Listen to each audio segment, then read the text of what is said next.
can't wait to talk about the recent matches. India breaking 5 team records is incredible. What sparked this amazing performance in the tests against Bangladesh? The team's record-breaking performance is a reflection of their dedication and skill. But what's fascinating is how this success weaves into the larger narrative of Indian cricket's evolution. Absolutely. The cultural significance of cricket in India cannot be overstated, especially when you consider how it affects social dynamics and even politics. Speaking of dynamics, did you notice the protests by farmers about grain prices? How does that connect to the sporting arena? It's a compelling link. The farmers' struggles speak to the heart of economic issues in India, which can indirectly influence the morale of the nation, something that players carry on their shoulders when they represent India. And here's a curious thought. How does the intense spotlight on sports influence societal issues like these? Wow, that's a deep question.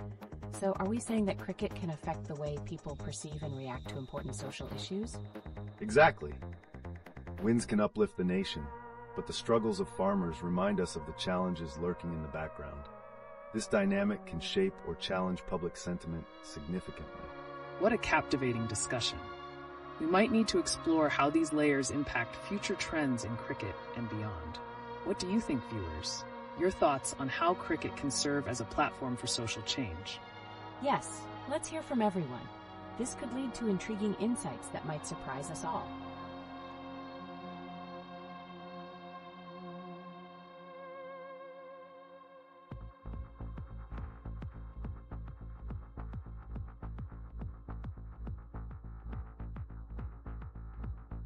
Welcome back to LeetOne, where the thrill of cricket meets the reality of social issues.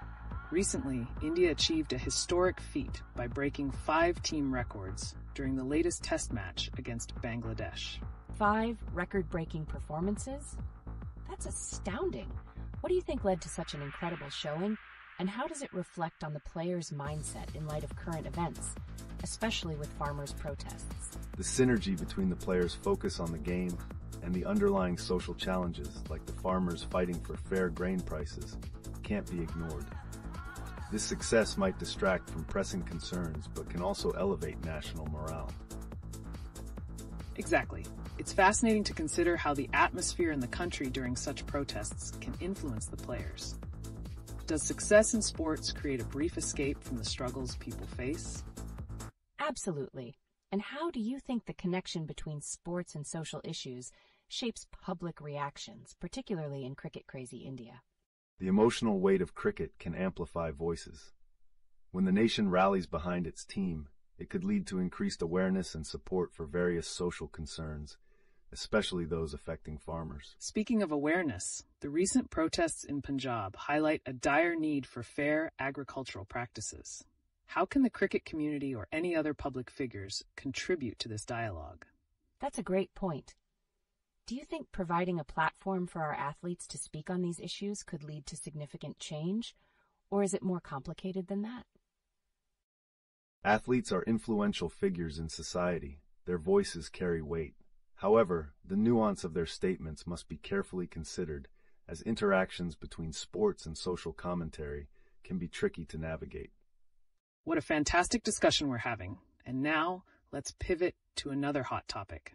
Did everyone catch that India broke 5 team records during the recent test match against Bangladesh? That's a monumental achievement. Absolutely.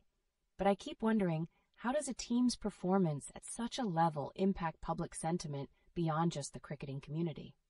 That's an interesting angle. The excitement from these records can serve as a distraction from pressing issues like the ongoing farmer protests in Punjab. Exactly. While records are being set, farmers are literally throwing their produce in protest for fair prices. Isn't it remarkable how these two realities can coexist in a nation so passionate about cricket? Wow. So, do you think the national euphoria from cricketing success can overshadow significant social issues like these farmers' grievances? There's definitely a risk of such distractions. However, these sporting achievements also serve as a reminder that while we celebrate, we must not lose sight of the challenges many face. An excellent point. Now consider how a renewed focus on socio-political issues, tied to agricultural practices, could resonate back to the players. Would they soon feel the pressure to advocate for change? It's like they carry the weight of the nation on their shoulders. That's a lot to handle. Do you think this pressure could affect their performance in future matches? Interestingly, how they navigate this might define a new era for Indian cricket, a blend of excellence on the field paired with a voice for social change. Fascinating.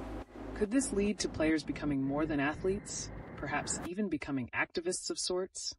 It's a thrilling prospect to consider. I'm on the edge of my seat. This dynamic could change the landscape of sports in India dramatically. What can we anticipate moving forward? The future looks promising, but it's complex. We'll need to watch closely as the players balance their roles while addressing societal issues that require urgent attention. And as we navigate this terrain, we want to hear from you viewers. What are your thoughts on the interplay between cricketing success and social responsibility? Don't hold back. We're all ears. Welcome back, everyone. Today, let's shift our gaze towards the incredible performance of the Indian cricket team that just broke 5 records during the test match against Bangladesh. That's phenomenal. What attributes do you think contributed to such a stellar display of skill? A combination of mental resilience and strategic execution certainly played a key role. The atmosphere surrounding these matches creates an environment where players thrive on pressure. Speaking of pressure, we can't overlook the ongoing farmers' protests in Punjab, where they've resorted to throwing their produce due to unfair pricing. How might these two stories intersect, especially with the heightened emotions within the nation? Wow, that's intriguing. Do you think the success of the team could momentarily shift focus away from these farmer issues? That's a valid concern. While cricket unites the nation, the underlying societal struggles remain. It's essential that voices from all sectors, including sports, recognize these challenges. Exactly. And as the cricketing narrative gains momentum, it can open up a dialogue about agricultural practices and fairness in local marketplaces. Could the cricket community leverage its platform for greater awareness? That raises so many questions. Can sports be a means of advocacy for farmers? Would that resonate in the hearts of the players while they're on the field? Absolutely. Athletes have the capacity to influence public opinion significantly. Their silence or support can highlight glaring issues, like farmers grappling with price discrepancies, and encourage collective action. And let's not forget the record for the fastest 50 by a team in tests that India recently set. Isn't it amazing how these performances can translate into national pride while shadowing pressing issues? That's a brilliant point. So while fans celebrate these records, what happens to the ongoing struggles for fair agricultural policies? How do we create unity in focusing on both sports and social justice? Welcome back to our incredible stream, everyone. Today, we're pivoting towards something fresh yet equally thrilling, how recent social and political events are shaping the landscape of modern India. Wow, that sounds interesting. What specific events are we talking about? Anything related to the cricket matches that have taken the nation by storm? Absolutely. For instance, while India celebrated breaking those 5 records during the test match against Bangladesh, Punjab farmers were protesting by throwing their grains due to unfair pricing. It's a tale of 2 narratives within the country. Exactly. Can you believe how these cricketing milestones juxtapose against the distressing realities facing our farmers? It seems the excitement from cricket can often cloud significant social concerns. Wouldn't you agree? Definitely. But how do these protests get intertwined with the overall sentiment in the country? Is the public able to embrace both narratives simultaneously? It's a delicate balance. While sports evoke pride and unity, societal issues like the farmers' grievances are crucial conversations that need acknowledgement. How players or commentators address these can influence public perception deeply. Moreover, let's discuss how this disconnect prompts questions about responsibility. Do these athletes have an obligation to address issues such as farmer protests while basking in the glory of their achievements? That's so thought-provoking. They're in a spotlight where they can truly make a difference, yet they often may feel torn between celebrating their success and engaging with sensitive topics. What do you think could help them navigate this? Creating platforms for dialogue would benefit everyone. Encouraging discussions where players openly share their perspectives could be signal for change. Their visibility can bridge the gap between sports and social advocacy. Fascinating insights.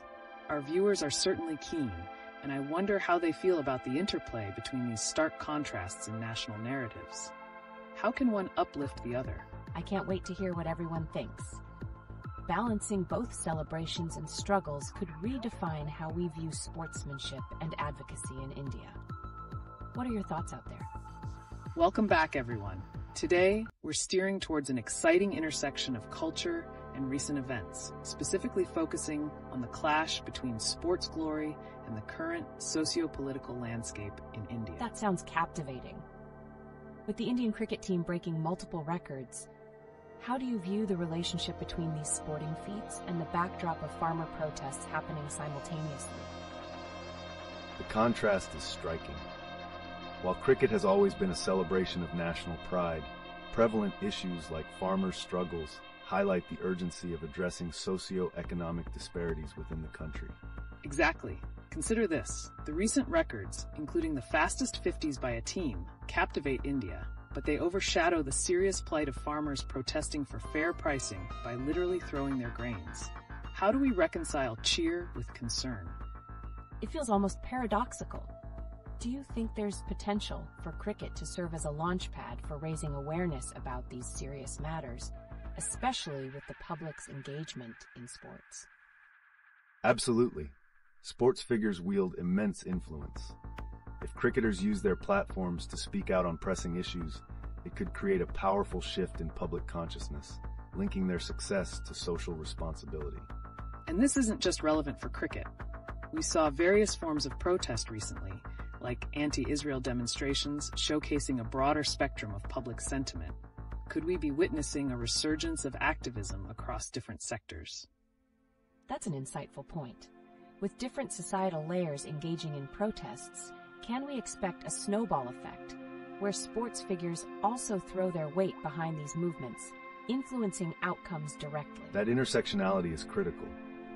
Events like these can redefine how sports figures articulate their identities, pushing them beyond mere athletes to becoming advocates for change in their communities, reflecting the pulse of the nation. And with discussions around fair agricultural practices gaining traction, it's intriguing to see whether the cricketing community will engage not just in celebration, but also challenge the status quo. Do you think sports events in the future could integrate social issues into their narrative? What would that world look like? On the horizon, we could see initiatives where matches serve as platforms to promote awareness, a new chapter in the relationship between sports and societal issues, creating a lasting impact. Fantastic thoughts. What an umbrella of possibilities.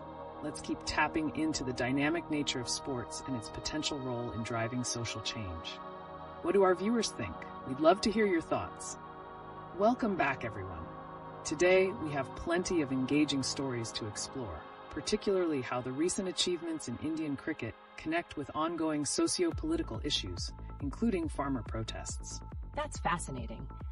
I can't help but wonder, with India breaking records in cricket, do you think these achievements overshadow the pressing concerns like fair agricultural pricing? Definitely. The triumphs on the cricket field can inspire national pride, yet they can also divert attention away from crises like those faced by farmers in Punjab, throwing their grains in protest. Exactly. How do we balance celebrating sports glory while also recognizing the challenges that many citizens endure?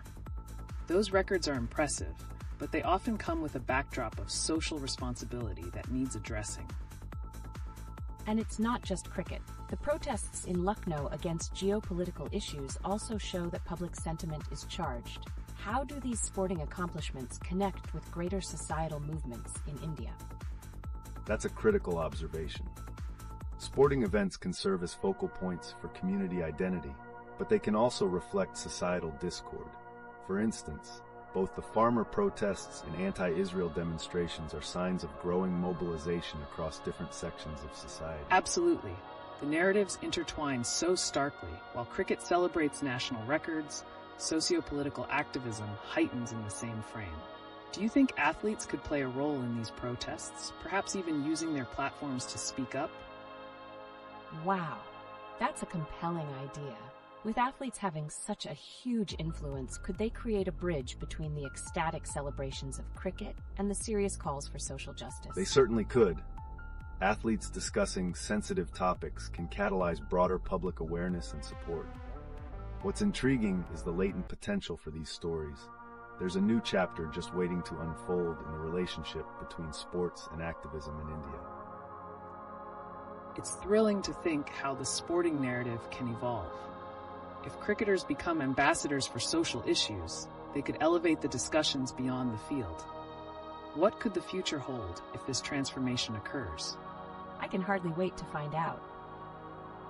This intersection of sports and society presents such exciting opportunities for change, but how can we sustain that momentum once the moment fades from public view? Welcome back to our live stream. Today, we're diving into a captivating blend of sports, culture, and current issues shaping India.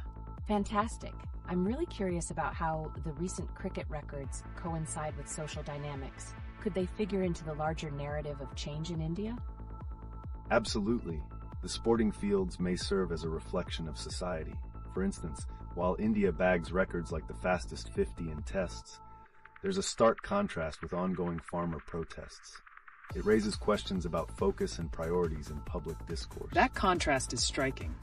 In light of the recent farmer protests, how can we interpret sports achievements? Shouldn't the cricketing community also advocate for fair agricultural practices? That's so insightful. But what happens if these achievements attract too much attention away from pressing issues, like those farmers throwing their grains? Are we at risk of overshadowing their struggles? It's a real concern. When cricket becomes the center of celebration, the narrative surrounding societal distress can get muffled. But there's a unique opportunity here. The connection between sports and social movements can inspire solidarity. It's fascinating. What if we see an evolution where fans push for athletes to use their platforms responsibly? Could the recent events lead to a pivotal shift in how athletes engage with such issues? Wow, that's a game changer. If fans demand that cricketers become more vocal, how could that influence the approach sports figures take towards social advocacy? It would create a powerful synergy, engaging audiences on social responsibility while celebrating sporting excellence. This could redefine the public's perception of athletes from mere entertainers to community role models. And what about the broader implications? Could this be the start of a trend where sports events become stages for social discourse, particularly with this juxtaposition of glory and struggle? Definitely. If we see examples like the farmer protests drive home the importance of advocacy, we might witness a rising tide of social activism within sporting communities.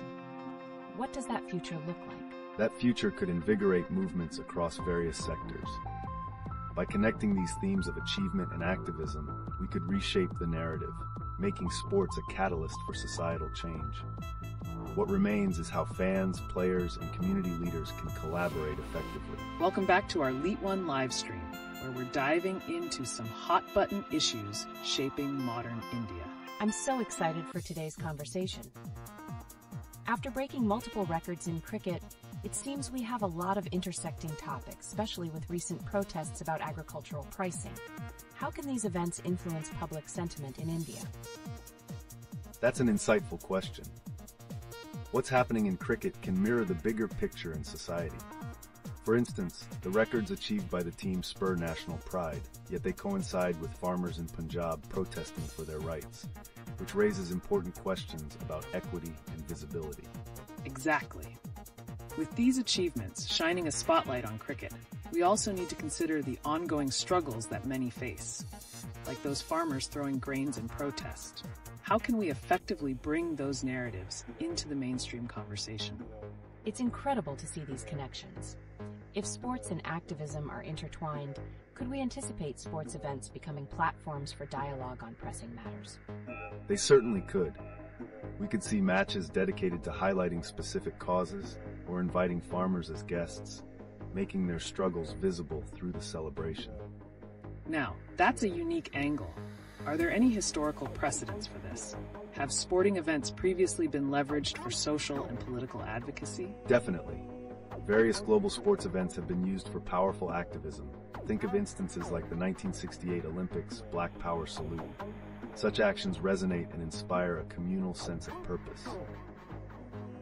Wow, the implications of that are profound. If Indian cricketers took a stance on issues, how could it liberate or empower citizens? Would we witness a shift where sports figures prioritize activism along with their careers? It's a fascinating thought. The challenge remains, though. How do sports icons balance the celebration of their achievements with the advocacy for those less visible in mainstream media? It's a tricky balance. The opportunity lies in clearly articulating the issues while maintaining their role as entertainers. Once athletes begin to merge their sporting success with social messaging, it could alter public perceptions. That's captivating. Do you think there's a growing appetite among fans for athletes to step into advocacy roles? What does that mean for the future of sports in India? It seems likely. With an increasingly aware audience, the expectations may shift dramatically. Fans could become the driving force pushing athletes to use their platforms responsibly. Indeed, the shift towards social responsibility can create a vibrant relationship between sports and the community. We're at a crucial juncture that could spark genuine dialogues around sustainability, equity, and justice in society. I can't wait to see how this unfolds. What could the next chapter be, where sports embrace these causes beyond the cricket pitch, possibly transforming the very fabric of our societal discourse? Welcome back to another thrilling episode of LeetOne. Today, let's shift gears and explore the dynamic relationship between sports records and social justice in India, turning our focus to cricket's latest triumphs. I'm so curious. With India breaking 5 records in their recent match against Bangladesh, how can we link these achievements with ongoing social issues like the farmer protests? That's an important connection. Sporting achievements can often serve as a euphoric distraction, but they also need to be juxtaposed with the struggles happening in society, like the protests of farmers demanding fair prices. Absolutely. The excitement surrounding cricket can sometimes overshadow critical issues. How can we ensure that the pride stemming from these records doesn't obscure the voices of those protesting for their livelihoods? Wow, that's a striking possibility. If fans celebrate cricket successes wholeheartedly, will they also be willing to engage with the voices of those who are struggling? How can we encourage this dual focus? Engaging storytelling is key. When athletes share their platforms with social movements, it can bridge the gap between celebration and activism. Creating narratives that highlight both is crucial for a balanced discourse. Fascinating point. What if sports events could integrate social messages more effectively? Imagine cricket matches highlighting agricultural issues or hosting farmers as special guests. Could that normalize their struggles? That sounds like a game changer. How can event organizers or athletes practically implement this kind of collaboration to highlight societal issues during major matches? It's certainly feasible. We could see initiatives where proceeds from matches fund agricultural support programs or educational campaigns.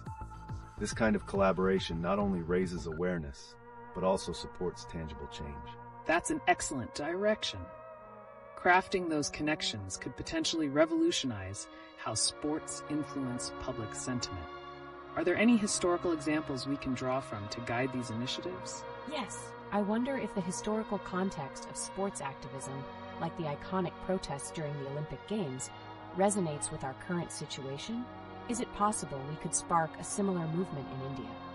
It's an intriguing comparison. If we channel the passion and public attention that cricket generates, we could inspire a new wave of activism that unites fans, players, and social issues across the country. This conversation is evolving beautifully. How can we sustain this momentum in social discourse once the cricket season wraps up, ensuring that these pressing issues remain at the forefront of public consciousness? Welcome back to LeetOne. Today we're diving into the intersection of sports, society, and justice within the vibrant context of India. Our focus now shifts toward the recent farmer protests and cricket's remarkable achievements. How do these narratives intertwine? That's such an intriguing angle.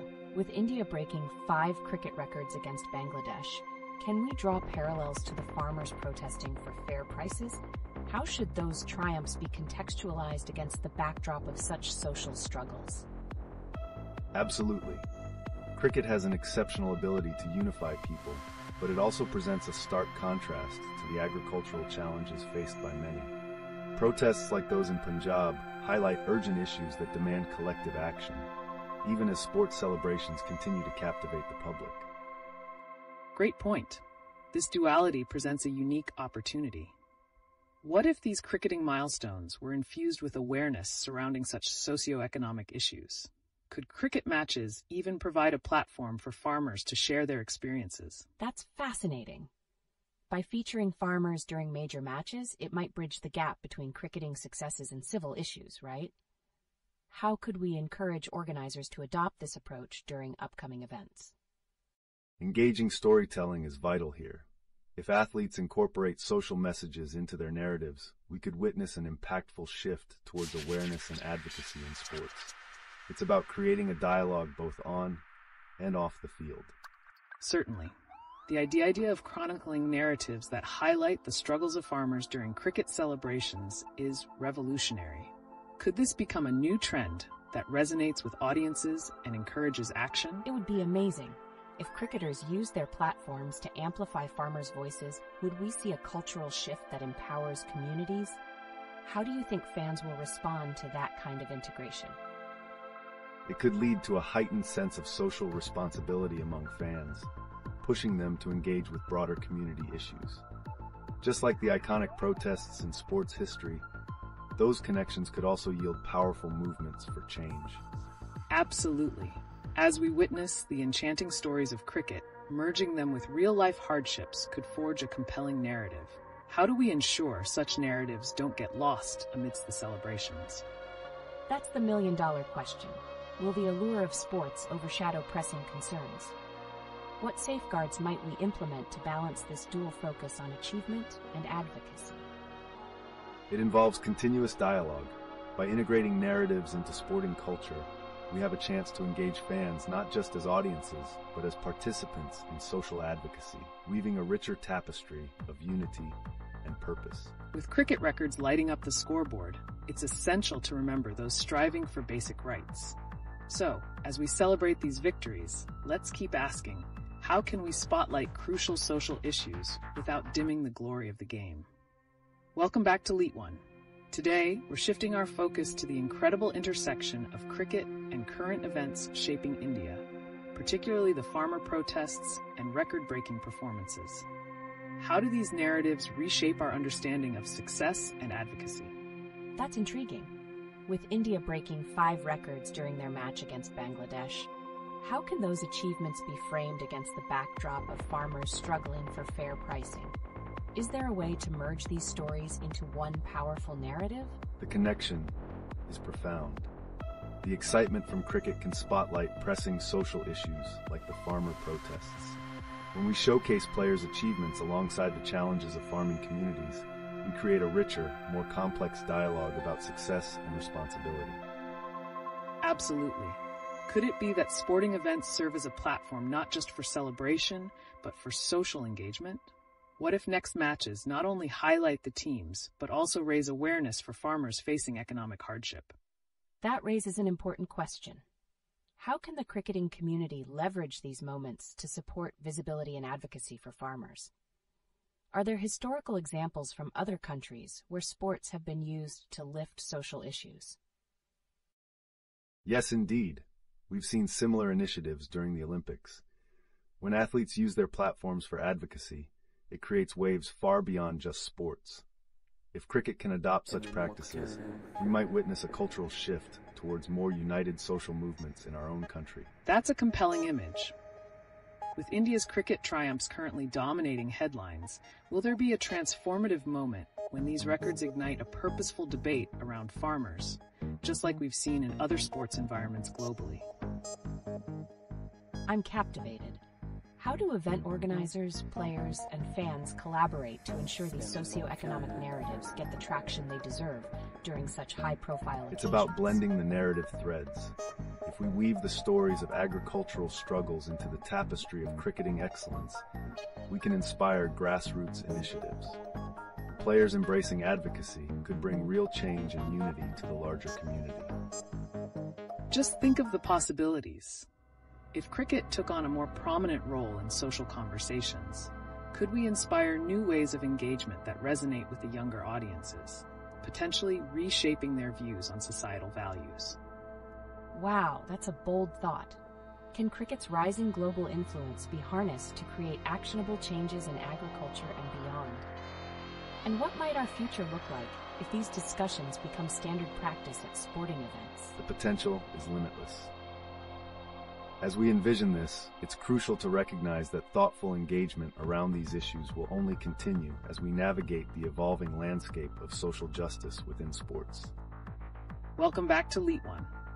Today, we're venturing into the thrilling backdrop of cricket records, particularly India's recent achievement versus Bangladesh, and how that intersects with the pressing farmer protests in Punjab. What an electric moment in sports history.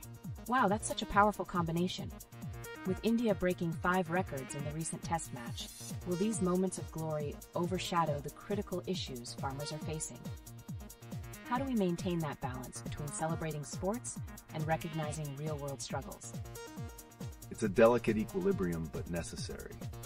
As cricket garners national pride, those moments can be reframed to showcase the grave realities of farmers, especially with the ongoing protests for fair pricing.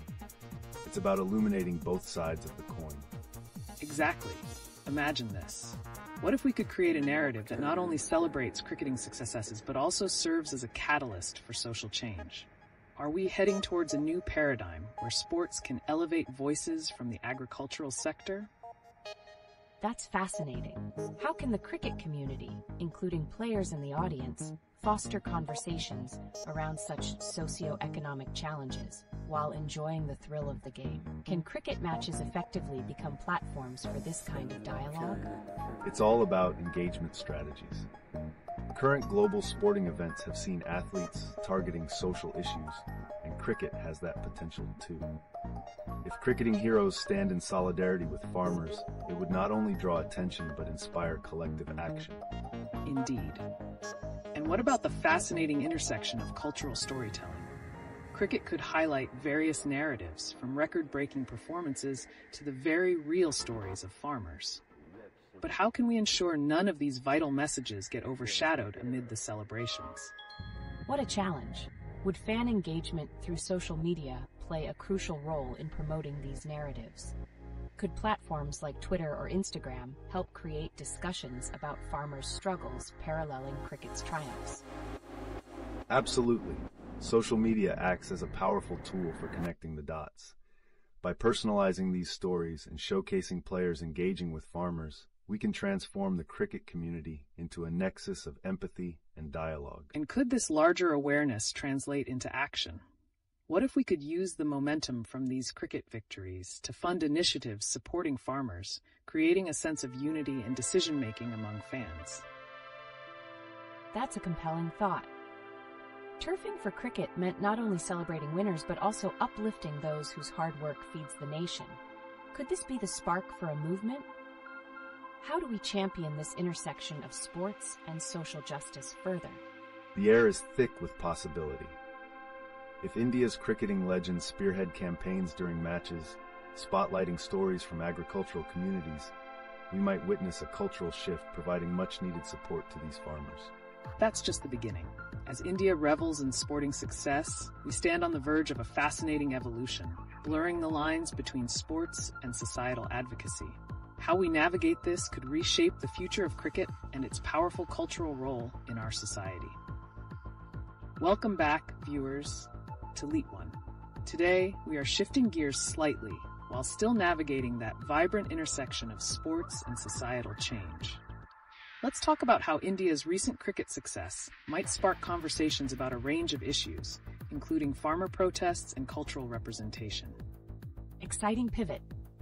With India breaking 5 team records recently, how can we connect these amazing sporting feats to broader social issues, especially those concerning farmers facing economic challenges like unfair pricing? That's a critical point. Sporting achievements can provide an opportunity for dialogue. If we can tie in the pride and attention generated by cricket to the plight of farmers, we might create a richer narrative that fosters empathy and a sense of community responsibility. For sure. Consider how these cricket successes might translate to support for agricultural initiatives. Could we potentially see a rise in cricket-backed campaigns focused on educating fans about the challenges faced by farmers during this time of protest? That brings a fascinating question to the forefront.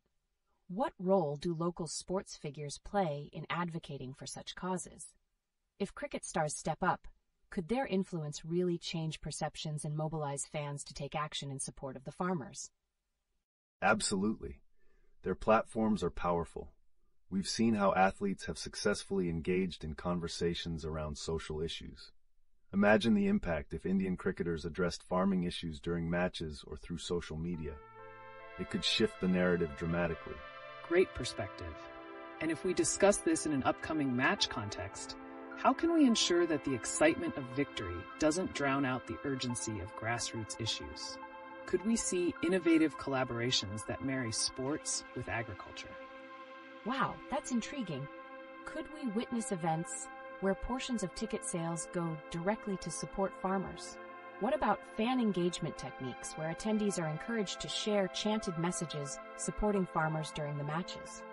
That's a fantastic idea. Engagement doesn't just stop at the game. It can promote ongoing discussions beyond the boundaries of the match. This model could serve as a blueprint for sustainable relationships between sports and community welfare. Imagine fans rallying for farmers to the rhythms of cricket matches. That's an electrifying thought. With such potential for cross-pollination between sports and social issues, will we then see cricket evolve into a platform for transformative dialogues about societal justice, especially how it connects to agriculture and cultural identities? It sounds like we are on the cusp of something truly groundbreaking. Could this lead to a new trend where sports become an advocate for crucial social conversations, not just in India but worldwide? What are the historical precedents we might draw inspiration from? We must look towards examples globally where sports have successfully lifted social issues to the forefront and created actionable change. The constant evolution of these trends could lead us toward an exciting and responsible future in cricket, especially in incorporating diverse narratives. So many questions, and we're just scratching the surface. How do you feel about the balance between celebrating these cricketing achievements while also keeping the conversation around farmers' rights vivid and engaging? The answers lie ahead, and we're here to journey through them together.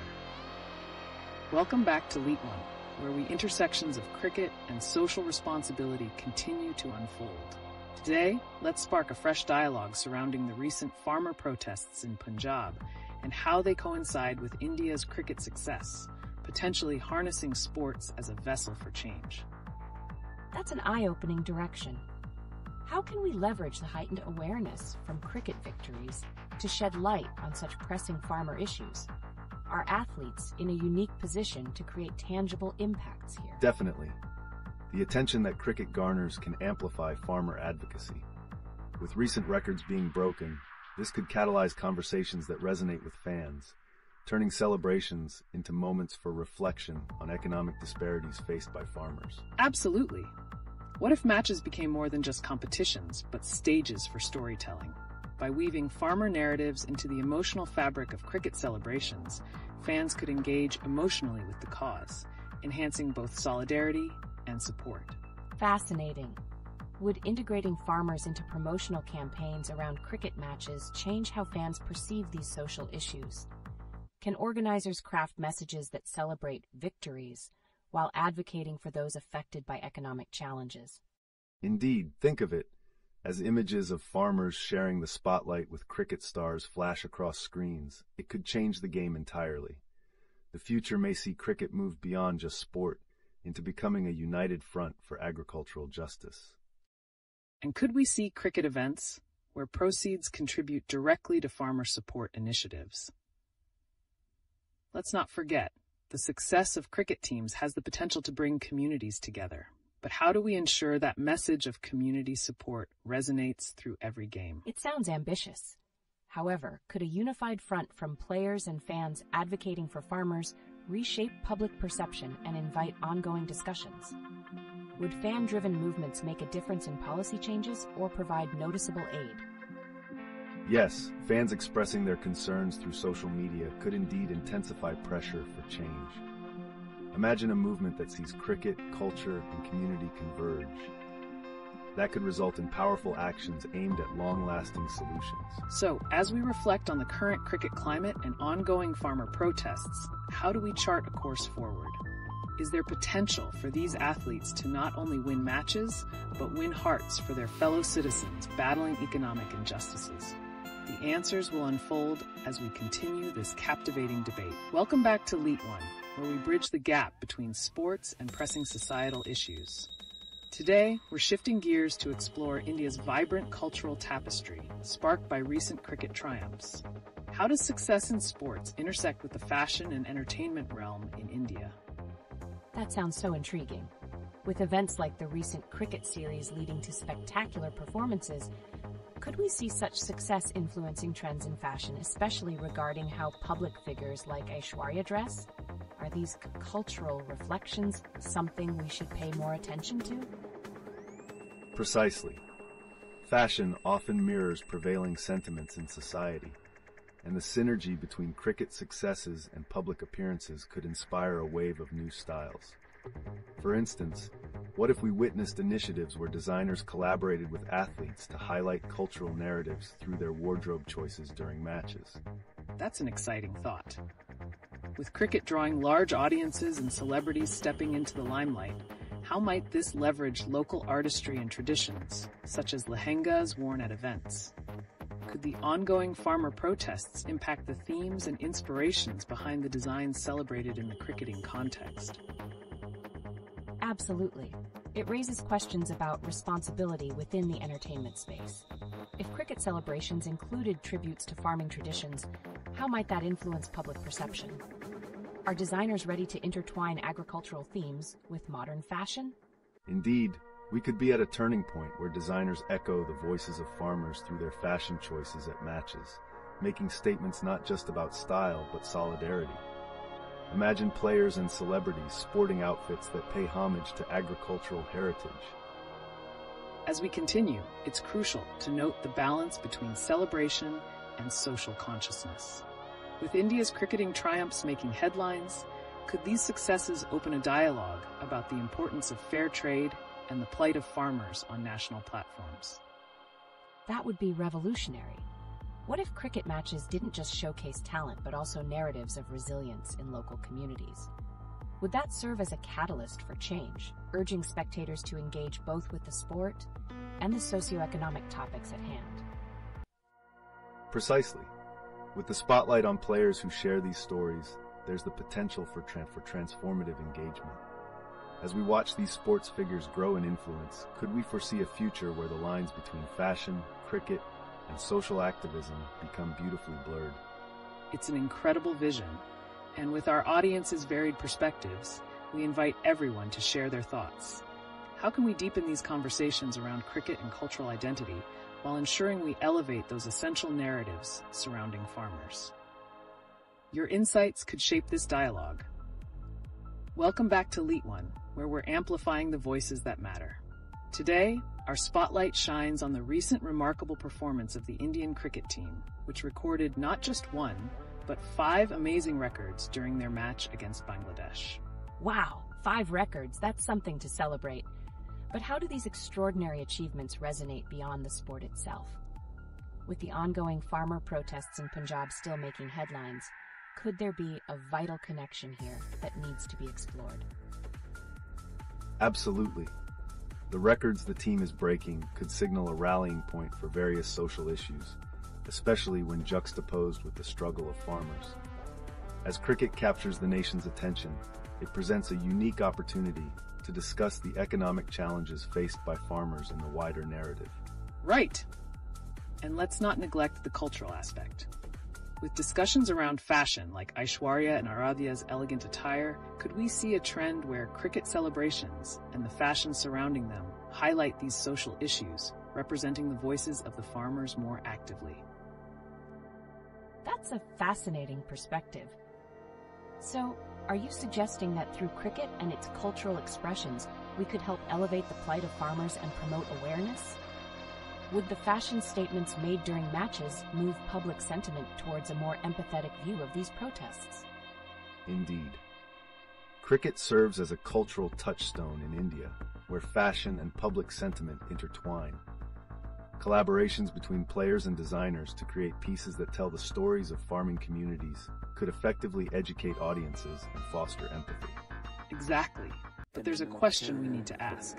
How can we maintain a balance between the excitement of cricket records and the serious narratives of economic disparity affecting our farmers? Can we channel that celebratory energy into advocacy? That's critical. How do you think players can step up to align themselves with these causes? Would we see a trend where cricket stars become champions not just on the pitch, but also advocates for social justice and change? The future is ripe for such possibilities. There's potential for cricket events to hold charity matches or dedicate a portion of proceeds to farmer welfare initiatives. It's about leveraging the cricketing success to directly impact the community positively. Indeed. As we wrap up, the challenge lies in keeping the conversation alive, ensuring the narratives of struggle don't get overshadowed by achievements. How can we each play a part in making sure that happens? Your thoughts could pave the way for impactful change. Welcome back to LeetOne. Today, we shift our focus to a topic that combines the cultural grandeur of India with contemporary social issues. With recent cricket milestones stirring conversations, how can the fashion industry contribute to social narratives surrounding our farmers? Oh, wow. That sounds fascinating. I've seen celebrities like Aishwarya and her daughter making headlines with their stunning outfits. How do you think their style statements could be linked to serious issues, like the ongoing farmer protests? What we are witnessing in the fashion domain is an opportunity for influence. As public figures leverage their platforms, they could incorporate elements celebrating agricultural heritage, pushing forward the message of solidarity with farmers who are struggling for fair prices. Exactly. The connection between cricket triumphs and the fashion industry enables a unique dialogue. What if we see cricket matches becoming a stage for designers to showcase outfits that echo farmer stories, elevating their plight while celebrating national pride? I love that idea. But how feasible is it for designers to engage in such narratives, especially when they cater to celebrity preferences? Are they willing to take a step back to focus on socially relevant themes? It's about shifting the conversation. Designers have the power to set trends. If they choose to draw inspiration from the resilience of farmers, it may not only resonate within the industry, but inspire their audience and clients to engage with these pressing issues in a fresh, relevant way. What a thought-provoking point. As we see major cricket events breaking records, which highlight both sporting excellence and societal challenges, the question arises, how can this passionate connection inspire the next wave of cultural expression in India? That's a big question. Could we perhaps expect collaborations between cricketers and designers, amplifying this narrative, where cricket becomes the medium through which such socio-political discussions find voice? Absolutely. The intersection of cultural narratives and cricket could lead to innovative campaigns that captivate audiences, shedding light on farmer issues, while also reflecting a modern India's sensibilities, sparking discussions far beyond the cricket pitch. It's thrilling to speculate. So are there examples of players or celebrities that might already be influencing this space? Can the combination of sports, fashion, and activism really pave the way for transformative cultural narratives in India? I can't wait to learn more about that. As always, your insights are incredibly valuable, and I'm sure many viewers are eager to share their thoughts as well. Let's see if they resonate with this unfolding narrative. Welcome back to LeetOne. Today we'll shift gears a bit as we dive into an equally captivating yet distinctly different topic: the intertwining narratives of fashion, cricket, and the ongoing protests by farmers in Punjab. Oh, that sounds intense. How does fashion play a role in such serious issues? Can the lavish world of designers really connect with the struggles of farmers? The answer lies in the power of representation. Designers showcasing farmer-inspired themes at significant cricket events could bridge the gap between glamour and grassroots struggles. making the narrative more relatable and impactful. Exactly. This could spark a dialogue where fashion can advocate the plight of farmers, especially when cricket garners national attention. What about those farmers protesting by throwing grains? How could that impact perceptions? That's shocking. It almost feels like a cry for help. Is there a way that high-profile matches could incorporate these challenges, maybe through symbolic gestures? Certainly. For instance, dedicating a segment during a match or engaging players to wear symbolic attire could amplify the message. This could promote awareness while tying the cricketing narrative back to the societal issues at hand. And speaking of symbolic gestures, with the recent records that the Indian cricket team has achieved, could those victories possibly serve as a platform for agricultural advocacy, demonstrating unity with the farmers' plight? Wow, so it's about leveraging success for purpose. But how can the cricketing community motivate itself to take a stand? Would seeing players actively support causes change the game? It absolutely can. When sports celebrities take a moral stance, they can influence millions. The spotlight could shift towards farmer rights, drawing in younger generations and sparking further conversations about the future of agriculture in India. That's a significant point.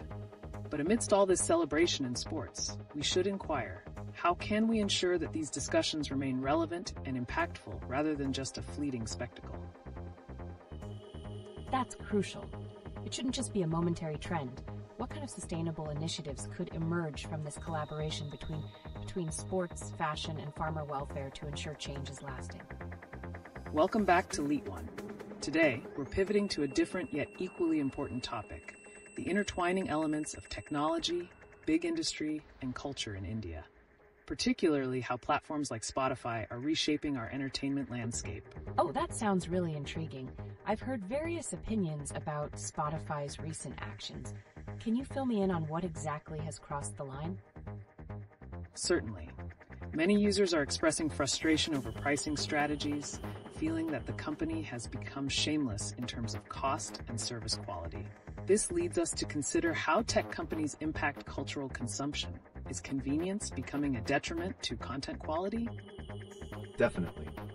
The rapid evolution of streaming services alters how art and culture are appreciated, often prioritizing profit over creativity. What's fascinating is how this influences other industries too, like music, fashion, and even sports, creating an interconnected feedback loop. Wow, that's a complex web.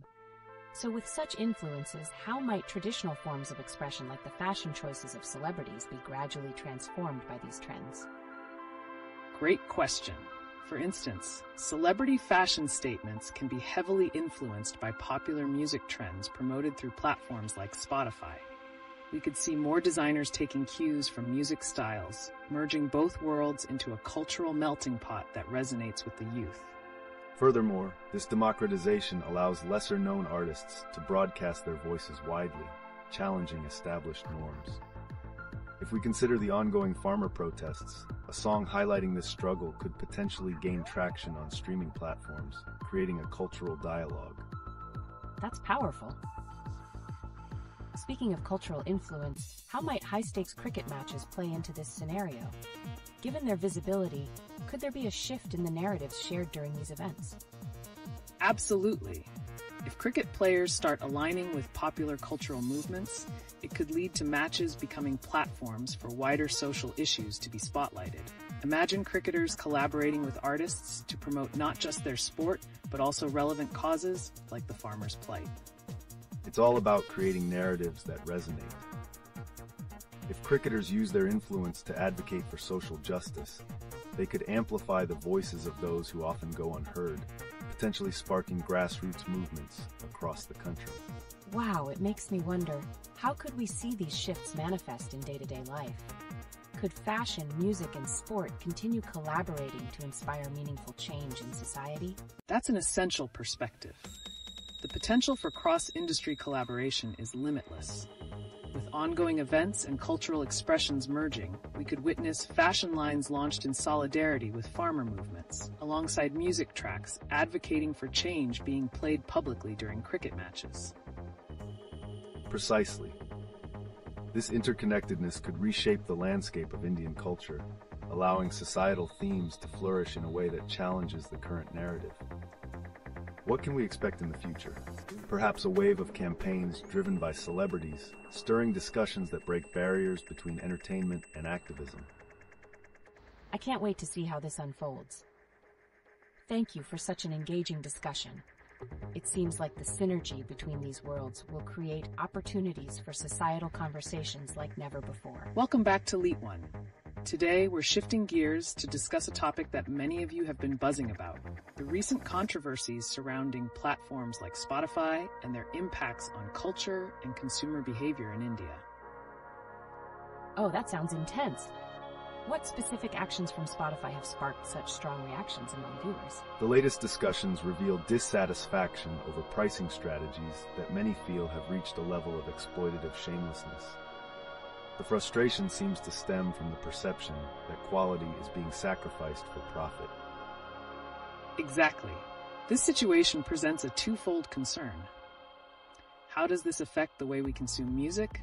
And the bigger questions about the role of technology in shaping our cultural landscape. Wow, does this indicate a shift in how artists are being supported or not supported these platforms?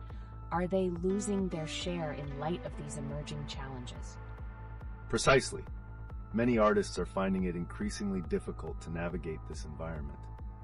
With Spotify dominating the digital space, there are worries about diversity in music styles and how independent musicians can achieve visibility. And consider this: the interconnectedness of music with other industries, like fashion and sports, could be influenced by these changes. If artists can't thrive on streaming platforms, will emerging collaborations in fashion or sporting events begin to falter? That's compelling. Are there any specific trends that might help audiences or artists counteract this tension, perhaps through grassroots movements or novel collaborations?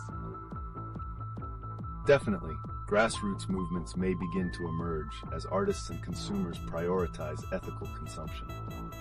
This could lead to innovative partnerships, similar to what we're seeing in the cricket and fashion dialogue, pushing back against mainstream pressures.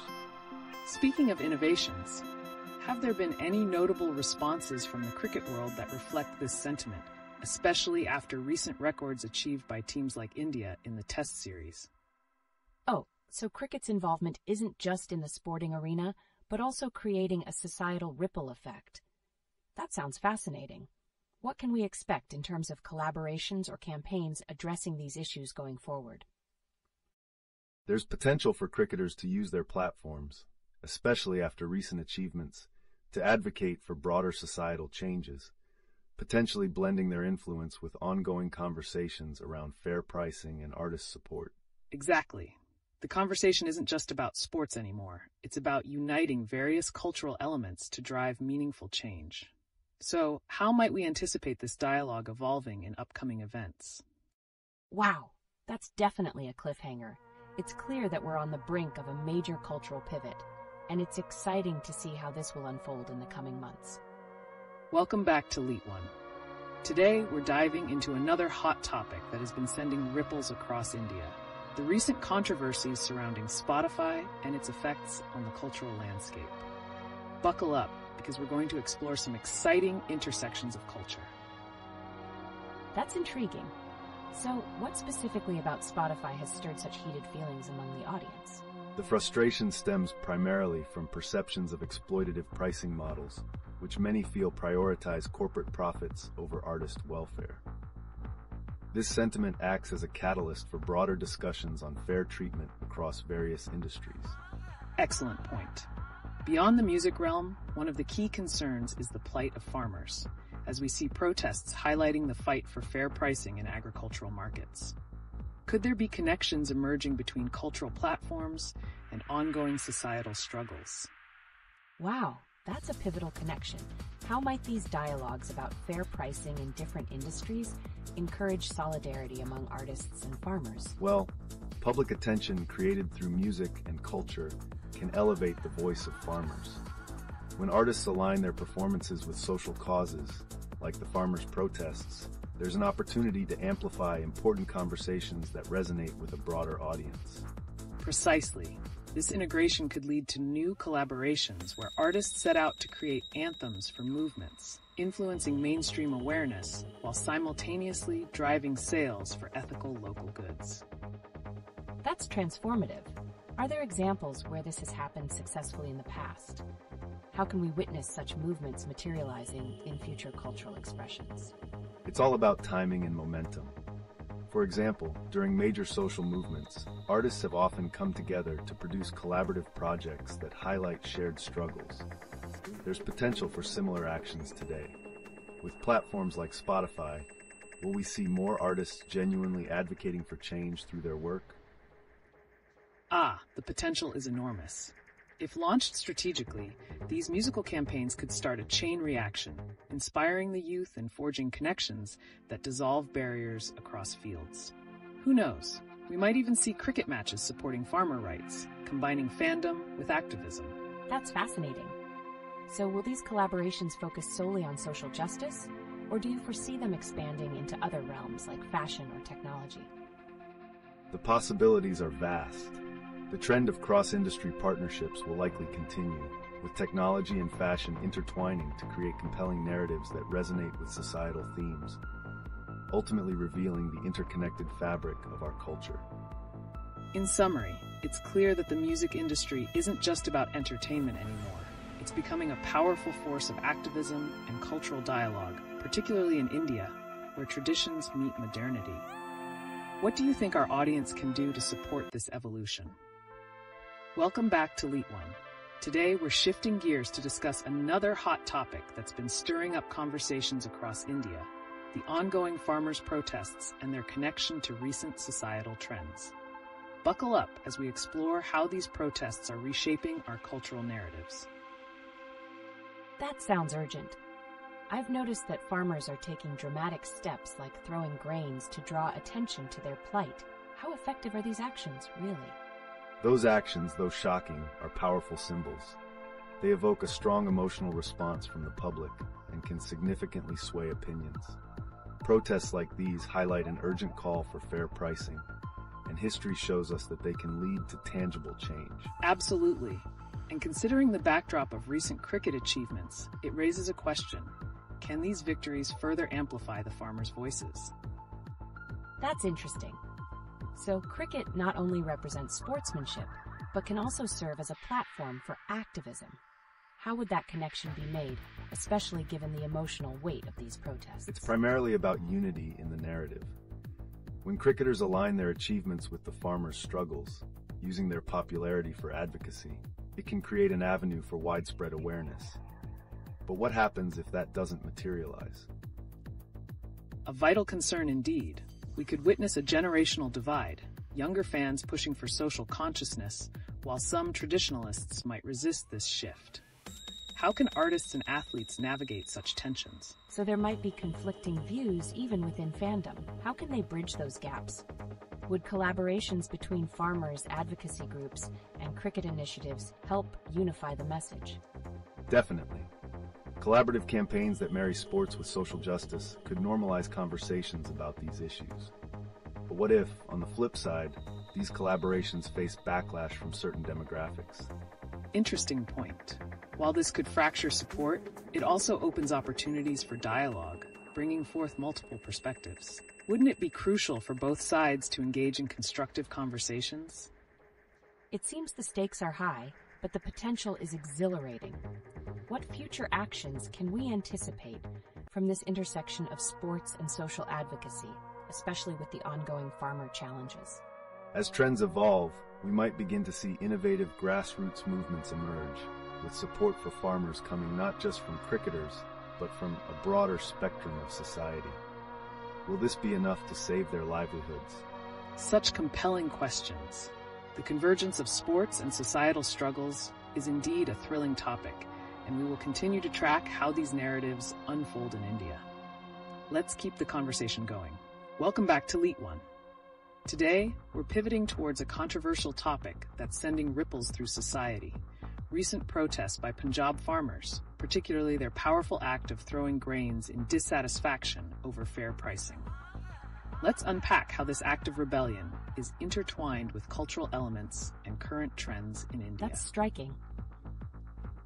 I'm curious, how does this dramatic display resonate with a broader audience? What's the psychological impact of such actions in the context of India's cultural fabric? Those actions evoke deep emotions. Throwing grains not only symbolizes the farmer's despair, but also challenges the very essence of agricultural respect in our culture. It exposes a systemic issue that could ignite solidarity across various sectors, including the arts and activism. Exactly. This type of protest doesn't only call for economic change, it also seeks to restore dignity. With cricket's celebratory success stories juxtaposed against this public outcry, how can these narratives help foster a deeper understanding of such protests? That is intriguing. Is there potential for cricket players to step up and voice their support for farmers alongside their celebratory narratives? How might their involvement alter public perception? Absolutely. When well-known athletes leverage their platforms for advocacy, it can shift perspectives dramatically.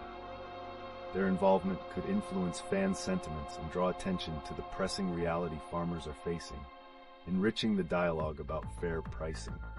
And as we consider current cultural trends, it's essential to discuss the impact of digital platforms like Spotify. Could these platforms facilitate greater visibility for farmer-related issues? So, is it possible that the ongoing controversies surrounding Spotify could lead to a broader cultural awakening? Could artists begin to align their music with social justice themes that resonate with these farmers' struggles? That's certainly a possibility. When artists start creating content that speaks to these issues, it creates an echo chamber for change. The interplay between streaming platforms, cultural expression, and activism can sharpen advocacy efforts significantly. As we link these discussions together, will we see future collaborations between farmers' campaigns and cultural outputs like fashion and music? How can these intersections reshape societal perspectives on agricultural challenges? Now, that would be something to witness. What are your thoughts on how effective these partnerships could really be in raising awareness and facilitating real change in farmers' lives? Effective collaborations can illuminate invisible struggles and attract public attention. When creatively fused, these alliances can lead to increased advocacy, ensuring that issues like fair pricing remain at the forefront of social discourse in India. Let's keep the conversation rolling. What do our viewers think about these potential intersections? How can they contribute to these movements through their own interests and platforms? Share your thoughts with us. Welcome back to LeetOne. Today we're making a sharp pivot towards a topic that's causing quite a stir: controversial protests by Punjab farmers, including their dramatic act of throwing grains to voice their dissatisfaction over fair pricing. That's a powerful action for sure. What do you think makes this form of protest so impactful in the current landscape of India? It seems to grab attention like nothing else. These bold actions tap into emotional narratives that resonate deeply with the public. The imagery of throwing grains symbolizes despair, yet serves as a rallying cry for those advocating for farmers' rights. It's this emotional connection that can drive widespread solidarity. Spot on. And as these protests gain momentum, do they have the potential to intersect with other discussions, like the growing tensions surrounding major platforms like Spotify? How might these connections influence public discourse? Can you elaborate on that? How can a music streaming platform be connected to farmers' protests? Is there a possibility that artists might use their platforms to voice, support, or shine a light on these issues? Definitely. Artists have the unique ability to bring attention to important social struggles. With the recent controversies linked to Spotify, we might witness a landscape shift where musicians take a stand, potentially aligning their messaging with the front lines of farmers' plight, thus amplifying both their voices. That's intriguing. With such a potent mix of cultural expression and social advocacy, could cricket players also join this chorus? How might their involvement create a broader cultural narrative? Wow, that sounds like a significant shift. What specific role could cricket players play? How could they influence their fan base and generate awareness about these pressing farmer issues? Their platforms are incredibly powerful. When popular figures use their influence to advocate for social issues, It brings credibility and urgency to those causes. The emotional connection fans have with cricketers could facilitate a strong response to farmer advocacy. And here's where it gets even more complex. As we explore these connections, could there be a potential backlash against such partnerships from certain segments of the audience? How can artists and athletes prepare to mitigate those risks? That's a crucial point. Is it realistic to think that there's a balance between supporting a cause and facing criticism? How do they navigate that, especially with such polarized views in society? Navigating this landscape will require sensitivity and adaptation. By actively engaging in dialogue with their communities, both artists and athletes can build understanding and bridge gaps. It's about creating a unified narrative while respecting diverse perspectives. Exactly. The dialogue is just as important as action. As we continue exploring these intersections, be ready for some surprising insights about how young creators and activists are engaging with these movements and what this means for the future. Stay with us. Welcome back to LeetOne. Today, we have a riveting topic that touches not just cultural, but also social aspects of our society: how current events and protests intersect with the world of sports and entertainment. That's fascinating. With recent protests by Punjab farmers throwing grains to express their dissatisfaction, how do such dramatic actions influence public opinion and awareness in our cricket-loving nation? Such protests resonate deeply within the cultural fabric of India. They create a powerful visual narrative that transcends mere words, providing a stark representation of the struggles faced by farmers, drawing parallels to the challenges highlighted in sporting venues. Exactly. And as we consider the role of platforms like Spotify amid recent controversies, could these events trigger significant shifts in how we engage with our cultural narratives? What does it mean for artists and their influence in shaping public discourse? That sounds electrifying. How can artists utilize their platforms effectively to amplify these farmer issues while navigating the potential backlash that often comes with political activism? The key lies in authenticity. When artists genuinely connect their work to pressing issues, it enhances their credibility, turning their platforms into vehicles for awareness and change, not just entertainment. That's a critical point. With cricket being such a significant part of India's identity, do you think the involvement of cricketers in supporting these social movements could impact fans' perceptions of the agricultural crisis significantly? Absolutely. Wouldn't it be groundbreaking if cricket players began incorporating these narratives into their public personas? How might that redefine the relationship between sports figures and societal challenges in India? We're already seeing hints of this.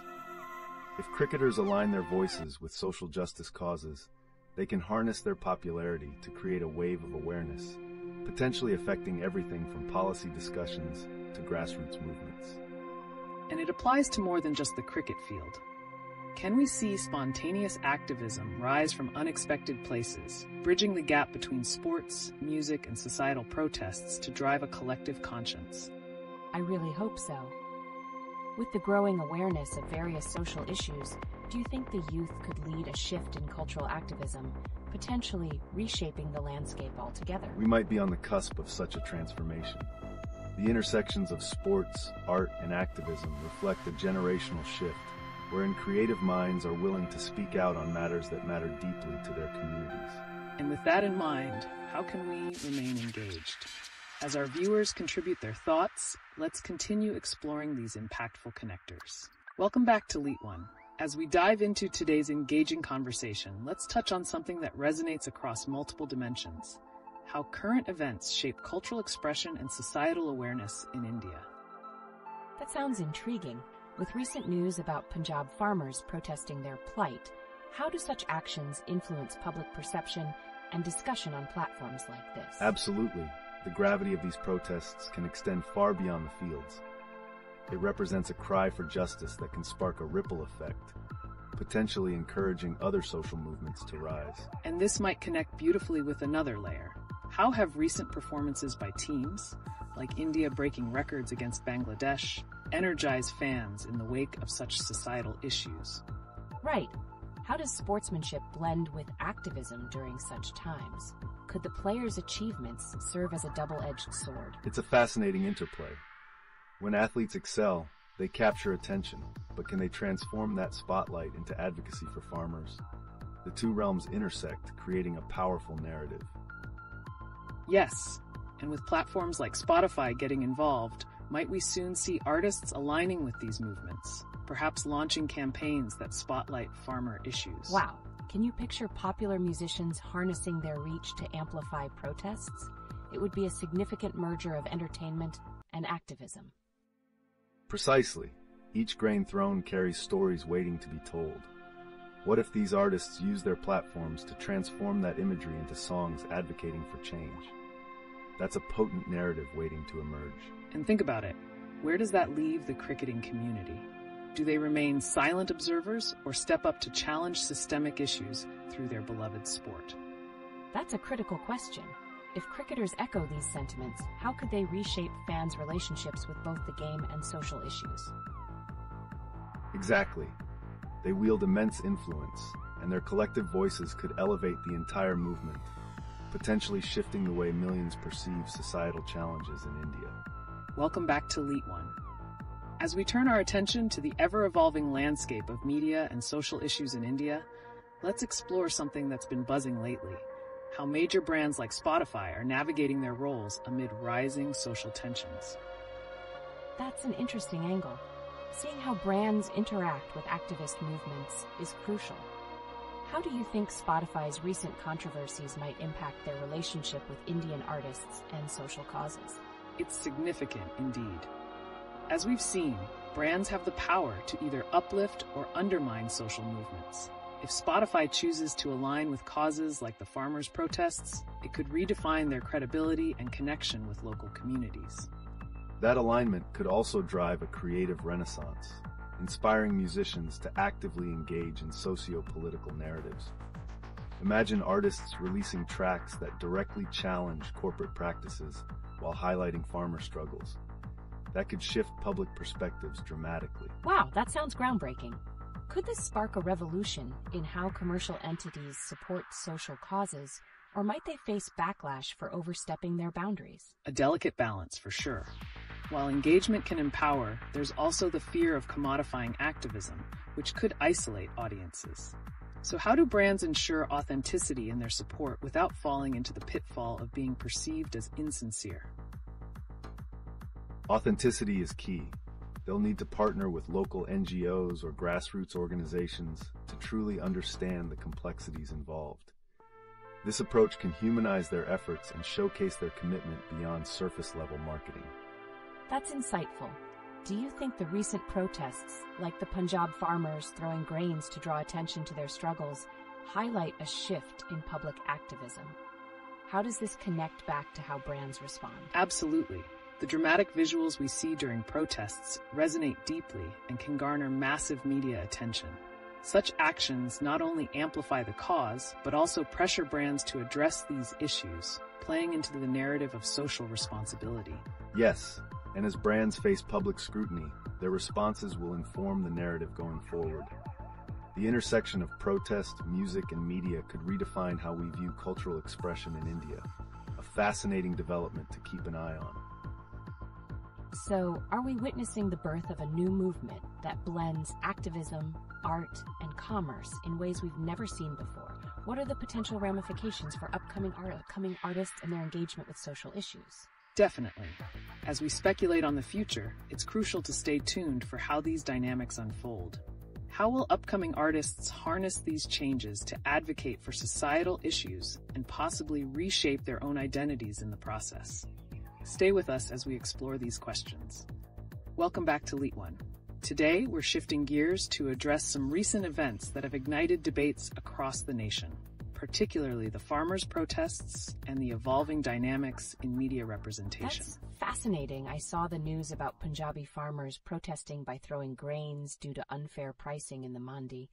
How does that action resonate in the larger context of social justice in India? That's an essential point. The act of throwing grains reflects deep frustration and evokes strong imagery, a metaphorical outcry that asks for attention towards agricultural injustices. This could influence how media portrays these struggles moving forward. Exactly. it seems that every grain thrown is a story waiting to be told. Are we witnessing a shift where the narrative from these protests is embraced by other platforms like Spotify or even Cricket? Wow, that could lead to a powerful intersection. So do you think we might see artists or sports figures directly addressing these farmer issues in their work? How impactful would that be? It would be monumental. If influential artists use their platforms to amplify these messages, it can spark a revolution in societal awareness, affecting everything from youth engagement to policy discussions. Right, and amidst these protests, we can't ignore the backlash against brands that fail to engage meaningfully. Do you think companies like Spotify might rethink their strategies, especially with public sentiment around ethical practices on the rise? That's an important consideration. What do you think the consequences might be for brands that don't stand up for transparency and social responsibility during these tense times? Those brands risk alienating consumers. As the awareness of social issues grows, so too should the expectation for brands to respond authentically. Ignoring these sentiments could lead to a rapid decline in public trust. That indeed raises questions about accountability in corporate practices. Could this evolving landscape lead to more collaborations between brands and grassroots movements, particularly in India? Fascinating. It seems like there's a lot of potential for cross-sector partnerships, especially with sports and music aligning more with societal causes. But will that be enough to evoke real change? Real change requires sustained effort.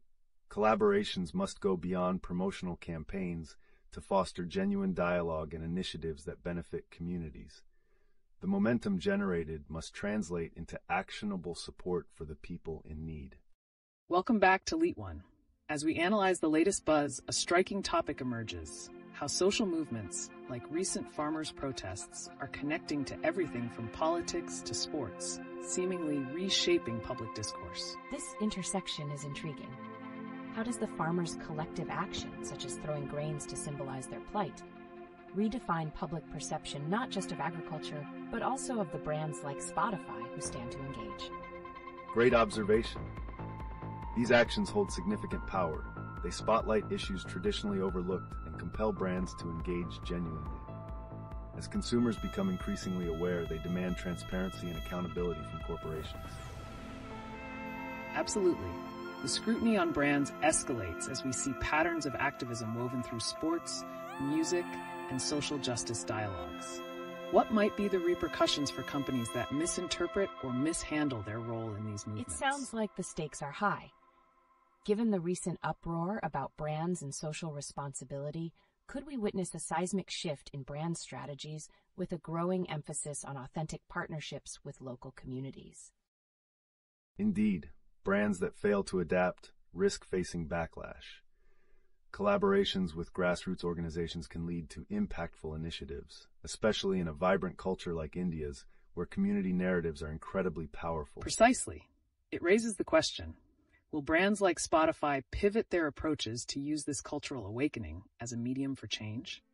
The youth's awakening to social issues seems to ignite a transformative wave. I'm curious, could this shift also lead to an emerging art form that blends activism and commercial interests, creating a new narrative for brands and artists alike? Very likely. Such a synergy can inspire innovative forms of expression within music and art, amplifying grassroots struggles in a way that fosters public engagement and dialogue, a fascinating dynamic to witness. As we steer through this evolving narrative, let's keep our eyes peeled for how these cultural conversations unfold in the coming months. What more could be on the horizon that intertwines social activism, art, and brand identity? Stay tuned, everyone. Welcome back to LeetOne. Today we're turning our attention to the ongoing farmers' protests and their profound implications on society, particularly how they intertwine with recent events and public sentiment in India.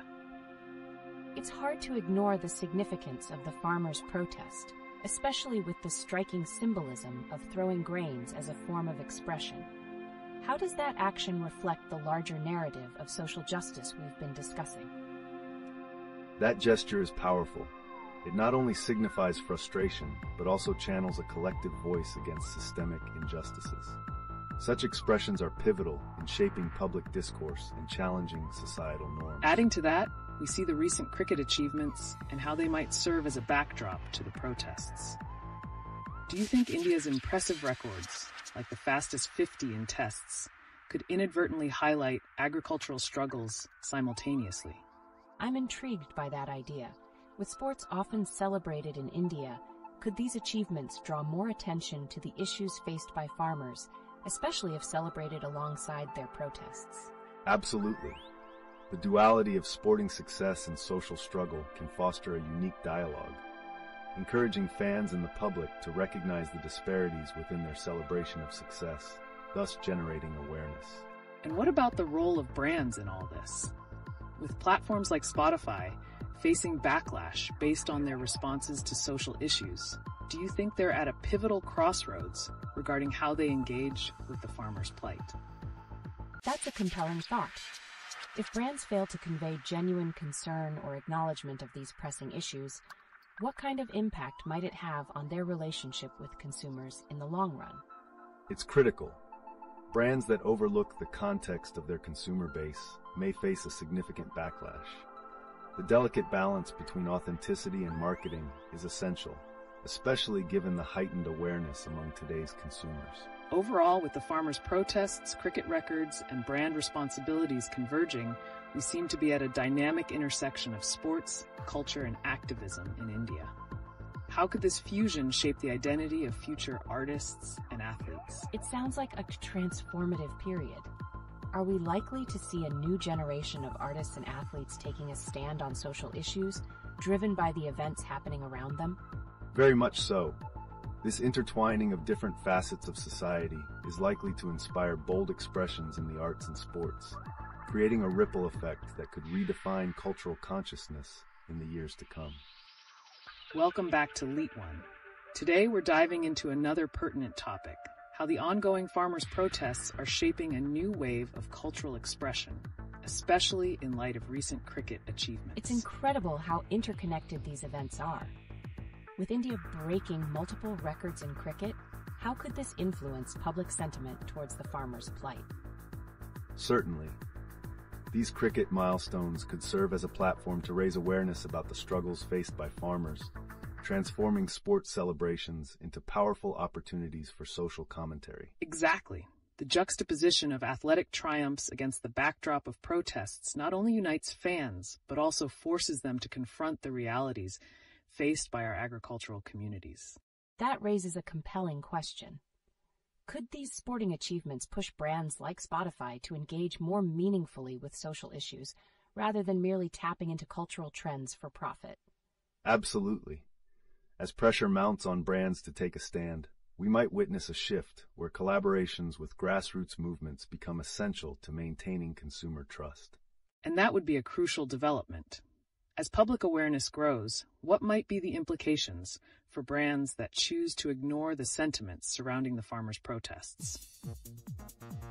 There seems to be a high risk for those brands. Would it result in consumer boycotts or even backlash on social media platforms? How pervasive do you think that impact might be? Very likely. If they fail to align with the evolving narrative, brands risk alienating their consumer base, particularly among the youth who are vocal about social issues. And that leads to a fascinating intersection of sports, activism, and brand identity. How might this fusion redefine the relationship between consumers and companies moving forward? I can only imagine the shifting dynamics. What role do you think media coverage will play in amplifying these emerging narratives surrounding sports and social activism? Media will be critical in spotlighting these narratives, ensuring the stories of farmers and marginalized voices aren't drowned out by commercial interests. It could steer public discourse fundamentally. Welcome back to LeetOne. Today we're shifting gears a bit. Let's explore the ongoing farmers' protests and how they have influenced various sectors, including the recent achievements in cricket. That's an interesting pivot. I've noticed the recent cricket records, especially the fastest 50 by India in test matches. How might these sports successes connect with the farmers' protests taking place simultaneously? The juxtap is striking. On one hand, sports can celebrate achievement and unity, while on the other, the protests highlight significant social injustices. This duality could amplify the importance of both narratives, bringing more attention to the plight of farmers during these cricketing triumphs. Absolutely. Imagine a scenario where cricket celebrations include a moment of silence or tribute to farmers. How might that impact public perception and foster greater social awareness? That's quite powerful. Could there also be a potential backlash if audiences perceive a disconnect between these sporting achievements and the reality faced by farmers? Very likely. A lack of sensitivity could result in criticism from fans who demand authenticity from both athletes and brands. The tension between celebrating sports and acknowledging ongoing struggles is a crucial conversation point. And speaking of brands, how do you think companies, especially those like Spotify, should navigate this cultural landscape? Should they take a stance on the farmers' protests that resonate with consumers, especially younger audiences? That's a vital question. Given the recent criticisms directed towards Spotify, how could they transform these challenges into opportunities to align with social movements effectively? Companies must realize that consumers are increasingly looking for authenticity, and ignoring vital social issues could lead to significant backlash. Real engagement is necessary for building trust in today's market. So, with the cultural impact of both cricket and activism at play, do you see potential for new forms of artistic expression stemming from these intersections? Could new artists emerge that represent this unique blend? That sounds promising. Are we witnessing the rise of a new generation of artists who are not only pushing the boundaries of art, but also integrating social activism in meaningful ways? Indeed, this cultural awakening can spur innovative expressions that highlight not just cricket victories or farmer issues, but resonate with broader societal challenges. It's an electrifying time for art and activism in India.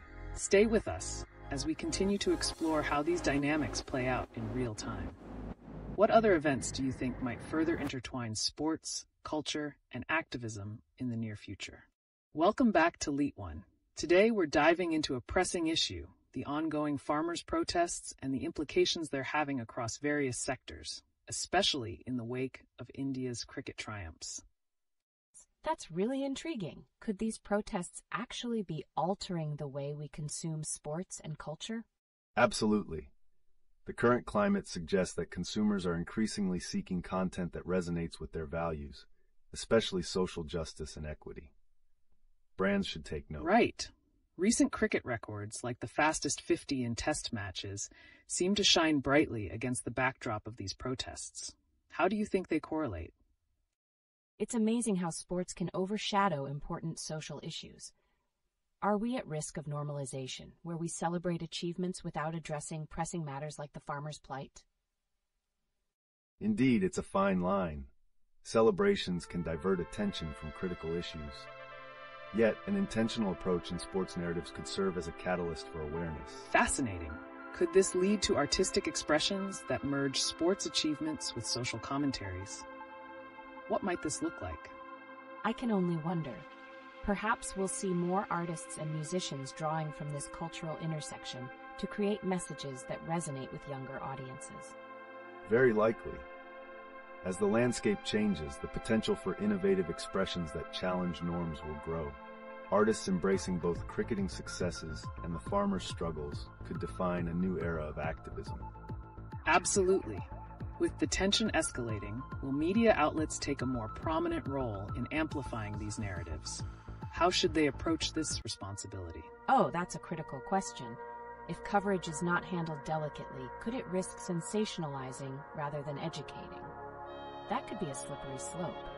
There's a risk, yes. Striking the right balance in storytelling could help transform perceptions and foster genuine understanding rather than mere entertainment. Speaking of balance, what sorts of brand collaborations might emerge from these interconnected narratives? Is there potential for a shift in how companies market themselves? Sounds like an exciting possibility. Will we see brands authentically supporting local farmers and cultural movements alongside their sporting affiliations? That's the goal. Authentic collaborations can create a legacy where brands stand aligned with societal values, transforming ordinary marketing strategies into impactful partnerships for change. So, it's a blend of responsibility and opportunity. As this ongoing saga unfolds, stay with us as we continue to explore how the landscapes of sports, culture, and activism intertwine in ways we haven't yet imagined. Welcome back, everyone. Today, we're shifting our gaze to a very dynamic and critical topic: how current events beyond sports can raise awareness for social issues in India. With recent news about Punjab farmers protesting and astounding cricket records breaking, sparks are flying in the cultural landscape. Wow, that seems really relevant. How do these farmers' protests, especially the action they recently took by throwing grains, connect to the huge cricket achievements that have also been making headlines? A crucial question indeed. These protests reflect a deep-rooted struggle for fair pricing in agriculture, which starkly contrasts with the celebratory mood surrounding cricket records. By amplifying these two narratives, we might foster a more profound understanding of the challenges faced by farmers amidst sporting jubilation. Exactly. It's fascinating how these seemingly separate events are intertwined, isn't it? The cricketing success of achieving the fastest 50 in tests could be a symbolic victory for many, but it's vital to simultaneously shed light on farmers' issues, which also deserve celebration. This is really intriguing. What potential exists for artists or brands to step in and bridge this gap? Could they create impactful moments during cricket celebrations that honor the struggles of farmers, fostering a sense of unity? Absolutely. Brands and artists could utilize the platform of cricket matches to advocate for farmer rights, creating moments of awareness that highlight agricultural challenges. Such gestures could resonate far beyond the field, influencing public perception and advocating for change. That's an exciting thought. What could these artistic expressions look like? Perhaps collaborations with farmers or cultural movements can reshape how the audience views these events. I can see that. It's a blend of hope and reality. What about global influences? How might international responses to similar situations affect local narratives in India, especially regarding supporting farmers? A vital consideration. Global narratives can provide leverage for local movements. If international brands adopt these causes, it could catalyze support and awareness at home, ensuring the voices of Indian farmers carry far and wide, while simultaneously transforming how we perceive cricket in social contexts. As we dive deeper into these connections, stay tuned. We're going to explore more about how global patterns have mirrored local realities in the agricultural and sporting sectors in the coming chapters. Could we possibly be witnessing a new era of cultural diplomacy through sports and activism? Welcome back to LeetOne, where we continue to unravel the intricate web connecting sports, culture, and social activism. Today, we're tackling the powerful dynamics of current events in India, specifically the ongoing farmers' protests, how they intertwine with cricket achievements, and excitingly, some recent news about the records set by India's cricket team. That's dazzling. The farmers' protests and cricket seem like an unusual pairing. But are these records just numbers, or do they symbolize something deeper in the context of farmers' struggles? An insightful question. Cricket records often celebrate individual and team excellence, but may simultaneously obscure the pressing issues faced by farmers. These achievements could be leveraged to remind audiences of the farmers fighting for fair pricing, thus challenging the narrative around success. Exactly. With India breaking 5 team records against Bangladesh and achieving the fastest team 50 in tests, how could these events be turned into moments of solidarity with the agricultural community struggling for recognition? It sounds like a unique opportunity. Could cricket matches serve as platforms for advocacy, perhaps with halftime shows or collaborations that tell farmers' stories alongside the celebration of cricket? Indeed. If executed thoughtfully, such initiatives could bridge chasms between celebration and awareness, invoking empathy from sports fans who might not initially connect with farmers' challenges. Let's think about this more broadly. What role does media play in this narrative? Are there emerging trends in broadcasting that might amplify the voices of farmers during cricket events? That's a critical angle. What if news channels or sports networks begin integrating these narratives into their coverage of the games? Would that not humanize the farmers' plight even more? It could create a profound impact. By intertwining sporting commentary with discussions around farmers' issues, Broadcasters might cultivate a more conscious audience, ensuring that the spotlight isn't solely on cricket records, but also on the lives of those behind the food production. Absolutely. Geopolitics and societal movements are also resonating within the sports arena. What about events like the anti-Israel protests in Lucknow or the ongoing challenges faced by minority communities? Could such societal tensions interplay with cricket narratives in ways we haven't explored yet? That's intriguing.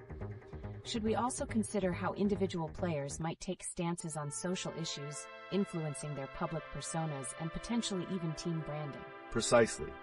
Athlete activism can shape not only sports culture, but also wider societal narratives.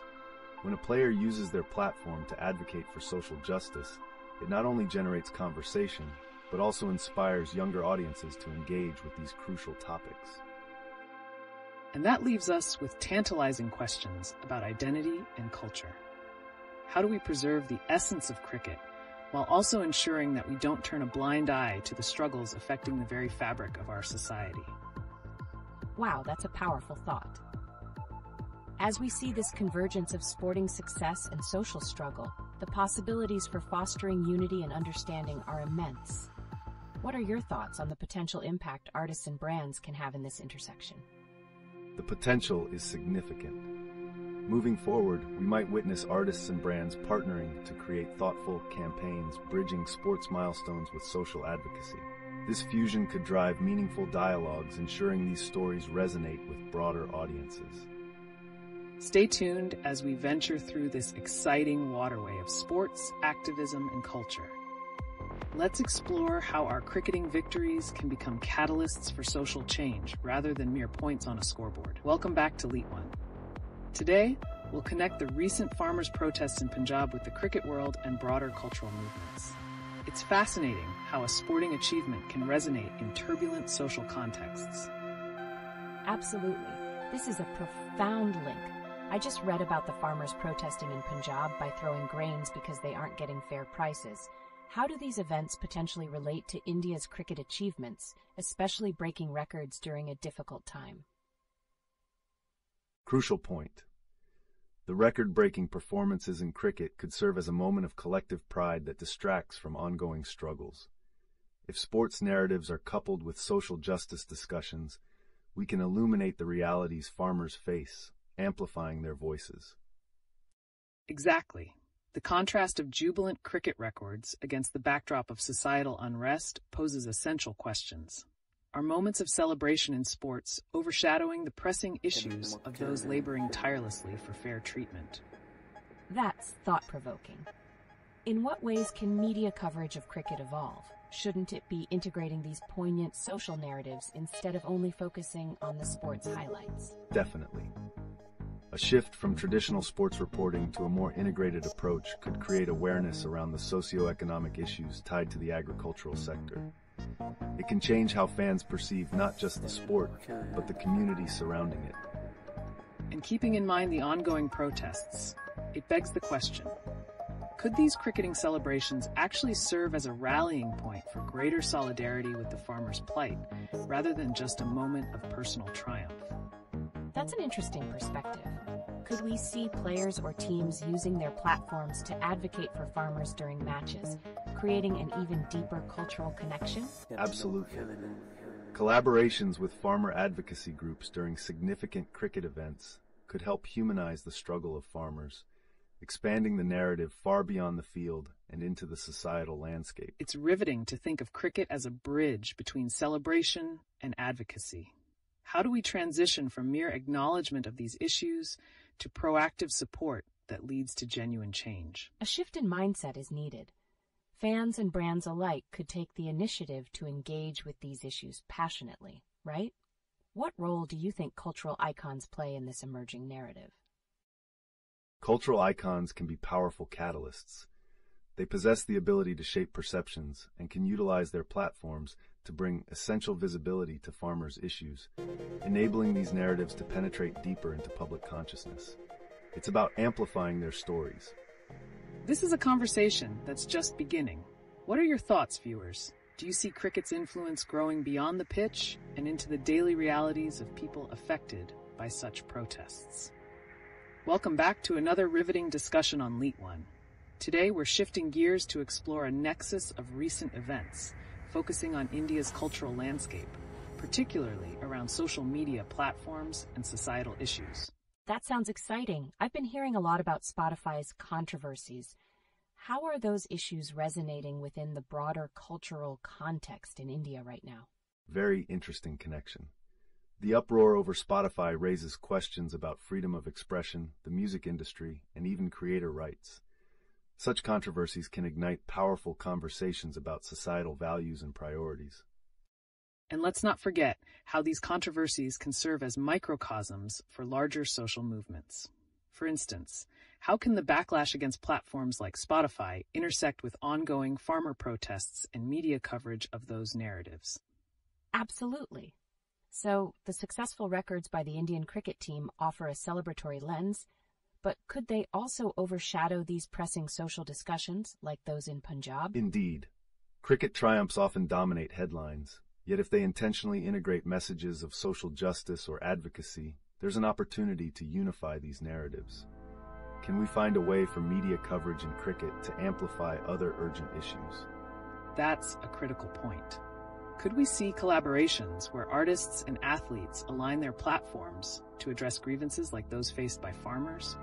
Imagine a cricket match dedicated to raising awareness about the struggles in the agricultural sector. Wow, that could be groundbreaking.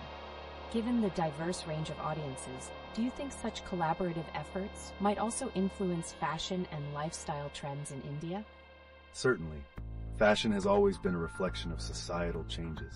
If cricket and social issues intertwine, we could create campaigns that not only celebrate victories, but also use fashion as a medium to communicate struggles and advocate for change. And as we explore these connections, it prompts the question, what innovative formats of advocacy could emerge from this fusion of sports, culture, and activism? What are the possibilities on the horizon? This discussion is just heating up. I can't wait to see where these intersections lead us, especially as the media landscape continues to evolve. Welcome back to LeetOne. Today, we're diving right into something new as we connect the dots between India's cricketing achievements and the vibrant cultural landscape unfolding in our midst. That sounds intriguing. I've been hearing about the records the Indian cricket team just broke. How do these victories intertwine with what's happening on the social front, particularly concerning the farmer protests in Punjab? Excellent question. The recent records, such as the fastest 50 by a team in tests, serve as more than just numerical achievements. They reflect a moment of national pride that can overshadow pressing social issues. If framed correctly, these moments can catalyze conversations around the realities farmers face. Absolutely. It leads us to consider, how can these sporting milestones attract attention towards broader agricultural injustices? What initiatives might we see from players or the cricket fraternity that could highlight these critical issues? That's a thought-provoking angle. Do you think we could witness cricket events dedicated to addressing farmer issues, perhaps in collaboration with advocacy groups? How might these pioneering efforts be received by the fans? That's certainly a possibility. Integrating social issues into sports events can resonate deeply with fans. However, the challenge lies in navigating the delicate balance between celebration and advocacy, ensuring that one does not overshadow the other. Interesting. And as these conversations emerge, the involvement of brands becomes critical. Could partnerships between sporting events and brands advocating for farmers create a new wave in both the sports and activism realms? I love that prospect. In fact, I've been thinking about how even global platforms like Spotify are navigating their influence amidst cultural narratives. Could we see similar shifts in how brands engage with social issues back home in India, particularly in very visible domains like sports? Definitely. The response from brands can pivot how societal issues are championed. We might be at a turning point where sports will increasingly mirror cultural transformations, especially as narratives around identity and justice evolve. It's a captivating moment, isn't it? As we explore how these sporting triumphs can catalyze change, who knows what the future holds for cultural and social synergies. Exciting and unpredictable developments await. I can't wait to see how it unfolds. This intertwining of cricket, culture, and activism could really set a precedent, don't you think? Welcome back to LeetOne. Today, we're diving into the heart of pressing cultural conversations. Recent events have created quite a stir, from cricket records to the challenging realities faced by farmers in Punjab. It's mind-boggling how all these threads interconnect. For instance, the news about farmers throwing grains to protest unfair pricing. How does that relate to the public's engagement with sports and culture? Exactly. The act of throwing grains isn't just a desperate measure. It symbolizes the struggle for dignity and fair prices. When such issues occur against the backdrop of cricket records, there's potential for significant public discourse, blending sports with urgent social concerns. That's a powerful connection. The cricket victories provide a high pedestal from which we can elevate these distressing narratives. Could we see an emergent culture where cricket fans become advocates for farmers, especially during events like the exciting India versus Bangladesh test match? Now that's a thought. But what could a cricket event dedicated to farmer advocacy look like? How do we ensure it resonates with the audience while fostering genuine support? We could see initiatives such as charity matches integrated into the cricket calendar, or campaigns that incorporate players using their platforms to raise awareness, not merely for advertising, but as a commitment to their roots. This could truly amplify the cause. That sounds fantastic. And what about the role of cultural icons outside of cricket? With Spotify's recent controversies, artists could partner with farmers too, right? Absolutely. With social media amplifying dialogues, we might witness a unique collaboration where musicians highlight rural narratives through their art. Such engagements can personalize the farmers' struggles in a way that resonates with the urban audience. It's also about storytelling. Artists and athletes could join forces, creating compelling content that captivates audiences while addressing these vital social issues. The potential to craft narratives that connect cricket and farmer struggles can set new standards for activism. Yes. So, what does all of this tell us about the future? Can we expect more of this intersection of sports, music, and powerful social movements to continue influencing Indian culture? The horizon looks promising. As cultural industries evolve and blend more with advocacy, we might find ourselves in a new era where entertainment serves as a platform for change. But this also begs the question, how do we maintain authenticity while engaging with these critical issues? That's essential. Authenticity and engagement will be key. Balancing fans' passion for cricket with genuine advocacy will determine the future impact these initiatives have. It's an exciting landscape ahead. Welcome back to LeetOne.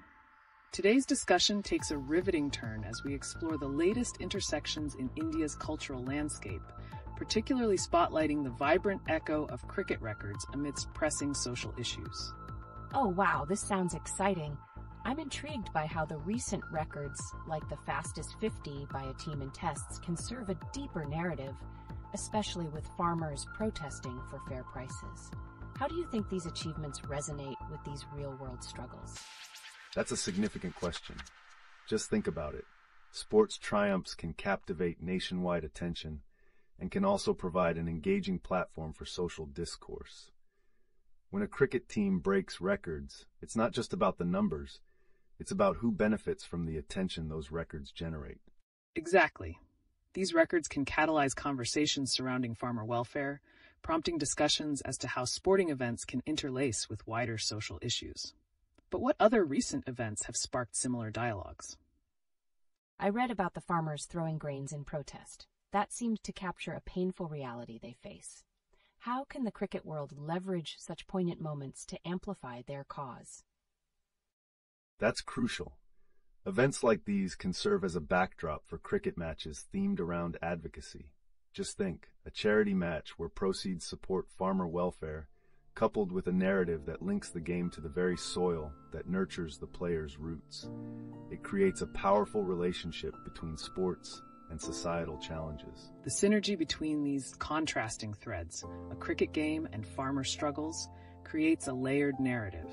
Now, considering the massive publicity from these records, could this lead to redefining how sports personalities engage with social issues? I mean, it seems like a goldmine of opportunities.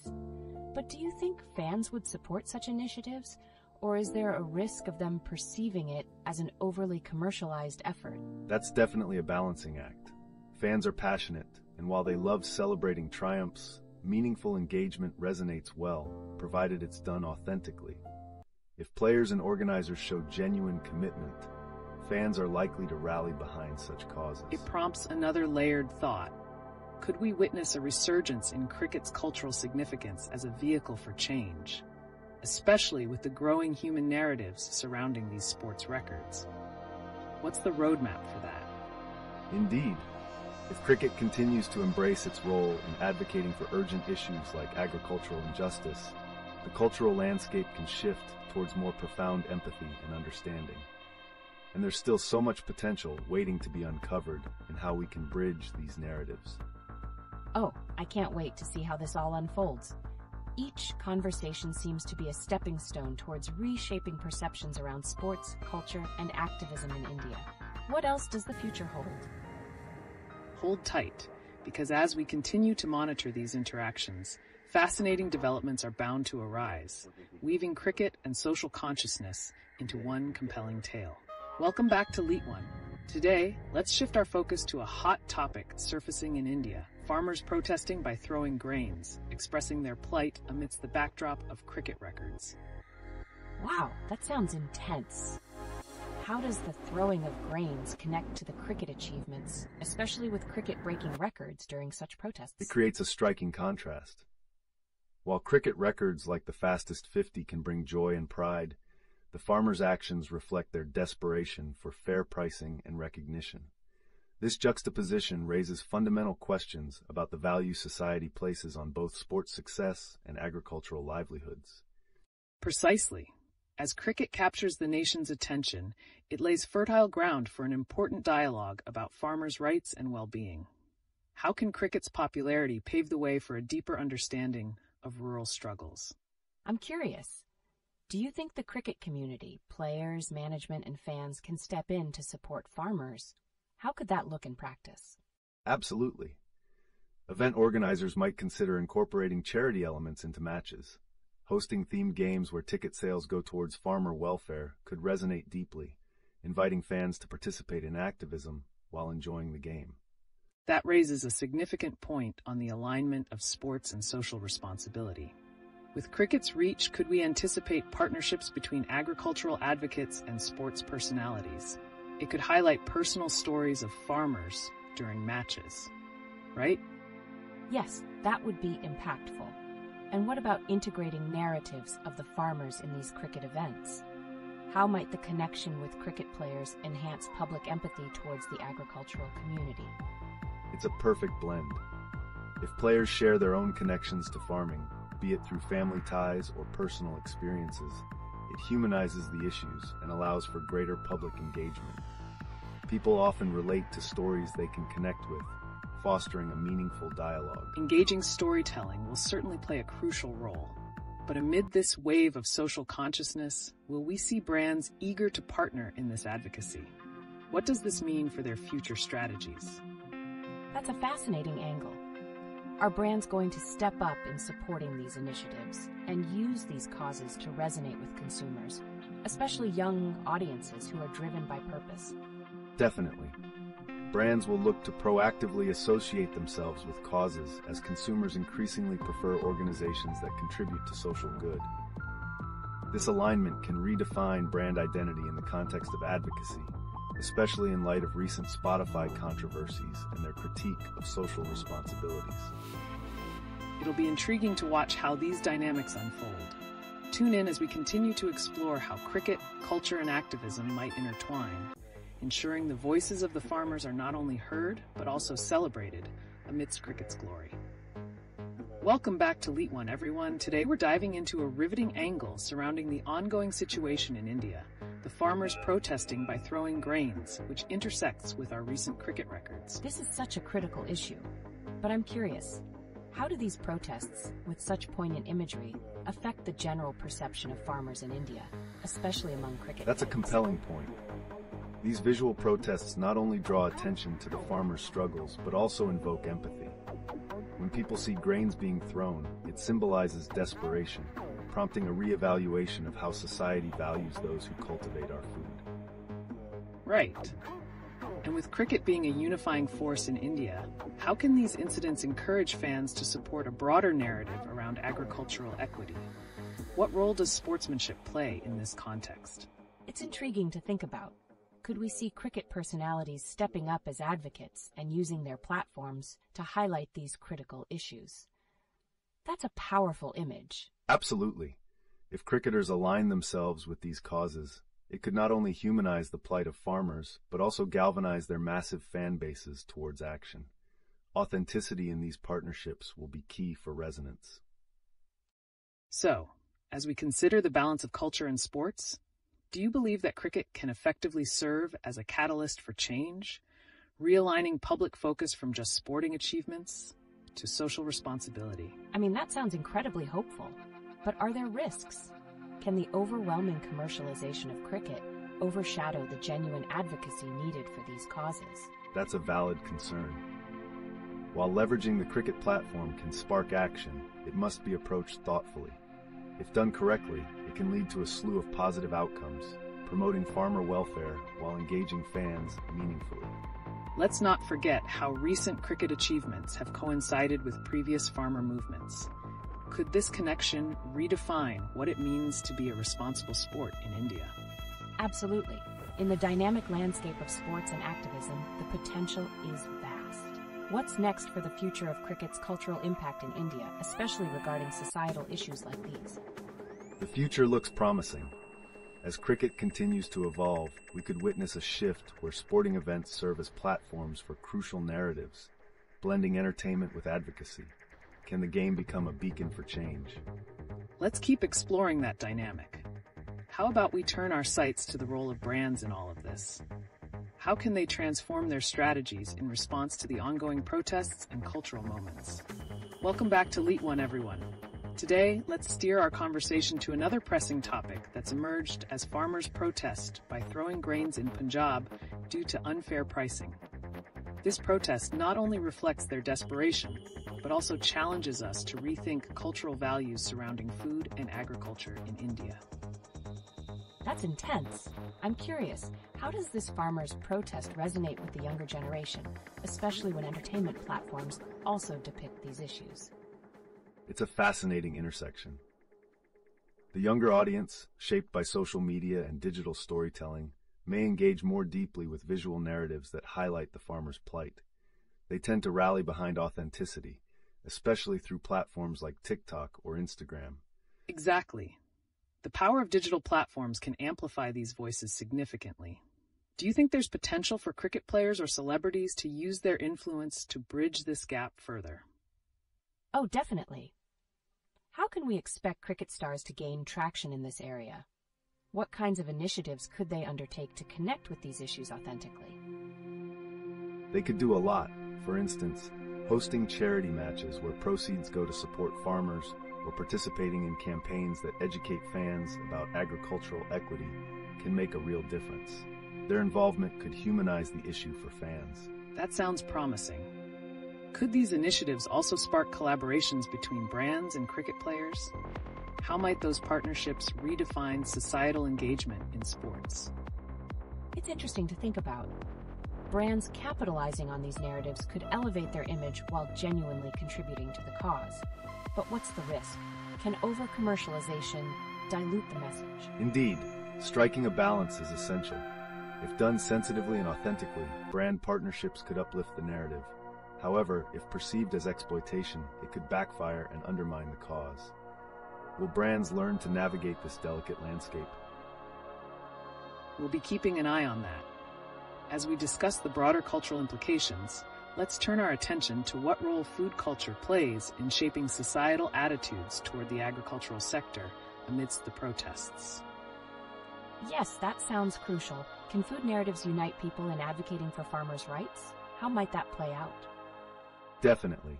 By celebrating local produce in urban spaces and amidst cricket culture, we could foster a communal respect for farmers.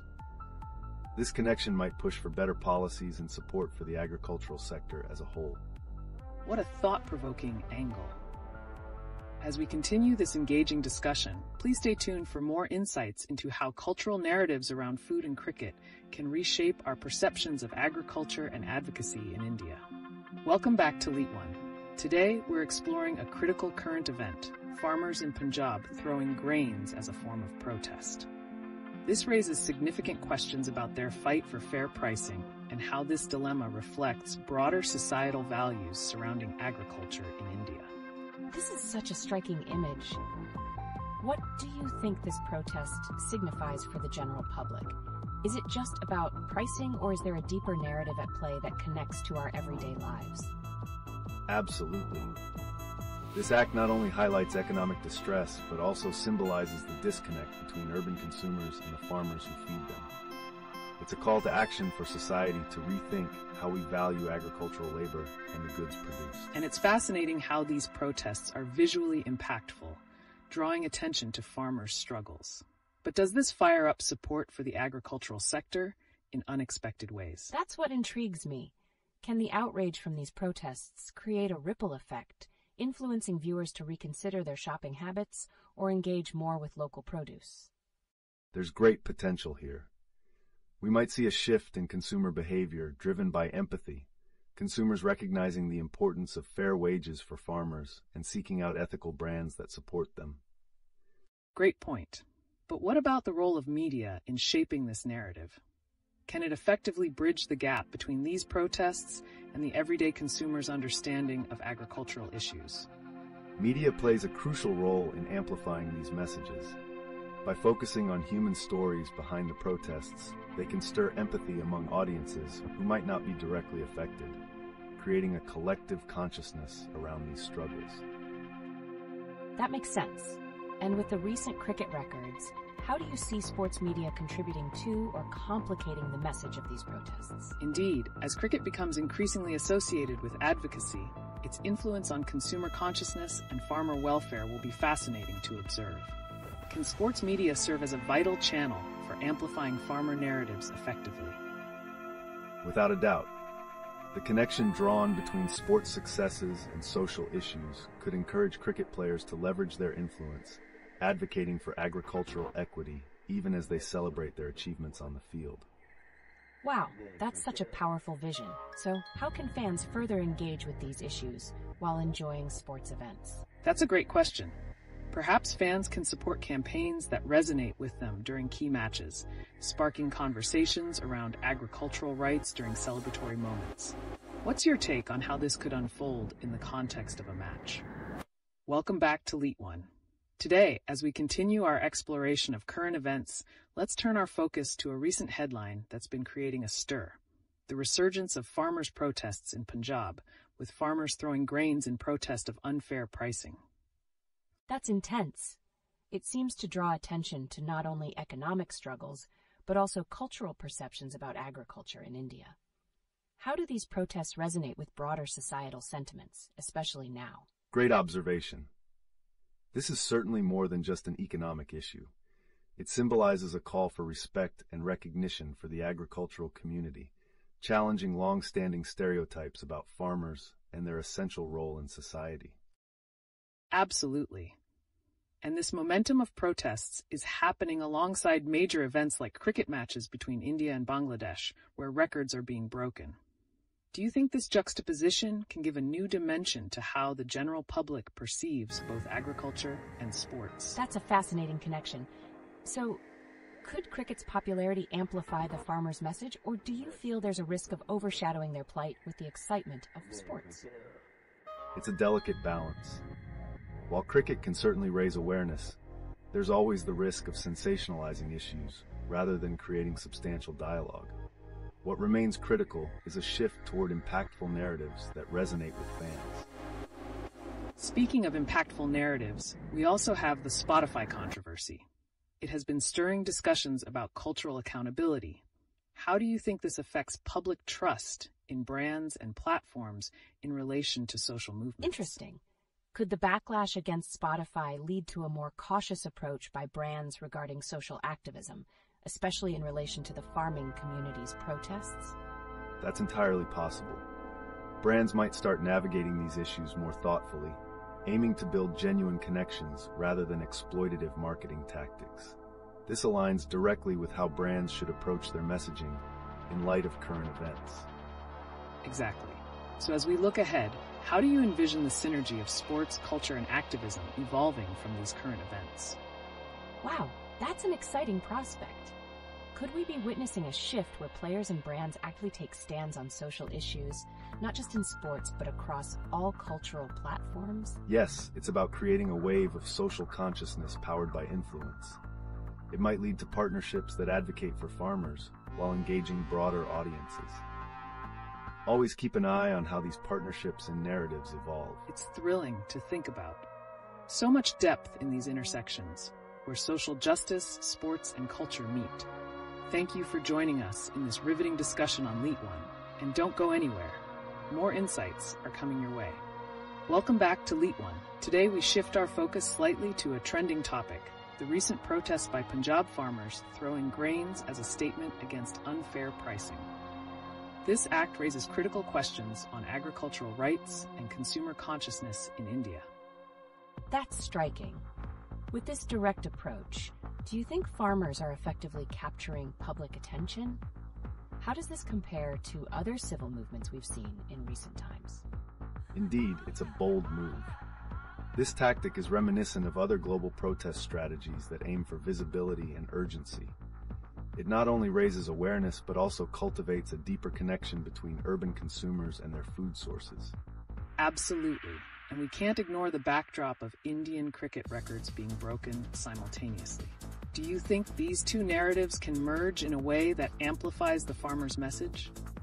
It sounds promising, but how can the sporting community genuinely engage with these protests without coming off as opportunistic? Is there a chance they might overshadow the farmers' real issues? That's a valid concern. The trick lies in building genuine partnerships that focus on advocacy rather than mere spectacle. Cricket should serve as a platform for fostering meaningful dialogues about agricultural justice. That's insightful. Now, what role do you think media coverage plays in shaping public perception of these protests and linking it to cricket? Are they supportive, or could they complicate the message?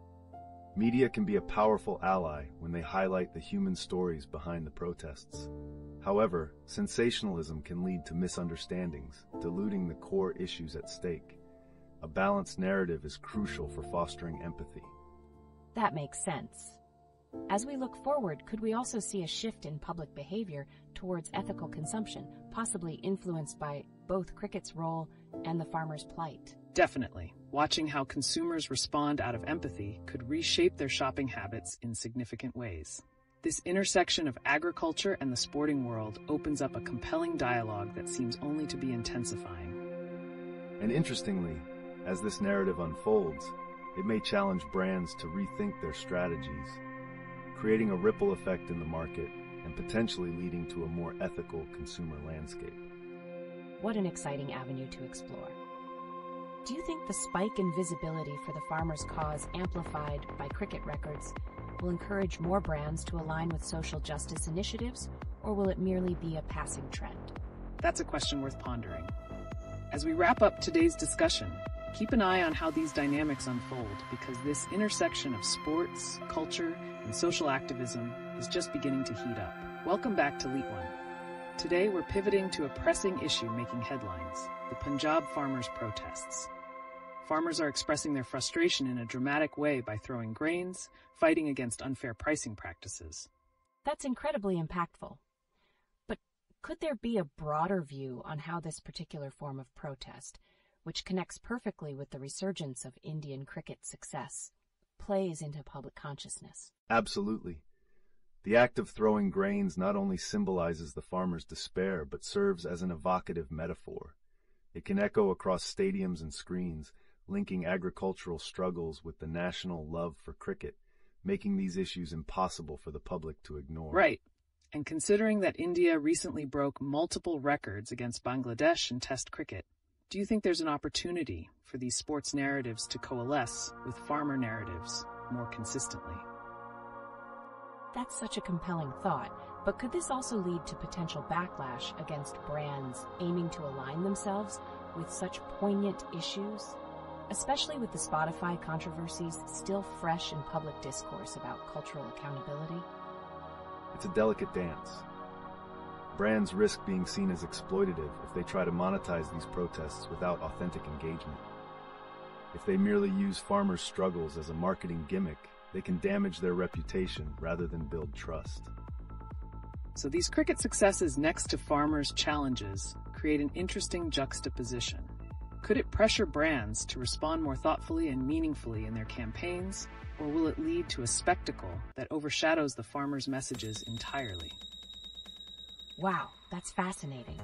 Is there a chance that as cricket continues to attract attention, farmers' issues might inadvertently get diluted, or could both narratives elevate each other in powerful ways? Definitely a real concern. The goal should be a partnership that fosters awareness and respect for agricultural rights, ensuring the voices of farmers resonate alongside the excitement of cricket rather than being overlooked. And as we continue to witness the unfolding of these events, what are your predictions for the public's response? Is there a shift imminent in consumer behavior as it relates to ethical practices in deals with agricultural products? I can't help but wonder if this could lead to a new wave of responsible consumerism. Could we be looking at an era where people consciously choose brands that support agricultural justice? Indeed. We might be on the brink of a movement wherein consumer awareness drives brands to take ethical stances, propelling deeper connections between urban consumers and the agricultural community. Exciting times ahead. Make sure you share your thoughts and experiences in the chat. The intersection of protest, cricket, and brand accountability is sure to shape the landscape of social activism moving here. Stay tuned. Welcome back to LeetOne. As we navigate the latest waves in India, a significant topic has emerged: the recent protests by Punjab farmers. This remarkable form of protest, throwing grains, raises questions about agricultural rights and the collective responsibility of consumers. Wow, that's powerful imagery. Could this act lead to greater public empathy towards farmers? Or does it risk overshadowing the deeper issues that prompted these protests? Each action creates ripples. The act of throwing grains symbolizes distress, but also sparks a conversation about fairness in agricultural pricing. It paints a vivid picture that communities can respond to emotively, potentially reshaping public perspectives. Exactly. There's an intriguing tension here between peers on the ground and affluent urban consumers who often remain unaware of agricultural challenges. How might this protest shift that perception? That's an excellent point. Are brands and media paying enough attention to these narratives, or is there a risk they might exploit the farmers' struggles for profit without genuine engagement? Absolutely. Media should strive for depth, focusing on the farmers' voices rather than sensationalizing their suffering. Misrepresentation could lead to misunderstanding, further complicating the message at hand. And speaking of media representation, in light of recent cricket records, can we expect those in media to reflect on these social issues more seriously? Will they prioritize ethical narratives over mere entertainment? So many layers to this. Does cricket's growing visibility also amplify the farmers' hardships, or does it risk trivializing their plight in the face of national pride? That's the crux of the matter. Cricket could indeed serve as a megaphone, lending weight to the farmers' struggles. But it's crucial that this association remains respectful and purposeful, ensuring that their voices aren't drowned out by the fanfare. Fascinating insights. As we continue to focus on the intersection of sports, culture, and activism, what broader shifts might we witness in consumer behavior towards sustainability and ethical humanitarian practices as a consequence of these events? That's something to ponder. Could we see a rise in mindful consumerism driven by a greater awareness of the stories behind our food? Without a doubt, if consumers begin to view their choices as more than transactions, we might indeed welcome a new era of responsible consumerism, where compassion guides shopping habits. Stay tuned as we explore these dynamic shifts and their potential impact on India's socioeconomic landscape. The journey has just begun. Welcome back to LeetOne. Today, we're shifting our focus to another pressing issue that's making headlines: the protests by Punjab farmers and their dramatic method of throwing grains. What does this signify in terms of social and economic relationships in India? That sounds intense. It makes me wonder, how does this unconventional form of protest interact with public perceptions of farmers and their rights? A provocative action like throwing grains doesn't just express frustration. It serves as a powerful statement about the unfair pricing practices in the market. This could significantly alter public perception, fostering empathy towards the farmer's plight. Right. But considering the backdrop of ongoing cricket records, like the recent achievement against Bangladesh, does this create a unique tension or synergy between these celebrated moments and the struggle for agricultural rights? It's such a contrast. Could this cricket success lead to a disconnect where the public becomes more focused on sporting achievements rather than the farmers' issues at stake? That's a significant concern. If the narrative surrounding cricket overshadows the farmers' struggles, we risk creating a chasm between urban consumers and the agricultural community. Absolutely. And with platforms like Spotify facing cultural accountability issues, how do you think media representation could change in relation to farmers' narratives as a result of these protests? Wow, it feels like now is the time for media to step up. Is there a chance that brands could utilize the farmers' protest effectively, or could they risk commodifying their struggles instead? That line is indeed precarious.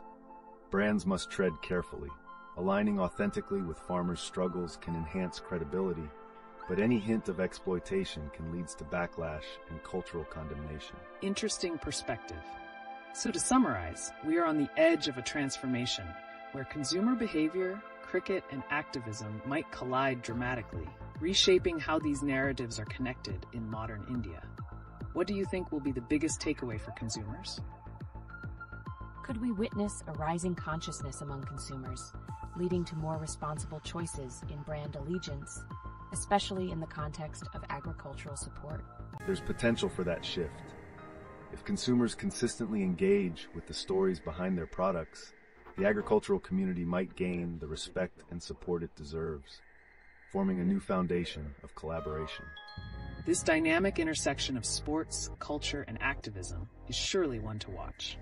Thank you all for tuning in today, and continue to share your thoughts as the revelations unfold. Welcome back to LeetOne. Today we're diving into a thrilling intersection of current events, notably the Punjab farmers' protests, along with some interesting occurrences in the world of cricket. How are these events shaping public discourse around social justice in India? It's captivating.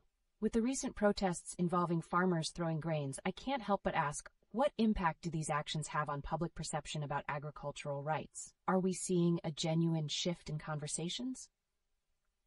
The farmers' protest is a critical reflection of their dire situation. Acts like throwing grains not only communicate frustration, but also serve as a call to action for society to recognize the ongoing struggles, urging consumers to reconsider their roles in the agricultural economy. That's a compelling point.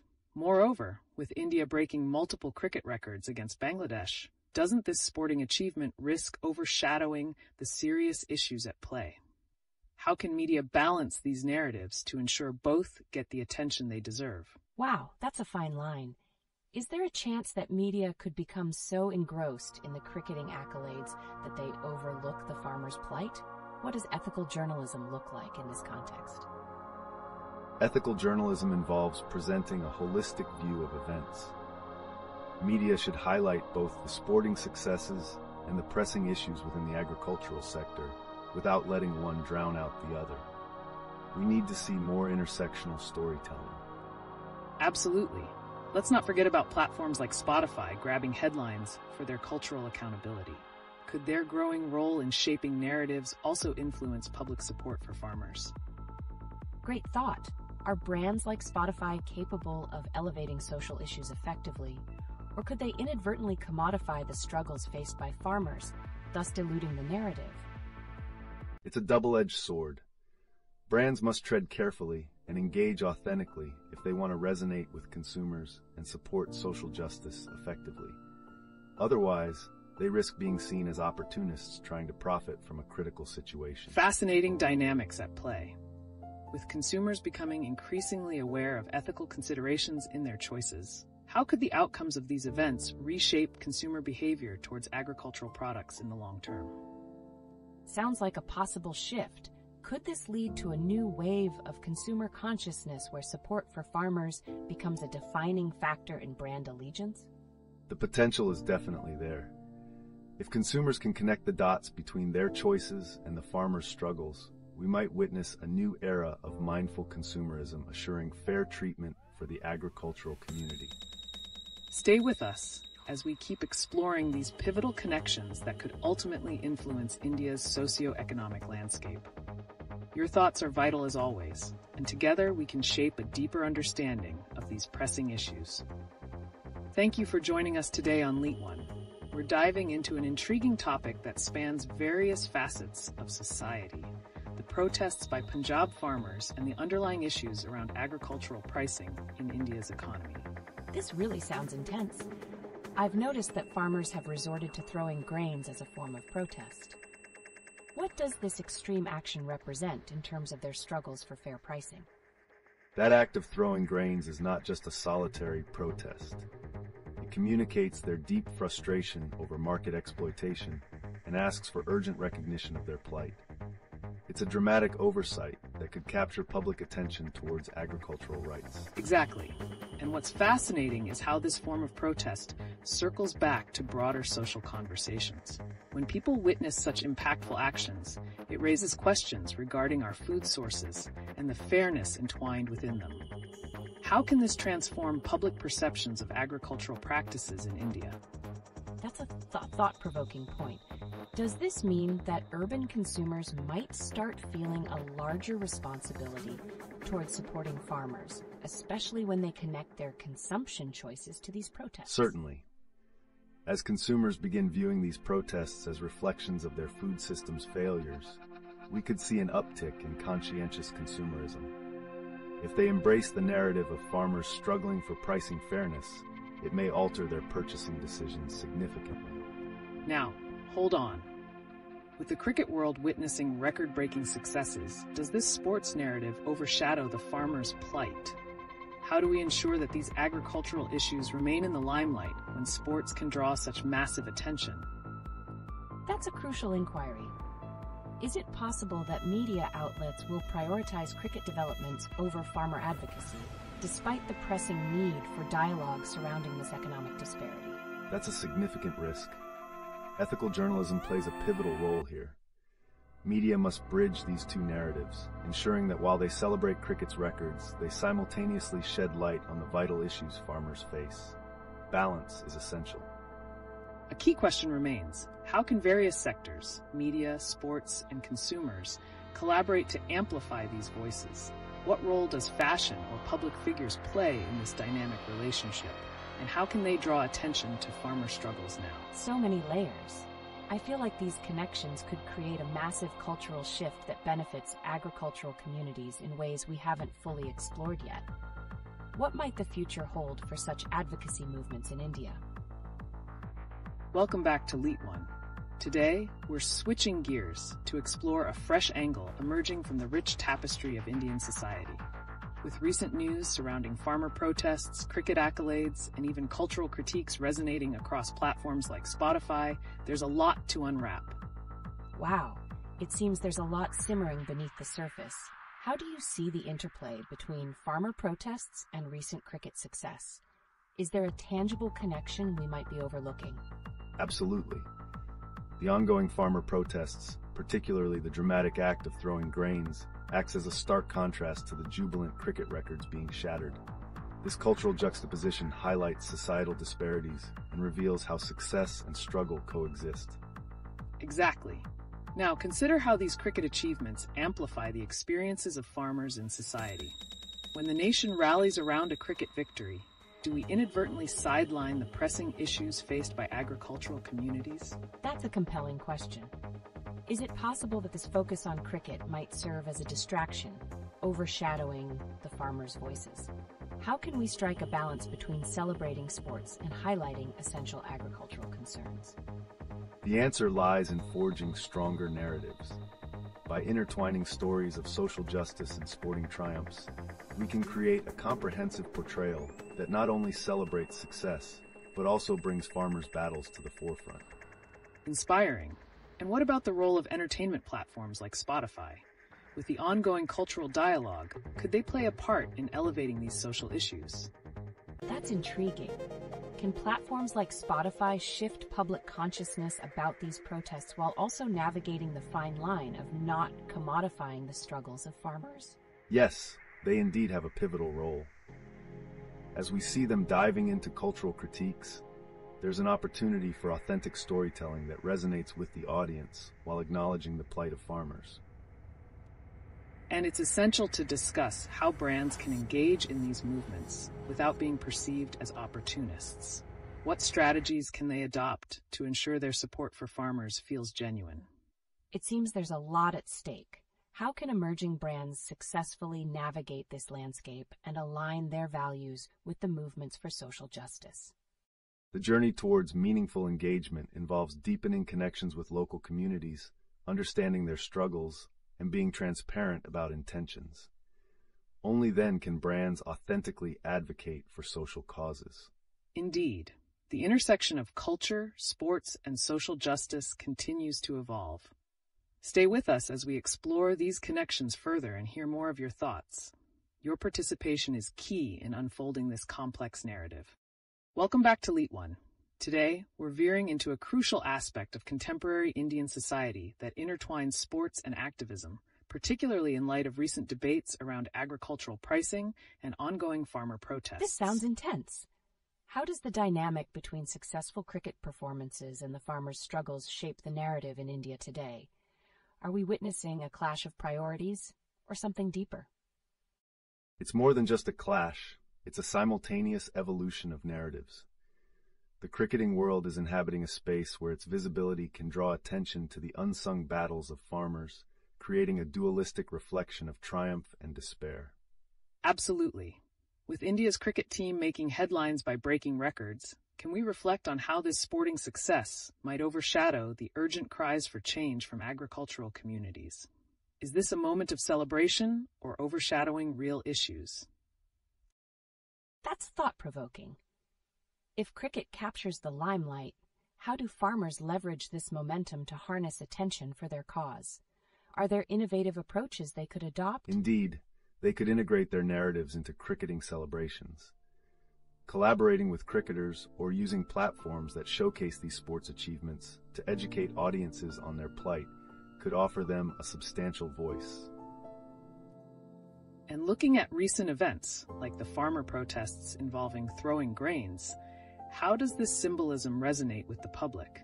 Is there a risk of misinterpretation among urban consumers who may not understand its urgency? It sounds like a direct plea. But can urban audiences close that gap? How can they better empathize with the challenges faced by farmers rather than seeing it merely as a spectacle or distraction from sports? That's a critical observation. Bridging the urban-rural divide requires media narratives that combine the celebratory aspect of sports with the stark realities of agrarian distress. Such storytelling may help urban audiences grasp the weight of these protests. Now that raises another question. What about the role of popular culture in this equation? How can fashion or digital platforms play a hand in creating an even more compelling narrative surrounding farmer advocacy alongside cricket success? This is riveting. If we juxtapose the vivid imagery of cricketing triumphs with the stark realities of protests, can we create a movement that beckons the urgency of agricultural issues in the public conscience? Absolutely. A movement driven by popular culture, where streetwear and cricket memorabilia address farmer struggles, could create a compelling dialogue, where social responsibility becomes fashionable. There's so much potential here. We're left wondering, how can communities propel this consciousness forward? What are the essential steps for sustained engagement that doesn't just raise awareness, but inspires collective action? Wow, what a landscape we're navigating. I'm excited to hear how these discussions can unfold further as we connect the dots between sports, culture, and farmer advocacy right here on LeetOne. Welcome back to LeetOne, everyone. Today we're diving into an issue that reflects the evolving societal landscape in India, how current events intersect with the world of sports, as recent farmer protests also make headlines against the backdrop of cricket triumphs. That's fascinating. Seeing as cricket has just broken 5 records in the second test against Bangladesh, how do these sporting achievements connect with the ongoing farmer protests? I mean, could there be an unexpected link? Definitely. As cricket captures national pride, it can distract from pressing issues like the farmer protests. Yet it also offers a unique opportunity for advocacy. When cricket celebrates victories, it's crucial that we also shed light on those who are struggling in the agricultural sector. Exactly. The act of Punjab farmers throwing grains in protest reveals a poignant truth about their economic struggles. Is it possible that such drastic measures could leverage sympathy or engagement from the cricket-loving audience? Wow, that's a powerful image. Do you think the fans would connect the joy of a cricket victory with the sorrow of a protest? How can the narrative shift to ensure that these voices aren't overshadowed by the excitement of cricket? It comes down to storytelling. By leveraging platforms like social media to combine cricket highlights with messages from farmers, we can craft a dialogue that fosters solidarity. We're at a tipping point. The question is, how can we effectively unite support while celebrating sports? And this brings us to brands. With the fashion market currently referencing popular sports culture, can we see more brands stepping in to support farmer advocacy without seeming opportunistic? That's a great point. Could collaborations between cricketers and farmer advocacy groups create a synergy that not only promotes awareness, but also provides tangible support to these farmers? Absolutely. When a cricketer endorses a farmer cause, they amplify the visibility of these struggles with their immense reach. However, it's essential that these partnerships don't just serve as marketing tactics, but genuinely address the root of the problem. There's so much potential here for multifaceted engagement. What new approaches can we consider that haven't been explored yet to sustain this conversation beyond the cricket field? This is such a rich topic. What if we also asked our viewers about their thoughts on how popular culture in India can play a role in framing these narratives? Engaging the audience in that dialogue can unveil fresh perspectives, reshaping how we view sports as not just a form of entertainment, but a powerful catalyst for societal change. The intersection of sports and culture is a realm with vast, untapped potential. So, let's keep the conversation flowing. What innovative ideas can the community propose to ensure these powerful narratives of farmers intertwine seamlessly with the triumphant tales of cricket? Share your thoughts with us. Welcome back to LeetOne, everyone. Today we're shifting our focus to a hotbed of conversation. How recent cricket achievements not only unite fans, but can also stir social awareness across various fronts. As India broke 5 team records in the recent test, we're pondering, what implications do these sporting milestones have beyond mere records? Wow, there's so much to unpack here. What do you think connects these cricketing triumphs with the ongoing farmer protests? Could there be a deeper narrative that resonates with both events? It's an intriguing relationship. Cricketing achievements can amplify visibility for important social issues. When fans celebrate victories, it provides an opening to reflect on parallel struggles like those seen in the agricultural sector. The stark reality of farmers fighting for fair prices while cricket captures the limelight speaks to a broader disconnection in society. And let's not forget about the cultural aspects at play. In a land where sports and entertainment intertwine, how might we see brands, like those venturing into cricket, taking an active role in addressing farmer advocacy without seeming opportunistic? That's captivating. Could we see a scenario where brands leverage cricketing events to initiate campaigns that educate fans about farmers' issues? What initiatives might they pursue to forge that vital connection? Certainly. By sponsoring cricket events while also promoting farmers' narratives, brands can engage audiences in a way that generates empathy. Collaborations with cricketers to highlight agricultural struggles can create a potent dialogue that resonates deeply within urban audiences. Intriguing. Our viewers might be wondering about the impact of recent controversies, such as those surrounding Spotify, which has ignited conversations about cultural shifts. Are there lessons here that could enhance awareness among cricket fans regarding social justice issues? Fascinating point. How can we take a hard look at these influences and ensure that our discussions around sports transcend into social advocacy? Do we risk missing the opportunity if we don't address these connections properly? We absolutely do. Using cultural moments tied to cricket, such as record-breaking achievements, can serve as a springboard for dialogue on current events, including the farmer protests. Balancing enjoyment of the sport with an understanding of pressing social challenges is essential for a more compassionate society. Right. And let's not overlook the urban-rural divide that sometimes clouds these narratives. How can cricket serve as a bridge, one that fosters understanding and empathy among urban fans who may be disconnected from the daily realities of farmers? That's such an essential topic. What are some innovative storytelling strategies we could explore to ensure the voices of farmers aren't drowned out when everyone's caught up in celebrating sports? The answer might lie in leveraging digital platforms. By creating content that merges cricket highlights with farmer stories, we're not just celebrating victories, but also drawing attention to the battles that many face in silence. These narratives can build bridges where they matter the most. All great points. It's clear that while cricket rallies a nation, we must ensure that we also keep the lines of dialogue open for those struggling on different fronts. What message do we want to carry forward to our viewers in this context? Absolutely. It's about cultivating a mindset where both triumphs and struggles are acknowledged together. Let's encourage our audience to engage actively, not only with cricket, but also with the underlying issues that influence our society. Indeed, the responsibility lies with us all to foster an environment where sports and social advocacy can coexist. The challenge moves us towards a richer understanding and action for change, not just applause for records broken. Welcome back to LeetOne, everyone.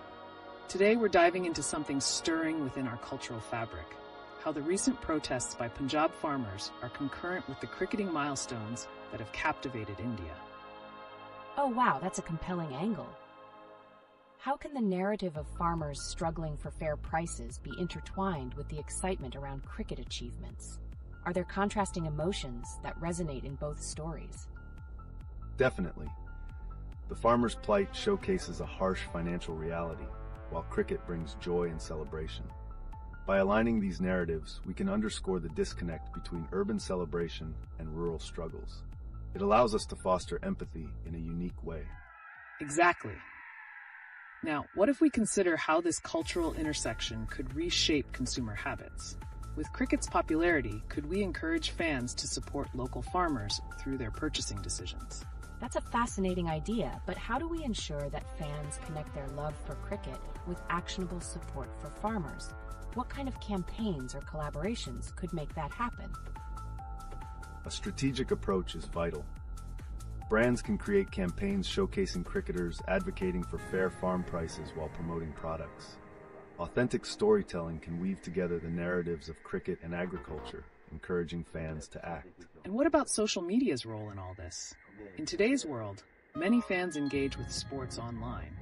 Could platforms like Spotify utilize these stories to prompt discussions that go beyond the sport? Absolutely. But how can we ensure that these messages don't get lost in the noise of everyday content? What strategies should we adopt to keep these vital conversations alive and impactful? It's about consistency and relevance. Repeated engagement through captivating content that establishes emotional connections is crucial. By collaborating with influencers and content creators, we can reach wider audiences and keep the dialogue ongoing. There's much to explore here. And amidst all these discussions, we must ask ourselves, how can we authentically align cricket celebrations with the urgent need for farmer support without overshadowing either narrative? Such an important question. Perhaps we could invite our audience to share their perspectives on this balance. How can we promote both cricket and farmers' needs without creating conflict? A call to action through joint events or initiatives could be a powerful solution. Integrating cricket festivities with farmer markets, for instance, could promote local produce while celebrating the sport. That's an exciting prospect. So viewers, what do you think? Can we create a movement that embraces both cricket fandom and tangible support for our farmers? We want to hear your thoughts. Welcome back to LeetOne. Today's focus takes us somewhere intriguing, examining the intersection of recent sports achievements and significant social movements. such as the farmers' protests in Punjab. That sounds riveting. I noticed there's a recent cricket achievement regarding breaking records. Do these sports milestones really play into broader societal issues like the farmers' play? Absolutely. Breaking records can symbolize national unity and engagement, but it's crucial to connect these triumphs to social advocacy. The cricketing success brings attention, but it also opens the door for highlighting the struggles of farmers simultaneously. Spot on. And just think about how it creates an opportunity for brands to step up. They could use cricket events as a platform to reshape public consciousness about farmers' rights, perhaps highlighting the stark contrast between celebration and struggle. Fascinating. But how can we ensure that brands don't come off as just exploiting the narrative for their gain? What strategies could they employ to genuinely resonate with both cricket fans and those advocating for change? That's a great question. Authentic storytelling is essential. Brands must actively involve farmers in their campaigns, showcasing their tales alongside cricket achievements, so the public sees the reality behind the narrative rather than just a marketing angle. In this way, cricket and socio-cultural conversations could become intertwined. Imagine the compelling impact if cricketing heroes began using their visibility to advocate for farmers, creating a sense of shared responsibility among fans. Absolutely. If fans see their favorite players taking a stand, it could transform their perspective. Do you think we might witness an increase in collaborations between cricketers and social movements moving forward? It's very possible. The current landscape encourages partnerships that reflect authenticity. As we navigate through shifting narratives around cultural topics like Spotify's recent controversies, integrating sports figures into advocacy could pave the way for more targeted efforts. Think about it. As the cricketing community grows intertwined with social issues, the potential for awareness could be massive. We might be on the verge of seeing initiatives that elevate farmer advocacy at major sporting events. Wow, yes. But I wonder, with all these potential collaborations, how can we measure their impact? What metrics could help gauge the success of these initiatives in fostering awareness and inspiring change? Welcome back to LeetOne, everyone. Today we're switching gears slightly to examine something that's just made waves in the news. Recent incidents connected to social movements, including farmers' protests alongside cricket achievements. That's intriguing. How are these social movements manifesting in our daily lives, particularly with the cricketing backdrop?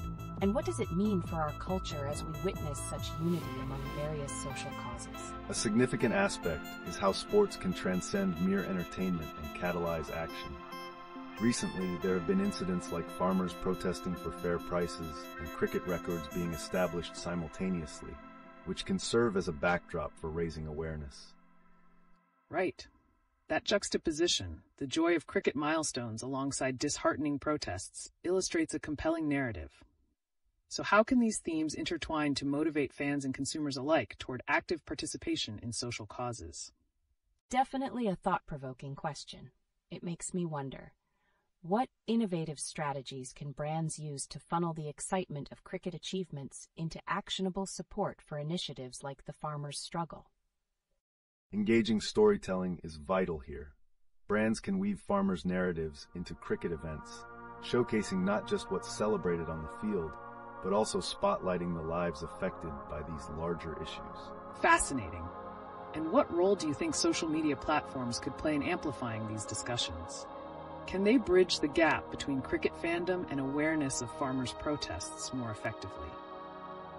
That sounds promising. But as we explore these potentials, what challenges might arise in keeping these conversations relevant amidst ongoing cricketing festivities and ever-changing consumer attention? Excellent point. The key is creating authentic and emotionally resonant content that sparks dialogue, not just noise. Consistent engagement through campaigns can keep these vital conversations at the forefront. And amidst all this, we must consider, could major cricketing events become platforms not only for celebration, but also for deepening societal understanding and driving change? It certainly seems possible. How can we as a community work together to make this shift happen? What actionable steps can cricket fans take to support these movements in a meaningful way? The crucial part lies in ongoing dialogue and responsible consumption.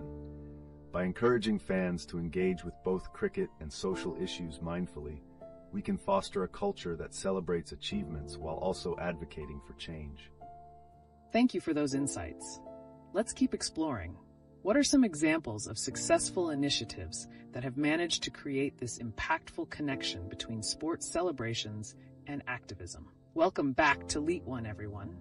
As we continue our discussion, we have an intriguing topic stemming from recent news about cricket achievements and ongoing social movements. Specifically, we will explore the current atmosphere in India with escalating farmer protests against unfair pricing while witnessing cricket records being established. That sounds incredibly relevant.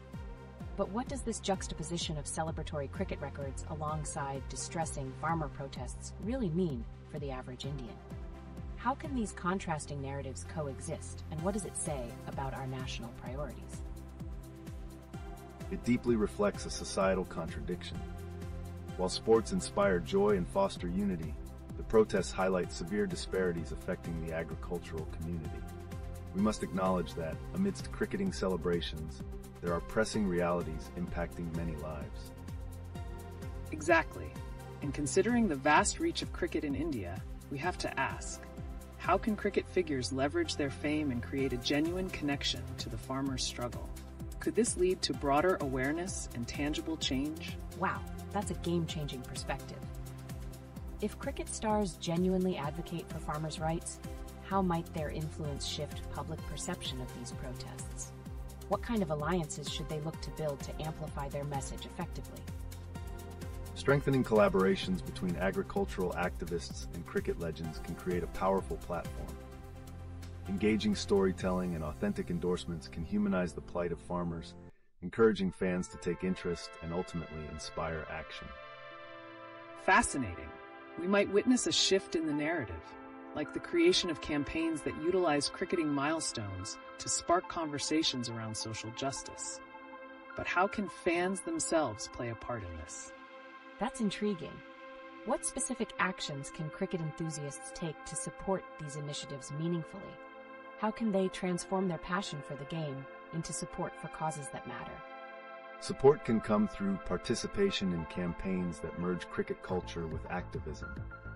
Fans should seek out events or movements that center on agricultural issues, thereby intertwining their love for the game with purpose-driven actions. Engaging with local farming communities during cricket celebrations could be a start. Imagine integrating farmer markets or showcasing local produce at matches. It might create a wave of support that bridges cricket with agricultural advocacy. Such a fantastic idea. But can this really transform serious social dialogues, or do you think the allure of sporting events might overshadow the urgent issues at play? Welcome back to LeetOne, everyone. Today, we're turning our attention to some striking juxtaposition in current Indian news, especially the eye-catching records set by the Indian cricket team against the backdrop of the ongoing farmer protests. That sounds incredibly compelling. With records being broken on the cricket field while farmers are protesting for fair prices, what does it signify about the state of contemporary India? It's a complex scenario. The excitement of cricket records offers a momentary distraction, yet the persistent struggles of farmers demand urgent attention. This dynamic reveals a diverse cultural landscape where sports and activism coexist, often in tension. Right. And considering recent events, such as the farmers tossing grains in protests, how can cricketing achievements be harnessed to spotlight these pressing issues rather than divert attention from them? That's a great point. So could we potentially see cricket stars taking a stand and using their status to advocate for farmers? What might that look like through campaigns or events? Absolutely. Establishing collaborations between cricket icons and farmer advocacy groups could create a powerful narrative, showcasing both celebration on the field and critical struggles off it. This calls for innovative campaigns that blend sports with social messaging. And not just campaigns. How can brands also evolve in their strategy to align cricket events with broader societal issues? Is it realistic to think they could drive meaningful dialogue? Definitely. In an age where consumers demand authenticity, could a well-crafted campaign during cricket matches not only promote products, but also educate fans about agricultural challenges. That's exactly what's needed. Integrating storytelling methods that resonate emotionally with the audience can truly create impact, not just during match days, but throughout the year. The collaboration could include storytelling segments that reveal personal experiences of farmers amidst the excitement of cricket. And there lies the excitement of this intersection. It's intriguing to think how this convergence of sports, culture, and social activism can address not only current disparities, but also prepare us for broader conversations. What comes next? These challenges highlight the urgent need for collective awareness and engagement. Wow, I love where this is heading. So as we look forward, how do you see these campaigns influencing not just sports enthusiasts, but general public sentiment and action toward agricultural issues? The potential is vast. As cricket captures the hearts of millions, aligning this passion with social causes could enhance empathy, leading to real change. Continuous focus on these connections can deepen its impact, keeping agricultural issues within the public's consciousness. How exciting! The idea that a game, fueled by passion, can transcend mere entertainment to spark meaningful advocacy is truly revolutionary. Stick around as we further explore how this can unfold in real time across India. Welcome back to LeetOne, everyone. Today, we're diving deep into the dynamic world of cricket and its ripple effects on societal concerns, focusing on the striking record set by the Indian cricket team amidst ongoing farmer protests in Punjab. This is really fascinating. How can we draw connections between these cricket achievements and something as serious as the farmers' fight for fair prices? Are there examples where sports have successfully engaged with social causes? There's much to unpack here. The recent farmer protests signify a critical cultural moment, but cricket's success can serve as a powerful platform for awareness. Some teams and players have already championed causes, influencing public sentiment, and we could witness similar actions spring from recent cricket milestones. Exactly. Furthermore, what if cricket events included segments that highlighted these injustices, perhaps integrating the voices of farmers during live broadcasts? It could generate conversations that elevate not just the sport, but also those urgent issues without overshadowing one or the other. Wow, that's a brilliant idea. But do you think fans would resonate with this blend of sport and social responsibility? Could there be resistance, or do we think the cricket community could embrace it? There's always potential for mixed reactions. However, with cricket being such a beloved national sport, fans might find new meaning in supporting players who advocate for these crucial causes. The emotional connection to heroes could leverage significant influence over public perceptions. Great point. By engaging cricket stars in advocacy, we might see a shift, one that empowers different narratives within Indian society. Yet it's crucial for brands and media to also align themselves, ensuring that the spotlight doesn't just flicker out after a brief engagement. So are we suggesting a movement where cricket can transcend sport and become a catalyst for real social change? That's incredible. What types of long-term initiatives could emerge from such collaboration? It's promising to envision cricket campaigns that don't just celebrate records, but also spotlight social issues. Initiatives focused on sustainable agriculture, farmer welfare, or educational programs. This could evolve into a playbook for future sporting events, intertwining success with responsibility and lasting legacy. Indeed. The challenge lies in maintaining momentum and authenticity, ensuring it's not just a one-off spectacle. As we witness cricket's growth, the dialogue could foster deeper connections while addressing multifaceted societal layers in India. I can see the potential, but I'm also wondering, how can fans actively participate in these initiatives? What role will they play in championing the causes alongside their love for the game? Fans can advocate by supporting local initiatives and outreach programs, participating in campaigns that resonate with them, and demanding transparency from brands that associate with these movements. This interaction can amplify collective influence, driving necessary change while still celebrating the spirit of cricket. That's a strong call to action, and it opens the floor for more dialogue about how we maneuver these complex intersections. As we move forward, what do you think the relationship between sports, advocacy, and consumer awareness will look like? Welcome back to LeetOne, everyone. Today we're turning our focus to a fascinating juxtaposition in recent news: the Indian cricket team's impressive records during the escalation of farmer protests. Wow, that's incredible. So, how do you see the cricket team's achievements interacting with the ongoing socio-political scenario? There's a unique synthesis occurring. While cricket showcases the nation's talent and unity, the farmer protests underline deeper societal issues. As the cricketing community celebrates records, awareness of the farmer's plight is equally crucial. Absolutely. With cricket's popularity soaring, what if we explored how these records can normalize discussions about agriculture? Imagine means to intertwine these sport victories with impactful storytelling that resonates with the audience. That sounds promising. Could cricket stars step up as advocates for farmers, amplifying both the records and social messages together? How might such movements evolve? That's where we see potential. Sports figures already command immense influence in the public sphere. They could generate significant engagement by aligning with farmer advocacy, using cricket matches as a platform for raising awareness. Right.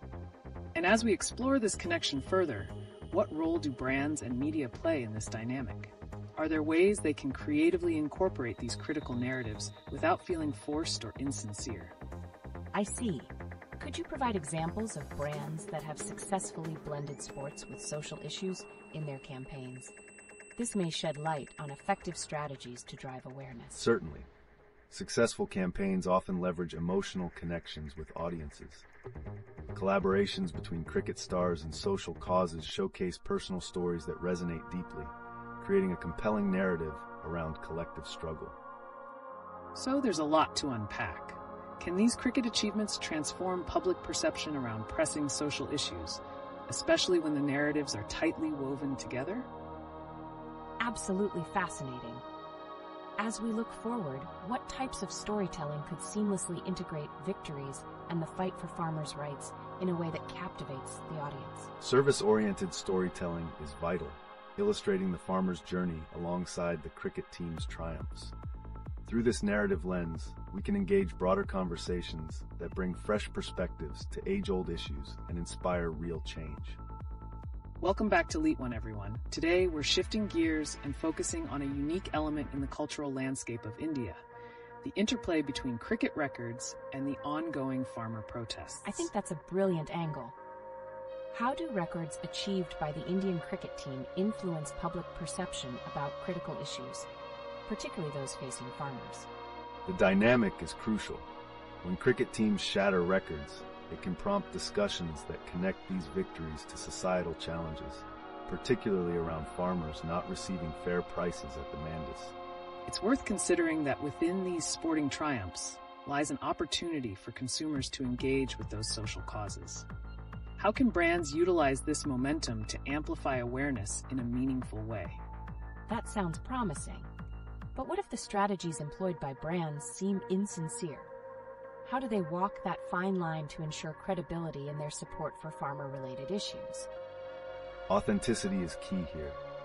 If brands genuinely partner with farmers and integrate their stories into marketing campaigns, they can create powerful narratives that align cricket success with grassroots advocacy, something we see sparking interest lately. Absolutely. And speaking of authenticity, how about the emotional connection fans have with cricket players? Could that bond be a motivating factor for fans to support agricultural reforms actively? That's an interesting perspective. So do you predict we might see cricket stars stepping forward not only as athletes but also as advocates for these pressing agricultural issues? Definitely. We're already observing some players taking a stand on social justice matters. Future campaigns could leverage the undeniable influence of cricket to bridge gaps between sports and advocacy, creating an enduring legacy. It raises an essential question. How will we recognize if these initiatives are effective? What metrics might inform us whether the conversation around agriculture is shifting due to this cricket-fueled movement? It appears we're on the cusp of transformative discussions. As cricket continues to reign supreme in the Indian cultural sphere, how can we ensure that this conversation doesn't get lost amidst all the noise? Tracking engagement and shifts in public sentiment will be vital. Initiatives that spotlight farmer achievements, alongside cricket records, could unite narratives and create a lasting impact on national dialogue. So many possibilities for an impactful future. We'll need to keep the audience's thoughts in mind. How they envision such connections being made will ultimately influence this unfolding story. Stay tuned as more exciting insights come your way. Welcome back to LeetOne. Today, we're stepping into another engaging facet of the Indian cultural landscape, the intersection of recent cricket achievements and socio-political movements in India, particularly the farmer protests. This sounds intriguing. We've seen cricket breaking records like never before, especially with India setting new milestones against Bangladesh. But how do these victories resonate with the ongoing discontent among farmers? Very pertinent question. As cricket teams achieve records, these events often serve as a distraction from pressing issues. However, they can also be utilized to spark awareness and mobilize discussions regarding the farmers' plight. Balancing celebration and advocacy is key. And there's a fascinating dynamic here. The sight of a cricket team breaking records could serve to rally support for farmers, but what mechanisms could drive this connection more effectively? Absolutely. Are there any noteworthy examples of how sports figures or events influence political activism in other cultures? It feels as if highlighting these connections could inspire actionable support from fans. Without a doubt, globally, we've seen sports figures leverage their platforms to address social issues, creating a tapestry where success in sports meets social activism. A compelling narrative could emerge from Indian cricket stars aligning their public personas with the farmer cause. That's a compelling angle. And with current events like the farmer protests, how might cricket serve to bridge these movements in a way that garners mainstream support? That leads me to ponder, could we see innovative advertisement campaigns around cricket matches that directly address these farmer issues? What would that look like, and how could they maintain authenticity? Authentic engagement is crucial. Brands could tap into cricket's massive following by sharing genuine stories of farmers amidst the games. By intertwining the players' success narratives with farmers' struggles, they can create impactful stories that resonate deeply with audiences. That's an enlightening perspective.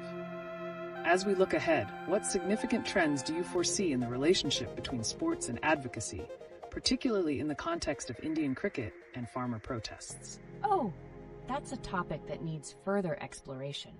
How might the cricket fandom evolve to not just celebrate wins but also take up the mantle for agrarian issues? Therein lies a pivotal future chapter. If cricket stars embody the narratives of farmers, inviting the public to engage actively, we might witness a monumental shift toward collective responsibility and advocacy, reshaping how we view both sports and social change. Indeed. The potential for cricket to elevate farmer issues while celebrating records brings exciting possibilities. Stay tuned as we continue exploring these connections, and let's hear what you all think.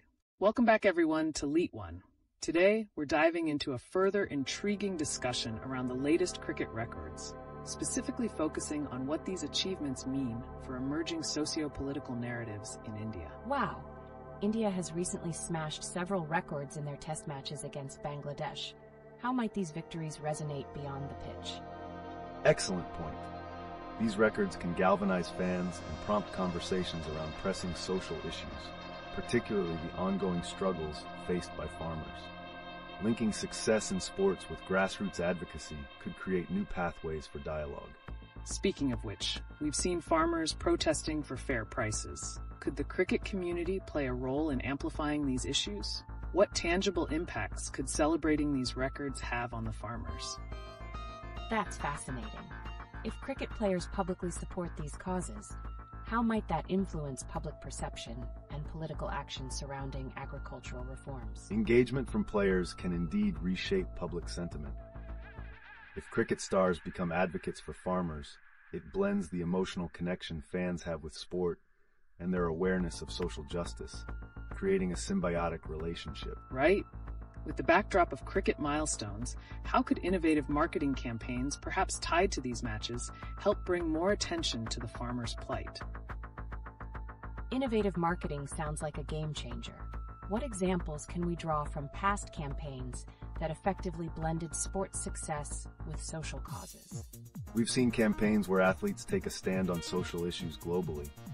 If cricket stars share touching narratives aligned with farmers' challenges, it could humanize the issues in a profound way, impacting how fans perceive both cricket and advocacy. This creates a compelling narrative. Both sports and social concerns can thrive side by side. However, could the risk be that commercial interests overshadow genuine support for farmers? That's a critical concern. How do we ensure that authenticity remains intact and brands don't just use these narratives for their gain? It boils down to transparency and community involvement. Brands must build trust with farmers and their communities, ensuring partnerships reflect legal and ethical commitment to the cause. And there lies a potential turning point. The cricket community has the power to inspire change, but how will they navigate this intricate landscape moving forward? Absolutely. With such dynamics at play, I'm curious about the future. What could we expect in the evolving relationship between cricket, cultural movements, and farming advocacy in the years to come? We're on the cusp of significant evolution. If cricket continues to reflect societal needs while fostering genuine connections to advocacy, we might witness a movement that redefines both sports and social activism on an unprecedented scale. Intriguing insights indeed. Thank you all for participating. We look forward to hearing more of your thoughts as we explore these vital intersections of Indian culture, cricket, and advocacy. Stay engaged for more exciting discussions. Welcome back to LeetOne, everyone. Today we're shifting gears to explore a topic that's gaining momentum across various platforms: how recent cricket records could impact the cultural narrative surrounding agricultural issues in India.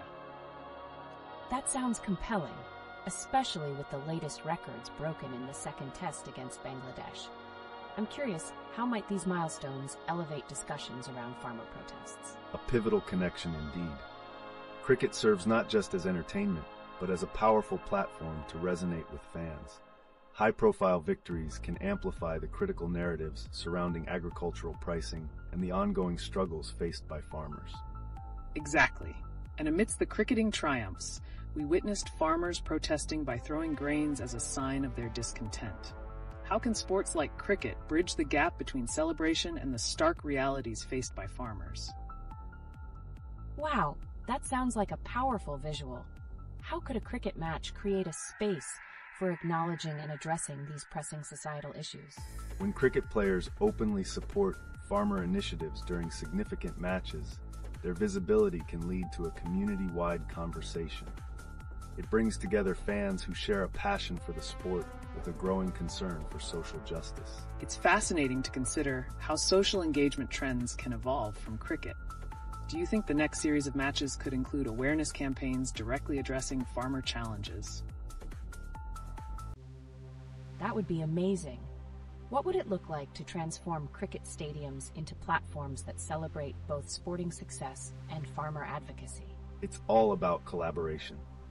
When organizations partner with cricket federations, we can create engaging advertisements that resonate with fans, making them aware of agricultural issues while celebrating record-breaking performances. And what if we delve deeper into the cultural landscape?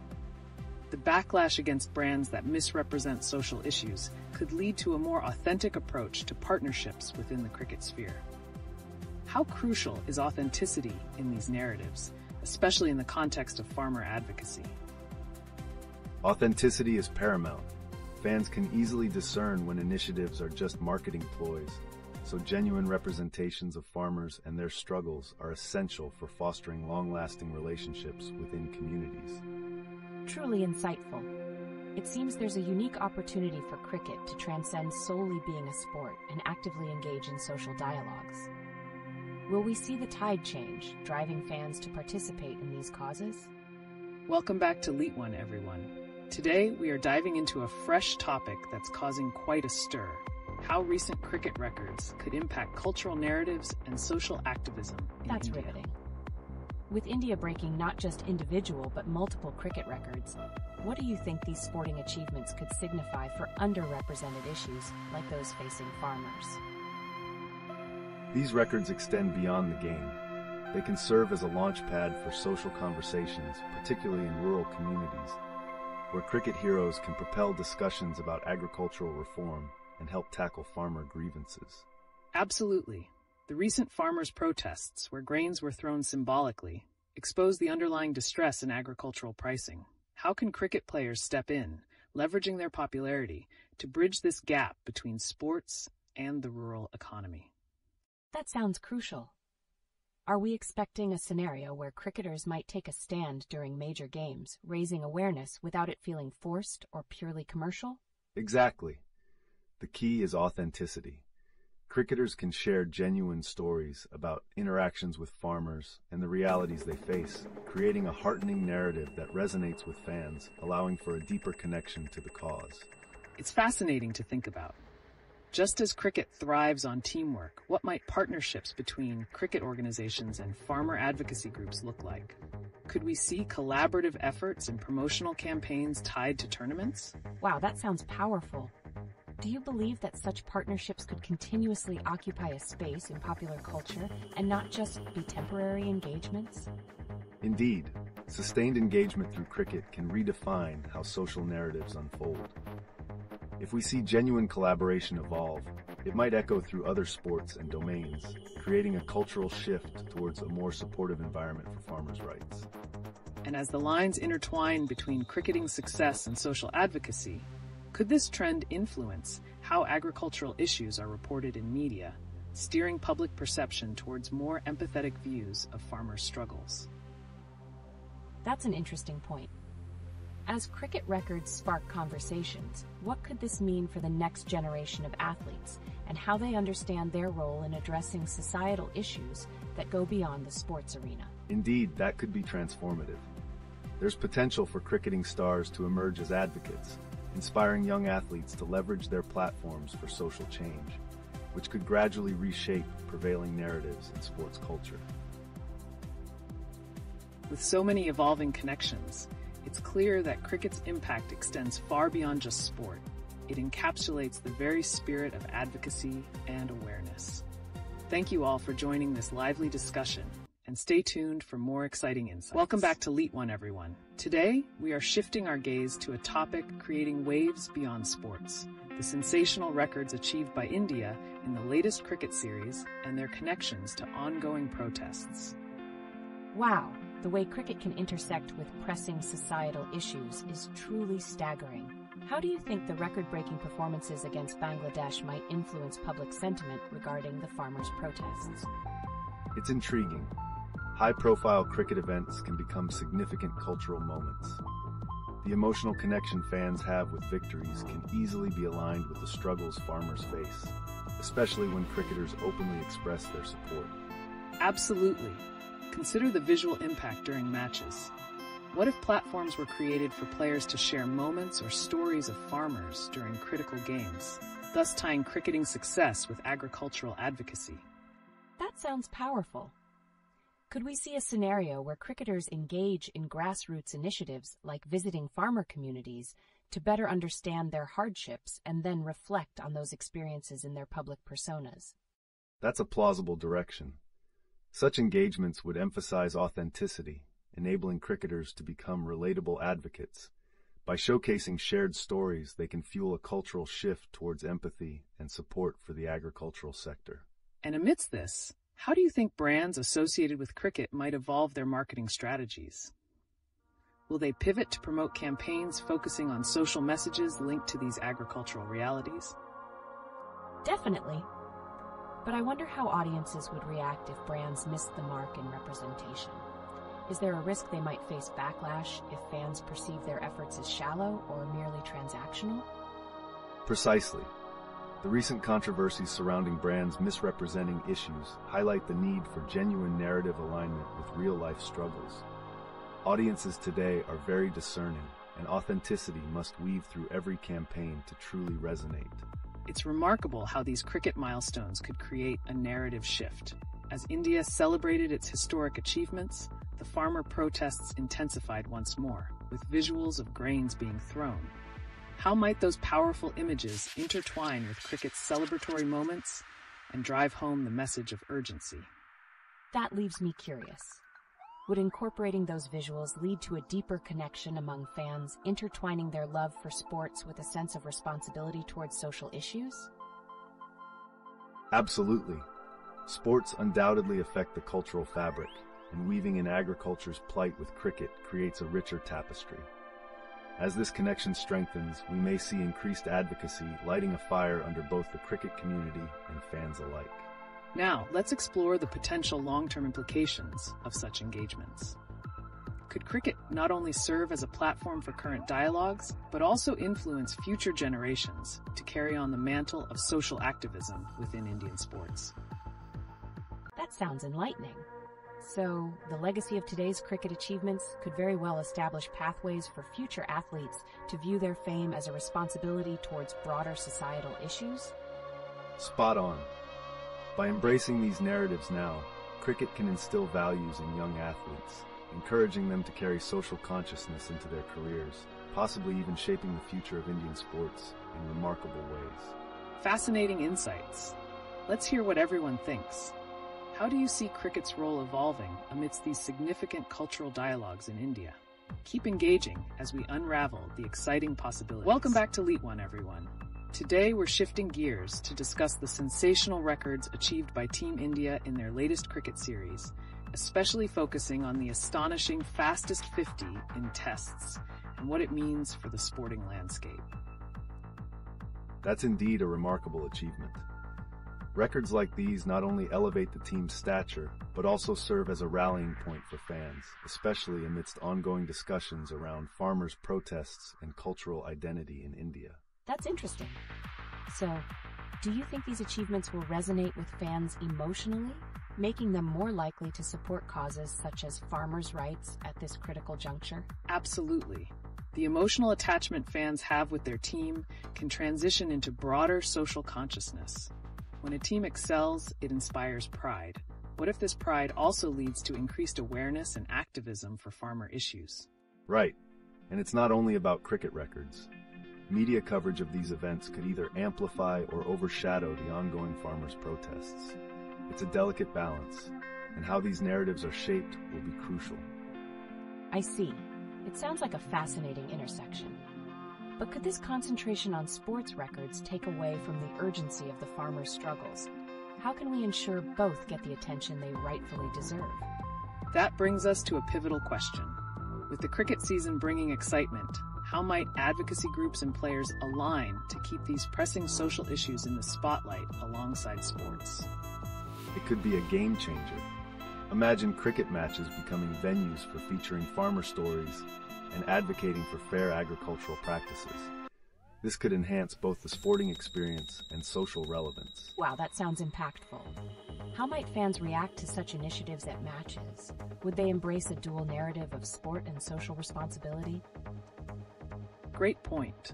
The success of such initiatives could depend on how naturally they integrate with the cricketing experience. If fans feel that this advocacy connects with their love for the game, it could foster deeper engagement. Absolutely. We might even see cricketers taking the lead here, leveraging their star power to address agricultural issues. Such strategic partnerships could redefine the cultural landscape, marrying sports and social advocacy like never before. It's thrilling to think about. Where do you both see this evolving in the future? Could we witness a transformation in how sporting events are perceived in relation to social justice? Exciting possibilities ahead. The cricketing world is full of potential, and bridging these gaps could ignite a movement. Stay tuned as we unpack more on this intriguing topic right here on LeetOne. Welcome back to LeetOne.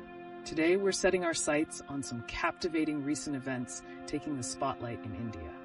Can you believe that amidst cricket records, there's a surge of farmer protests once again? It's truly astounding. How does the fastest 50 in tests relate to the ongoing farmers' struggles? Can cricket records really influence social movements like the farmer protests? For sure. The exhilarating achievements of the cricket team can provide a platform to bring attention to the agricultural crises. It's crucial to recognize that the excitement of sporting victories can foster unified support for such pressing issues. That makes sense. Could the emotional connection fans have to cricket serve as a catalyst, encouraging them to engage with social undertones, particularly amid the farmers' protests? Wow, that's intriguing. So do you think this creates a responsibility for sports figures to address such matters? How proactive could they be in reflecting social justice issues through their platform? Absolutely. Visibility is power.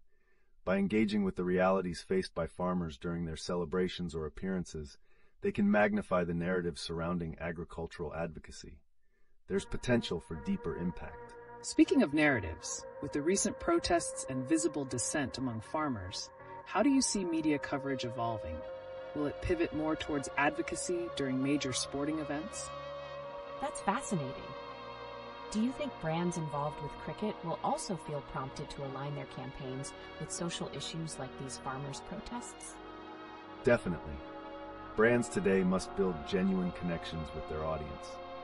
By linking these sports events to real societal struggles, they'll not only enhance their relevance, but also cultivate trust among consumers. It's a striking synergy, isn't it?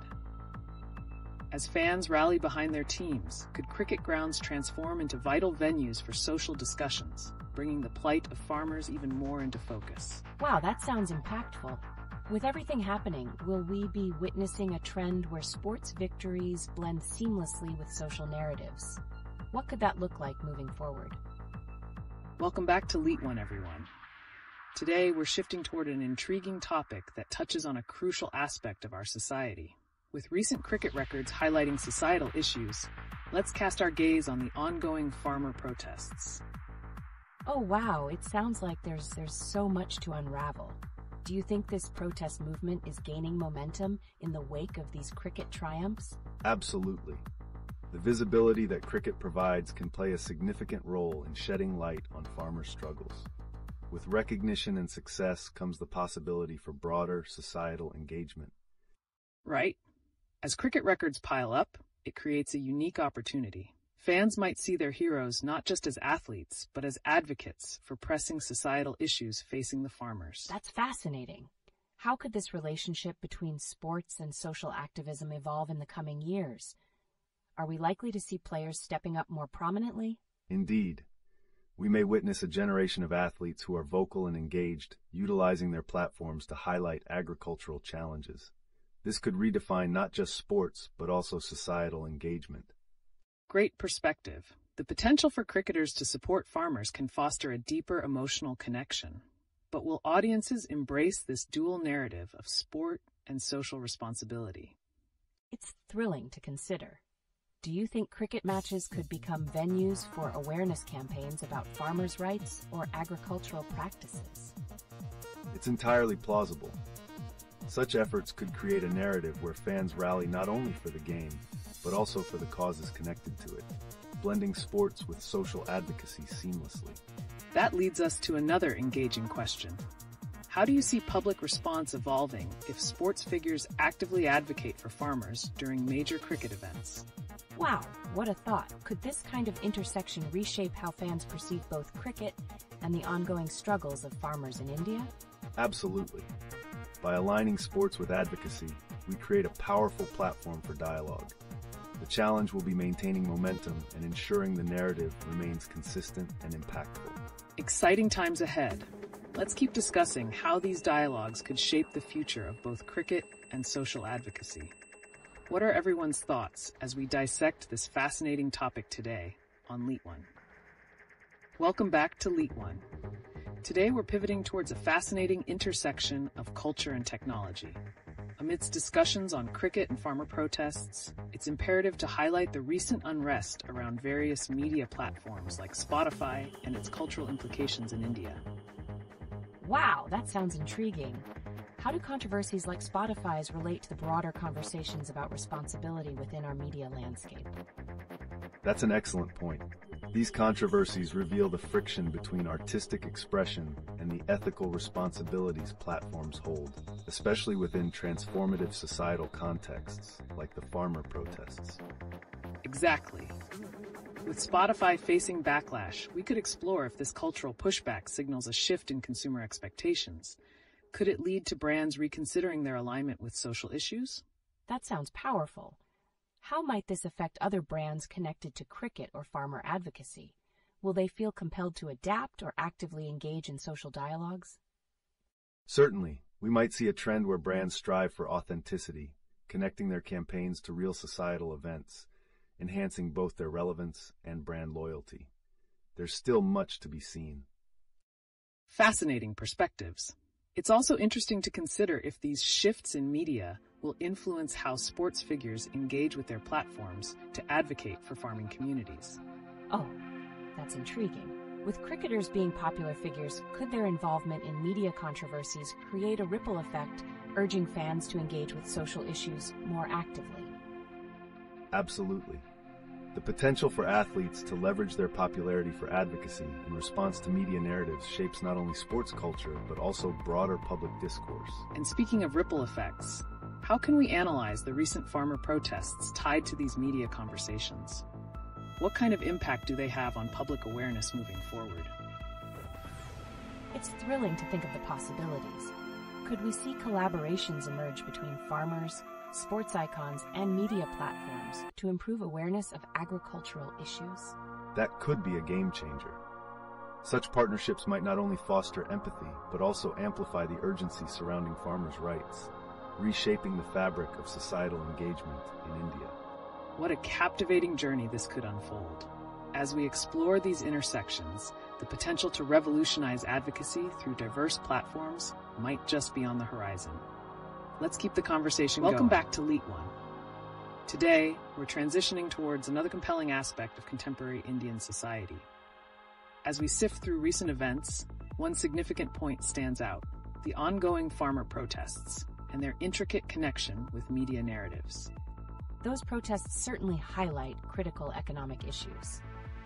But beyond that, I've heard about Punjab farmers protesting in innovative ways, such as throwing grains. What does this symbolize, and how does it relate to the larger discourse on agricultural pricing? That protest tactic not only draws attention to their struggles, but also serves as a powerful visual narrative.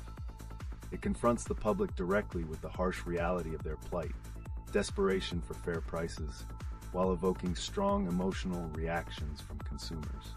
Precisely. There's a potential ripple effect here. As farmers vocally express their distress, can we anticipate a shift in consumer consciousness and their purchasing choices in support of fair prices? Wow, that's an interesting angle. So you're suggesting that people's shopping habits could directly impact farmers' livelihoods. How might this awareness evolve over time, especially with the rise of social media frenzy? Social media plays a crucial role in amplifying these voices and narratives. We've seen how movements and campaigns can go viral, influencing opinions and prompting consumers to question the origins of what they buy. The challenge will be to maintain momentum as trends shift. Exactly.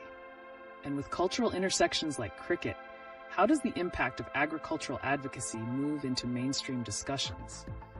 Can we foresee cricket players getting involved in amplifying these farmer narratives during significant matches?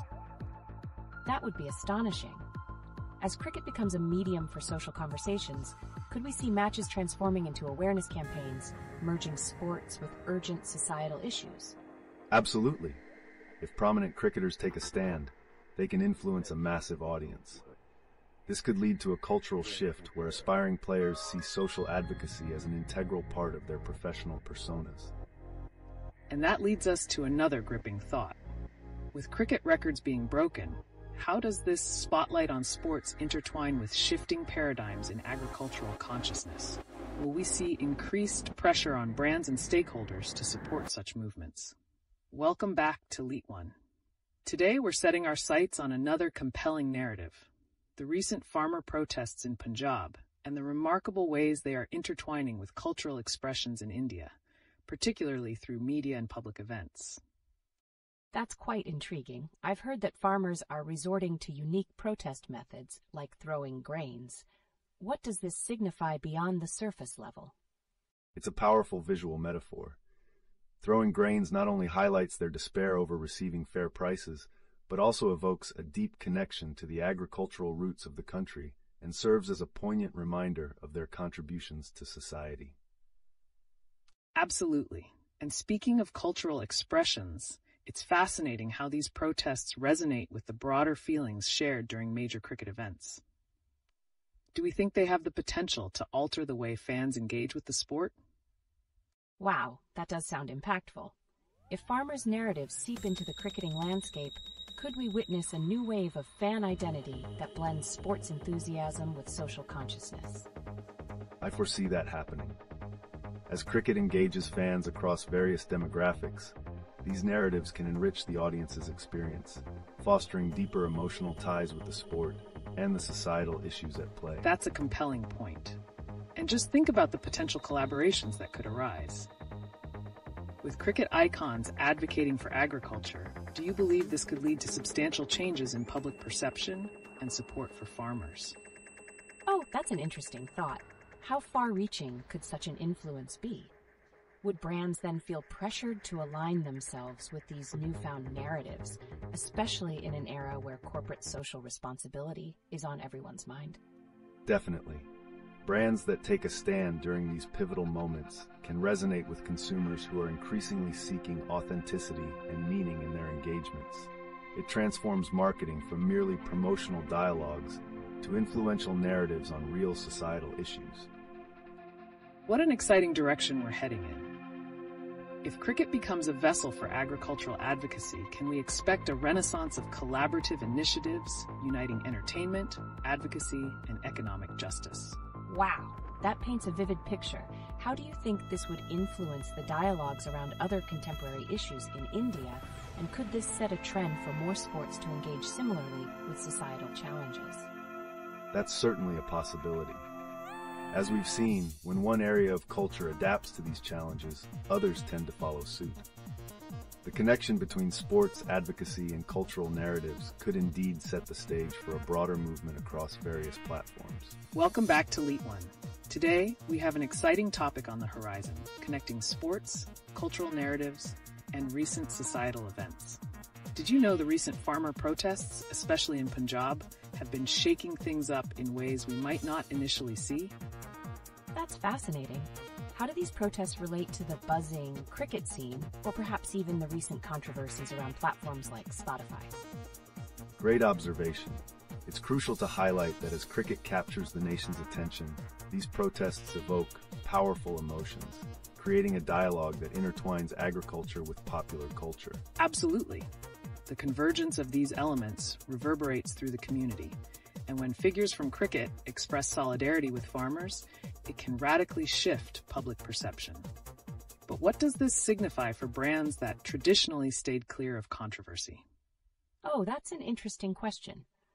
Are we basically saying that brands may need to rethink their strategies? It seems like the stakes are getting higher, particularly with events coinciding like testimony of distress from farmers and the rise in sports achievements. Exactly. We could see a landscape where brands that fail to align with these growing narratives might be left behind as consumers become more socially conscious. Brands may need to act rather than merely react. And how far could this influence extend? With the rapid evolution of consumer awareness, especially on platforms like social media, could it lead to a sustained movement advocating for agricultural reform, sparked by sporting achievements? Wow, that sounds groundbreaking. Could we also look into how these societal shifts in consumer awareness could, in turn, reshape the way cricket is covered in the media? Certainly. The kind of narratives constructed around sports could transition from mere entertainment to focusing on advocacy, pushing for accountability and reform in agriculture and socioeconomic conditions. That's a thought-provoking angle.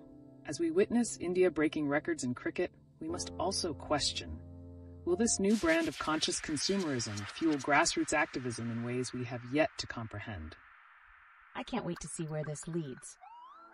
With society evolving, what innovative strategies do you think farmers and advocates might employ to harness this momentum and attract wider support? The potential for integration across platforms is huge. If the sports community continues to rally around agricultural issues, this could redefine agricultural advocacy in both mainstream media and through grassroots movements, perhaps changing the fabric of agricultural dialogue in India entirely. Welcome back to LeetOne. Today, as we discuss the ongoing farmer protests in Punjab, it's critical to also consider the recent tensions surrounding major platforms like Spotify. Could we potentially see connections between the cultural narratives emerging from both these events? That's an intriguing angle. I wonder how frustrations expressed through music platforms might resonate with the sentiments of farmers protesting for fair prices. Are there any examples you could share that highlight this intersection? Certainly. Just as farmers voice their struggles through protests, music serves as a powerful medium for others. Recent controversies around Spotify illustrate a growing dissatisfaction with corporate practices, echoing the farmers' demand for equitable treatment. Exactly. And with India's cricketing achievements grabbing headlines, how might these sporting successes overshadow or amplify the agricultural narratives currently taking place? That's an interesting point. If people are focused on cricket, could it drown out the messages from the protests? Or can these achievements actually be used to spotlight the farmers' struggles more effectively? It could go either way. On one hand, cricket could overshadow urgent social issues, but on the other, successful cricket narratives could intertwine with advocacy. The key lies in whether brands and influential figures choose to align themselves with those pressing agricultural concerns. And looking towards the future, what role do you think media portrayal will play? With multiple narratives competing, cricket achievements and the plight of farmers, who will control the narrative direction? That's a captivating question. If cricket continues to dominate the headlines, how can the farming community leverage such attention to elevate their concerns? Is there a strategy that could work? Absolutely. They could collaborate with cricketing icons to create compelling stories that intertwine both fields. This partnership could help normalize farmer narratives in the cultural lexicon and encourage meaningful dialogues. That leads to an exciting future prospect. How could grassroots movements adapt to these narratives in a way that resonates with both cricket fans and social activists alike? The challenges are many, but the potential is immense. If you could give an insight into possible initiatives, what could they look like? Engaging storytelling, multimedia campaigns, and collaborations across both sectors will be essential. As movements gain momentum, we'll likely witness a blend of sports, music, and activism that sparks both awareness and action from the public. Welcome back to LeetOne. Today we're diving into some riveting narratives connecting India's recent events, particularly the ongoing farmer protests and the cricket scene. I can feel the energy. With recent news of India breaking records in cricket and the farmers protesting for fair pricing, how do these contrasting events coexist in the public's mind? That's an important observation. The juxtaposition of cricket records against the backdrop of farmer protests can create a powerful narrative, drawing attention to societal disparities while celebrating achievements. Right. And it's fascinating to see how one event could amplify or distract from the other. As cricket takes center stage, how can these farmers strategically utilize this momentum to elevate their essential concerns? I love that idea. Are there any examples of how sports figures have previously lent their voices to such social issues? Yes, indeed. We've seen renowned cricketers engaging in philanthropy and advocacy. Their platforms could serve as crucial allies to farmer movements, showcasing solidarity and inspiring collective action among fans. Captivating. But let's consider, will the excitement of upcoming matches risk overshadowing the dire realities faced by farmers? Or can we actually see cricket creating a more resilient dialogue around their plight? That's a great question. Could this ultimately reshape how we engage with the topics of sports and agriculture in the mainstream media? Absolutely. If narratives continue to intersect, media may have to keep those discussions alive, fueling awareness about agricultural challenges as cricket captures national pride. So, it seems the stakes are rising on multiple fronts. Do you think this could lead to new collaborative initiatives between the sports community and agricultural advocacy, turning attention into action? Wow, that has remarkable potential. How would that play out in practice? Would we see campaigns or partnerships emerging from this crossover? Well, if handled strategically, we could witness grassroots movements growing alongside key sports events, leveraging the excitement of matches to ignite conversations that matter urgently, focusing on accountability and reform. There it is. What a vivid possibility we have ahead. We'll keep our audience posted on how these dynamics unfold, so stay tuned for more updates. Welcome back to LeetOne. The bubbling synergy of cricket and the ongoing farmer protests brings us to a lively discussion today. This blending of issues is so interesting, but I'm curious, how do recent cricket records interact with the farmer protests? Can they genuinely influence perceptions or actions? Absolutely. Not just the records themselves, but the way they are celebrated can create a bigger narrative. If cricket fans show solidarity for farmers during these celebrations, we might see a welcoming wave of awareness generated. Right. As we consider the records, like India breaking the fastest 50 by a team in tests, do you think these sporting milestones could overshadow the real feelings of farmers protesting for fair pricing? It's a tough balance. So how can we ensure that while enjoying the excitement of cricket, we don't lose sight of the struggles faced by farmers? Engaging narratives can play a pivotal role. Stories that connect cricket celebrations with farmer struggles could weave empathy into the fabric of sports commentary, resulting in a deeper public engagement. That's a thought-provoking perspective. What about the cultural aspect? As artists express their thoughts on platforms like Spotify, could we tap into that to create a more holistic understanding of this crisis? Oh, that would be intriguing. Are there any existing campaigns or music pieces that reflect such unity between sports and farmer advocacy? Music has historically been a strong vehicle for social change. We might see new collaborations between artists and cricketers, merging their platforms for a powerful message. This is where cultural activism can significantly evolve. And with that, we face a pivotal question. Can this integration genuinely shift consumer behavior towards supporting farmer initiatives amid the cricket frenzy? That's a brilliant point. I really hope to see it unfold. Are there examples from other nations where such integration led to impactful social changes? Well, in various contexts, sports figures have successfully championed causes, leading to major shifts in public perception. The coming chapters in India may perhaps tell a similar tale, unearthing paths for remarkable transformations. There it is. As we ponder the future, how might these themes of cricket and farmer narratives reshape not just the sports world, but society as a whole? Let's keep that in mind as we continue our discussion today. Welcome back to LeetOne. Today, we're faced with a compelling question. How do recent sports records intersect with social activism, especially in the context of farmer protests? I can't help but ask, with India breaking multiple team records in cricket recently, could that success serve as a platform to amplify the farmers' cause? It absolutely could. When sports achievements garner national attention, they can redirect focus on pressing issues like fair agricultural pricing. The emotional connection to cricket may leverage public support for the farmers. Interesting. As we reflect further, how might this sporting triumph translate into actionable support for farmers, especially when they're protesting for fair treatment? Are we possibly seeing cricket not just as a distraction, but as a catalyst for meaningful change? How does that evolve in the public's perception? Indeed, it's about transforming the narrative. If cricketers participate in advocacy or use their platforms to raise awareness about farmers' struggles during celebrations, fans might feel motivated to join the discourse. And that raises another critical consideration. Could this newfound awareness spark shifts in consumer behavior, particularly regarding how we support local farmers? That's an exciting prospect. Can we expect initiatives or collaborations that directly connect cricketing icons with farmer advocacy in the near future? There's great potential there.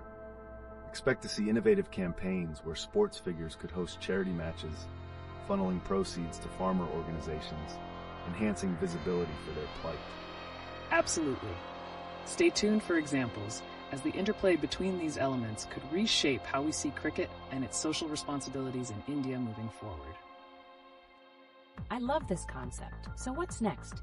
Could we explore specific success stories or campaigns that might emerge from this synergy? Yes, the future looks bright. With the right collaborations, we could witness narratives that bind cricket and farmer advocacy like never before. Let's keep an eye on those developments. Welcome back to LeetOne. Today we're diving into a striking issue as we unpack how recent cricket achievements relate to ongoing farmer protests and broader social movements in India. It's fascinating how records in cricket can connect with societal issues. With India breaking 5 team records in their first innings against Bangladesh, does this success symbolize more than just a sporting achievement? Definitely. These cricket milestones could resonate with themes of resilience and struggle, much like the narratives surrounding farmer protests.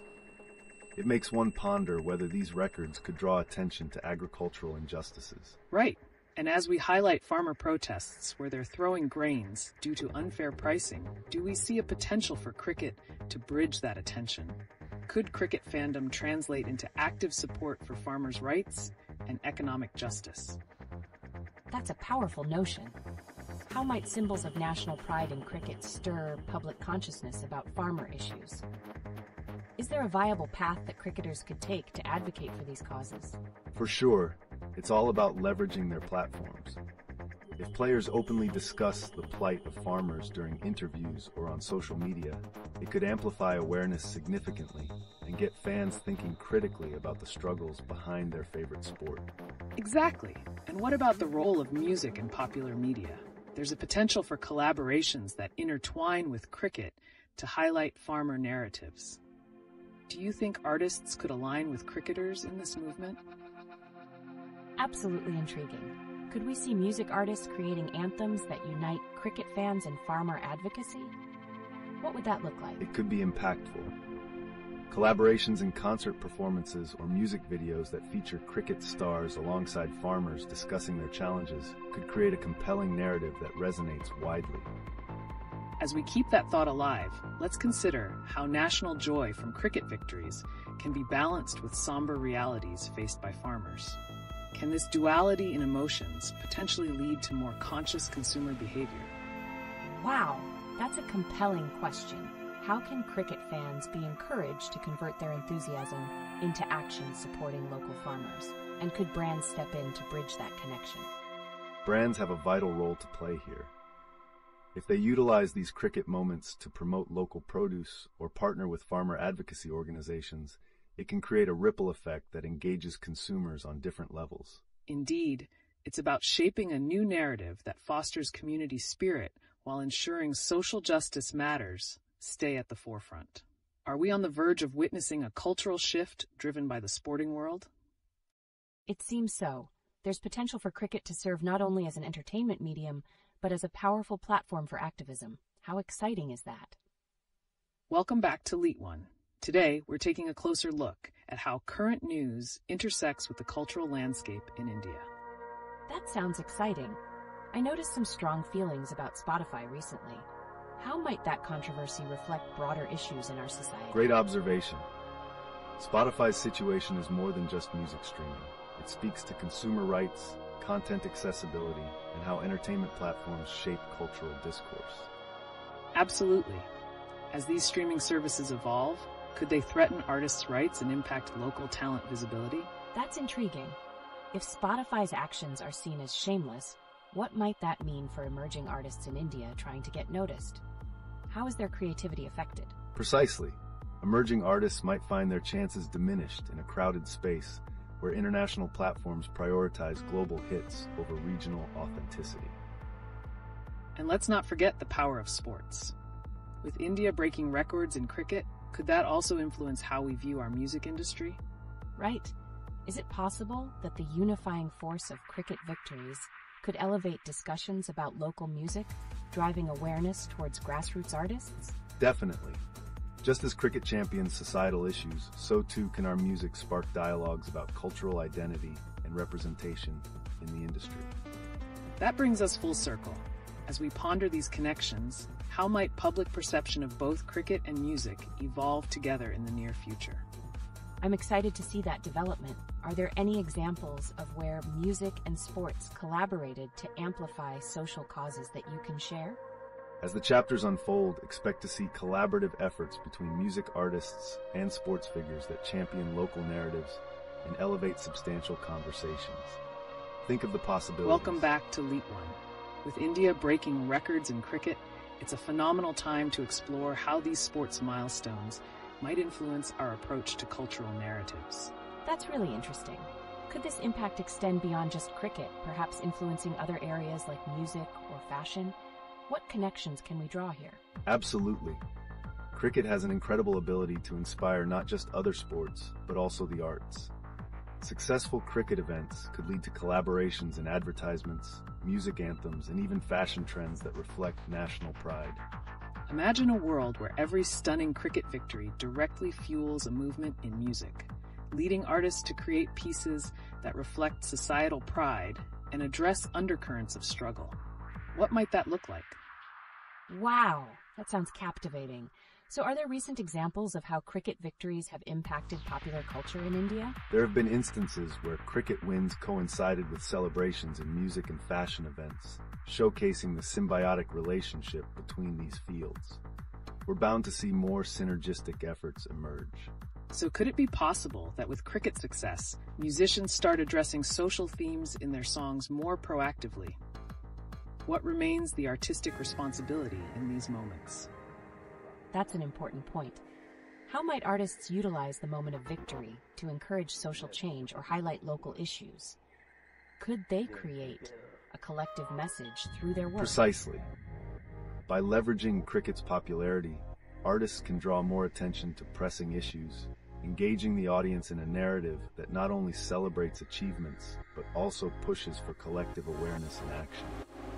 And with social media playing a huge role, how could online platforms amplify this connection between cricket and cultural creativity in a way we haven't seen before? That's fascinating. Are there any potential challenges this artistic movement might face when addressing such significant issues alongside sporting achievements?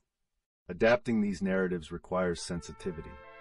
Artists will need to ensure authenticity and respect while conveying social messages without trivializing either sports or systemic problems. We're witnessing a time ripe with potential. As cricket fans and local artists unite, what could be the ultimate outcome of this cultural interplay? Stay tuned for insights and developments as we unravel this captivating topic. Welcome back to LeetOne.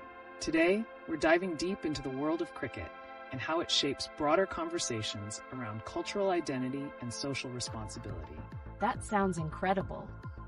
But what about those recent records India achieved in cricket? How does that fit into our narrative today? Those records represent much more than just numbers.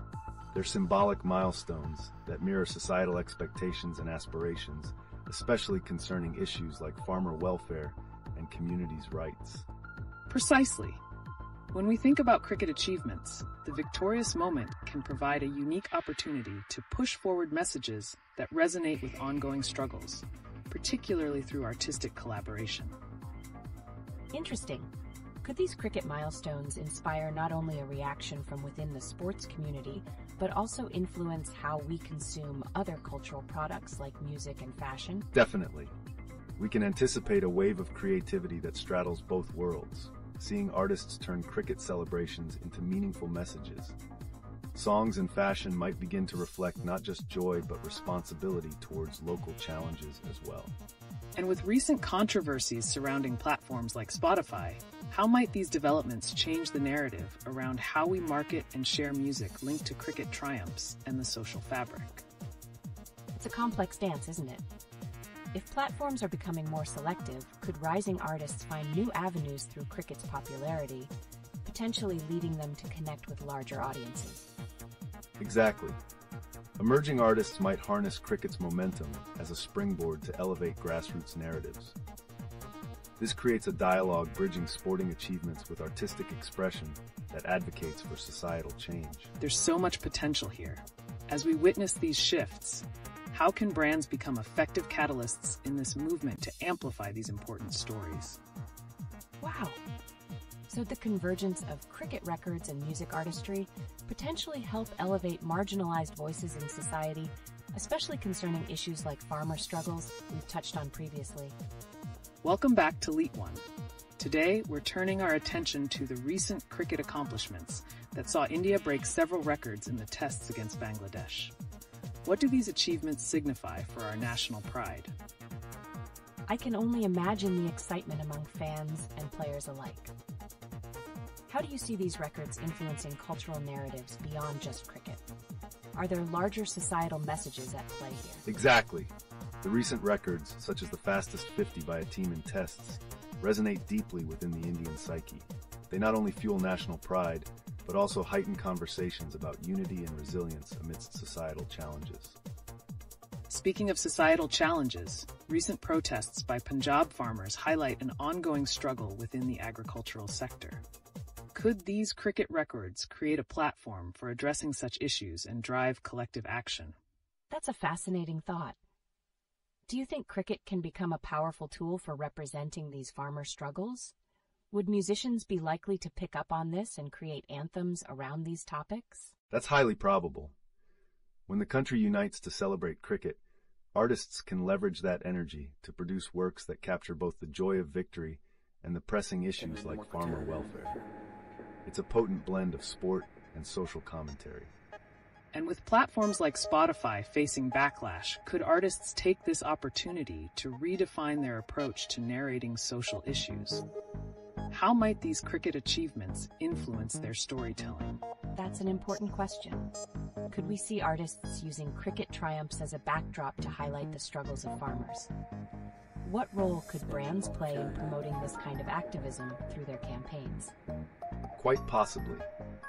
Brands looking to resonate with the emerging consumer consciousness might align themselves with this movement, ensuring that the celebration of cricket also serves as a call to action for social causes. So, as we navigate this cultural landscape, how can fans and consumers influence this narrative? Could grassroots movements begin to emerge from these cricket successes? There's definitely a lot to unpack here. This blend of sports and activism seems to be more relevant now than ever. What's next on the horizon for these cricket records? Are we potentially on the cusp of significant change? As we explore the intriguing connections within Indian cricket today, a pivotal question surfaces. How can the sports community leverage its influence to tackle pressing societal issues beyond the cricket pitch? That's a fantastic point. Do you think we can establish a direct line between these sports achievements and social movements, similar to how we see the Punjab farmers' protests capturing attention beyond state borders? Absolutely. The spotlight on cricket can amplify voices in the struggle for fair agricultural pricing, which could lead to a renewed focus on public policy that addresses these long-standing issues. And with some extraordinary records recently broken, like the fastest team 50 in Test history, how could these milestones help frame the conversation surrounding agricultural reform in India? So could this influence spark a new generation of cricketing documentaries or artistic creations that shine a light on both the thrill of the game and the realities outside the stadium? Yes, we could likely see filmmakers or musicians using these cricket milestones as a springboard to share insightful narratives that connect sport with social justice, bridging gaps that previously seemed insurmountable. That's an exciting perspective. As these dialogues unfold, how might we engage brands in a meaningful way to participate in this transformation? Could we see a movement where brands align themselves with cricket for a greater cause? That brings up an interesting idea. Would this potentially reshape how consumers view and support brands that take a stand on social issues, or even attract new audiences who care about activism? Definitely. As brands contribute to the dialogue, we may witness a rise in campaigns that not only celebrate the sport, but also address issues such as fair trade and sustainability, making consumers rethink their choices. And speaking of sustainability, could we expect that advocating for the environment and local agricultural practices will become part of the narrative, inspired by cricket's tremendous patriotic appeal and storytelling potential? That's a mind-blowing prospect. So, you're suggesting cricket could serve as a springboard for larger environmental conversations as well as social justice ones? How plausible is that? Very plausible, indeed. As we look towards the future, these records and their cultural significance could redefine how we approach strategic planning for both cricketing events and societal advocacy, creating a richer tapestry of interaction. Welcome back to LeetOne. Today, we are diving into an exciting intersection where cricket meets culture, right after India's astonishing performance in the Test series against Bangladesh. I can feel the energy. But let's talk about something that's been happening outside the pitch. With the farmers' protests still fresh in our minds, how can we connect cricket's recent triumphs to these pressing issues? That's a crucial point. As victory celebrations ignite national pride, we should consider how this could resonate with the farmers' plight. Cricket has historically been a platform for unity, and this moment could amplify those voices that often go unheard. Precisely. Do you think this newfound momentum might encourage players to address the farmer issues more directly during interviews or public appearances? How powerful could that be? That sounds revolutionary. If cricketers voice support for farmers, could it potentially start a chain reaction where fans take action? What specific actions could emerge from this? We could see a ripple effect, where grassroots movements mobilize based on the players' influence. Imagine campaigns that not only celebrate cricket, but also illuminate agricultural concerns, thus intertwining the excitement of the sport with social advocacy. That's fascinating. And speaking of influential figures, there's growing discontent with music platforms like Spotify. Is there a potential collaboration between artists and cricketers to draw attention to farmer struggles? Collaborations could resonate just right. What if there were cricket-themed songs that emphasize farmers' rights? Could that transform our cultural landscape? Definitely. Artists could channel the spirit of cricket to create powerful narratives that not just entertain, but also educate and inform the audience about these critical issues. As these discussions unfold, one has to wonder, how might such cultural expressions influence new generations of fans and consumers? Can this blend of music and cricket foster a deeper sense of social responsibility? It sounds promising. With these dynamics shifting, could we witness a resurgence of cricket-themed art and activism? What other unexpected connections might arise from this collaboration? Each cricket milestone opens doors to new conversations.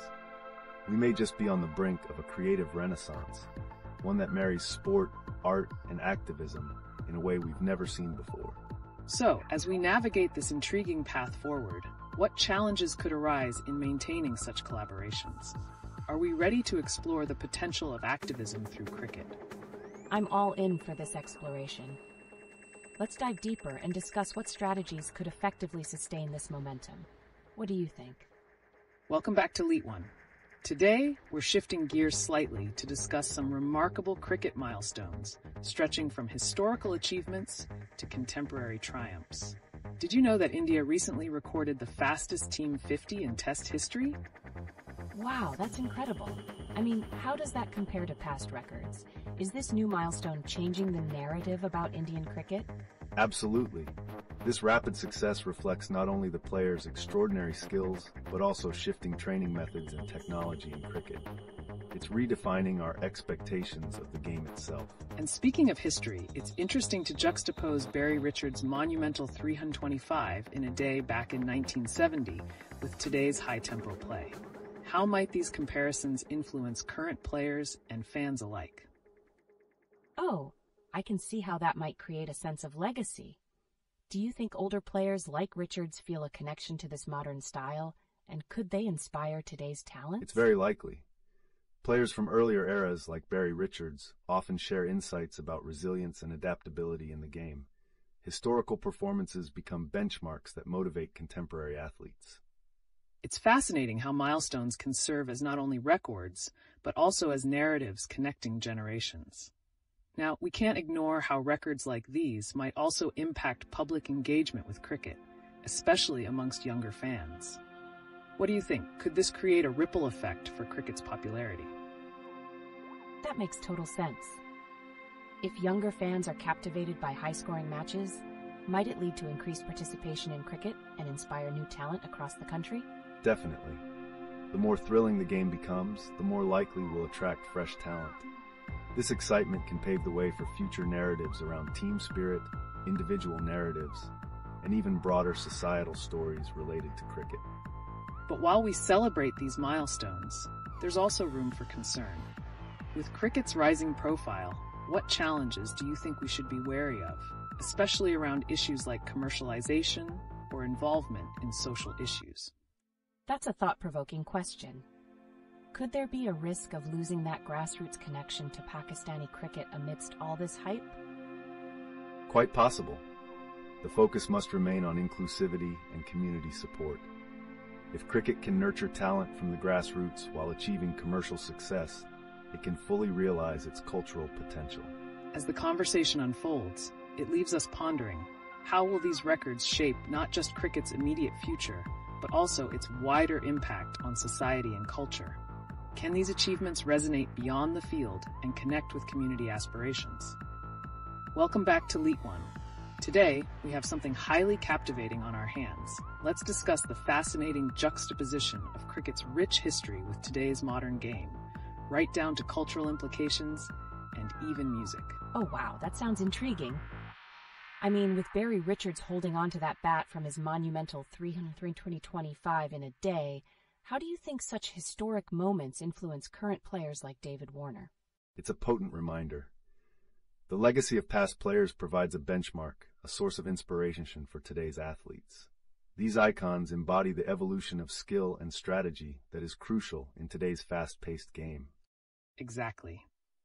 And speaking of influence, we can't ignore how the fastest team 50 in tests achieved by India resonates with the younger audience.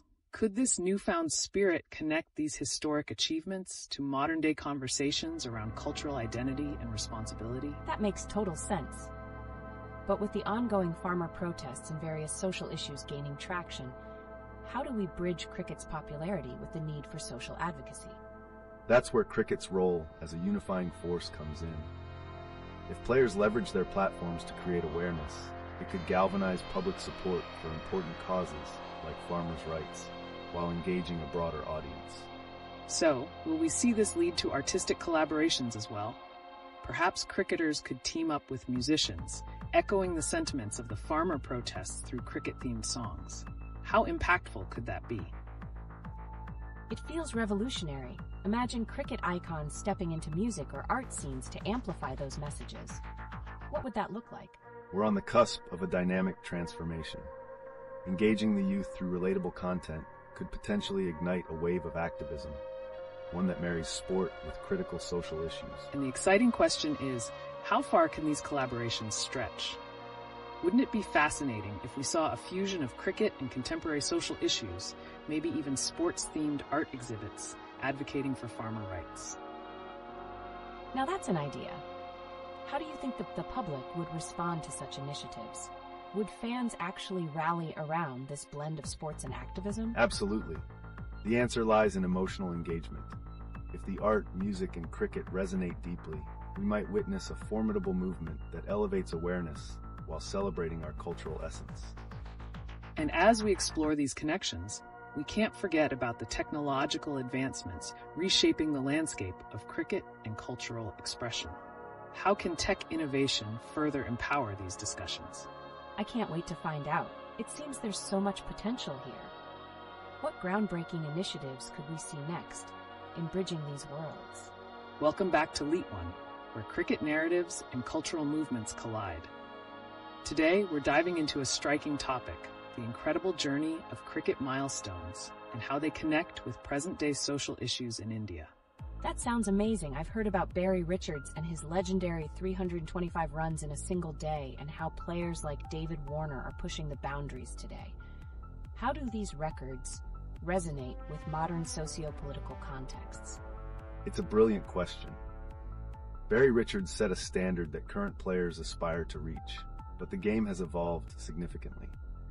Modern players like Warner experience a blend of commercial pressure and social responsibility, forcing them to navigate complex narratives beyond the pitch. Right. And this brings us to an intriguing point. What does this shift mean for today's young fans? With cricket records emerging alongside impactful farmer protests, could it create a new synergy that influences not only the sport, but also community engagement? Wow, that's a compelling thought. If kids see their cricket heroes advocating for farmer rights, do you think that might inspire future generations to connect more deeply with both the game and social issues? Definitely. Cricket's ability to serve as a platform for social dialogue can embed values of activism into the fabric of sports culture. propelling younger audiences to understand and engage with significant societal causes. And speaking of values, let's consider how narratives unfold. With the rise of digital platforms, there's a possible risk of misunderstandings around activism. How should players and brands approach this delicate balance between promoting the game and addressing pressing issues like the farmer protests? That's a tough line to walk. Are there any examples of players or brands who have managed to strike this balance effectively? Certainly. Many athletes today are leveraging social media to share not only their accomplishments but also their stances on pressing issues, creating an authentic dialogue that resonates well with fans. Think about the power of storytelling. As we explore these connections, it's essential to consider how cricket's cultural significance can pave the way for innovative advocacy strategies. Could we see cricket-themed initiatives that highlight solidarity with farmers, possibly through fundraising or community events? That would be fantastic. But how can we ensure that these initiatives remain genuine and don't come off as mere marketing tactics? It involves transparency and authenticity. Engaging with the community, understanding their needs, and presenting these initiatives through cricket can create a holistic approach. It's about integrating the essence of activism with the love for the sport. And with that, we're left contemplating, how might the narrative around cricket evolve in the next decade? Will we witness a continued intertwining of sports, art, and activism, or will we see a divergence? That's a thought to ponder as we wrap up this session. Welcome back to LeetOne. Today, we're shifting gears to an electrifying topic: how cricket records can redefine cultural narratives and impact social movements. Oh, wow. So how do past cricket achievements like Barry Richards' phenomenal 325 runs in a single day resonate with the current landscape in India? It's fascinating. That historic achievement symbolizes resilience and excellence in sports, inspiring contemporary players like David Warner. The connection here isn't just technical skill, it's the spirit of overcoming challenges that transcends generations. Exactly. And speaking of challenges, consider how current affairs, like the ongoing farmer protests, shape the way these cricket narratives are perceived. What do you think might happen if cricketers began advocating for farmers explicitly inspired by those legendary feats? That could create an incredible dialogue. But do you think today's players would face criticism for stepping into activism? How might their approach impact their careers? There's an element of risk, sure, but also an immense opportunity. Engaging with social issues can enhance their legacy, much like Richards did in his time. It's about evolving those narratives further, a shift that could potentially empower the community. And let's not forget the emerging sports culture. How do technological innovations in broadcasting and social media help boost these cricket milestones while connecting them with pressing social issues like those faced by farmers? Wow, that's an exciting angle. Are current platforms effectively amplifying these connections, or do they merely serve as another medium for entertainment? They can certainly be used both ways. The real challenge lies in creating authentic content that resonates with younger audiences. When sports figures leverage their platforms, we might see a richer dialogue around societal challenges, keeping that spirit alive through music, art, and activism infused into cricket narratives. Welcome back to LeetOne. Today we're diving into an exciting and critical topic: how cricket records can profoundly impact cultural narratives and social movements in India. That sounds fascinating. What specific records are we focusing on, particularly when we think about iconic figures like Barry Richards and modern players like David Warner? The juxtaposition of Richards holding the very bat with which he accomplished that incredible feat of 325 runs in a single day shows the advancement of the game and how today's players like Warner navigate similar pressures on the field. Absolutely. This evolution isn't just sporting, it intersects deeply with current social landscapes, especially seen through the lens of the ongoing farmers' protests. How can these cricket legends inspire advocacy in such contemporary contexts? That's so compelling. If today's players channeled that same spirit, could it challenge the status quo in our society and perhaps encourage future generations to engage more with social responsibilities? Definitely. The idea of using historical records such as Richards's to connect with current issues can ignite passion among young fans. It might create a legacy of sports figures not just as athletes, but as societal advocates too. And as we explore this, we can't forget how brands play into these narratives. Can they support this shift toward activism without appearing disingenuous? That's a tricky balance. Are there any examples of brands that have effectively merged sports with socially responsible initiatives while keeping their campaigns genuine? Yes, it's happening more often. Brands that collaborate with athletes to promote awareness about local issues, like the farmers' struggles, create a meaningful dialogue that resonates with communities, enhancing both brand value and social impact. So it's not merely about the fame of these players, but rather the stories they tell through their actions and partnerships, right? How could fans support this intertwining of sports and activism going forward? That's a great question.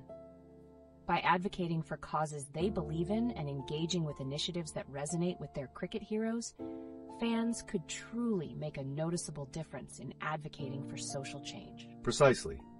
When fans see their heroes taking these stands, it can amplify awareness, urging the broader community to rally around pressing societal issues, making it a movement rather than just a moment. Welcome back to LeetOne. Today, we're exploring a captivating intersection, the effect of cricket records on social narratives and cultural identity in India. Wow, that sounds intriguing. How do modern achievements in cricket shape public perception and identity, especially with records like Barry Richards' 325 runs? It's remarkable. Each milestone not only celebrates athleticism, but also becomes a historical reference point. When current players like David Warner hold bats akin to Richards, it symbolizes continuity and legacy in sporting feats that resonate with fans. And it goes deeper. These records do not merely flatter statistics. They intertwine with contemporary issues like the farmers' protests. How might the narrative evolve if cricket legends actively support these movements? That's a thought-provoking angle. Would players facing pushback for their activism impact their game? It could, but it also offers a chance to build a more engaged fan base. Just as Richards inspired debates in his time, today's cricketers can act as advocates, navigating social norms and creating a legacy of conscience in sports. Precisely. You see, the balance between sports and activism is delicate. If players lend their voices to pressing issues, like the challenges faced by farmers, they could reshape the sport's cultural significance. What do you think could drive such transformation? That's fascinating. Could it be that the current technological landscape plays a role in amplifying these voices? Absolutely. Social media serves as a powerful tool for players. Their platforms allow them not only to showcase their achievements, but also to share their perspectives on social issues, influencing younger generations in the process. And that leads us to another question. How will this sports culture interplay redefine narratives in the coming years? Could we see a trend where cricket becomes synonymous with advocacy? That would be revolutionary. Are there existing frameworks or collaborations that already hint at this union of sport and activism? Certainly. As we analyze ongoing social movements, we may also witness a surge of cricket-themed initiatives aimed at uplifting communities. The era of sports figures as change agents is dawning, a journey worth following. Welcome back to LeetOne. We're about to dive into a riveting discussion about how sports, particularly cricket, relates to contemporary issues like the farmers' protests and socio-cultural changes in India. That's super intriguing. I saw the mention of Barry Richards and his iconic bat. How does that connect to current players like David Warner and the records being broken today? This connection is profound. The legacy of players like Richards, who achieved historic feats, doesn't merely remain in stats. It fuels current narratives. Cricket isn't just a sport. It has the power to shape social commentary and highlight pressing issues like farmer rights. Exactly. And we're witnessing this in real time with events such as the recent protests, where sports figures can either become key advocates or even face backlash. How do today's cricketers balance their roles in sport and society? That's a great point. Are they risking their careers by standing up for social issues? What kind of impact does that have on their performance or public image? It can be a double-edged sword. Players like Warner may face criticism, but ultimately their platforms can amplify awareness, influencing future generations. It's about evolving the expectations of athletes to encompass societal responsibilities. And what about the brands involved? With cricket drawing attention to farmer issues, can brands genuinely align themselves without appearing insincere? Wow, that's a tricky situation. Can you highlight some brands that have done this successfully, or better yet, some that have failed? There are definitely examples of both. Brands that engage authentically not only elevate the issue, but also enhance their trustworthiness. The key lies in how they approach these societal themes. Perception can make or break their involvement. And as we explore these narratives, how do we foresee cricket's role evolving amidst ongoing cultural shifts? Could it act as a catalyst for broader societal advocacy? That's a captivating thought. What changes do you think we can expect in the coming years regarding the intersection of cricket and social initiatives? We might witness an era where cricketers become not only celebrated athletes, but also powerful advocates for change. This evolution could pave the way for a future where sports and activism are deeply intertwined, reshaping public perception along the way. Welcome back to LeetOne. Today's topic is particularly exciting as we explore how cricket not only dazzles with its records, but also intertwines with current events, especially reflecting broader societal narratives. That sounds absolutely fascinating. Are there any recent events that highlight this connection? For example, I saw something about farmers protesting in India. How does this relate to cricket? Great observation. The farmers' protests are indeed significant. They provide a backdrop for cricketers and their platforms to engage in social issues. For instance, recent cricket records, particularly during India's matches, can serve as a touch point for discussions about agricultural policies in the country. Exactly. Picture this. As records are set on the field, the voices of athletes can resonate even louder in society. Just think of Barry Richards and David Warner holding their bats, representing the legacy and potential of cricket to spark dialogues on critical matters like farmers' rights. That's a powerful image. Are cricket players like Warner strategically using their influence to raise awareness about these pressing social issues like the farmers' plight? Absolutely. Players can act as mediators between the sport and activism. Their visibility provides a unique opportunity to bring attention to causes like the farmers' struggle while garnering public discourse, thus creating a unified voice in the community. And who could forget how recent cricket achievements can amplify those messages? By celebrating these milestones, the sport not only honors past legends like Richards, but also shapes future expectations for cricketers as societal advocates.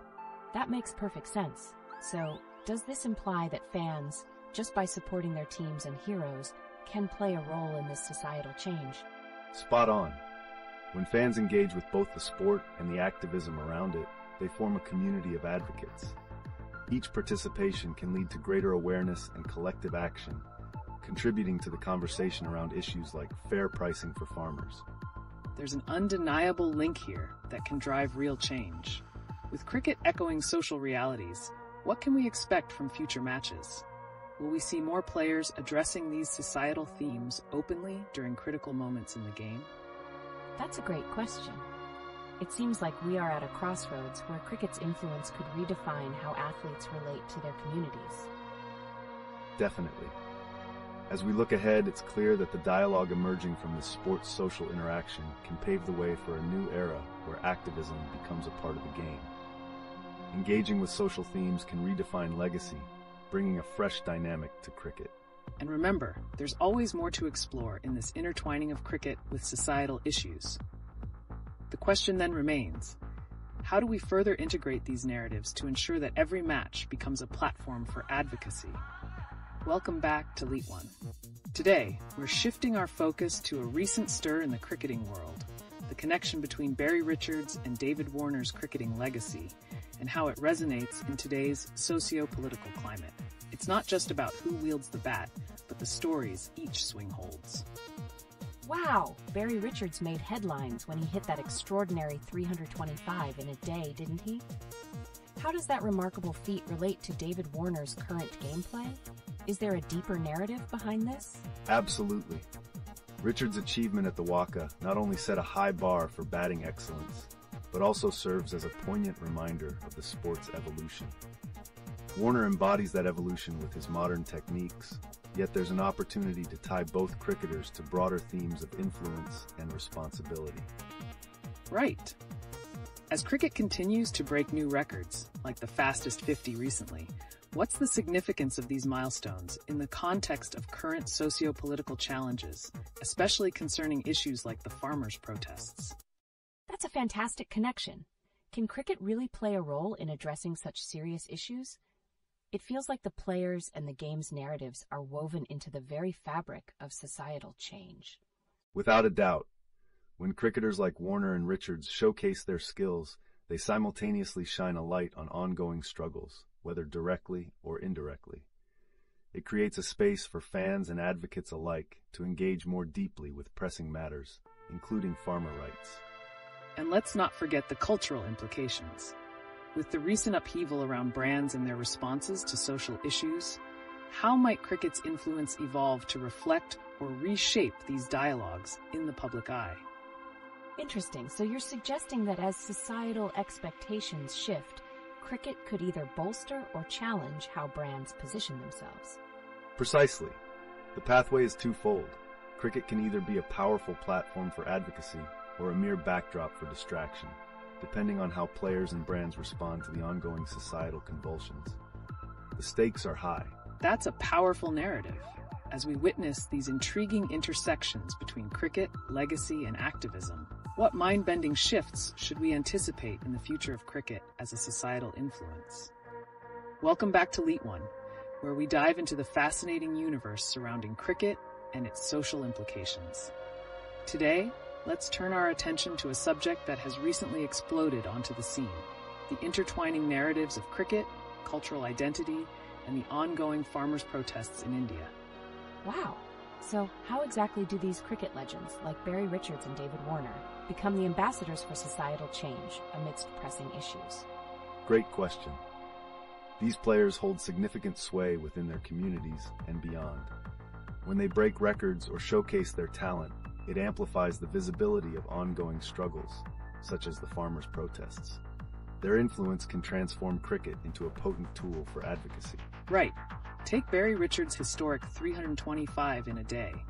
Not only did it elevate the sport, but it also serves as a reminder of how cricket's legacy can raise awareness on crucial matters. It creates a conversation, not just about cricket, but about the very issues impacting our society today. That makes sense. So are we saying that every record broken or every inspiring play made can potentially serve as grassroots support for social movements and farmer rights? Exactly. Each milestone connects fans and advocates, creating a community ready to voice their concerns. These players have a unique visibility, which could mean even broader discussions on issues like fair agricultural pricing. Exactly. And just as cricket continues to break records, the societal narratives evolve too. The key question then arises: what new dialogues should we anticipate in this landscape as sports increasingly become venues for social advocacy? This is riveting. As fans, how can we engage more with this intersection of cricket and social issues? Are we witnessing a call to action just by supporting our teams? Undoubtedly. By celebrating these cricketing moments, fans are essentially drawn into a larger conversation. The influence of social initiatives could very well be propelled by how we rally behind our cricketers, transforming fandom into advocacy. It's fascinating to think that while we're cheering for runs on a scoreboard, we might also be voicing support for the farmers behind those statistics. What's next for cricket then? Are we ready for these tales of social responsibility to permeate the game even further? It sounds like an exciting evolution is unfolding. What upcoming changes in the sports world should we be on the lookout for that might blend sports performance with social consciousness? Stay tuned as that story unfolds. We may see cricketers using their platforms not just for entertainment, but as a means to confront societal challenges, offering new perspectives while keeping the spirit of the game alive. Welcome back to LeetOne. Today we're shifting our focus to an electrifying moment in cricket history: Barry Richards' unforgettable 325 in a day, and how David Warner's modern prowess connects to this legacy. That sounds incredible. How exactly does Barry Richards' record tie into the current social landscape, especially considering the recent farmer protests? There's a compelling connection here. Richards' performance at the Waka not only redefined the standard in cricket, but metaphorically also set the stage for a dialogue around societal pressures, particularly regarding the agricultural community's struggles. Absolutely. As we bring cricket's artistry into this conversation, we can contemplate how achievements from the past, like Richards' innings, might serve as a rallying point for current social issues. But how does Warner's contemporary approach to the game resonate with these historical narratives? That's fascinating. Does Warner's skill set add another layer to this intertwining of cricket and social justice? Are we witnessing a change in how players engage with societal issues through their performances? Indeed. Warner's play style, marked by aggressive batting, shifts the focus back to community representation. By excelling on the field, he shifts attention to broader themes, including those affecting farmers and their livelihoods, which can resonate with fans. And it raises the question of engagement. How can fans and players alike translate the emotions from the cricket field into a genuine conversation about these pressing societal issues? Could these records become symbols of advocacy? It's mind-blowing to think about how a batting record could inspire movements. But how do players navigate the responsibility of being role models while also securing their legacies? It's a balancing act. Players like Warner often find themselves at this crossroads where personal achievement and community responsibility intersect. The real challenge lies in maintaining authenticity while advocating for serious causes. Intriguingly, with the current dynamics in our society, could we see cricket evolve into a broader platform for activism?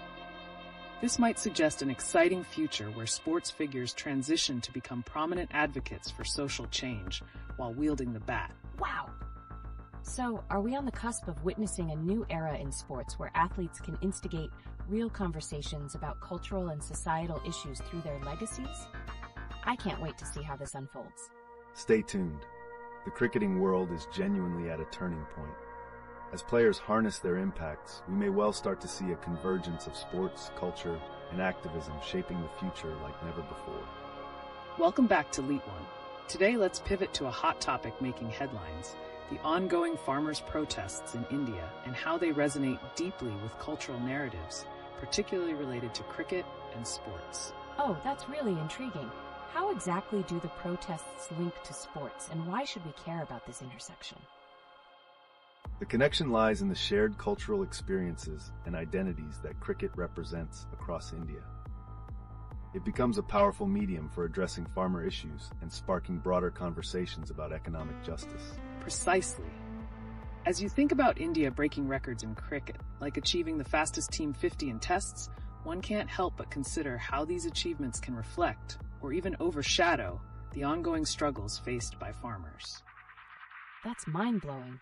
Are cricketers becoming vehicles for social change through their performances, possibly bridging the gap between the sport and serious socioeconomic dialogues? Certainly. Players like Warner have the capacity to use their visibility and success to support farmers. Each record broken can serve as a rallying point, bringing attention to the pressing issues at hand while enhancing community engagement. Great point. Then the question arises: as fans celebrate these sports milestones, will they also embrace the cause of farmers fighting for fair prices? Is there potential for transforming sporting celebrations into moments of powerful advocacy? I can see how crucial that potential could be. So do we have examples of cricketers who have actively supported these farmer movements or similar social causes? Definitely. Many cricketers have lent their voices to the plight of farmers, communicating solidarity through social media and public appearances. This trend hints at a future where sports figures could become more than just athletes. They could evolve into champions of social movements. And that sparks an essential thought. What transformation might we witness in cricket as cultural advocates take center stage? How might this impact the sport's future and its relationship with societal issues? The narrative is shifting right before our eyes. I'm hooked. Can we expect an evolution not just in sports culture, but also in how fans perceive their heroes? How does the fandom landscape change with these emerging social narratives? That's an exciting angle. If fans increasingly identify with their cricketers as advocates for social justice, it creates a deeper emotional connection, leading to more thoughtful engagement with the challenges facing their communities. Absolutely. With cricket continuing to break barriers, when do we think we'll see a major milestone where the sport fully aligns with activism, elevating the conversation on farmer rights, or other urgent societal issues? Welcome back to LeetOne. Today, we're turning our attention to an intriguing historical moment that resonates with today's events. Barry Richards' impressive record of 325 runs in a day and its potential connections to current cricket achievements, like India's recent successes against Bangladesh. That sounds fascinating. So how does Barry Richards' historic performance relate to modern cricket and ongoing societal themes, like the farmer protests? It's essential to recognize that sporting excellence often reflects the spirit of its time. Richards' phenomenal achievement wasn't just a personal triumph. It symbolized hope and resilience during a challenging period. This legacy can fill the gaps in understanding contemporary issues. Absolutely. And as we consider records like the fastest Team 50 achieved this week, a connection to the farmer protests can emerge. These sports milestones become not only celebrations of athleticism, but also opportunities to draw attention to pressing societal issues. Wow.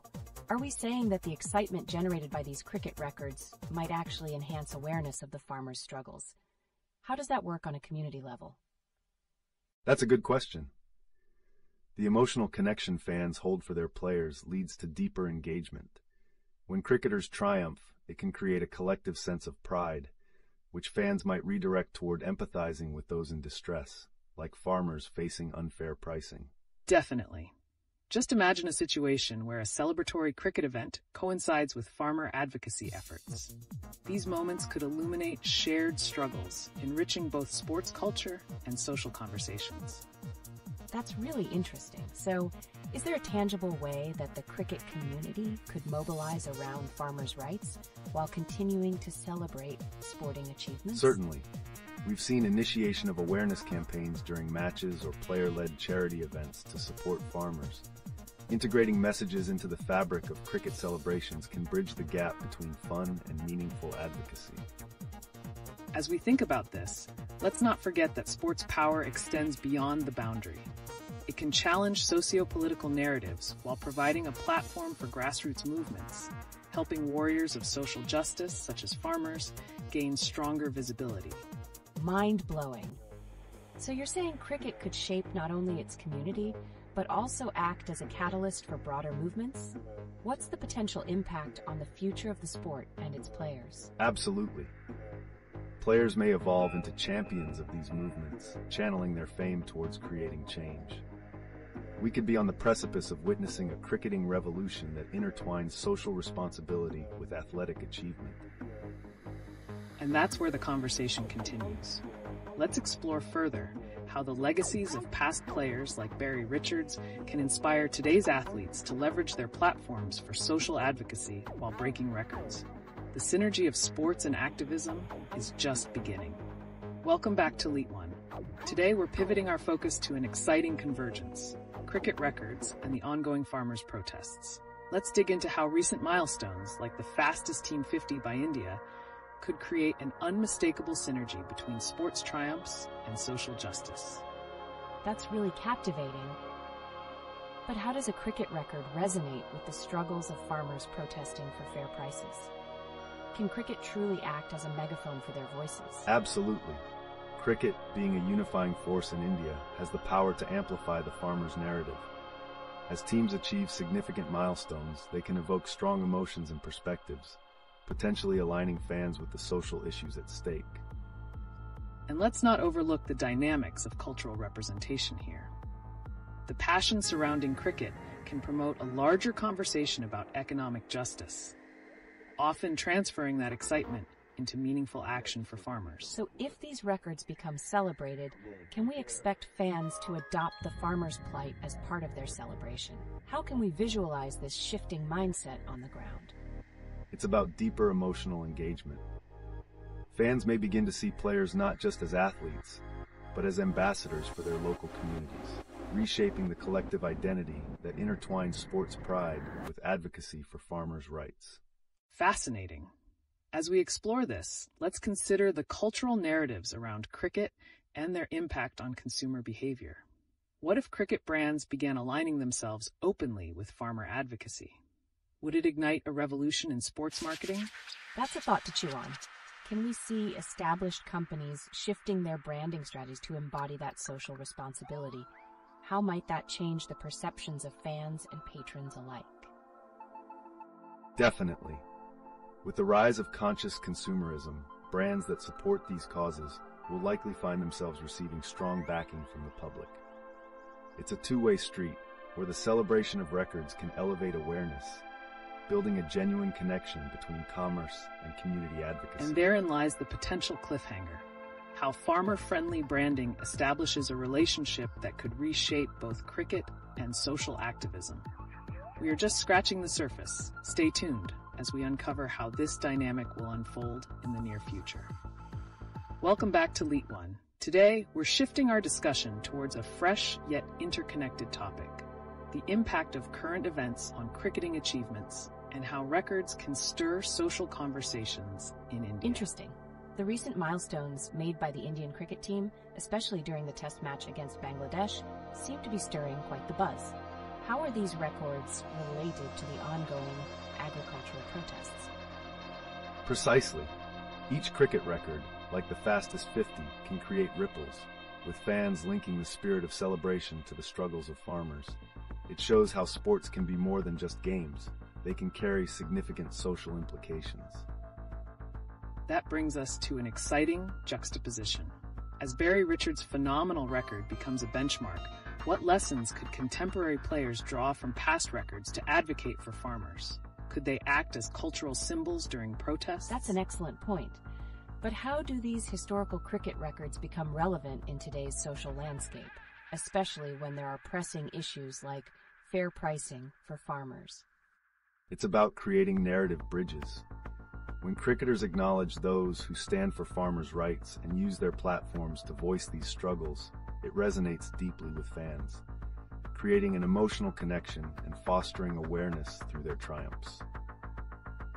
And let's not overlook how, just like Spotify's recent controversies have sparked intense discussions around industry practices, the triumphs in cricket can shine a light on agricultural injustices, a reflection of both athletic and social triumph.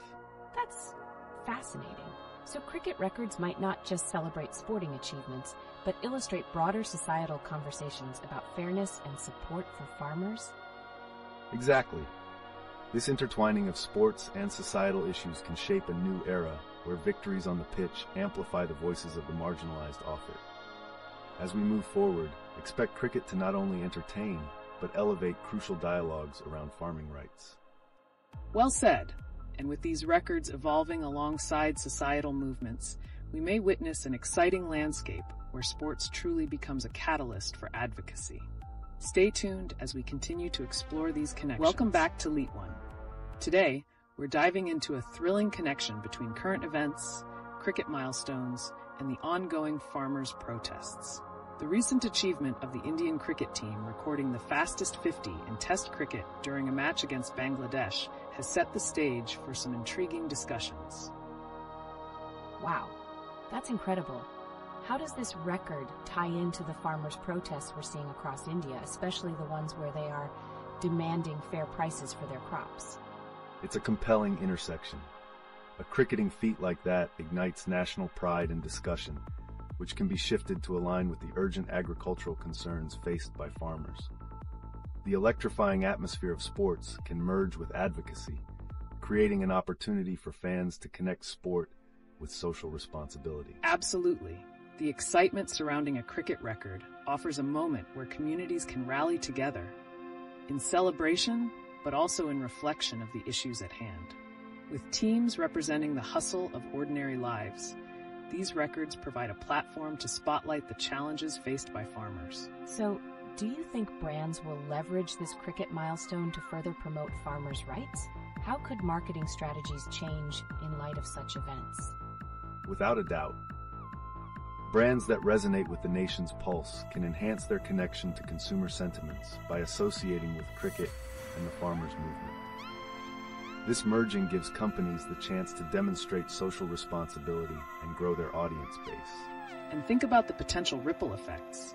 If brands openly support the farmers' plight through cricket campaigns, it may encourage fans to adopt advocacy organically while they celebrate these records.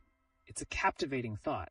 How many ways can one moment of sporting glory translate into a movement for change? That's truly fascinating. But beyond marketing, could the cricketing community itself, players and officials, start addressing these issues more actively? Maybe even setting trends? Indeed. The uniqueness of this sport in India means players can become powerful advocates, echoing the pleas of distressed farmers. If legends of the game raise their voices during celebrations, or even use their platforms for awareness, they could ignite a broader movement in both sports and society. And let's consider something thought-provoking. What if cricket strategies, like the fast-paced game itself, mirrored the urgent tempo of social change? We could see the onset of a cricketing culture that goes far beyond boundaries and profoundly resonates with socioeconomic narratives. It's like cricket is on the brink of evolving from just a game to a profound force for unity and change. What a transformation that would be. What's the biggest challenge that might stand in the way? The biggest challenge lies in ensuring sustainability. While records can momentarily spotlight issues, long-term commitment from players, brands, and fans alike is crucial to intertwine the potential of cricket with the advocacy it can inspire. But the horizon looks promising. And that's a wrap for today's thought-provoking session. We're merely scratching the surface of these dynamics, and as cricket continues making headlines, who knows what new conversations will emerge next. Stay tuned, because there's so much more to discover. Welcome back to LeetOne, where today we'll explore an electrifying connection between cricket and the ongoing farmers' protests as they continue to unfold. What are the implications of recent cricket milestones on these critical societal movements? That sounds captivating. But I'm curious, how do the achievements, like India's recent record for the fastest 50 in tests, influence the farmers' plight? Each cricket triumph creates a unique narrative that can draw attention to pressing social issues. When players and brands align these victories with the farmers' struggles, they can significantly amplify awareness and engagement. Absolutely. Consider this. As cricket records break barriers on the pitch, they also hold the potential to create a powerful dialogue, linking the joy of sport to the serious challenges faced by farmers. So it's almost like cricket can serve as a bridge. But how do marketing strategies evolve to include these narratives about the farmers? Precisely. Brands that engage with cricket can tailor their messaging to highlight agricultural issues, making emotional connections with consumers. This could reshape strategies into more socially responsible campaigns that resonate with fans and support important causes. Definitely. Picture this. During significant matches, advertisements promoting farmer welfare could influence the narrative directly, seamlessly intertwining celebration with societal responsibility, creating a more engaged and informed audience. That's incredible.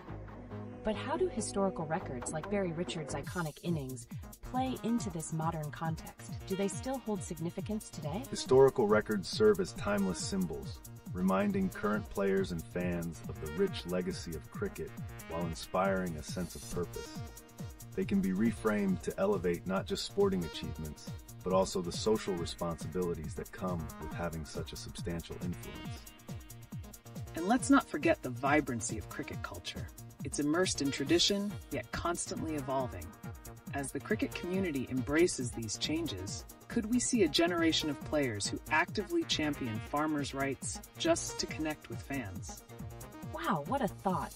How can we ready ourselves for a shift in how the upcoming players engage with these issues? The key lies in fostering awareness and responsibility among young players. By encouraging them to speak out on significant struggles like those faced by farmers, we can help cultivate a new generation that's not just defined by their talent, but also by their commitment to social change. Stay tuned as we'll continue unpacking these exciting implications and dissect how cricket's evolution might just empower social movements, turning triumphs into collective advocacy. Welcome back, LeetOne viewers. Today, we're switching gears to touch upon a riveting topic: how recent cricket achievements intertwine with societal dialogues, specifically the farmers' protests happening in India right now. That's interesting. I had no idea cricket matches could have such a profound effect on social movements. Are we seeing these records sparking actual changes in perspectives related to the farmers' plight? Absolutely. The record-breaking performances, such as the fastest 50 in tests, not only capture attention, but also provide an opportunity for discussions about agricultural issues. Such milestones create the perfect context for raising awareness. Precisely. When people gather to celebrate these sports triumphs, they also share their thoughts on pressing issues like the farmers' protests. There's a unique synergy at play here. How can cricket be both a celebration and a platform for advocacy? This is mind-blowing. So, can we expect marketing strategies from brands to evolve by using cricket narratives in their campaigns to promote farmers' rights? How do you think this will manifest? That's a key point. Brands that blend cricket successes with social responsibility campaigns can resonate deeply with fans. If they highlight these connections, it opens doors to discussions that could lead to actionable support for farmers. Imagine this. During a cricket festival, ads for farmers' welfare could punctuate crucial moments of the match. This duality of enjoyment and activism could become a hallmark of modern cricket culture. Wow, that's an innovative approach. But do you think the unpredictability of the sports world poses challenges in consistently raising these issues? Indeed, consistency can be challenging. The key is not just to ride the waves of popular matches, but to create an ongoing narrative linking cricket with social advocacy. It's about maintaining momentum. And as we discuss this further, one can't help but wonder, what would it take for players to use their influence more actively? What steps are needed to fully integrate these urgent causes into the cricket landscape? That's such an important question. I'm eager to know if we'll see cricketers stepping up as advocates in the future. Could their voices be the catalyst for wider social change? Absolutely. The potential is vast, and as our conversation unfolds, we might witness players emerging as leaders in these social dialogues while playing their sport. It's an exciting prospect. Welcome back to LeetOne, everyone. Today we're diving into an intriguing junction of sports, culture, and social movements by examining recent cricket records, particularly India's stunning achievement of the fastest 50 in tests. That sounds fascinating. How do these records actually resonate with broader societal issues, especially concerning the ongoing farmers' protests? The juxtap of sport and social activism is profound. When cricketers achieve greatness, it amplifies conversations surrounding significant issues like the farmers' rights and their struggles for fair pricing in agricultural markets. For instance, the backdrop of cricket cheers can be an avenue for addressing pressing issues, like Punjab farmers protesting for better prices by symbolically throwing grains. This brings a powerful image to the forefront, uniting sports and social dialogues. Wow, that's a powerful connection. Can cricket really serve as a platform to voice the farmers' concerns? How can players and fans engage in this dialogue meaningfully? Absolutely. Star cricketers, as influencers, hold the power to highlight these pressing social issues by taking firm stands, perhaps even dedicating their historic records to those advocating for change. It's a symbiotic relationship. While records electrify the cricketing narrative, they also open doors for players and brands to champion causes that resonate with the audience, like fair deals for farmers. That's intriguing. But do you think it would feel natural for cricket stars to shift from celebrating victories to pushing for social change? How might that impact their relationship with fans? The transition could be seamless, given that fans respect authenticity. If players genuinely connect their triumphs with social responsibility, it can strengthen their bond with supporters, creating a shared purpose around advocacy. So, as we witness cricket milestones, we are looking at an unfolding story, one where records not only celebrate athleticism, but also nurture social consciousness. What other narratives will emerge from this dynamic interaction? Stay tuned as we explore the many possibilities.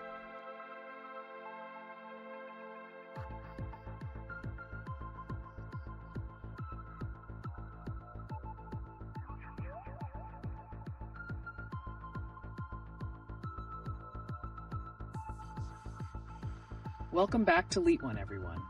Today we're pivoting toward a pressing matter that impacts not only sports but society at large. The mental health crisis exacerbated by work pressures, especially in high-stakes environments like the corporate world. That's an eye-opening topic. We've seen a tragic incident recently involving an employee from a loan company, and it raises a lot of questions. How do work environments become so intense that they affect personal well-being? It's alarming, isn't it? High-pressure jobs often create toxic cultures where mental health takes a back seat. Organizations must prioritize a healthy work-life balance, and yet many fall short, sparking devastating consequences that we ultimately hear about in the news. Exactly. The correlation is there, and it's not isolated to one industry. Shouldn't we also consider how this pressure can seep into sports? Athletes often face immense expectations, both from fans and sponsors. How vulnerable are they? Wow, that's really insightful. Can you elaborate on how athletes cope with these pressures? Are there support systems in place, or is it something they handle on their own? Many athletes indeed struggle quietly. Some have access to mental health resources, but the stigma surrounding mental health in sports can prevent them from seeking help. Yet the recent conversations around mental health are shifting that narrative gradually. And what's fascinating is how societal attitudes toward these issues are evolving. As more athletes speak out about their mental health struggles, do you think they might lead some companies to reevaluate their own work cultures? That's quite a possibility. Could we see brands collaborating more with athletes to bring awareness to mental health at work, similar to how they've connected with issues like farmers' rights? Absolutely. Athletes have a powerful platform to advocate for mental health awareness. Collaborations could inspire strategies that help reduce workplace pressures, changing how companies function and prioritizing well-being. Fascinating. As we explore this, it's vital to ask, what specific actions can fans take to support athletes and eradicate the negative stigma surrounding mental health? I'm eager to hear about that. Plus, will the ongoing discussions in cricket and other sports actually pave the way for greater societal understanding of these critical issues? Indeed. Conversations spurred by sports can ripple through society, reshaping how companies approach mental health and ultimately fostering a culture where support is norm rather than exception. So many exciting possibilities ahead. Stay tuned as we continue to explore the dynamic intersections of sports, mental health, and societal change. Welcome back to LeetOne, everyone. Today, we have a pressing topic that resonates across multiple facets of Indian life. The mental health crisis sparked by work pressures, particularly highlighted by tragic events in recent news, including a devastating suicide linked to a loan company's relentless demands. That's such a serious issue. How can we connect this alarming trend to broader societal challenges? Is there more than just individual responsibility at play here? Absolutely. This is quite a societal issue rooted in workplace culture. The fast-paced demands many organizations place on their employees create a toxic environment, resulting in significant mental health repercussions that often go unnoticed until it's too late. Right. And this situation reverberates through various industries, not just in corporate settings. Would addressing these pressures and implementing better work-life balance initiatives impact productivity as well as well-being? I'm intrigued. So are there any successful models or companies that have embraced healthier workplace cultures? Can they serve as an example for others struggling with similar issues? Certainly. Companies investing in employee well-being through flexible work hours, mental health days, and access to counseling have witnessed declines in turnover rates and improvements in overall productivity. These examples offer valuable insight into how prioritizing mental health can lead to healthier work environments. Fascinating. Yet how do we trigger a shift in mindset among organizations resistant to change? What strategies can employees employ to advocate for better mental health support in their workplaces? Key strategies include fostering open communication, where employees feel safe to discuss their mental health and request support. Additionally, leveraging data to show the tangible benefits of mental health initiatives can help drive change at the corporate level. That's a great perspective. But let's consider the broader implications. How might the public perception of mental health shift if more high-profile incidents receiving media coverage highlight the need for change in workplace environments? Exactly. Increased media focus can pave the way for societal change, pressing organizations to realize that mental health advocacy is not just a moral responsibility, but also essential to attract and retain top talent. It's essential to educate people about the potential consequences of ignoring mental health. The ripple effect of fostering understanding in workplaces could lead to larger conversations within society on the importance of prioritizing individual well-being. Wow, there's so much to consider. I'm curious, do you think cultural narratives around work in India are beginning to change? Is there a growing acceptance of mental health conversations in mainstream discourse? Absolutely, but the journey is ongoing. Although conversations are evolving, social stigmas linger. As more individuals share their stories, similar to what we see in sports, there's potential for a cultural transformation that prioritizes mental wellness over outdated notions of relentless ambition. Certainly. We're on the cusp of a mental health revolution in India, and it's thrilling to think of how the combination of social, cultural, and corporate forces can come together to create a wave of positive change for individuals and society as a whole. Stay tuned. There's more to unravel in this discussion as we explore how interconnected these issues are. Welcome back to LeetOne, everyone. Today, we are unveiling a critical aspect of India's contemporary landscape, the escalating mental health crisis linked to workplace pressures, punctuated by the heart-wrenching incident of a staff member from a loan company taking their life after facing relentless work expectations. That's shocking. How can such tragedies prompt a wider conversation about mental health in different sectors beyond just the corporate world? Absolutely. When one looks at sectors such as healthcare, education, and startups, the strain is pervasive. We're seeing how work culture can lead to despair, and it's crucial to consider integrated solutions that reflect a supportive approach across all industries. Right. The financial sector's aggressive environment creates issues not just for individuals, but potentially for the entire organization too. Can you shed light on how such pressures negatively impact overall productivity in organizations? Certainly. When employees feel overwhelmed, their performance naturally dips.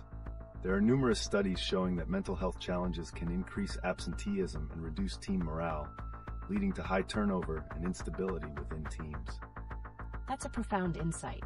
Do you think the recent tragedies can lead to policy changes in workplaces, especially in high-pressure environments like finance or sales? It's possible. Ongoing conversations around mental health can elevate awareness among leaders, prompting them to reevaluate expectations and establish supportive infrastructures.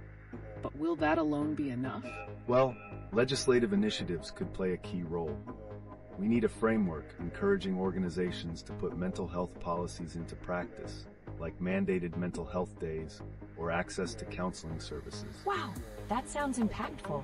Are there examples from other countries where such frameworks have drastically transformed workplace environments? Great question. Countries like Sweden, which has comprehensive work-life balance policies, demonstrate significant improvements in both employee satisfaction and productivity. The question is, could India adopt similar models successfully despite cultural differences? It's a challenge, yet not insurmountable. Engaging leaders in understanding the tangible benefits of mental health initiatives will be vital. This journey, however, is still unfolding, and we have much to explore together. Absolutely. I can't wait to see what the future holds in this arena. How can we ensure ongoing dialogue and keep these conversations alive in everyday settings? Welcome back to LeetOne, everyone. Today, we're diving into a significant and troubling issue, the recent tragic news of a loan company staff member who died by suicide, citing unbearable work pressure. That's heartbreaking. It raises so many questions. What role do workplace environments actually play in mental health? The connection is undeniable. High-pressure work environments can lead to mental health deterioration. We need to understand that this isn't merely a personal issue, but one that reflects larger systemic failures in workplace culture. Absolutely. The recent tragedies illustrate an urgent need for companies to prioritize mental wellness. But the real question is, Are organizations willing to take responsibility and implement necessary changes? That's such an important point. Are there effective models or strategies in other sectors that have successfully tackled these issues?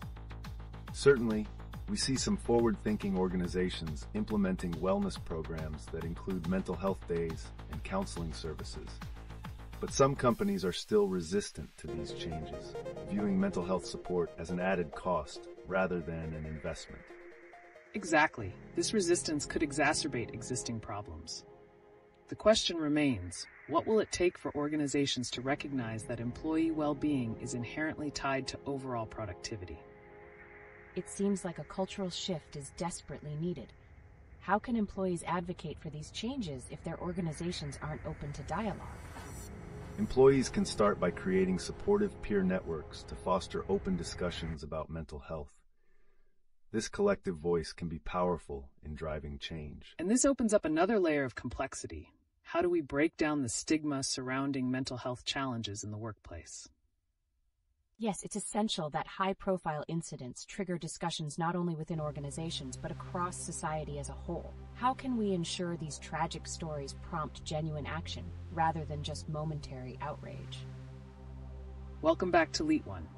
Today, we're shining a light on a significant and often overlooked issue: the mounting pressures in the corporate world that have seen tragic consequences for countless employees, including a recent heartbreaking incident where a lone company staff member took their life under unbearable work pressure.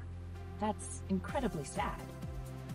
It's striking to think about how work environments can become so toxic. How does this connect to the rising mental health challenges we see in India today? It's crucial to recognize that each workplace culture can either support or hinder an employee's well-being. The recent events have sent shockwaves through various sectors, pushing the dialogue on mental health into the forefront.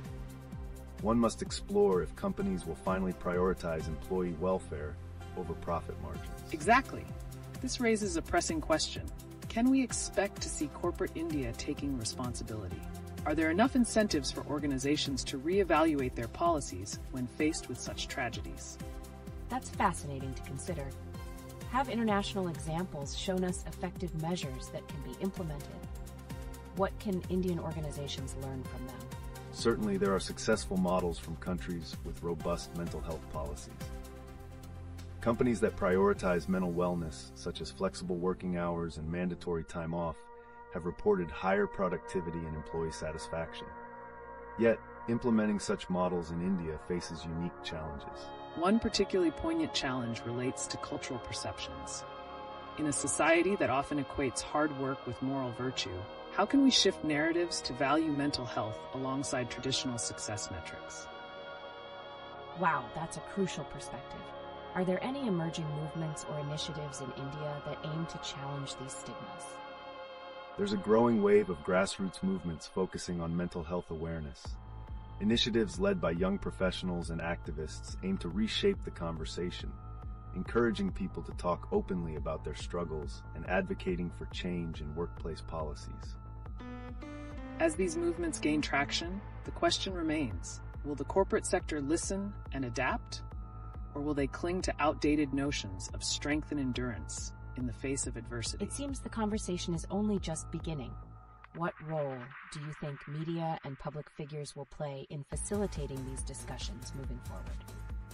Media representation can be powerful in normalizing these conversations. As more public figures step forward to share their stories, we could see a significant shift in how mental health is viewed, transforming it from a private struggle into a societal concern that demands collective action. Absolutely. There's much at stake as we navigate these turbulent waters. And as we continue this journey, let's remain vigilant about the implications of our conversations in shaping a supportive environment for all. Stay tuned as we dive deeper into these issues. Welcome back, LeetOne viewers. Today, we've uncovered the tragic incident of a lone company staff member who died by suicide after enduring relentless work pressure for 45 days straight. This highlights a much larger issue in corporate India and society at large: how workplace culture is impacting mental health. That's incredibly heartbreaking. What specific steps could organizations take to revamp their work environments to prevent more tragedies? Strategies such as implementing mandatory time off, mental health workshops, and support groups can create a healthier atmosphere. But are these initiatives enough to change ingrained corporate attitudes toward mental well-being? An important question indeed. We must explore how the stigma surrounding mental health challenges persists, especially in high-stress industries. Are organizations truly ready to transform their culture, or are they simply paying lip service? It makes me wonder, how can we encourage employees to advocate for their mental health without fearing repercussions? Employees can foster a culture of openness by forming peer support groups. Yet will management truly listen to these voices or dismiss them as mere complaints? Exactly. The pressure to perform can cloud the judgment of those in leadership roles. This brings us to an intriguing point. Could integrating mental health training for managers help break down these barriers? Or would it be a token effort? That's a fascinating approach. How are young professionals reacting to these workplace challenges? Are they initiating any shifts in demands or expectations? Young professionals are increasingly vocal about their need for work-life balance and mental support. However, is the corporate sector ready to embrace these new expectations, or will they resist change in favor of traditional work models? As we ponder these queries, it's crucial to realize that societal implications reach far beyond individual corporations. Will changes in one sector spark a ripple effect across various industries in India? It's so compelling to think about the connections between these tragedies and broader societal movements. How can we ensure that these discussions carry on and lead to real change in the future? Continued advocacy and open dialogue are essential. The challenge lies in maintaining momentum. Will we see more organizations stepping up to lead the charge for a healthier workplace culture, or will they remain stagnant in their practices? Welcome back, LeetOne community. Today, we're shifting gears to discuss a topic that resonates with many: how societal dynamics are evolving, particularly in the context of marriage and gender. With growing conversations around women choosing not to take their husband's surnames after marriage, what does this signify? That's an intriguing point. I've noticed a lot of chatter about this recently. Why do you think women are taking such a stand? And what does it communicate about gender equality in modern Indian society? Excellent question. This shift represents a deeper desire for individuality and recognition of women's identities beyond their marital status. It challenges traditional norms and questions outdated societal expectations. But how will this impact family structures and perceptions moving forward? The decision to retain one's surname can symbolize independence and self-empowerment. However, it's essential to investigate whether this change is embraced universally or seen as contentious across different cultural perspectives in India. So are there specific societal reactions to this trend? Have we witnessed any widespread pushback or support from various communities? Indeed, we see a mix of reactions. While some communities embrace this shift, others view it with skepticism. This duality can create friction within families and communities. Will this lead to broader discussions about gender roles and expectations in society? It's fascinating to think about how this topic intertwines with other pressing social issues, like the mental health crisis we've previously discussed. As women assert their identities, could the societal pressure to conform lead to increased stress and challenges in mental health? That's a thought-provoking connection. So does the resistance to changing traditions inadvertently impact the mental health of women who choose to assert their independence? Precisely. As we navigate these complexities, we must consider how societal norms shape individual choices and the potential repercussions on mental health. Are we ready to confront the uncomfortable truths that lie within these discussions? This conversation is just the beginning. As more women choose their paths unapologetically, we can anticipate exciting developments that may reshape not only families, but entire communities in India. Are organizations and institutions prepared to adapt to this evolving dialogue? This is truly a riveting perspective. I can't help but wonder, will these shifts pave the way for more comprehensive discussions on equality and women's rights in other facets of society? Welcome back, LeetOne community. Today, we have an array of pressing topics lined up that touch on the heart of societal dynamics in India. one of the most compelling discussions revolves around the practice of women not taking their husbands' surnames after marriage. What does this signify for women's empowerment and societal norms? That's really intriguing. Does this change in tradition represent a broader movement towards gender equality, or is it merely a reflection of individual choice? This significant shift highlights the growing assertion of identity among women, challenging established norms. It's not just about a name. It symbolizes a deeper resistance against patriarchal structures. As society grapples with these changes, we might witness further divergences in marriage customs across India. Absolutely. There's an important intersection between cultural shifts and the mental health ramifications of choosing personal identity over traditional expectations. How can these decisions support mental well-being for women navigating these societal pressures? It sounds like a multi-layered issue. Can women truly thrive mentally in environments where such changes are met with resistance? Are there support systems they can rely on amidst this transition? Indeed, the reactions from society can vary greatly, often leading to conflicts that could impact mental health. Addressing this requires not just individual resilience, but also community support and advocacy. Will recognition of women's rights continue to evolve in the face of entrenched cultural expectations? Great points. And as we ponder these transitions, we must not overlook the ongoing workplace challenges that women face. Recently, a tragic incident of a loan company employee's suicide made headlines, ringing alarm bells on work-related pressure. How do these pressures reflect broader societal issues concerning mental health? That's a heart-wrenching news event. Could there be connections between workplace culture and the expectations placed on women, especially regarding their roles both personally and professionally? Certainly. The pressure to conform to traditional roles, coupled with extreme work demands, can be overwhelming. This incident may serve as a wake-up call for companies to address their internal cultures and the risks of mental strain. Could this lead to a much-needed reevaluation of work-life balance within Indian corporate cultures? It's vital to keep the dialogue going, as society must adapt to these critical conversations. What are your thoughts, LeetOne community? How can we collectively work towards ensuring women thrive both in their personal identities and professional lives? Let's keep this discussion rolling. Welcome back to LeetOne, everyone. Today, let's leap into a transformative topic that's trending in society: how societal norms are being challenged by women choosing not to take their husbands' surnames after marriage. What implications could this shift have for gender equality and personal identity in modern India? Wow, that's a substantial topic. I'm curious, what do you think drives women to make this choice? Is it simply a matter of personal empowerment, or is it indicative of a broader societal movement toward gender equality? Excellent question. Many women today see keeping their surnames as a powerful declaration of individuality in a historically patriarchal culture. It signals a rejection of traditional norms that have long defined a woman's identity solely through her marriage. This choice could influence future generations, shaping their views on gender roles. It's interesting to consider the societal ramifications of these decisions.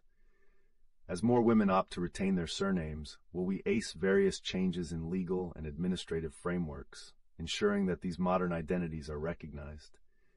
There's an underlying shift in how society views personal identity that could take center stage in the coming years.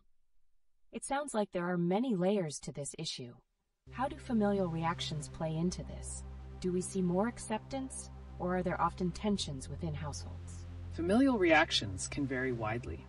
In some cases, families embrace these choices as a sign of progress, while in others there may be resistance leading to conflict. This duality can create a challenging environment for those advocating for change. How will navigating these interpersonal dynamics affect women's mental health? That's a valid concern. The pressure from traditional family expectations can add stress and conflict, potentially impacting mental well-being. As women claim their independence through such choices, addressing the mental health ramifications becomes crucial.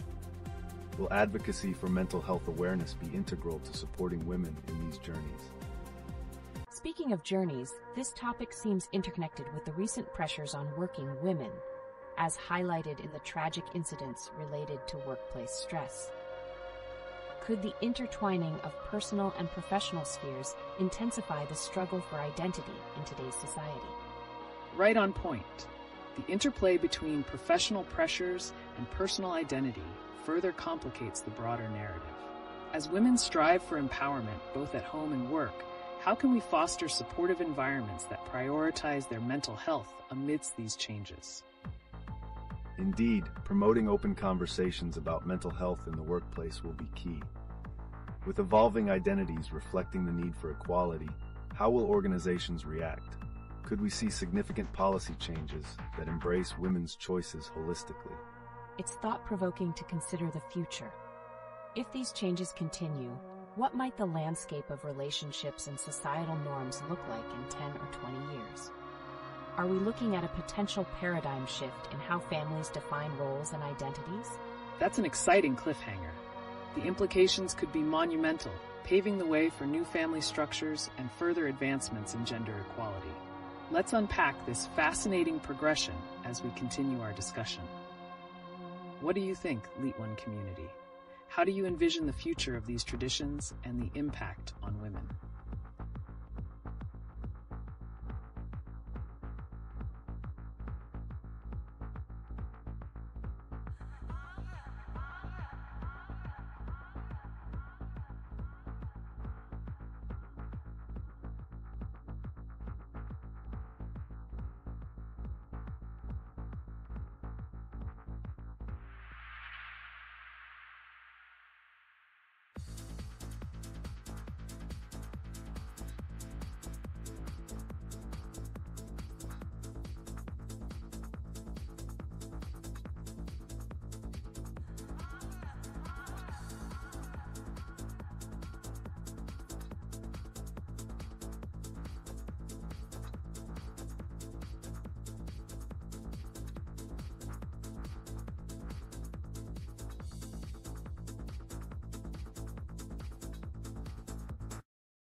Welcome back, LeetOne community. Today, we're shifting our focus to another pressing topic that connects deeply with recent events, the impact of workplace pressures on mental health and its reflection in societal attitudes towards women, including the evolving practice of women retaining their surnames after marriage. That's intriguing. With the tragic incident of a loan company employee's suicide due to overwhelming work stress, how do you think this highlights the broader conversation around women's rights and their identities? Great question. The intersection of workplace demands and personal identities is a crucial area of concern. When women face immense pressure at work, it can lead to significant mental health challenges that affect their roles at home.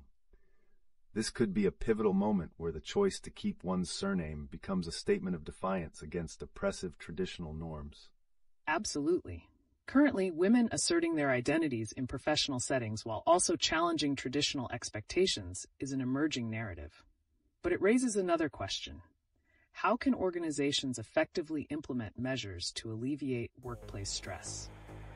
I'm curious, what kinds of changes in workplace culture could truly make a difference? With the current awareness around mental health, are companies pulling their weight, or is it mostly talk? While some organizations are beginning to address mental health proactively, there remains a significant gap in genuine support systems. Active listening initiatives, flexible working hours, and mental health days are just a few actionable steps that could promote a healthier work environment. However, meaningful change often requires a cultural overhaul rather than mere policy tweaks. That's a valid point. As individuals become more vocal about their need for mental health support, could we see a cultural shift that encourages conversations about personal identity as well? So, are we on the brink of a societal transformation where women's choices and rights are more widely accepted and respected, like retaining their surnames? It's very likely. These conversations can set the stage for broader reforms, influencing not only workplace cultures, but also societal attitudes towards partnerships, marriage, and equality.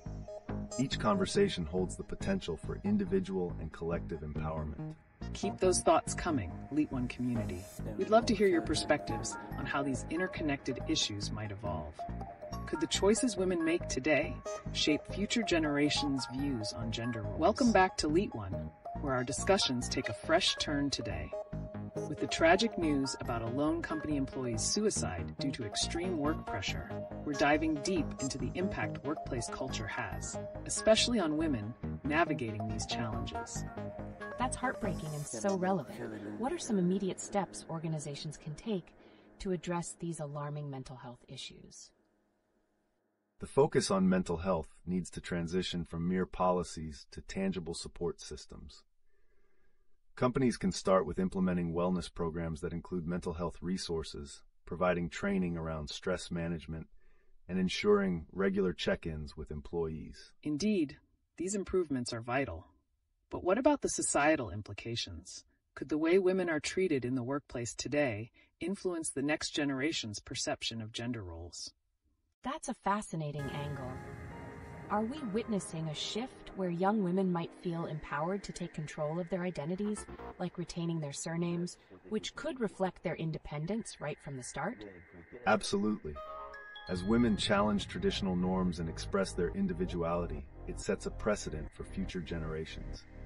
Empowering women in the workplace can catalyze societal shifts that redefine gender roles across various spheres, including family dynamics. Speaking of shifts, how could activism related to women's rights evolve to encompass mental health initiatives as well?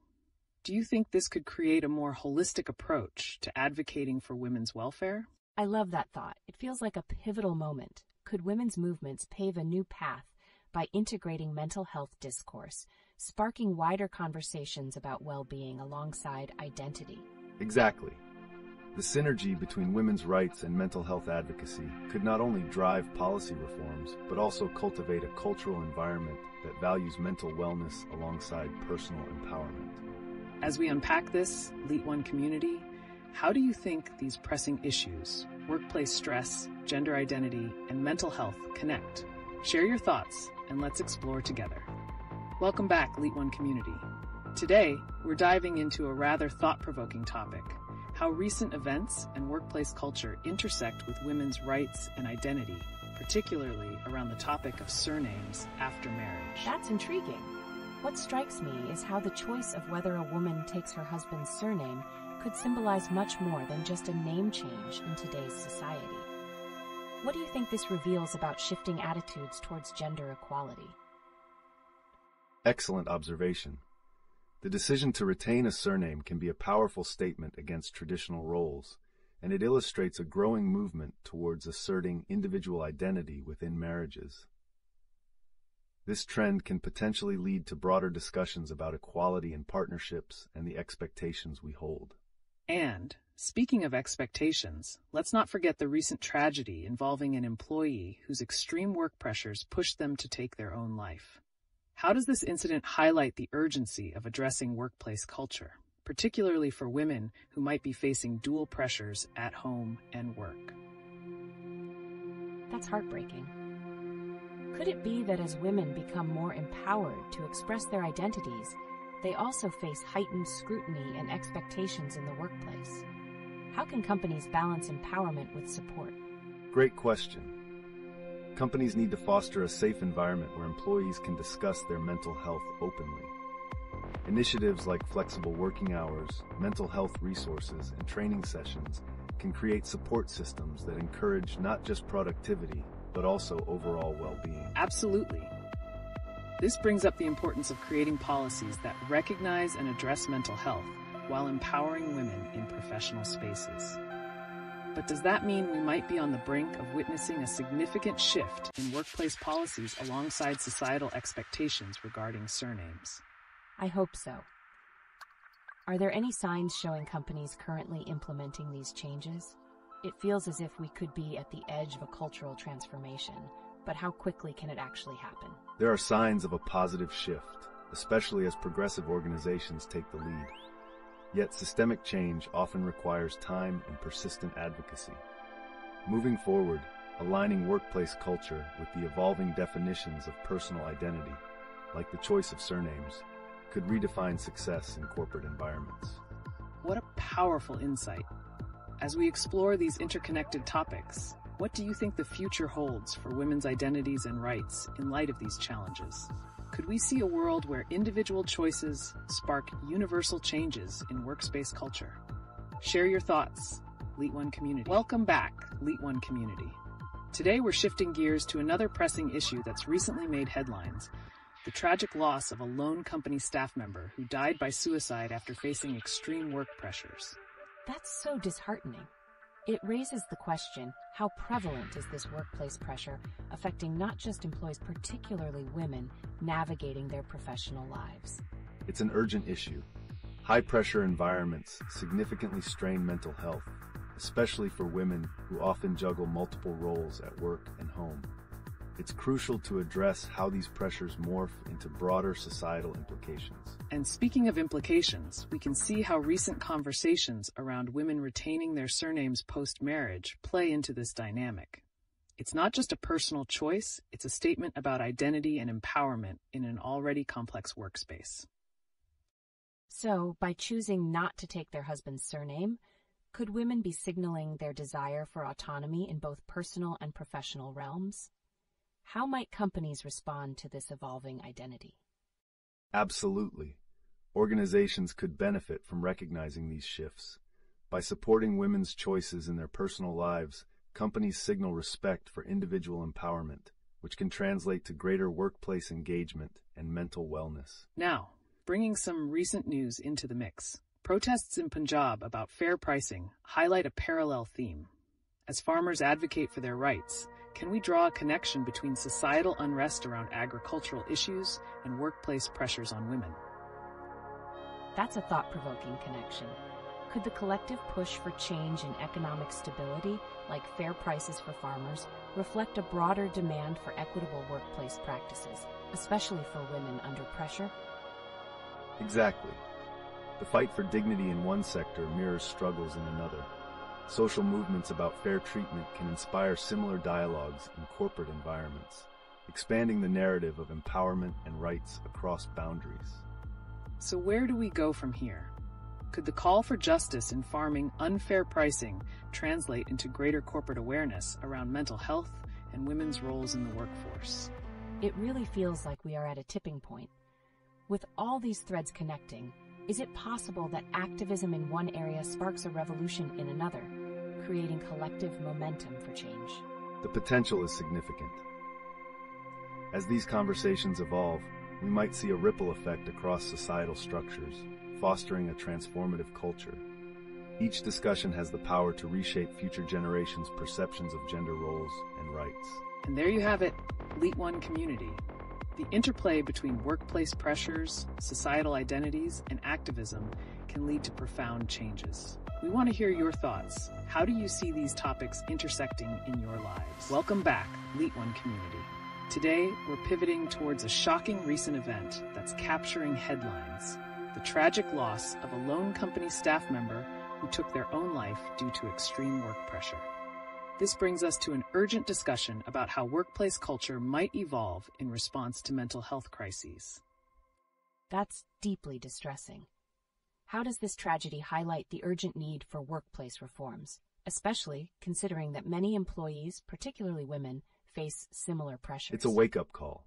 Companies must recognize the dire consequences of unsustainable work environments. Incident like this can serve as a catalyst for immediate change, pushing organizations towards more supportive frameworks for mental health. Indeed, it raises a significant question. Are organizations becoming more responsive to mental health needs, and what specific policies could emerge from this tragedy to prevent future occurrences? That's a critical point. Are there current examples of companies stepping up in mental health support? And do you think the fear of similar tragedies could trigger immediate changes in corporate cultures? Certainly, many organizations are beginning to adopt flexible working conditions and mental wellness initiatives. However, the real test lies in consistency and genuine commitment towards fostering safe environments where employees feel valued and supported. Speaking of safe environments, let's connect this back to the protests we've seen regarding farmer rights. How might the intersection of workplace pressures for lone staff and agricultural unfairness inform our understanding of broader societal mental health concerns? Wow, that's a fascinating connection. So, if pressures in one sector echo those in another, could we see a movement that unites various groups advocating for fair treatment and mental well-being across multiple industries? Exactly. When voices unite, from stressed loan officers to protesting farmers, the narrative of mental well-being can gain traction. It's all about collective empowerment. This scenario might also highlight a growing awareness of shared struggles across professions, providing momentum for real change. This brings us to an intriguing cliffhanger. If these interconnected issues mobilize a unified front, what lasting impact could that have on societal structures and norms? LeetOne community, what do you think? How can we transform individual tragedies into collective victories for all sectors? Share your insights.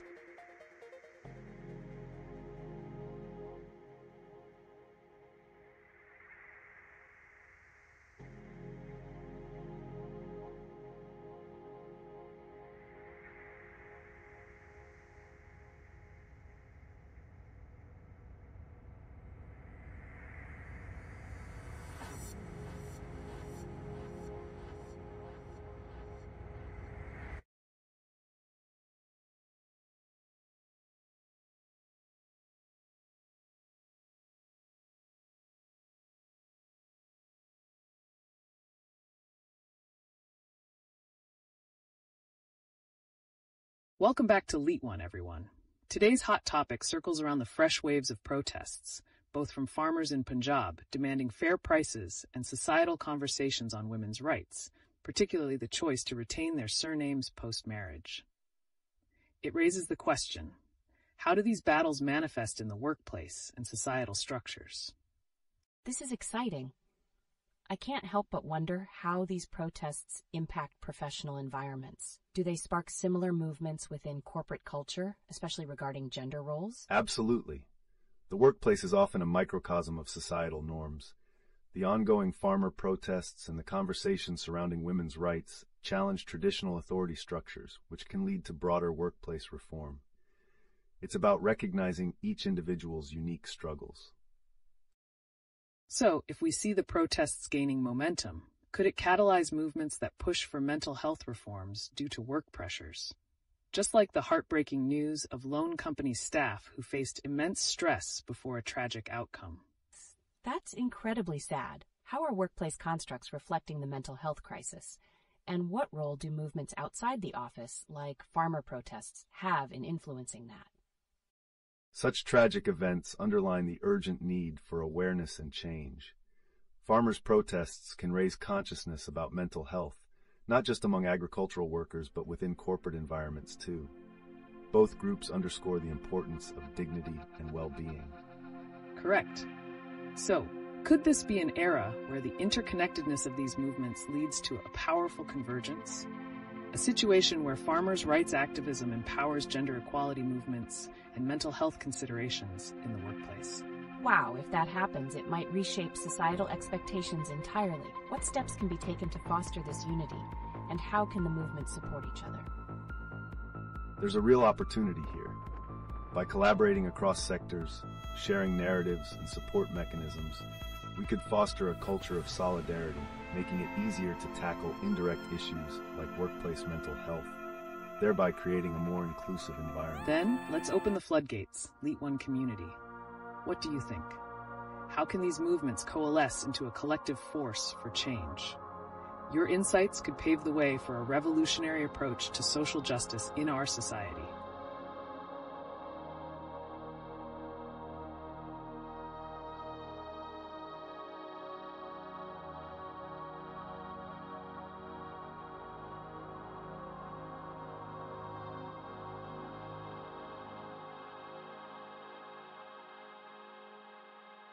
Welcome back, LeetOne community. Today we're pivoting to a critical conversation about the ongoing farmers' protests in Punjab and how they resonate with societal expectations of women, particularly surrounding the choice of taking surnames.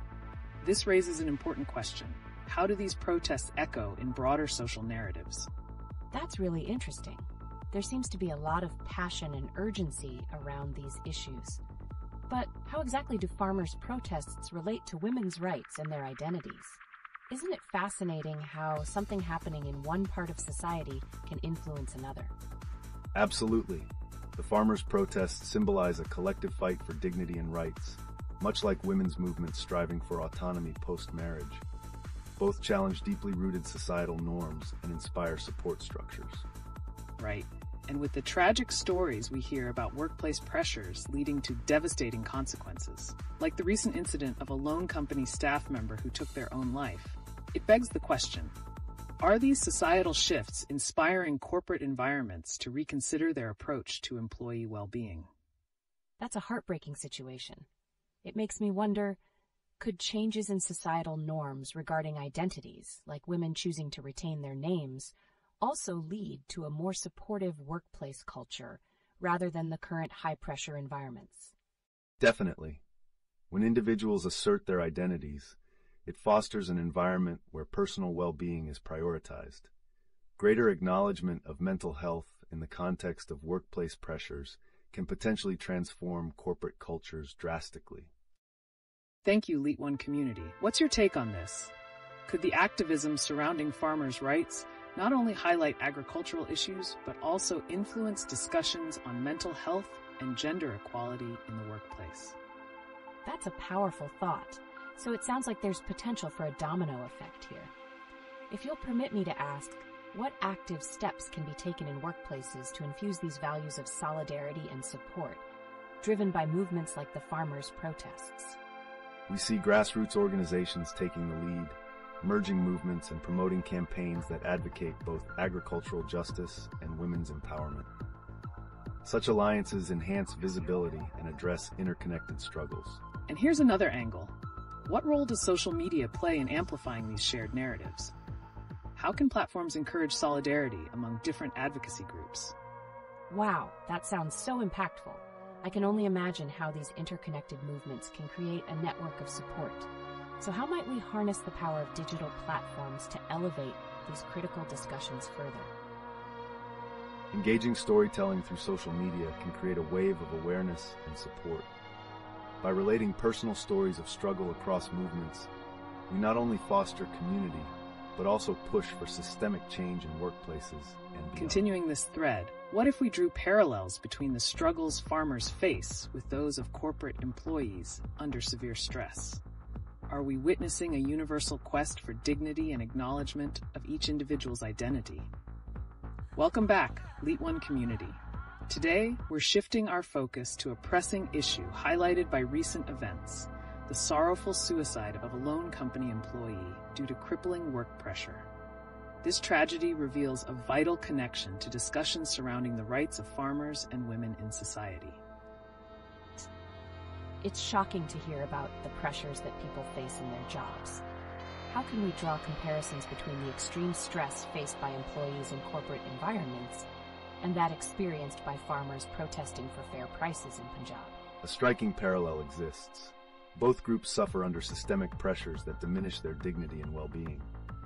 The farmers, fighting for fair compensation, and the employees, struggling under unyielding corporate expectations, underscore a growing need for societal reform. Exactly. And what about the societal norms surrounding women's identities, such as the choice to retain their surnames after marriage? Could this also relate to a larger movement toward empowering individuals to seek better mental health support in their workplaces? That's an eye-opening thought. So, do you think that if more women assert their identities, it might create a ripple effect encouraging everyone, including men, to advocate for healthier workplace cultures and conditions? Absolutely. Challenging traditional gender roles can pave the way for discussions about mental health support in the workplace. As individuals feel more empowered in their identities, they foster an environment where mental wellness is prioritized, not just for women, but for all. That's a valuable perspective. But what steps can we take to bridge these discussions between corporate and agricultural environments? How might the ongoing farmers' protests inspire corporate reforms in employee well-being? And what role does social media play in amplifying these narratives? Can it help unify the voices of various movements, from farmers advocating for better prices to employees seeking work-life balance? Indeed, social media has the potential to facilitate these connections. By sharing their stories, individuals can highlight common struggles and build solidarity, ultimately driving change across both agricultural and corporate sectors. LeetOne community, what do you think?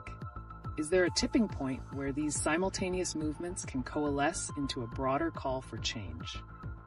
Share your thoughts on how we can continue to advocate for mental health, farmers' rights, and women's identity in our society.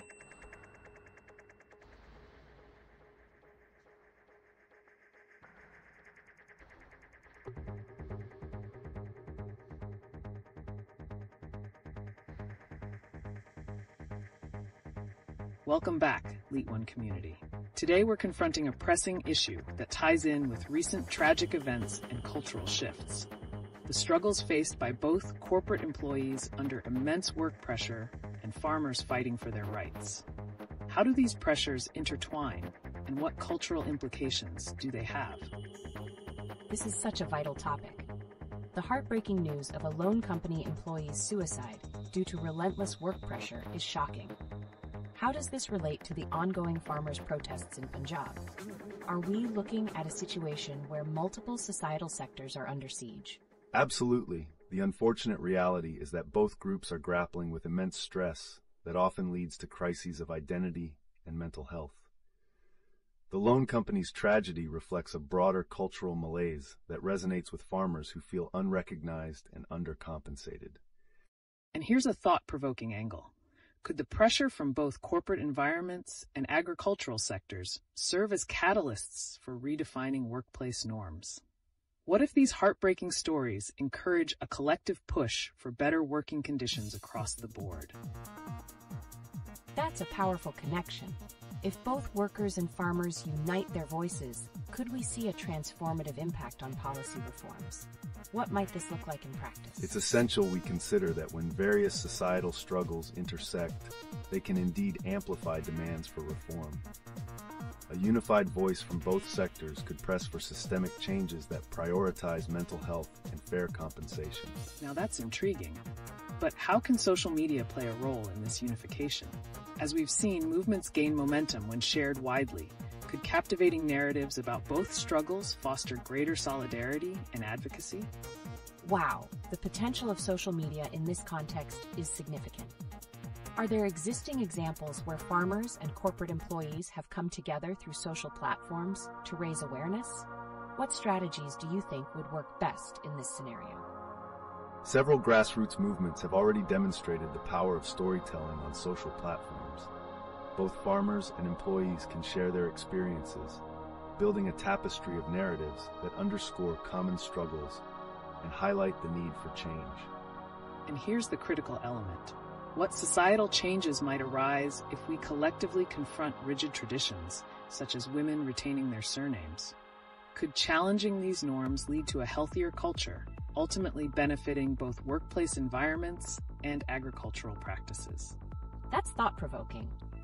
So, if questioning such traditional structures influences workplace cultures, what type of ripple effects could we expect across different sectors in terms of employee support and advocacy? The ripple effects could be profound. As identities become more fluid and individuals seek well-being over rigid expectations, we may see a significant cultural shift driving greater accountability in workspaces and beyond. Stay tuned, LeetOne community. As we probe deeper into these connections, we're eager to discuss how each of us can be part of fostering this change. What are your thoughts? How can we advocate for mental health and farmers' rights in our daily lives? Share your insights. Welcome back, LeetOne community. As we discuss current events and their profound implications, today we pivot towards a significant issue affecting many: how societal pressures around marriage and identity can ripple into broader cultural and systemic impacts. That's fascinating. I've seen discussions bubbling up about women not taking their husbands' surnames after marriage. How does that connect with the ongoing protests by farmers who are fighting for fair compensation? It's an intriguing intersection. Women's identity shifts in marriage can symbolize a broader challenge against established norms, just like farmers are fighting against traditional pricing structures. Both movements reject the status quo in pursuit of dignity and recognition. Exactly. And what happens when these conversations intersect? Could uniting voices from both farmers advocating for their rights and women resisting traditional identity shifts bring powerful transformations to our societal fabric? Wow, that's a compelling thought. Could this unity actually reshape how we view labor rights and personal identity? How can we support both causes in our everyday lives? Empathy is key here. Sharing personal stories across sectors can create understanding and solidarity. When women share their struggles in a male-dominated society, alongside farmers raising their voices against exploitation, it crafts a collective narrative that demands change. Absolutely. And let's not forget the upcoming protests where individuals plan to gather and share experiences. Will these grassroots movements amplify the need for reform in how society defines both labor and gender expectations? That makes sense. But what strategies could these movements employ to ensure their messages resonate and inspire others to join the cause? Utilizing social media effectively can play a significant role. Highlighting interconnected struggles through storytelling can draw attention to both issues and promote a culture of advocacy that resonates with various audiences. And here's an interesting consideration. Could the intertwining narratives of women's rights and farmers' protests catalyze broader legislative changes? How might we see policy evolve if these sectors unite? That's exhilarating to think about. Would this kind of coalition lead to a new era of policy reforms that prioritize not just economic factors, but also mental health and identity recognition? Precisely.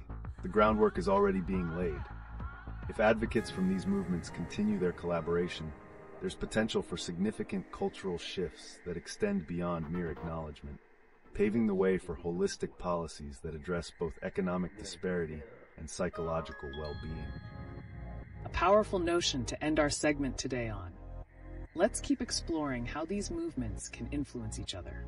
Stay tuned, LeetOne community, for more on this vital conversation. Welcome back, LeetOne community. Today, we're turning our attention to an alarming issue highlighted in recent news: workplace pressure leading to tragic outcomes, particularly the distressing case of a loan company employee tragically taking their own life. That's incredibly sad.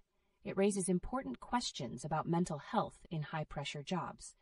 Could such stories prompt changes in corporate culture across sectors? Definitely, discussions around this should lead to a re-evaluation of workplace environments. Companies need to prioritize mental health by reassessing their expectations and support systems. Absolutely. And while we focus on workplace pressures, there's also a rising conversation about societal identities. Specifically, the movement of women not taking their husbands' surnames after marriage. How does this shift relate to mental health and personal identity? That's a fascinating connection. I wonder, could this act of retaining a surname be seen as a form of empowerment and resistance against traditional norms? Exactly. It represents a stand against outdated expectations and promotes the acknowledgement of individual identity, which is crucial for mental well-being. So we might be witnessing a dual movement here. On one side, employees demanding better mental health support in workplaces, and on the other hand, women asserting their identity amidst societal pressure. How might these trends intertwine and influence each other? That's thought-provoking. If more people advocate for mental health awareness, could we see a broader impact on how society views gender roles and identities? Undoubtedly. Advocacy for mental health can catalyze deeper societal changes. As individuals recognize the importance of self-identification and mental wellness, the push for equity in various aspects of life, be it in marriages or workplaces, could gain momentum. And here's another compelling notion. As individuals embrace their identities, can this challenge existing workplace structures to create environments that are more inclusive and supportive? What significant changes could we expect in corporate policies moving forward? Wow, that's a critical question. If companies don't adapt, could they risk losing talented individuals who prioritize their mental health and personal identity? Welcome back, LeetOne community. Today, we're exploring the pressing issue of workplace pressures and their tragic outcomes, particularly in light of the disturbing news about an employee from a loan company who took their own life due to work stress. That's heart-wrenching. What specific steps can companies take to reform their work cultures to ensure employee well-being and reduce these kinds of tragedies? Great question. Companies could start by prioritizing mental health, implementing flexible working hours, and promoting open discussions about mental wellness. Wouldn't it be refreshing if employees felt comfortable voicing concerns about pressures without fear? Absolutely. Fostering an empathetic work environment is vital. Advocate training for management can help identify stress signs, ultimately creating a culture that values mental health. It's about shifting perspectives from merely achieving results to supporting individual well-being. But how can we measure the effectiveness of these new initiatives? Are there any success stories we can learn from? Definitely. Some companies have reported decreased turnover and better morale after implementing robust mental health programs. It's all about continuous feedback and making data-driven adjustments to ensure employee satisfaction. And let's not overlook the importance of integrating employee voices in the policymaking process. When workers participate in discussions around their mental health needs, it can bolster empty promises into real change. That's an interesting take. Could this push for mental health awareness in the workplace align with broader movements such as the farmers' protests advocating for better livelihoods? You're onto something. Both movements highlight the need for recognition and fair treatment, farmers demanding fair prices, and employees advocating for better mental health support. Could these connections catalyze deeper societal reforms? Yes. Holistic reforms require unity across sectors. As workers and farmers join forces in their struggles, they can foster a stronger collective narrative that demands accountability from policymakers and corporations alike. Wow, it sounds like there's potential for a powerful coalition across different societal issues. What are some actionable ways viewers can contribute to these causes in their everyday lives? Excellent thought. Simple actions such as supporting fair trade products or participating in local advocacy initiatives can amplify voices that desperately need to be heard. Remember, each small act can lead to significant changes. And don't forget about using social media. Sharing personal stories related to these struggles can resonate with a broader audience, fostering a community of support aimed at driving change. I can see how that fits into this ongoing dialogue. As we approach the upcoming protests demanding better treatment for farmers and workers alike, where do you think society will stand on these issues? It's all interconnected. As these various groups come together, we may witness a pivotal moment in demanding equality and support for all professions, finally shifting the conversation around rights, especially for those historically marginalized. The key is ongoing dialogue and advocacy, letting these conversations ripple into policy reforms that holistically address mental health, labor rights, and fair compensation. The future might hold optimistically profound changes if we stay committed. I'm excited to see how these narratives evolve. What's next for our discussions as we wrap up today? Welcome back, LeetOne community. Today, we're ignited with a hot topic as we explore a crucial societal question. How do women's choices, like deciding not to take their husband's surname after marriage, connect with broader conversations around identity and empowerment? That's definitely a topic worth exploring. I'm curious, though, how does this decision relate to mental health and the pressures women face in balancing traditional expectations and personal identity? Great point. This decision can be seen as a rejection of outdated norms, empowering women to reclaim their identity. When women assert their choices, they're not just challenging tradition, they're paving the way for mental wellness by reducing the burden of societal expectations. Exactly. By refusing to conform, women can inspire others to navigate their identities authentically. Speaking of empowering narratives, there's been quite a movement around farmers' rights lately. Do you think the themes of empowerment are similar in both contexts? That's an intriguing comparison. Could these parallel movements, women asserting identity and farmers advocating for their rights, forge a stronger coalition to challenge oppressive norms? Absolutely. Both movements emphasize self-determination and collective strength. As farmers voice their demands for fair prices and women assert their identities, We could see intersectional activism that drives meaningful societal reform. It seems we may also need to consider workplace dynamics. With growing concerns about mental health amidst these discussions, how can companies adapt to these changes to support both women's and farmers' rights? That raises another question. Could workplace reforms lead to broader change in how society views relationships and traditional roles? What specific actions can companies take to create a more inclusive culture? Companies can begin by fostering open dialogues about identity and rights. By supporting employee choices, whether that's in naming conventions or advocating for fair treatment in contracts, organizations can champion a culture of inclusivity that ultimately benefits everyone involved. Definitely some promising ideas. It's fascinating how these discussions are intertwined. As we go deeper, remember, the actions taken today can shape the narratives of tomorrow, influencing not just individuals, but entire communities. So what next steps should we be considering?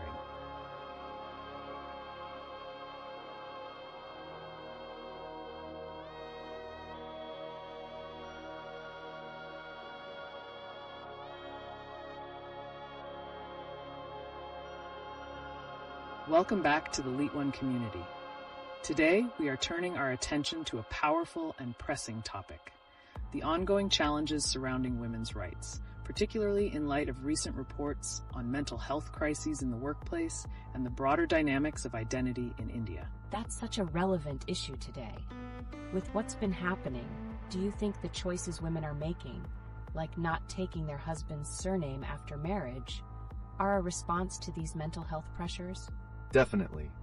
It's a reflection of women asserting their identity and rejecting traditional norms. This shift not only empowers them, but also connects directly to the mental health conversations where many feel the weight of societal expectations crushing their well-being. Right. These decisions are not just personal. They resonate deeply with societal challenges. What about those working in high-pressure environments, like the heartbreaking report of the loan company staff member? How does this kind of stress influence these identity narratives? That's heartbreaking. If mental health issues can lead to such tragic outcomes, what support systems should be in place to protect both women's identities and their mental health in workplaces? Excellent question. Organizations need to develop comprehensive mental health initiatives and create supportive environments. By acknowledging employees' personal identities and struggles, companies can foster a culture that promotes well-being and inclusivity. Absolutely. What's crucial is that these reforms don't just apply to a few, but rather embrace all employees, including advocating for workers' rights, especially in sectors deeply impacted by societal challenges like agriculture. Wow, it's intriguing how intertwined these issues are.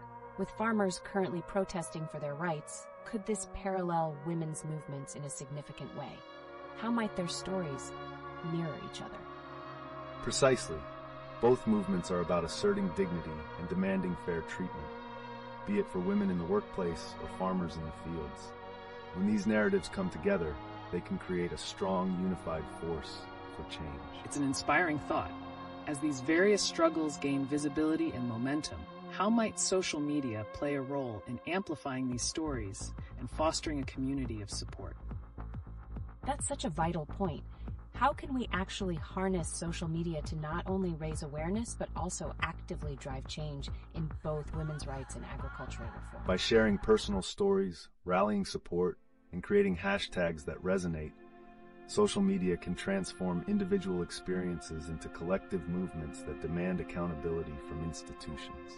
It indeed has an immense potential. So as we look ahead, how do we think these intertwined movements will shape the future landscape of rights in India? What could it mean for the next generation? I can't wait to see where this goes. It feels like we're on the cusp of something transformative. What actionable steps can viewers take to contribute to this compelling dialogue right now?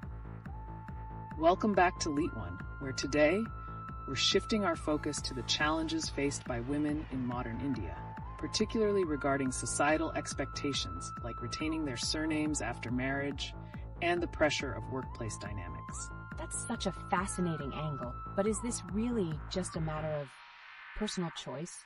Or does it go deeper than that? how do these decisions ripple through societal norms? It's essential to recognize that names carry weight.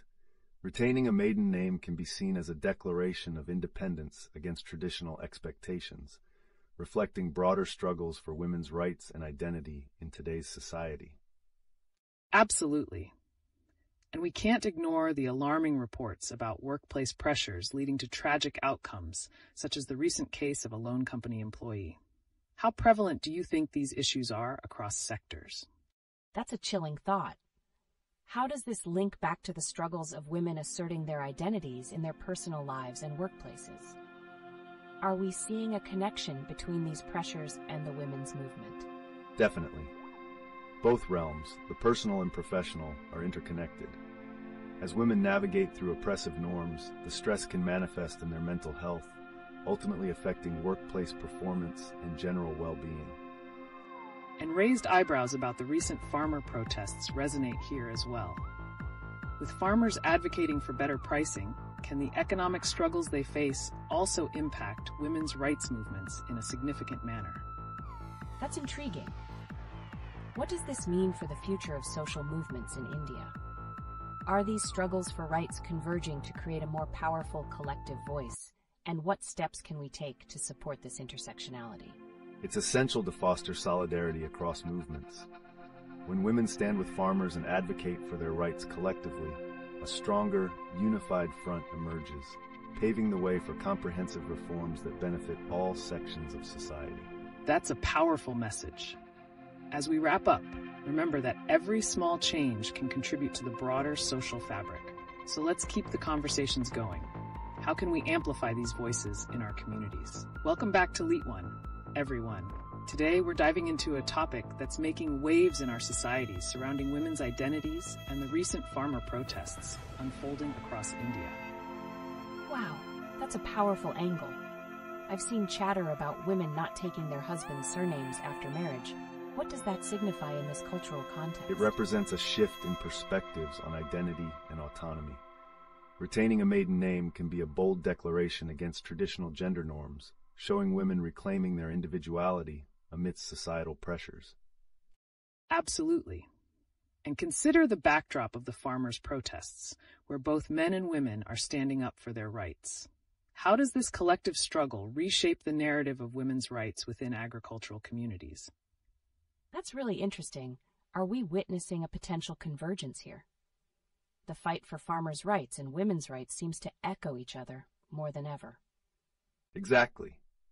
The ongoing farmer protests can elevate conversations around gender equality, showcasing how economic challenges faced by farmers inevitably intertwine with the works of women as both caretakers and laborers in those communities. But we also can't overlook the concerning mental health statistics emerging from both sectors. With reports of extreme workplace stress leading to tragic outcomes, how are these interconnected tensions affecting women's rights overall? That's an unsettling thought. So, in what ways can we create supportive environments to nurture both farmers and women in order to alleviate these pressures?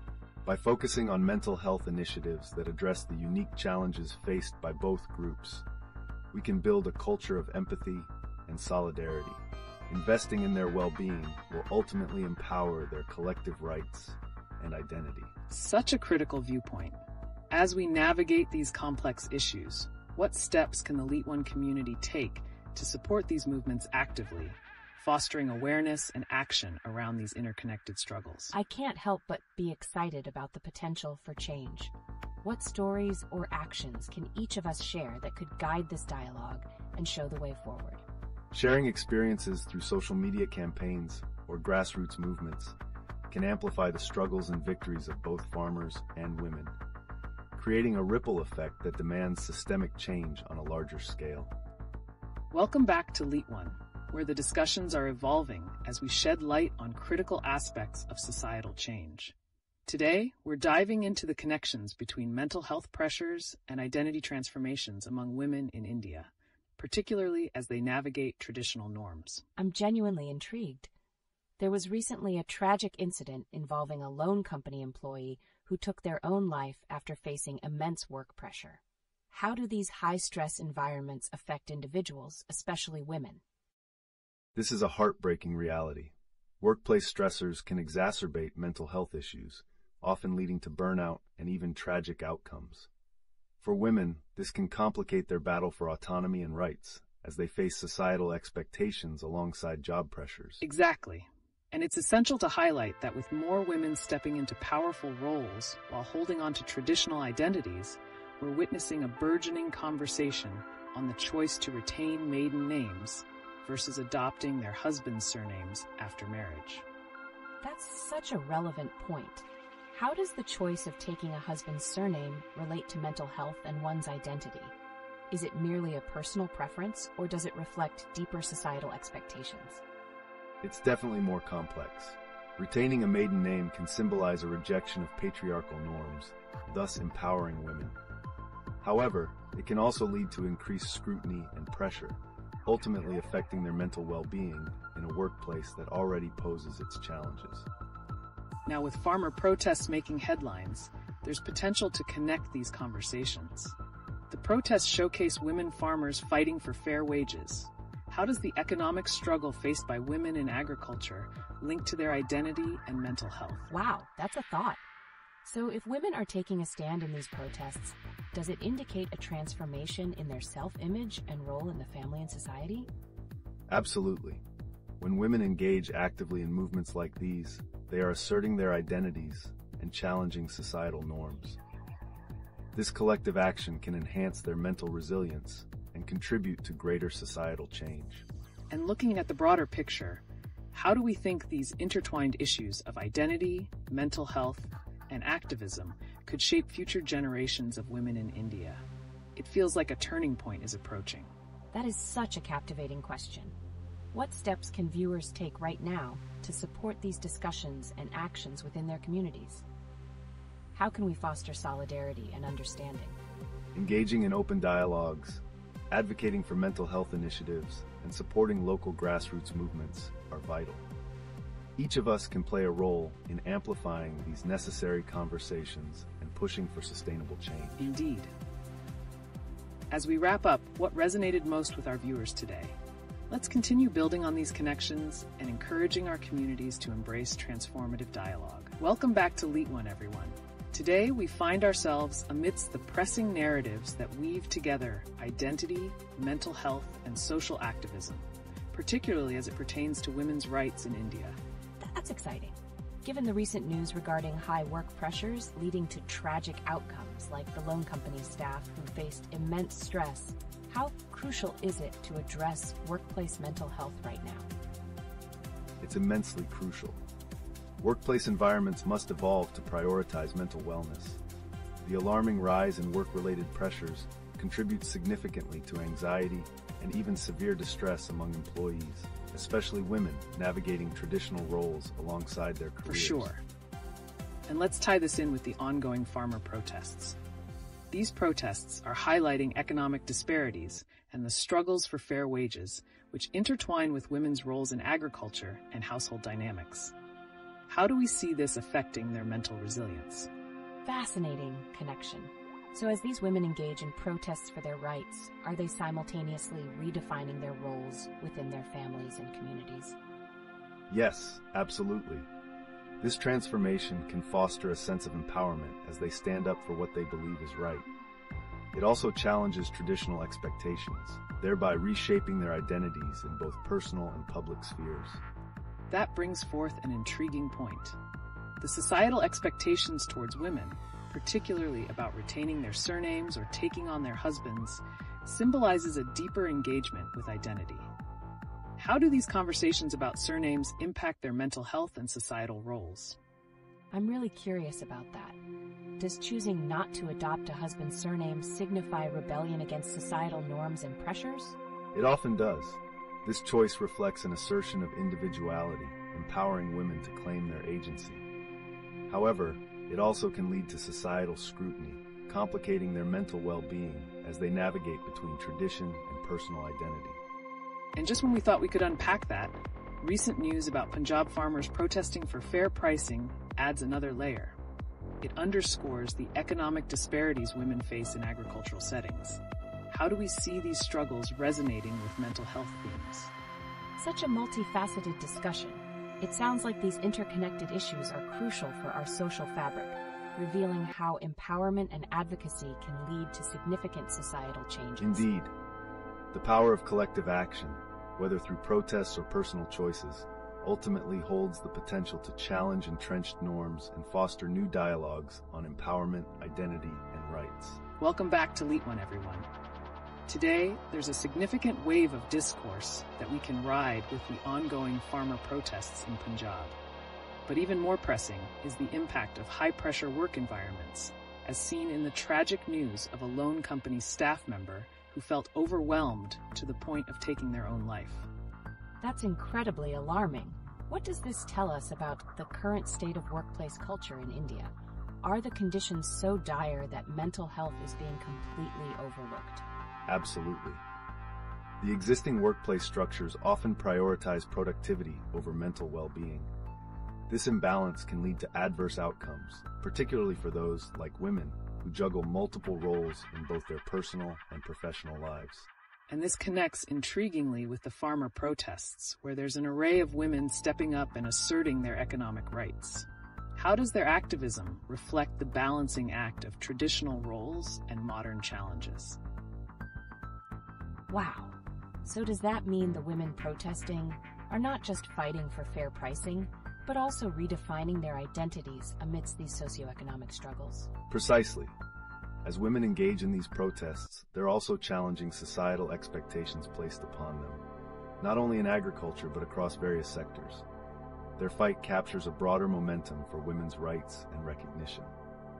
Speaking further on societal shifts, it's important to consider how these discussions echo through media platforms. For example, the backlash against brands failing to support mental health initiatives during crises. How do these brand decisions shape public opinion? That's fascinating. So, as discussions surrounding mental health gain traction, do you think brands are feeling the heat to align their social responsibility policies with actual support for mental health? Without a doubt. The modern consumer is increasingly discerning and demanding accountability. Brands that neglect mental well-being initiatives, especially in light of tragic events, risk losing customer loyalty. A complex landscape for sure. And let me throw another aspect into the mix. How do the struggles of women farmers resonate with the public narrative surrounding mental health? Do we see overlapping themes in their fight? That's an interesting point. Are you suggesting that their advocacy is not only about economic justice, but also about promoting mental health awareness in their communities? Absolutely.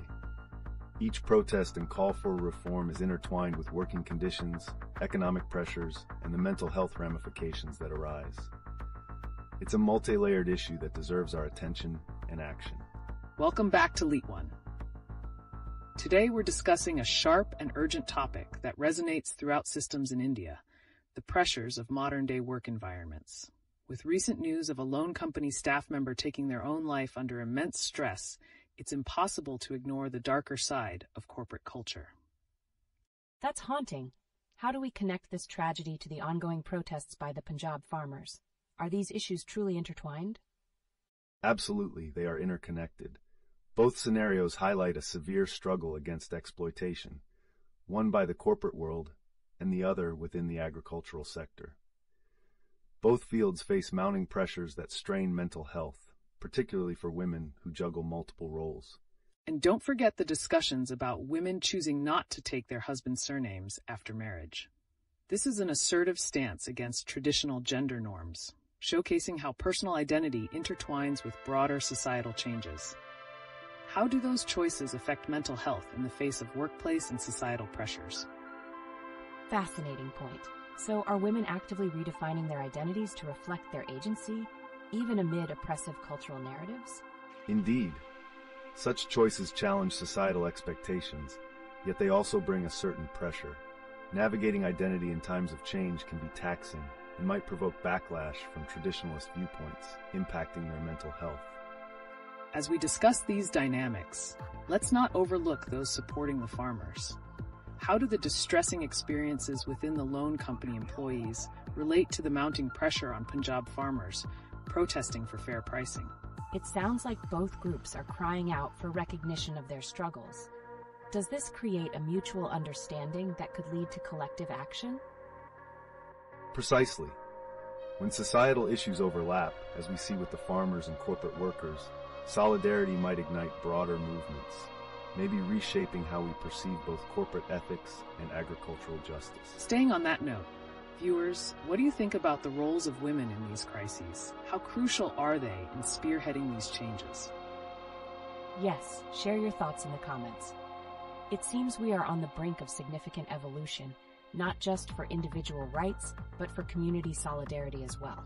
What's next for these discussions? We'll keep unpacking them right here on LeetOne. Welcome back to LeetOne, everyone. Today's heated discussions take a turn as we unpack the shocking news about a lone company employee who tragically took their life due to overwhelming workplace pressures. This has sparked conversations about corporate culture in India today. That sounds incredibly disturbing. How can we address these high-stress environments that push employees beyond their limits? Are there any effective changes that can actually be implemented? It's essential to focus on creating a supportive work environment. Strategies like mental health resources, open dialogue about stress, and flexible working hours can significantly alleviate these pressures. We have to question, are companies prepared to make these critical changes? Excellent points raised. Now, shifting gears slightly, let's connect the dots to another aspect of societal transformation, how the societal commentary on women retaining their surnames post-marriage resonates with these discussions. Could this be a reflection of broader empowerment against traditional roles? Absolutely. How do these individual choices resonate within corporate settings? Could they represent a challenge to the established norms that contribute to workplace toxicity? There's definitely a link. Women reclaiming their identities reinforces their autonomy, both in personal and professional spheres. It's indicative of a movement seeking to redefine power dynamics in workplaces that often thrive on outdated hierarchies. Wow. And we can't overlook how these evolving narratives, like women taking a stand against traditional expectations, tie back into the urgent calls for reform within institutions, especially in high-pressure work environments.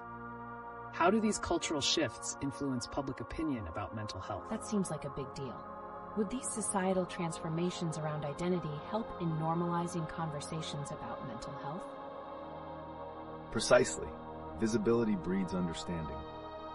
As these discussions become mainstream, companies may feel a growing pressure to adopt progressive frameworks, prioritizing employee well-being over mere productivity.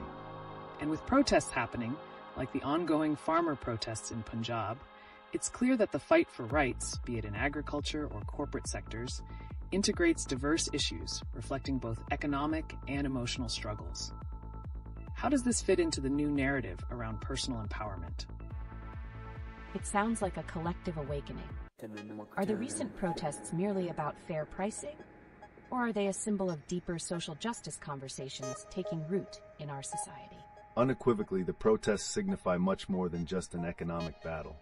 They embody a systemic challenge against long-standing oppression. The intersectionality of these struggles highlights an urgent need for multifaceted reforms that benefit women, farmers, and marginalized voices alike. As we continue to discuss these captivating connections, let's keep those questions flowing, viewers. What are your thoughts on this evolving landscape of social movements? Share in the comments, and let's start a dialogue. Welcome back, everyone, to LeetOne. Today, we're diving into a poignant subject that resonates widely across Indian society, the pressures facing employees, highlighted by the tragic suicide of a lone company staff member due to relentless work stress. That's heart-wrenching. Such news makes you question what measures are genuinely being taken by corporations to support their employees. Are we seeing a causal link between workplace conditions and mental health? Absolutely. This incident underscores not only the individual struggles, but also reflects broader systemic failings. The culture of prioritizing profits over people perpetuates a toxic environment that risks mental health, especially under crushing workloads. And it complements what we see with the agricultural crises in Punjab, doesn't it? Farmers protesting for fair pricing are navigating similar mental strains, often feeling unseen and unvalued. How can these narratives create a sense of solidarity among them? Right. Does this mean that the fight for better working conditions isn't just limited to corporate settings? Could it extend to the agricultural sector as well, fostering an alliance against oppressive workplace scenarios? That connection is vital. When corporate employees and farmers recognize their shared struggles, it can pave the way for unified movements advocating for systemic change. Their combined voices might create pressure for reforms across industries. Speaking of reform, there's also a growing conversation on how women are asserting their identities, exemplified by discussions around retaining surnames post-marriage. Could this societal shift also reflect broader demands for gender equality in workplaces and beyond? It's intriguing how personal choices can echo larger societal movements. Are women today redefining their roles not only at home, but also challenging traditional corporate structures? What are the implications for mental health in such transformations? Definitely. These choices symbolize empowerment. When women refuse to conform to historical expectations, it simultaneously bolsters their autonomy in professional settings. However, the societal backlash can create stressors. Navigating these pressures is complex. Absolutely. So as we look forward, how do we ensure that these discussions on mental health and empowerment don't just stop here? What actionable steps can we propose that nurture an inclusive and supportive environment across both corporate and agricultural sectors? It seems there's so much work to be done. What are some tangible strategies organizations can implement to address these crises? Let's get into the nuts and bolts of potential solutions. Agreed. Addressing mental health in work culture is not merely an option. It's essential for progress. We need to transform mindsets, provide real resources, and actively foster open dialogues about stress and work-life balance, both in corporate offices and farms alike. Well said. Keep those comments coming, everyone. What unique ideas do you have for creating safer and more equitable working environments? Let's keep the discussion alive and engaging right here on LeetOne.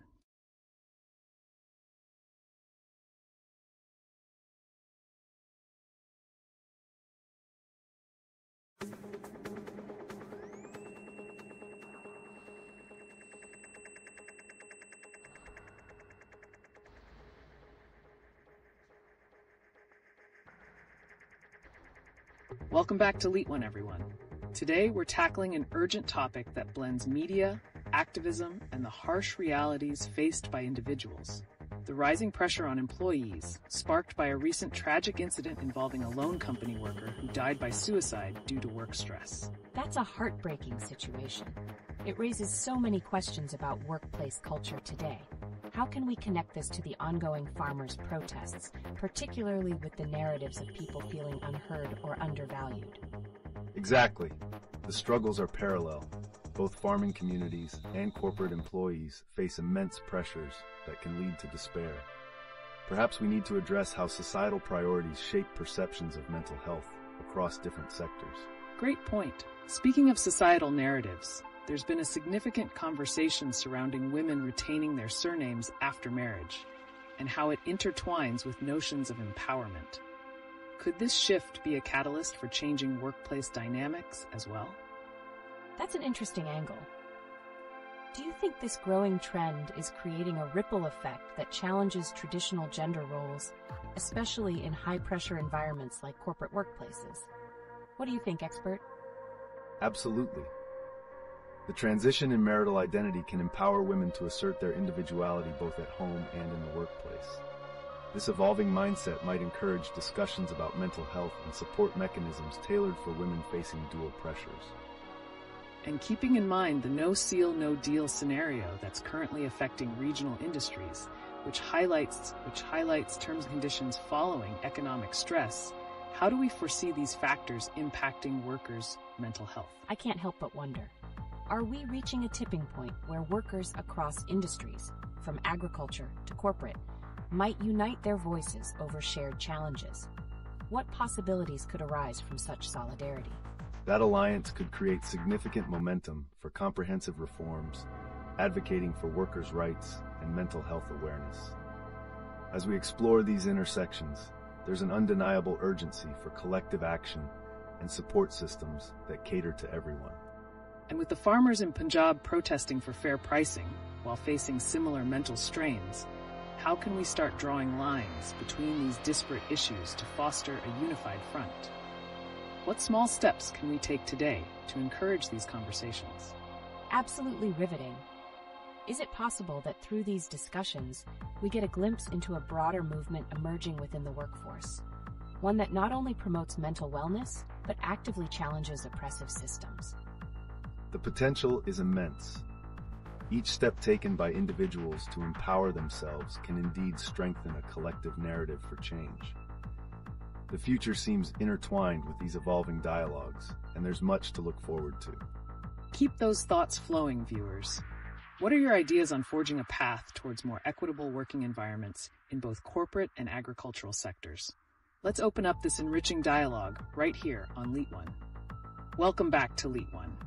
Today, we're diving headfirst into the urgent conversations surrounding workplace pressures and the alarming trend of mental health crises in various sectors. These issues are becoming impossible to ignore, especially with recent developments shaking the very core of employee welfare. That sounds intense. Can we connect this to the news about the loan company staff member who tragically died by suicide? How does such a heartbreaking event contribute to the ongoing conversations we're having about mental health in high-pressure jobs? Absolutely. This tragic incident highlights the urgent need for organizations to reevaluate their work environments. The growing demands placed on employees without adequate support can create devastating outcomes. It's not just about financial gain, it's about human lives. And speaking of support systems, let's pivot to the ongoing farmers' protests in Punjab. How do the ideal working conditions in agriculture compare with those in corporate sectors? Are both facing similar pressures but manifesting in different ways? That's a compelling parallel. Could the farmers' struggles for fair pricing and mental wellness echo what corporate employees endure with unrealistic expectations? What can we learn from these overlapping challenges? Indeed, both groups are fighting for basic rights, fair compensation, and mental well-being. Their narratives reveal a deeper societal issue, where profit often outweighs human care. Bridging these gaps could foster a much-needed solidarity for collective action. And as the no-seal, no-deal dialogue takes center stage, how might this movement impact the mental health of workers across sectors? Are companies reconsidering their practices in light of public outcry? That's so thought-provoking. Do you think the rising awareness and discussions surrounding mental health and employee rights can inspire transformative changes in workplace policies? How can we ensure that these voices aren't silenced? The current momentum could indeed drive the necessary reforms. However, real change requires accountability from employers and sustained pressure from all stakeholders, including the very communities affected by these decisions. Fascinating insights. And before we wrap up this part of the discussion, let's not forget the societal implications of individuals retaining their surnames post-marriage. How does this shift relate to the fight for mental health awareness and workplace equality in broader terms? That's an intriguing connection. Could it signify a cultural evolution that empowers individuals in their personal and professional lives, countering pressures from traditional expectations? What role do these personal choices play in uncovering deeper societal conversations? Absolutely. These choices can serve as powerful forms of personal advocacy, influencing perceptions and opening dialogues about identity, autonomy, and the recognition of one's value, both at work and in society.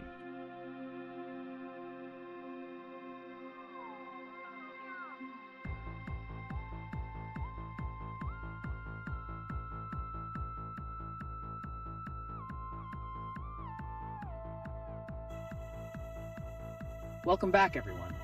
In today's session, we're diving into pressing topics currently making headlines in India, from alarming workplace pressures to the ongoing farmer protests. Did you know that a loan company staff member recently died by suicide, citing extreme work pressure? This tragic event raises critical questions about corporate responsibility and mental health, doesn't it?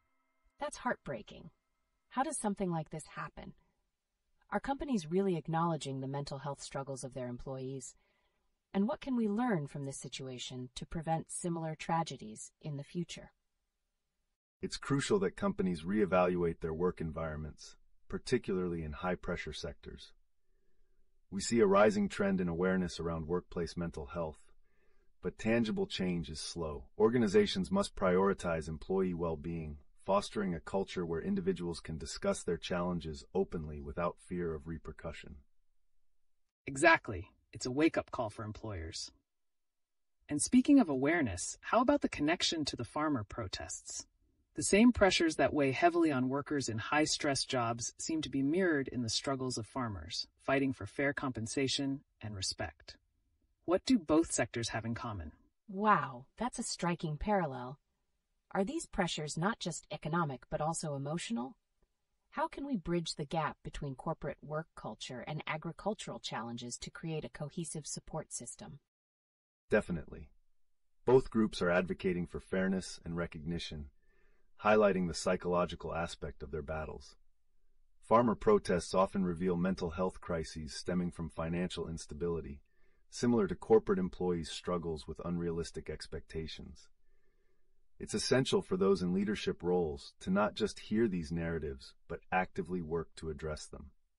And as we address these societal issues, let's not overlook the cultural implications.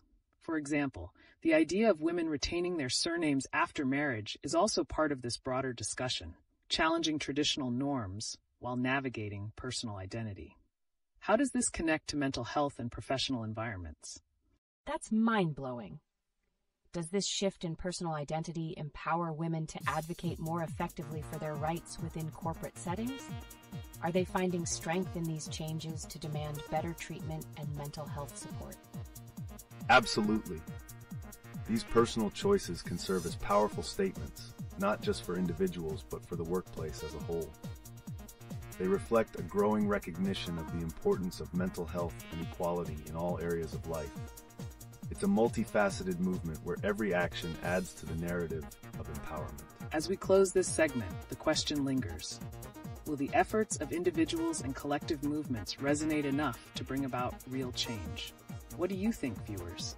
How can we ensure that these critical dialogues transform into actions that better our society? Welcome back, everyone.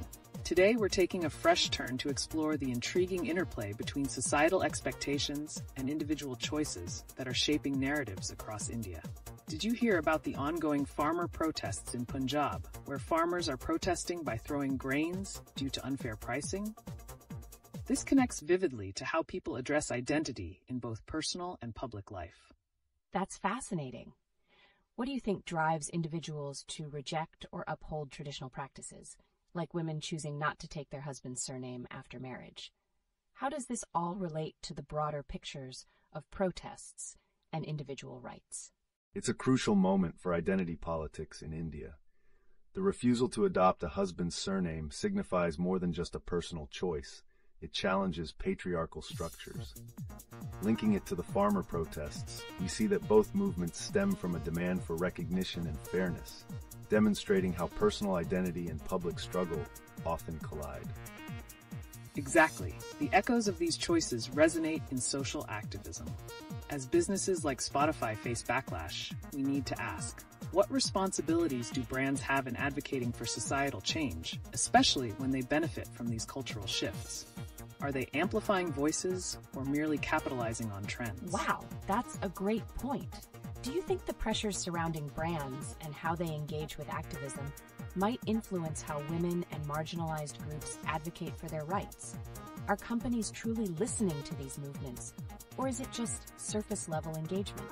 The answer might lie in transparency.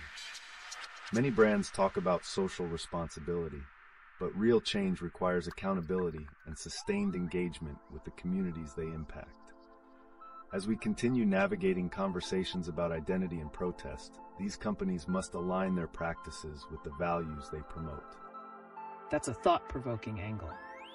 As we explore these connections, what are some practical steps individuals can take to start these dialogues within their communities? How can we turn this awareness into effective action? Those are excellent questions. I'm curious to know how local communities and even online platforms could play a role in this transformation. What can be done to create spaces for these vital conversations? Building platforms for dialogue is essential. Whether through community forums or social media campaigns, we can encourage open discussions about rights, identity, and advocacy. The merging of personal and public narratives can ultimately lead to powerful social change. Absolutely. This engagement sets the stage for a much larger movement. So tell us, viewers, how do you see the intersection of personal identity and public activism evolving in the coming months in India? Let's continue this captivating dialogue. Welcome back to LeetOne. Today we're diving into a pressing issue that resonates deeply within our society: mental health struggles in high-pressure environments, specifically within corporate settings, and how these relate to broader social movements. That's such an important topic. I recently read a heartbreaking story about a loan company employee who took their own life due to extreme work pressure. How prevalent is this issue, and what does it say about our corporate culture? It's definitely troubling. The pressure to perform can lead to severe mental health crises, and this individual case highlights a broader systemic problem. Many employees are trapped in toxic work environments where their struggles are overlooked in favor of productivity. Absolutely. It's imperative for companies to adopt a more compassionate and understanding approach. As we've seen, workplace mental health is interlinked with societal expectations and pressures. What actions can organizations take to create supportive environments? That sounds promising. Are there specific frameworks or strategies that have worked well in other industries or countries? Can we look to successful models for inspiration here in India? Indeed. Organizations like Google and SAP have implemented mental health programs that promote an open dialogue about stress and mental wellness. Such initiatives could significantly benefit Indian corporations. However, these solutions need to be adapted to the local context and cultural nuances. And that brings us back to how these individual struggles connect to larger movements. Just like the protests we see from farmers advocating for fair pricing and recognition, employees are fighting for acknowledgement of their mental health needs within corporate structures. Is this the start of an intertwined journey towards recognition and reform? Wow, that's a powerful connection. Do you think employee advocacy can echo the farmer protests? Could we see employees demanding not just fair pay, but a greater emphasis on mental wellness in the workplace? Absolutely. These kinds of movements may evolve into collective actions where employees unite for their rights, drawing parallels to farmers' protests. Both struggles center on the fight for justice, whether it's for better wages in agriculture or mental health resources in corporate settings. That's really insightful. And with heightened awareness on these issues, how can employees mobilize to ensure their voices are heard? What role does social media play in advancing their cause? That's a great question. Social media seems to be a powerful tool for raising awareness. Could we see a campaign similar to farmers' protests, using online platforms to highlight the plight of corporate workers and push for change? Definitely. Social media has the potential to unify voices, create awareness, and generate support for these critical conversations. It's about reminding leaders that change isn't optional anymore. It's become a necessity. Keep those thoughts coming, viewers. The interplay between employee rights, mental health, and social movements could shape future dialogues in significant ways. What are your thoughts on potential strategies for collective action? How do you envision this evolving? Welcome back to LeetOne. Today, we shift gears to discuss the latest news just in. It appears Bengaluru has become a safe haven for undocumented individuals.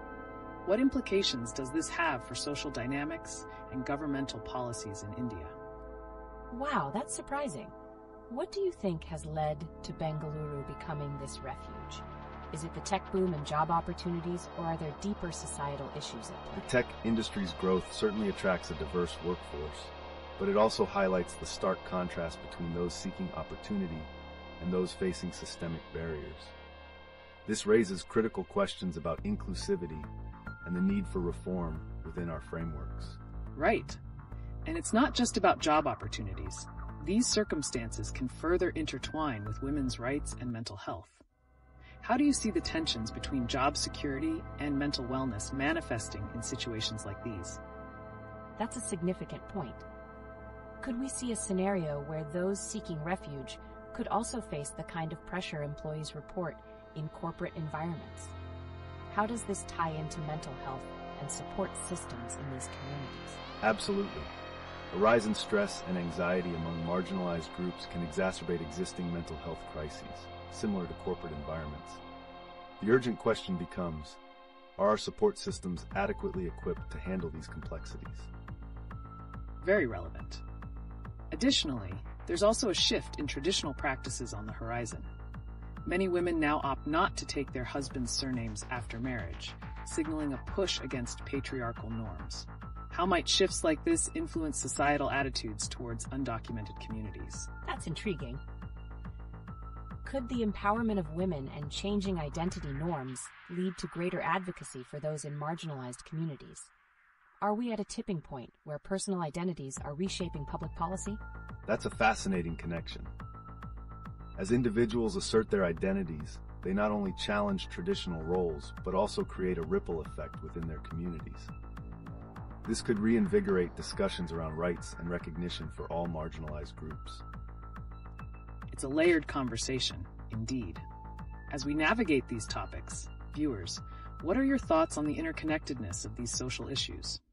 How do we ensure that conversations around rights and identity remain inclusive? Welcome back to LeetOne. Today, we have some intriguing insights as we explore the rise of Bengaluru as a haven for undocumented individuals. What social and systemic implications does this shift unveil for India? That's fascinating. With Bengaluru becoming a refuge, do we see it only as a consequence of the tech boom, or are there underlying societal issues that also lead to this situation?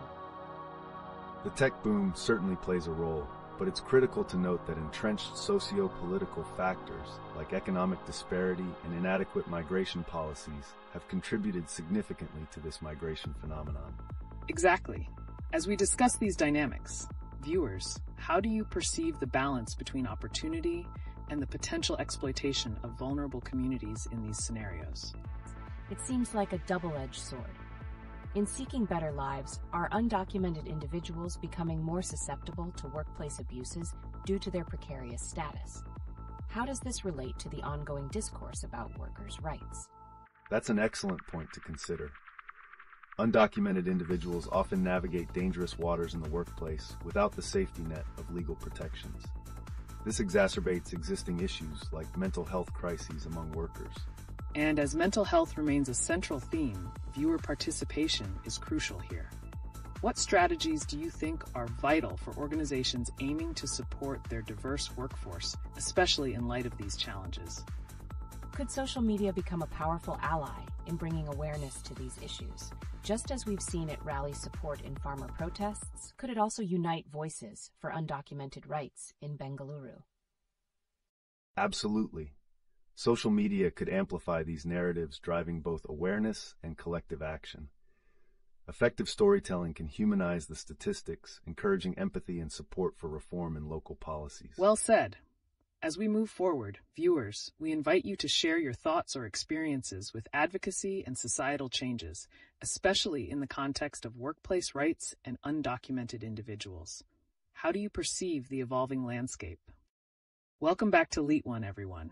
Today, we're turning our attention to a pressing issue that has emerged, the mental health crisis in corporate environments.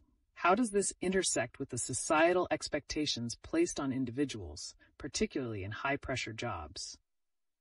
That's striking. With the stories of individuals facing extreme stress and even suicide, as we recently heard, what are the root causes behind these pressures in workplaces?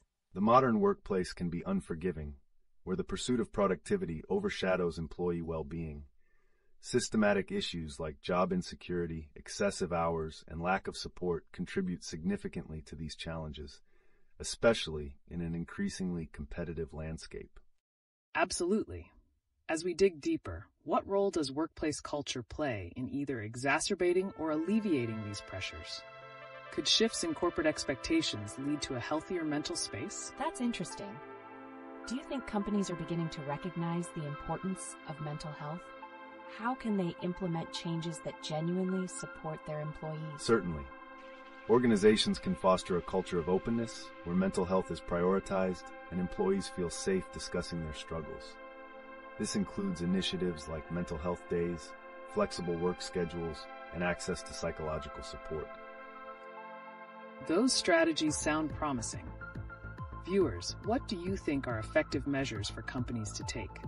How do personal identities and cultural expectations intersect with workplace pressures? And tying back to previous discussions, how do traditional norms impact women in these high-pressure environments? Are their struggles amplified by societal expectations, particularly regarding family and career? Indeed, the intersectionality between gender roles and workplace dynamics cannot be overlooked. Women often face dual pressures to excel in their careers while also fulfilling traditional family roles, increasing their vulnerability to burnout. This convoluted scenario opens up critical dialogues around support systems within corporate frameworks. How can these systems evolve to better address the unique challenges faced by diverse demographics? The conversation seems to hinge on accountability and awareness. Could fostering a culture of support not only help individuals but also improve overall productivity and job satisfaction? Absolutely. Priority must be given to creating a balanced work environment where productivity isn't solely measured by output, but also considers mental wellness as a crucial component. Keep those thoughts coming, viewers. As we tackle these intricate issues, let's explore how tech and social media can be harnessed to advocate for mental health awareness in workplaces. What initiatives can bring about the change we desperately need?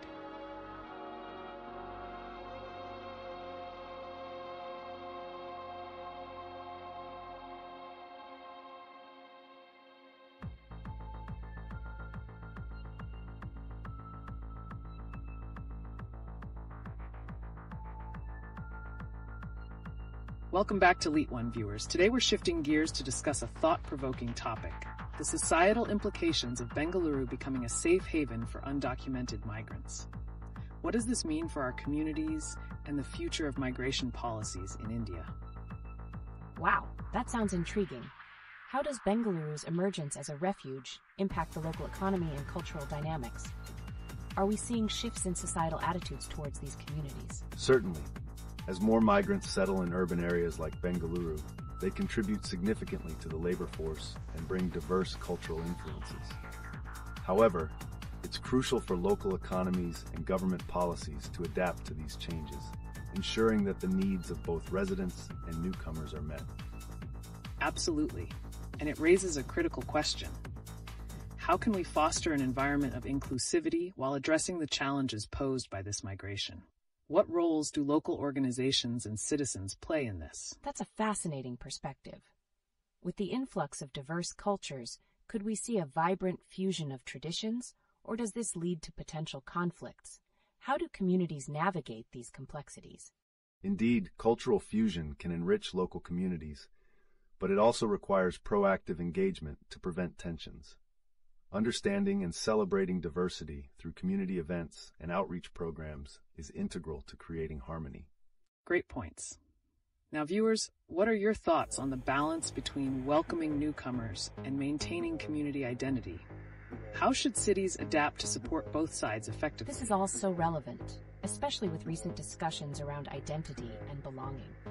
Do you think the rise in undocumented migration will lead to broader societal reforms in India? It's likely. As migration becomes a more critical issue, we may witness calls for policy reforms that address worker rights, housing, and healthcare access for undocumented individuals. This shift could drive significant discussions on social justice. Fascinating insights. What do you believe will be the long-term effects of this growing demographic on the political and social landscape in Bengaluru and beyond? Changes might include increased representation of marginalized communities in local politics or grassroots movements advocating for their rights. The evolving narrative can lead to a more equitable society if managed well. That's eye-opening. As we explore these ideas, viewers, what unique initiatives or stories have you come across that highlight the impact of migration in your community? Share with us. Welcome back to LeetOne, everyone. Today we're diving into a new and pressing issue: the mounting pressures on workers in Indian cities, especially against the backdrop of Bengaluru's rising status as a haven for undocumented migrants. What does this mean for the local workforce and the socioeconomic environment? That's quite a thought. I'm curious, how exactly does the influx of undocumented migrants affect the employment landscape for local citizens? Are there potential benefits or challenges we should be aware of? The reality is complex. While the arrival of new workers can fill labor shortages and enrich the talent pool, it can also exacerbate competition for jobs, particularly in sectors already under strain. This balance is fundamental for understanding community dynamics. Absolutely. Viewers, how do you feel about the impact of economic pressures on workers' mental health in high-stakes environments like Bengaluru? Do you think the corporate culture can evolve to better support both locals and newcomers alike? That's an intriguing question. With all the recent conversations around mental health, can we see a shift in corporate responsibility towards employee welfare? What's being done to foster a supportive work environment for everyone? Initiatives are starting to emerge, including mental health resources and support systems being integrated into corporate policies. This shift may ultimately lead to improved productivity and job satisfaction, bridging gaps between diverse employee backgrounds. Speaking of bridges, let's discuss what specific changes could be made at the policy level to ensure both local and migrant workers have equal opportunities. How can local governments play a more proactive role in this process? Wow, that's definitely food for thought. Are there any successful case studies or examples from other regions in India or even globally where this has been accomplished effectively? Certainly. Cities like Pune have been implementing inclusive policies tailored to migrant populations, including healthcare access, housing regulations, and job training programs. These successes highlight the potential for Bengaluru to follow suit, though it will take commitment and collaboration. That's a revealing insight. As we reflect on these developments, viewers, how do you believe societal attitudes toward migrant workers can shift to foster a more inclusive community? What role can cultural narratives play in this transformation?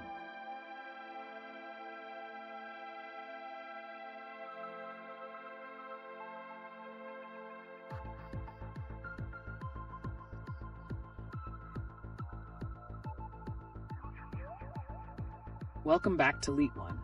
Today, we've got a hot topic that's making waves: the recent challenges and pressures within the workplace, particularly how they relate to mental health concerns and the ongoing transformation of societal standards in India.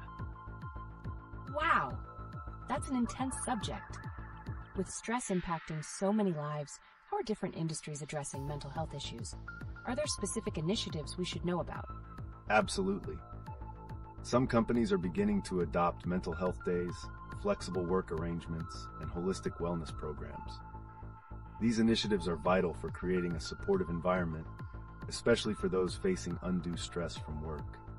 That raises an interesting thought. With ongoing protests highlighting issues within the farming community, how do workplace pressures impact the mental health of these workers compared to those in corporate environments? That's fascinating. But I'm curious, how does the mental health crisis in workplaces spill over into broader societal issues? Do these pressures manifest in public attitudes or interactions in communities? Indeed. The disconnect between workplace expectations and individual well-being can lead to societal strain. When workers feel overburdened, it affects their personal lives, leading to increased tensions within families and communities. As we peel back this layer, viewers, what are your thoughts on how education plays a role in preparing future workers for the mental health challenges they'll face? Could integrated mental health education in schools make a significant difference? That's a great question. I guess teaching students about mental health could foster resilience and create a more compassionate society, don't you think? What steps are being taken to implement mental health education in schools today? There are certainly efforts underway, including programs that encourage emotional literacy and coping strategies. The goal is to equip young people with the tools they need to navigate not just their careers, but life in general. As we consider these dimensions, viewers, let's turn to the impact of societal expectations, particularly around gender roles, on mental health. How can breaking these norms lead to healthier workplace dynamics? Wow, that's a thought-provoking angle. What examples can you provide where changes to societal norms have already begun to show improvements in workplace culture and mental health support? Several organizations are successfully implementing policies that challenge traditional gender roles. By promoting equality and inclusivity, they've seen a marked improvement in employee engagement and morale. Excellent insights. And as we navigate through these challenges, what future transformations do you see on the horizon for both workplaces and societal attitudes towards mental health? The future looks promising. As awareness continues to grow, we may very well see a paradigm shift that prioritizes mental health in every aspect, from policies to everyday practices within organizations. Fascinating discussion today, everyone. Let's keep the dialogue going. How are you all experiencing or witnessing these changes in your communities? Share your stories. Welcome back to LeetOne, everyone. Today, we have an incredibly intriguing topic at hand, the implications of migration in Bengaluru, particularly focusing on how it shapes social dynamics and economic landscapes in India. Wow, that's a captivating subject. How exactly has Bengaluru become a safe haven for undocumented migrants? What factors are contributing to this trend? The rapid growth and technological advancements in Bengaluru have drawn many individuals seeking better opportunities. However, it does raise questions about the challenges these migrants face regarding rights and access to services. Exactly. Now, viewers, think about this. How do societal perceptions of undocumented migrants evolve, especially given the pressures of living and working in a bustling tech hub? Are these perceptions shifting as the city grows more diverse? That's an interesting angle. Can we also discuss the role of local policies? Are there any initiatives in place to support these communities in Bengaluru, or is it mostly left unaddressed? There are certainly efforts, though they often fall short. Local NGOs and community groups are stepping in, providing support services, but the question remains, how effective are these initiatives in fostering true inclusivity? And imagine the implications on mental health for these migrants living under constant pressure. What psychological impacts arise from their precarious circumstances? How do these experiences influence their integration into society? That's a crucial point. Are companies in Bengaluru taking note of these challenges? And are they returning the favor by encouraging a supportive work environment for all employees, regardless of their background?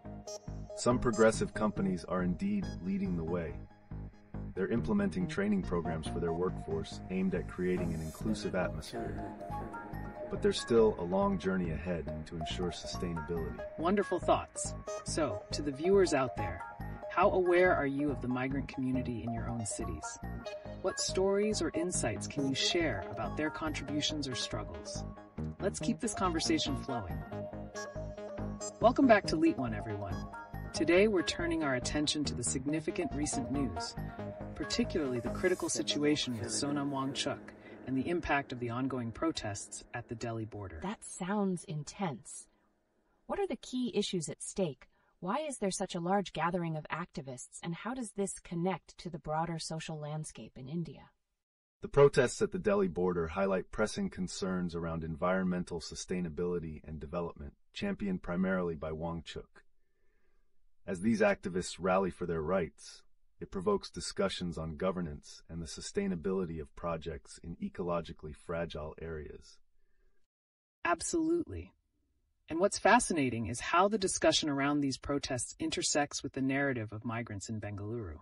How do the struggles of these two groups reflect wider societal issues across India? Wow. Does this mean that the challenges faced by undocumented migrants could be mirrored in activist movements like those led by Wangchuk? How can the struggles of both groups inform each other? Exactly. Both the migrant community and environmental activists face systemic barriers that highlight the need for reform. In fact, the recent farmer protests advocate for agricultural rights, resonating with environmental activism and the support for migrants, sparking a larger call for policy change in India.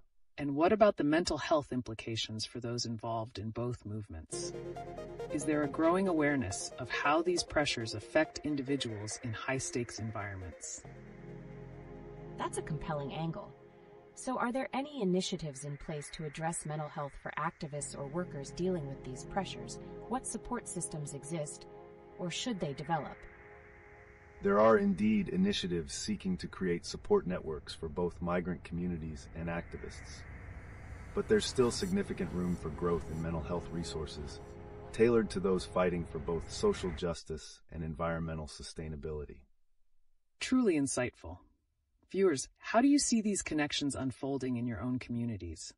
Are there any local examples that highlight the intersections of activism, migration, and mental health?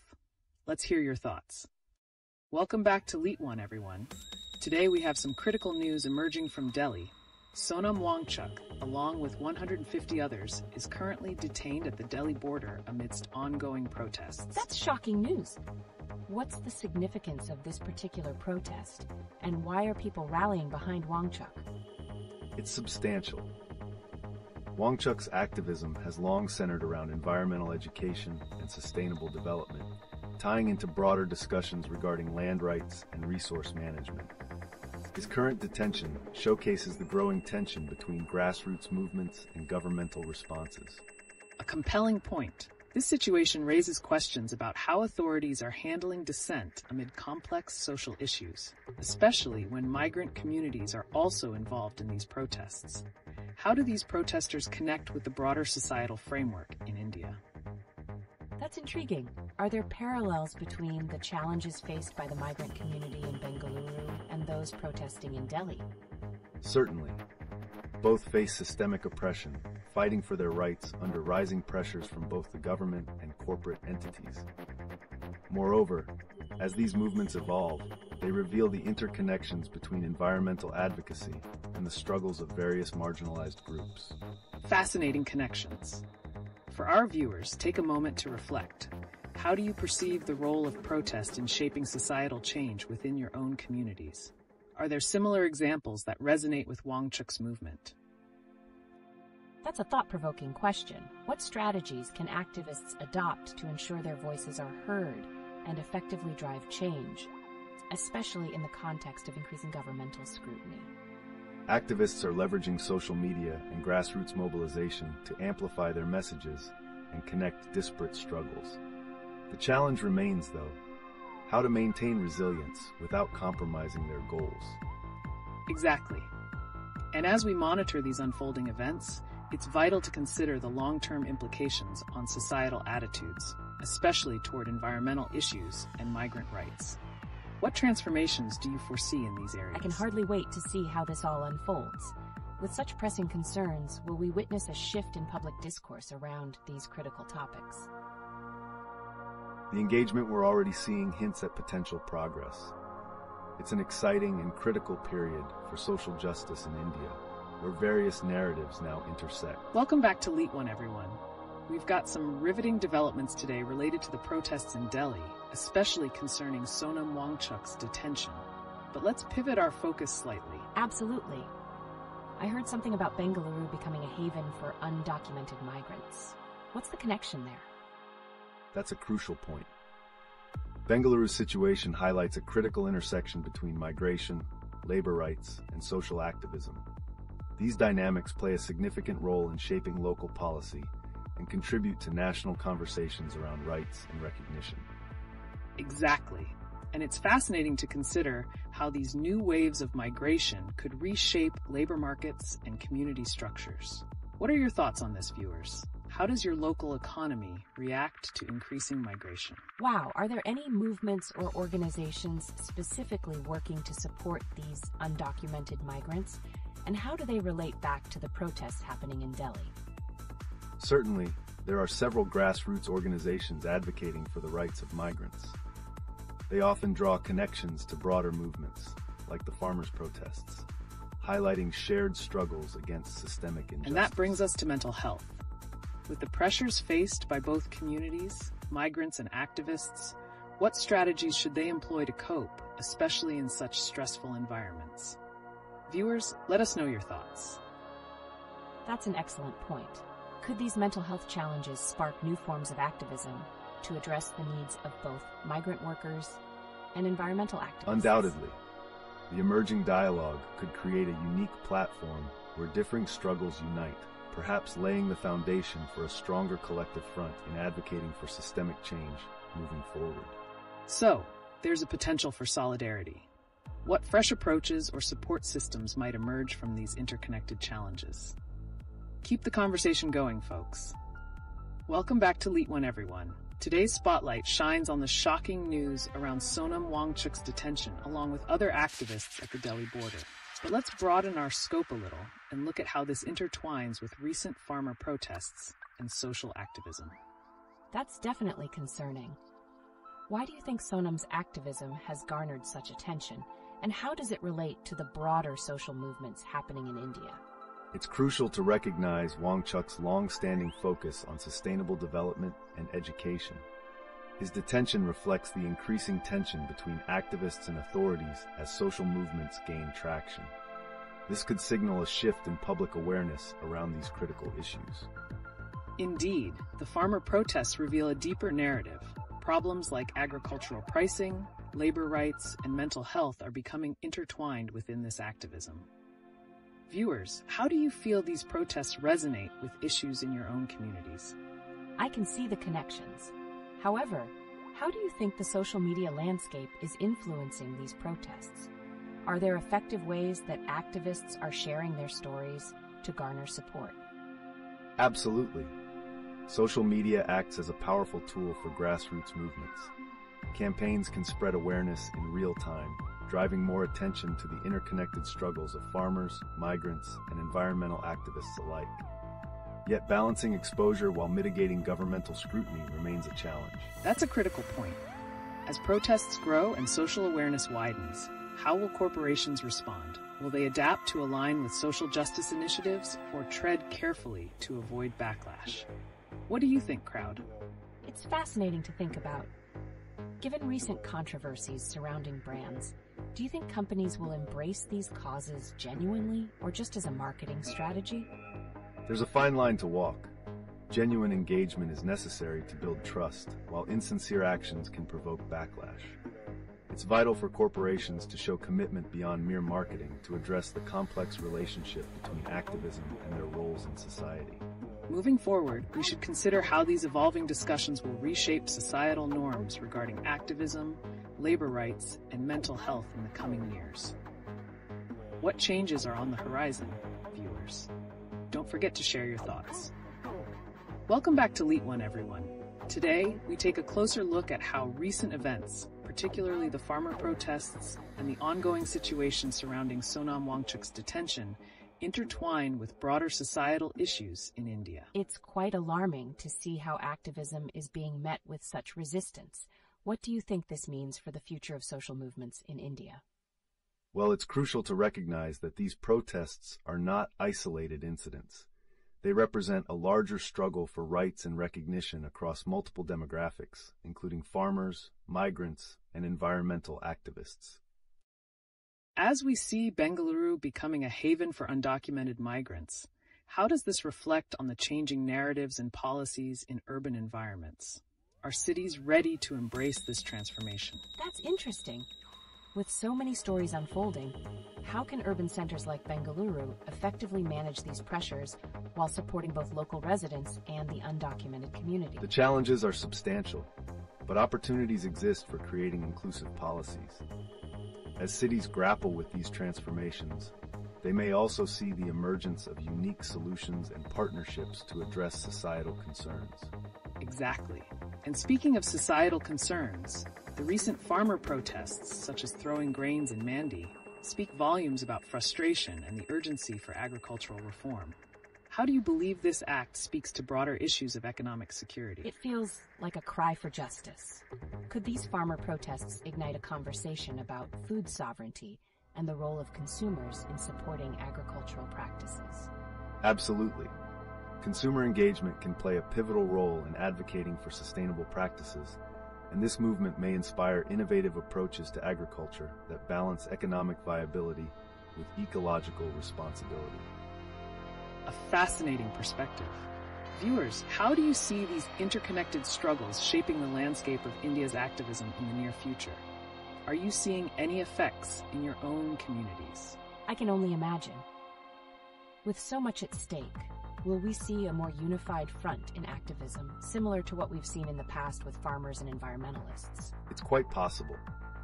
As these narratives converge, we may witness stronger alliances that not only highlight shared struggles, but also foster innovative solutions toward collective advocacy.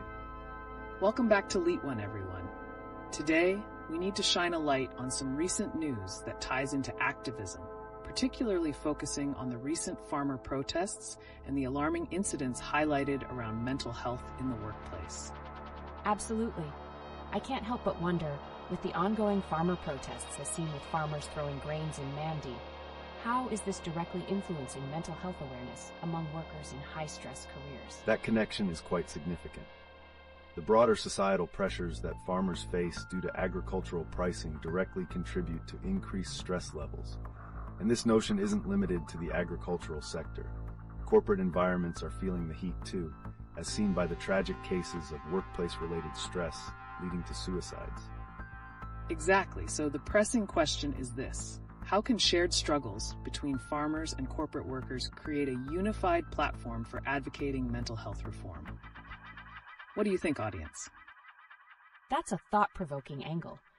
Do you think there's a chance that collaborations could form where urban professionals support farmer protests, specifically to address mental health issues related to economic insecurity? It's quite possible. These shared narratives can indeed foster solidarity. By amplifying these intertwined stories, we may witness a stronger collective advocacy focusing on mental health across various sectors. What a compelling viewpoint. For our viewers, are there specific initiatives or movements in your communities that showcase this kind of collaboration? Share your thoughts with us. And if we think further, will this lead to a shift in how workplaces navigate mental health challenges? Could there also be an awakening in corporate sectors about the importance of supporting societal causes like farmers' rights? That's an exciting possibility. Corporations may start realizing that their engagement in social issues can positively impact their workforce's overall mental health and productivity. It could even reshape corporate policies, resulting in a win-win scenario. Indeed, what an engaging prospect. Let's keep dissecting this topic, viewers. How do you envision the future interplay between occupational mental health and social activism? We're eager to hear your thoughts.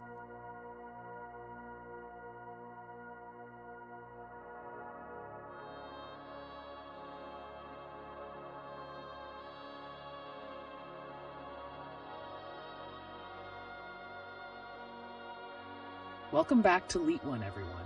Today, an important development has emerged that ties together various pressing issues in India: the detainment of Sonam Wangchuk along with other activists at the Delhi border. This event raises questions about the intersection of activism, migrant rights, and mental health in the face of societal challenges. That is quite concerning.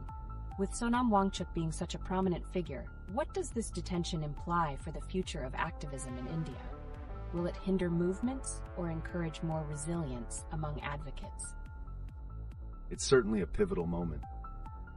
When prominent activists face such obstacles, it can energize their supporters to amplify their voices, ultimately creating a stronger collective front. The ramifications of this may extend beyond immediate protests, potentially sparking greater dialogue on migrant rights and workplace mental health. Precisely. It's fascinating to consider how incidents like this can mobilize individuals in various sectors to unite around a common cause. Viewers, how do you think this will redefine the landscape of social reform in India? Will it encourage more solidarity among different activist movements? That's a great point. With so many layers to this situation, I wonder, how might this affect perceptions of mental health, especially in high-pressure environments like corporate workplaces and agriculture? Can we expect to see more calls for accountability and reform? The connection between activism, migrant rights, and mental health is crucial. Instances like Wangchuk's detention can serve as catalysts for discussions about stress and mental well-being faced by workers in various fields. A push for reform could help in advocating for supportive policies that address these issues directly. Absolutely. So, with the backdrop of increasing activism, how will businesses adapt their policies in response? Could we witness groundbreaking changes that align their corporate values with those of social justice movements? Let us know your perspective in the chat. I really hope to see businesses taking the right steps. If organizations acknowledge social movements and the challenges surrounding them, do you think they could potentially redefine their corporate responsibility and improve employee mental health outcomes on a larger scale? That is indeed a possibility. Corporate responsibility tied to social movements could prioritize mental health. If more companies recognize the value of contributing to societal welfare, we might witness systemic improvements across various sectors, enhancing the overall employee experience while fostering activism. Intriguing insights. The intersection of activism, mental health, and corporate responsibility is entering a transformative phase. What are your thoughts, viewers? How do you see these evolving dynamics shaping the future of activism and workplace cultures in India? Keep those comments coming.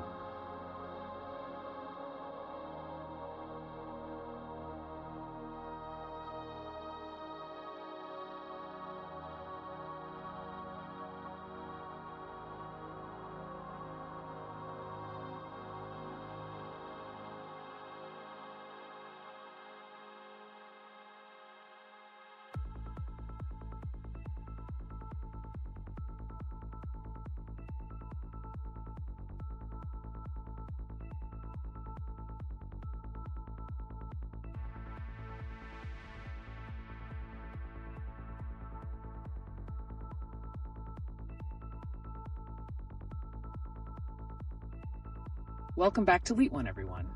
Today, we're navigating a different yet connected avenue.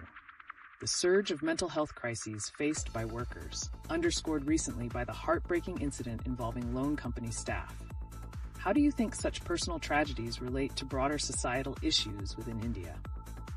That's so tragic. What do you think are the underlying factors contributing to this work pressure? Is it solely the business demands we see, or are there cultural expectations at play here? Excellent point. The pressure often stems from systemic assumptions about success tied to overwork. Additionally, cultural expectations complicate this. Many believe that sacrificing personal well-being for productivity is a sign of commitment. Will this mindset change amidst growing awareness? Intriguing. Let's also touch on the protests by farmers, as they're raising significant concerns about their mental health amidst economic struggles. Could we draw parallels between these two groups and how they both demand better support systems? That sounds enlightening. But how can we ensure that these discussions lead to tangible changes? Are there specific actions that can be taken by both corporations and the government to address these mental health crises?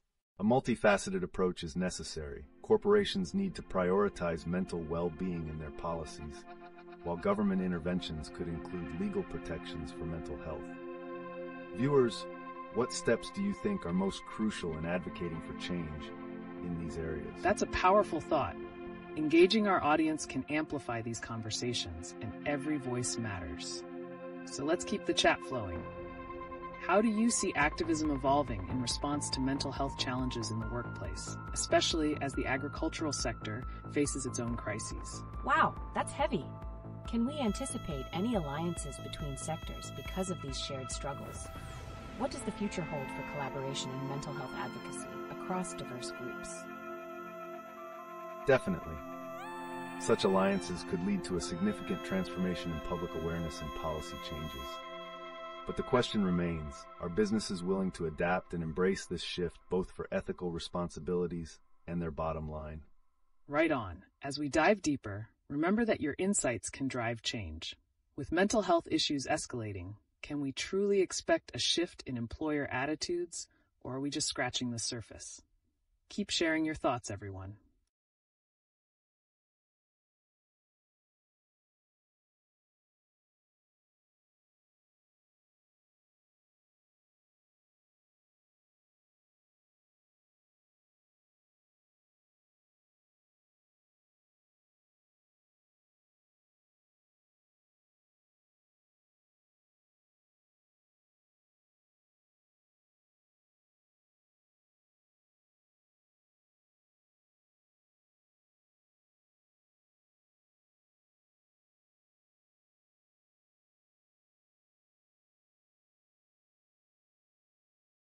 Welcome back to LeetOne, everyone.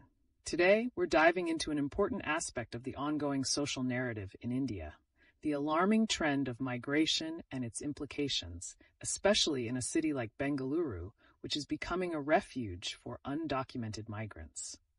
How does this issue correlate with the broader social movements we're witnessing? That's really eye-opening. But what kind of social concerns does this raise for Bengaluru? Are there specific societal dynamics that are shifting due to these migratory patterns? Indeed, the influx of individuals often alters economic landscapes and community demographics. This can lead to increased strain on resources, potentially igniting tensions among local populations. How do you perceive these dynamics influencing labor rights and equity in the region? Great points. Viewers, we want to hear your thoughts on the situation. Do you feel that the presence of undocumented migrants changes how society views labor rights, or might it intensify existing disparities? Your experiences can shed light on this complex issue. That's intriguing. And speaking of disparities, could this scenario lead to a stronger activist response? Are we seeing alliances forming due to shared struggles between different groups, perhaps even between regular workers and migrants? Yes, collaboration is crucial. As we analyze the political landscape, it's clear that advocacy can benefit from these dynamics. Will we see a push for policy changes that embrace these workers' rights, considering how interconnected these movements could become? That's a compelling idea. As we explore this angle, what are some efforts or movements that you've noticed aimed at supporting these migrants? Could the activism we've observed in agricultural sectors inform or inspire these new efforts? Wow, there are so many layers to this. Are there risks involved, though? Is there a concern that activism could provoke backlash from local groups or authorities? What does that mean for migrant rights? Absolutely. Tensions can arise. It's essential to navigate these waters carefully. However, could this be the moment for solidarity across various movements, especially as we see labor issues becoming a focal point?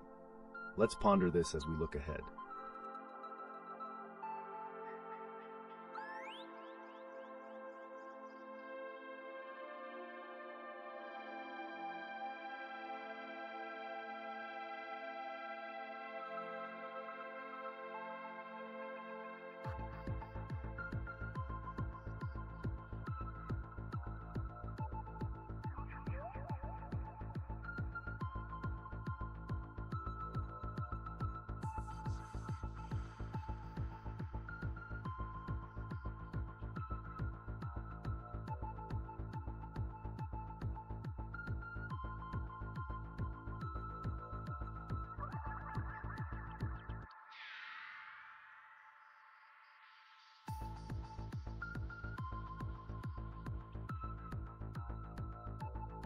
Welcome back to LeetOne, everyone. Today, we're pivoting to a fascinating topic that intertwines with recent events in India, the ongoing farmer protests and their social implications. With reports of escalating tensions and protests across the nation, we can't ignore the crucial role that emerging leadership and activism are playing in these movements. How are these protests shaping societal dynamics? That's a huge topic. I'm curious. What's driving these protests right now? What are the specific demands of the farmers, and why is this moment so critical for them? A critical concern here is the farmers' demand for fair pricing and greater security for their livelihoods. With the recent reports of farmers throwing grains in protest and calls for more equitable prices in Mandis, it's evident that discontent is growing. As agricultural conditions become increasingly challenging, how might the government address these grievances in a way that promotes long-term solutions for the community? Exactly. This touches on broader issues of agricultural policy and reform. What are the potential ripple effects of these protests on India's economy and food security? And viewers, we want to hear from you. How do you perceive the government's response, or lack thereof, affecting the farmers in your region? Wow, that's really significant. And does the presence of farmers at protests also symbolize a call for unity among various activist groups, like women's rights advocates or labor unions? Do we see shifts in how these movements might collaborate moving forward? Absolutely. The intersectionality of these movements can create a stronger platform for advocacy. As tensions arise, we could potentially witness a renewed focus on solidarity among different groups. This shared struggle can amplify their voices, leading to enhanced public awareness and pressure on policymakers. Will we see more cross-movement collaborations in the near future? Fantastic point. Viewers, how do you think alliances between different activist groups can reshape the narrative around these protests? Specifically, how might the integration of migrant rights into the farmer protests alter public perception or governmental response? That's fascinating. I never thought about how migrant rights could play into this. Are there examples where this sort of collaboration has been successful in influencing change or policy? Definitely, and it often takes grassroots initiatives to bridge these gaps. Collaborative efforts can foster broader support and understanding among diverse communities. As events unfold, will we witness a paradigm shift in how social justice movements utilize shared narratives to advocate for more comprehensive reforms? An exciting thought to ponder. As we connect these threads, remember that every participant's voice is crucial to this ongoing narrative. Let's keep this conversation going. What are your observations on the farmers' protests and potential collaborations? Your insights could spark even more impactful discussions.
Welcome back to LeetOne, everyone. Today, we're pivoting to some sensational headlines that offer intriguing insights into current societal dynamics. One particularly striking piece of news is the detainment of activist Sonam Wangchuk, an event that echoes the increasing pressures on various social movements in India. Wow, that sounds intense. How does this incident reflect broader issues within the activism landscape, especially concerning the farmer protests we discussed earlier? Great question. Activist detainment not only silences individual voices, but also serves as a wake-up call for the solidarity among various groups. Could we see this act galvanize more diverse activist movements across the region, merging efforts to address mental health, agricultural rights, and workers' welfare? Absolutely. This incident could create a chain reaction. With the recent news of corporate workers facing mental health challenges, how might they align their struggles with ongoing activism? Could we witness a significant shift in public consciousness ignited by this solidarity? That's fascinating. Are there examples from the past where similar chain reactions led to impactful social changes? How do they compare to what we're seeing now? Yes. Historically, there have been moments when individual movements united to form a larger coalition for change. This suggests that the current landscape of activism could very well evolve into a more interconnected network of support, addressing not just identity, but systemic inequalities as a whole. Viewer engagement is key here. How do you think the recent detainment of activists like Sonam Wangchuk could influence other movements, such as the push for mental health reforms in high-pressure workplaces? Let us know your thoughts. Definitely. Let's talk about the potential future. What innovative approaches do you think could emerge from this growing solidarity among different activist groups? Are we looking at a future where more people stand up for each other's causes? It's quite likely. New strategies for coalition building might emerge, ultimately redefining how social movements engage with each other. As this unfolds, we'll be keeping a close eye on how these interconnections evolve in the coming months. Great insights, everyone. Remember, we're here to highlight the evolving narrative of activism in India. Keep the conversation going and share your perspectives. There's much more to uncover as we explore these interlinked social dynamics together. Welcome back, everyone. Today, we're taking a sharp turn into the realm of shocking societal pressures that are gripping India. There's a truly heartbreaking story surfacing regarding high-pressure work environments leading to tragic outcomes. That sounds deeply concerning. Are you referring to the recent incident of a loan company staff member dying by suicide? It raises so many questions about workplace culture. Absolutely. This incident highlights the severe consequences of corporate stress. It's not just an isolated case. Our corporate structures need to be scrutinized for sustainability. Could this ongoing issue influence employee behavior across various industries? That's right. Viewer engagement is crucial here. We'd love to hear your thoughts. What do you believe companies should implement to create a healthier workplace? How might these reforms lead to better mental health outcomes for staff? Great question. I'm curious, could we see a surge in workplace activism calling for better mental health initiatives? And how might corporate accountability change if more such tragedies surface? That's an insightful perspective. As pressures lead to an increased demand for change, we may see a shift in how companies prioritize employee welfare. This could align closely with community movements, sparking a broader societal dialogue on mental health. Indeed. Additionally, there's a striking connection forming between these workplace issues and the ongoing protests surrounding farmer rights. Both reveal larger systemic issues in our society. How interlinked do you think these movements are? I can see they share common ground.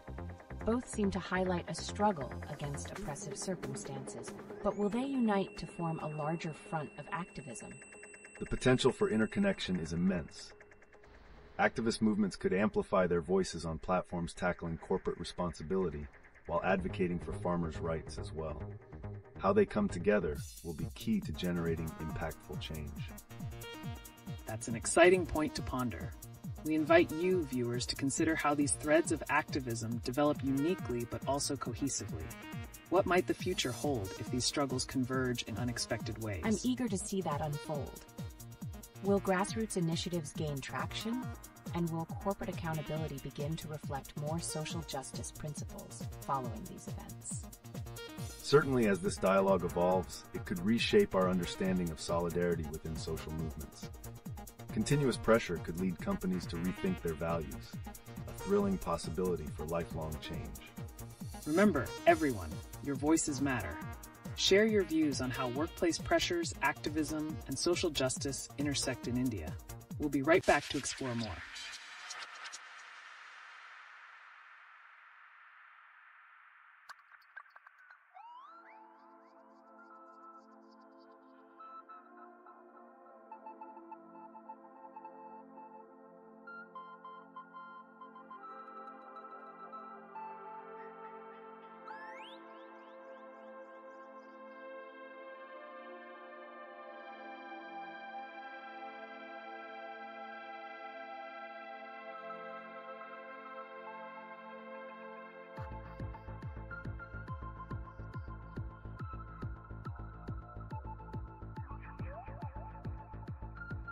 Welcome back, everyone. Let's shift our focus to a pressing issue that has recently made headlines: the detainment of activists like Sonam Wangchuk. This reflects the rising tensions within social movements and highlights the role of collective action. That's eye-opening. What implications do these detainments have on activism as a whole? Are we going to see a more organized response from activists or social movements in light of this? It's quite likely.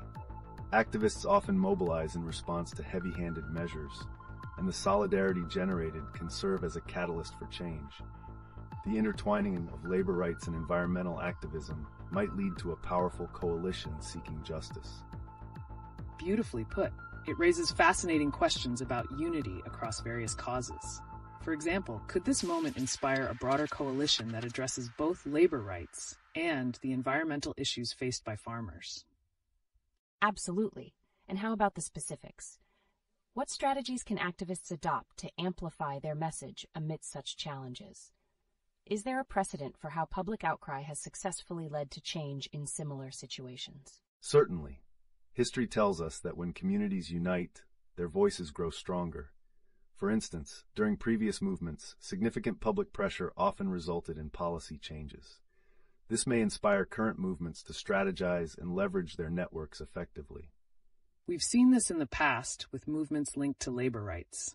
Building coalitions can amplify their reach and impact.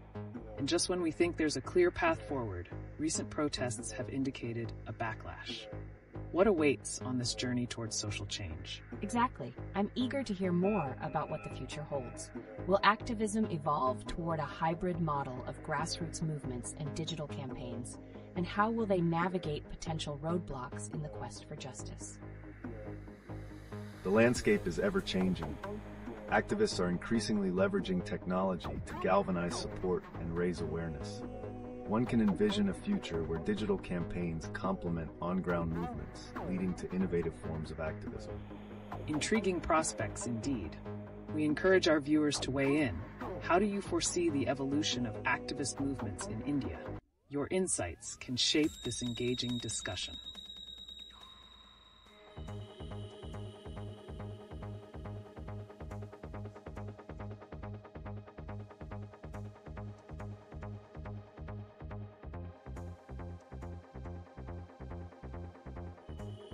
Welcome back, everyone. Today we're turning our attention to a pressing topic that intertwines various strands of social activism, focusing specifically on the alarming rise in workplace mental health crises, particularly highlighted by recent tragic events. That's distressing to hear.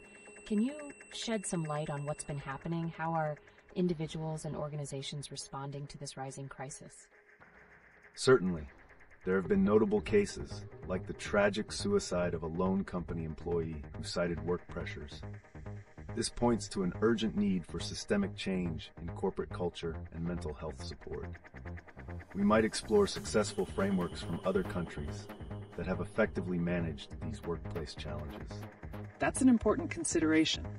It raises questions about how corporate India can learn from these examples. Are there tangible practices being adopted to curb this alarming trend? And could these initiatives create a healthier work environment capable of fostering well-being? Those are great points. But what about the social stigma surrounding mental health in the workplace? How can we shift public perception and create a culture where seeking help is normalized rather than stigmatized?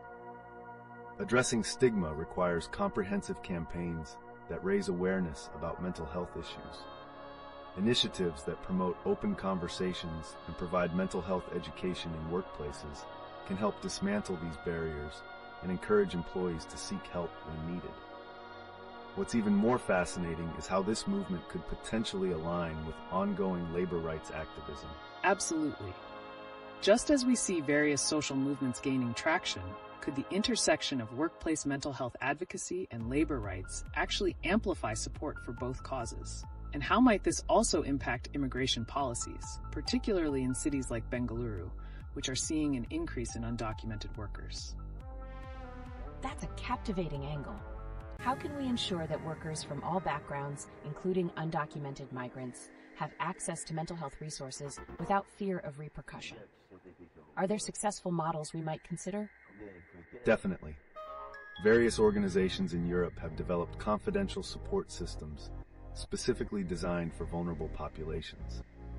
Translating these models could shape a future where mental health resources are universally accessible, regardless of one's work status.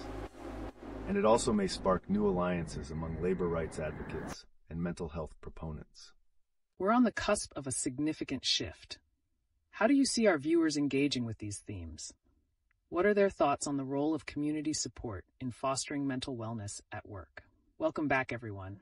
Today, we're about to explore an exciting intersection, a rather eclectic mix that highlights how unconventional narratives entwine in our current socio-political landscape. That sounds intriguing. What kind of narratives are we diving into? I've heard mentions about everything from the activism of Sonam Wangchuk to unconventional finds like a Royal Navy Harrier jet. How do these connect? It's fascinating. These narratives reflect India's present-day socio-cultural spirit. For instance, Sonam Wangchuk's detainment at the Delhi border while advocating for environmental and social issues resonates with a broader struggle for rights and resource access. Yes. And speaking of rights, have you noticed how migration trends, like Bengaluru becoming a haven for undocumented workers, are raising questions around labor rights? What parallel challenges could both activists and migrants face? Wow, that opens up so many questions. It really raises the stakes for the local economy and community cohesion. How do these social movements create a ripple effect on public perceptions regarding labor rights and migration policies in India? Exactly. As different stories collide with each other, like sports triumphs, farmer protests, and even unexpected finds such as a Harrier jet, these elements create a tapestry of challenges that further amplify societal voices. And as tensions grow, we can expect to see that fueled activism prompt potential legal and structural changes too. And don't overlook the power of sports in shaping identity, social awareness, and community dynamics. How might the upcoming cricket matches influence ongoing activist dialogues or even mobilize public sentiment toward undocumented migrants? Such a compelling thought. The interplay between entertainment and activism is so vital. Are there strategies being used to harness that attention to create positive changes, especially regarding women's rights and mental health advocacy? Certainly. Initiatives that celebrate solidarity among various movements could serve as valuable case studies for future successful actions. It's an evolving landscape, and as we stand on the edge of more developments, it's crucial to stay engaged and supportive. Spot on. So viewers, considering the multifaceted nature of today's news and social movements, how do you see these narratives shaping our understanding of rights, culture, and community? Your insights could steer our next point of discussion.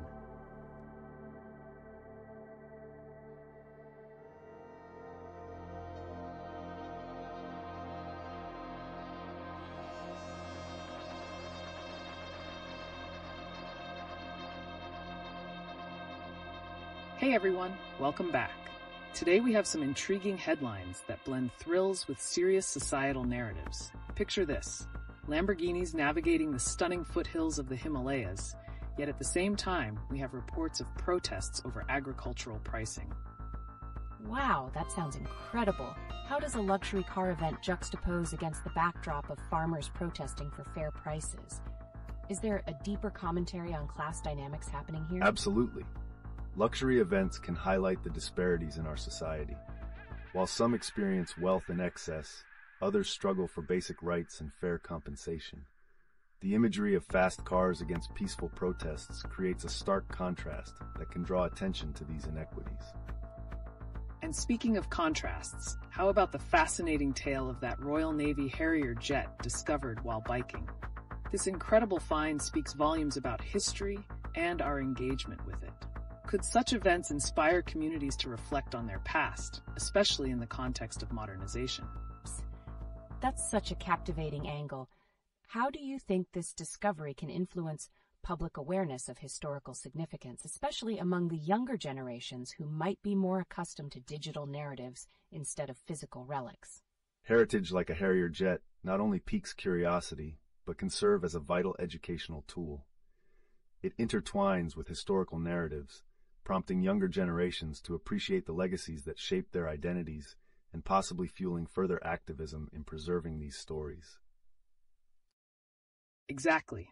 And don't forget about other captivating happenings, like the recent protests regarding women's rights surrounding surname changes after marriage. As we look at such varied issues, what do these reveal about cultural shifts within India today? That's such an important question. It seems like these various movements are all part of a larger conversation on identity and rights. Are there potential alliances forming between these different groups advocating for change? Yes, indeed. The interconnectedness of these issues could lead to a more unified approach in addressing questions around identity, labor rights, and historical contexts.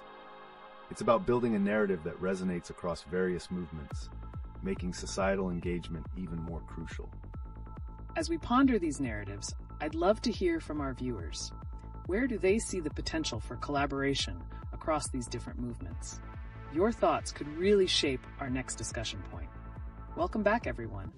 Today, we're diving into some riveting tales that intertwine luxury automobiles with pressing social narratives in India. Specifically, let's unpack the staggering visuals of Lamborghinis conquering the Himalayan foothills while our farmers are protesting for fair prices. What kind of contrast does this create, and what underlying messages can we draw from such a juxtaposition? That's wild. How can those glamorous cars and farmers fighting for their livelihoods connect? Is this just a flashy news item, or is there something deeper we should be thinking about? The sheer magnitude of such juxtaposition highlights glaring societal disparities. Luxury living amidst stark struggles raises questions about our values and priorities. The luxury showcased here can serve as a backdrop for discussing economic inequities, ultimately shedding light on who really benefits in society. Absolutely. And it doesn't just stop cars and protests. There's also the recent detention of Sonam Wangchuk, which pushes the narrative further. How does his situation resonate with the challenges farmers face and the broader fight for justice in India? Ooh, that's intriguing. Can the messages stemming from an activist detainment amplify the voices of farmers, or do they get drowned out in the noise of luxury and spectacle? That's a crucial point. Sonam's actions could galvanize support for both environmental causes and agricultural rights. It's all connected. The recognition of one struggle could indeed uplift the others, but balancing that visibility requires strategic communication and solidarity across movements. Each incident rolls into another, revealing how interconnected these societal issues truly are. It makes people reflect on their own contributions to these disparities. What are our viewers thinking? Can they see these links forming in their communities? I'm curious, are there examples from history where such disparate elements came together for a greater cause? How can we apply those lessons today amidst modern issues like we're seeing now? History is full of unlikely alliances that sparked significant change. The blending of various movements informed by context can be powerful. It's fascinating how the current landscape offers so much potential for unity. And looking ahead, we might see these stories intertwine further as activism evolves. What a captivating discussion. As we continue exploring these themes, let's make sure to keep those connections alive. Where do you, our viewers, see possibilities for action or collaboration in light of these narratives? Your insights are golden as we unlock deeper explorations together.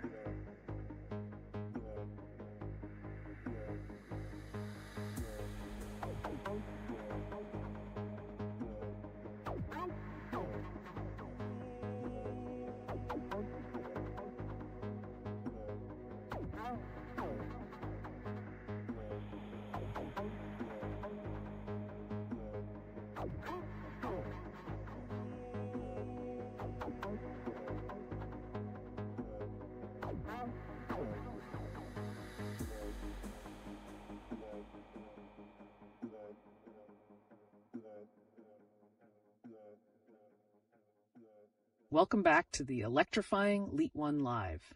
Today's spotlight shines on the captivating dichotomy in Indian society, the intersection of luxury living and grassroots activism, especially considering events like the high-octane adventure of Lamborghinis in the Himalayas alongside intense farmer protests. How does this stark contrast influence our understanding of social justice and cultural identity? That's an intense start. You mentioned Lamborghinis tackling the Himalayan trails. How does that luxurious pursuit sit side by side with the grassroots movements, especially with Punjab farmers expressing their frustrations?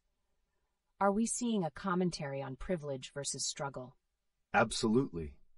The juxtaposition creates a conversation about the societal values we uphold. While some chase adrenaline and opulence, others are fighting for survival. This stark difference can serve as a powerful lens to scrutinize economic disparities in India, revealing not only the vanities of wealth, but also the underlying narratives of despair and resilience. Speaking of narratives, the discovery of the Royal Navy Harrier jet while biking raises questions about national identity. How does this historical artifact collide with the ongoing socio-political climate and the farmers' protests? Is it a tool for reflection and discussion, or merely a relic that distracts from pressing issues? That's intriguing.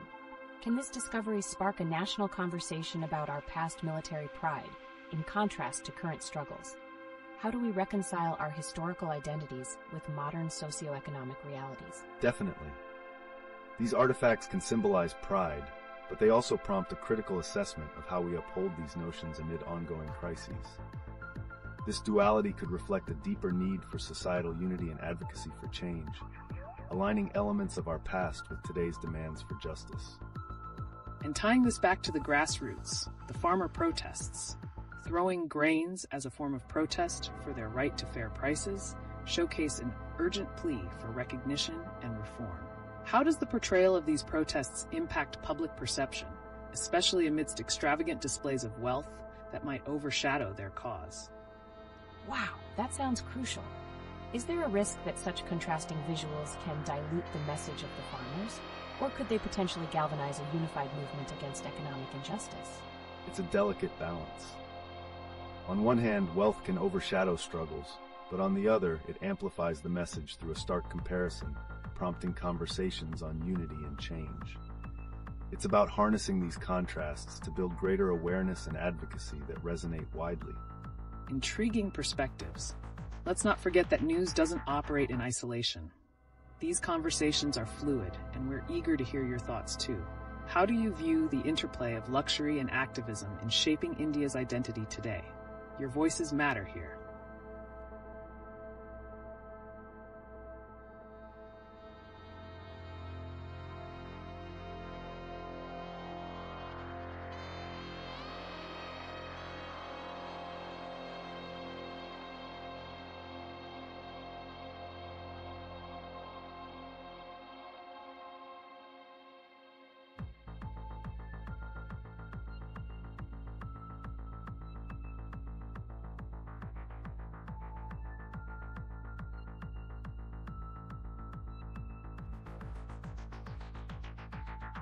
Welcome back to LeetOne Live.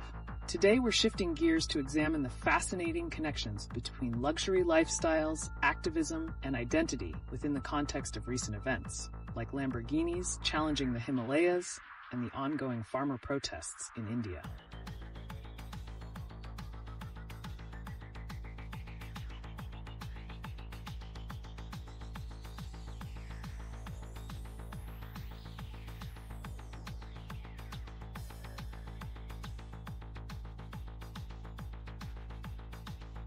Welcome back to LeetOne Live. Today we're diving into the exhilarating world of unexpected discoveries and the stories they shapeshift across our society, such as the recent finding of a Harrier jet. How do these moments resonate with larger societal issues, like the ongoing farmers' protests? That Harrier jet discovery illuminates not just a piece of military history, but also how it serves as a metaphor for what is at stake in the present, our agricultural heritage and the people who sustain it. What do these intersections tell us about the narrative we're building in India today? That's remarkable. But how do you think exotic discoveries like this affect public perception? Does it create a gap between awe and the pressing issues faced by, say, farmers throwing grains in protest? Such a vivid question. The contrast can sometimes overshadow critical discourse, making it essential to navigate this topic carefully. There's a captivating interplay between these discoveries and social realities, which often begs the question, can luxury and history spark genuine advocacy rather than mere distraction? It's a fascinating dynamic. If these moments of awe lead our attention away from pressing social issues, we risk propagating apathy. The challenge lies in fostering a culture where such discoveries amplify awareness about issues like fair agricultural pricing rather than detract from them. Wow. So the discoveries can either challenge or reinforce narratives depending on how they're presented. What role do luxury brands or individuals with privilege play in shaping these discussions? Are they stewards of awareness, or do they risk trivializing the struggles of the everyday person? An insightful observation. Luxury brands could indeed take on the mantle of advocacy, showcasing how they connect to grassroots movements. But this might lead to skepticism. Are these gestures genuine or just strategically timed publicity moves? The future of this relationship may hinge on authenticity. If luxury brands can genuinely support social causes while engaging communities, we could see a richer narrative emerge. Keep an eye on upcoming collaborations. They could redefine how we view luxury in India. This conversation has taken such an interesting turn. So what lies ahead for this dialogue between luxury, discovery, and activism? Will we redefine our narratives to create meaningful societal impact? That's something I can't wait to explore further. Keep those thoughts coming. Once again, we want to hear from you. How do you perceive the role of fabulous finds like the Harrier jet in the context of today's burning social issues? Let's keep this engaging dialogue rolling. Welcome back to another exciting session on LeetOne Live. Today, we're steering our conversation into a fascinating nexus where luxury and activism collide, especially in the context of the recent detainment of activists like Sonam Wangchuk and the striking imagery of luxury cars in the Himalayas amidst ongoing farmers' protests. Wow, that's intriguing. How can luxury be so visually captivating yet simultaneously overshadow urgent societal cries for help? Can we truly reconcile these contrasting narratives without losing sight of what's genuinely at stake? That's the pivotal question. Luxury often pulls public attention, creating a visual divide between affluence and the struggles of everyday citizens. However, if we harness this divide, it can serve as a powerful catalyst for activism, propelling critical dialogues to the forefront. Precisely. Imagine if a high-end brand utilized its platform to support the farmers, transforming those luxury spectacles into a call for action rather than mere escapism. Could this reframe public perception and shift the narrative towards empathy and advocacy? It's a powerful thought. But does the risk of consensus pressure from social media create a superficial sense of engagement? How do we differentiate from genuine activism versus performative gestures that ultimately may not result in meaningful change? That distinction is crucial. Genuine engagement requires actionable support and sustained visibility beyond fleeting trends. As we witness such disparities, it raises the question, can we expect brands to take the mantle of responsibility, or should it be the consumers demanding accountability from them instead? Excellent points. Could the plight of farmers, ignited by their protests and conflicts with authorities, redefine not just the approach of luxury brands, but also the consumer's role in activism moving forward? And what about the narratives that emerge from all of this? How might the dynamic interplay between luxury lifestyles and social advocacy evolve in the years to come? And what implications will that hold for Indian society? It sets the stage for a bold paradigm shift.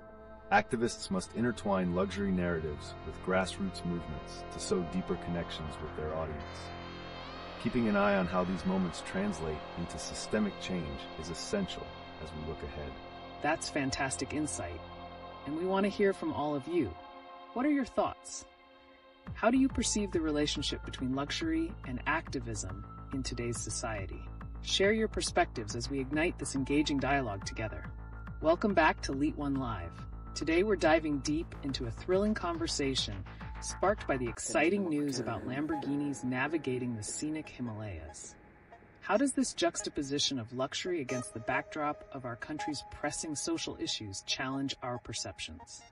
That's intriguing. How do luxury brands like Lamborghini manage to maintain their allure while engaging with such stark realities? Does this not create a disconnect with the everyday struggles faced by many, especially farmers protesting for their rights? Absolutely. The interplay between luxury and social advocacy is a delicate balance. While luxury brands can capture attention, they must tread carefully to avoid glamorizing their products at the expense of those suffering in social distress. This moment could become a pivotal point for brands willing to engage in authentic activism. Great points. Could the image of a luxury vehicle reverberating through rural India ignite a dialogue on sustainable development, especially considering the ongoing protests where farmers express their discontent over unfair pricing? This connection is potent, wouldn't you think? Yes, but what about the narratives that emerge from these contrasting visuals? Do they not risk trivializing the farmer's plight while serving as mere escapism for luxury consumers? How do we navigate this complex narrative without losing sight of what's truly important? That's critical to the discussion. If luxury brands can channel their resources to support social causes genuinely, this could bridge the divide. Future collaborations with grassroots movements could lead to meaningful engagement, creating a narrative that resonates both with affluent consumers and those advocating for change. And there lies the question. What if luxury brands decide to use their platforms not just for marketing, but to elevate voices from the grassroots? That could truly reshape public perception about luxury consumption in India today, don't you think? Wow, that sounds promising. Yet one has to wonder if the timing of these luxury showcases, like Lamborghinis in the Himalayas, serves to distract from ongoing issues such as the farmer protests. How do we ensure these moments don't become mere spectacles, but true calls for action? This paradox is indeed challenging. The responsibility lies with both the brands and the consumers to demand accountability. By fostering a culture of awareness, we might see luxury evolve into an effective tool for advocacy rather than an opulent distraction. Keep those insights coming. We want to hear from you. How do you perceive the role of luxury in the face of social advocacy? Can it act as a force for change, or will it remain a barrier? Your thoughts can spark this ongoing conversation. Welcome back to LeetOne Live. Today's discussion just got more intriguing as we explore the recent rise of union activity in Silicon Valley, particularly in Bengaluru, and its connection to broader social movements. Could this signify a shift in how tech workers engage with activism and labor rights?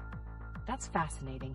So are we saying that recent layoffs at Byju's are a catalyst for this union uptick? How exactly does that connect to the tech industry's relationship with social issues in India? That's a crucial point. The layoffs at Byju's have exposed the vulnerabilities of tech workers, prompting them to unite for better conditions. This movement can call attention to workplace rights and intertwine with broader labor rights discussions, especially considering the eco-social landscape we navigate today.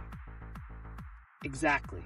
This wave of unionization could reshape not just labor relations, but also how professionals in India assert their voice amidst economic pressures. It opens avenues for conversation on whether tech workers can express solidarity with other social movements, like the farmers' protests we have seen throughout the country recently. Wow, that's powerful. But what challenges might arise for tech workers trying to align their interests with farmers or similar movements? Could the contrasting environments, like luxury lifestyles versus grassroots advocacy, create disconnects in their engagement? Certainly, there exists a risk of disconnect. The perception of tech laborers enjoying lucrative lifestyles may complicate solidarity with farmers facing severe economic challenges. However, these movements can also amplify each other's messages, creating a broader discourse on economic disparity and rights. Intriguing. So, as we consider this, can a tech worker think about their labor rights in parallel with farmers fighting for fair pricing and better treatment? It seems like collaboration across social classes could redefine the landscape of advocacy in India today. That's a bold thought. If tech professionals join forces with farmers, we could see a new model of activism that transcends traditional boundaries. What might that look like in action? There's potential for remarkable collaboration here.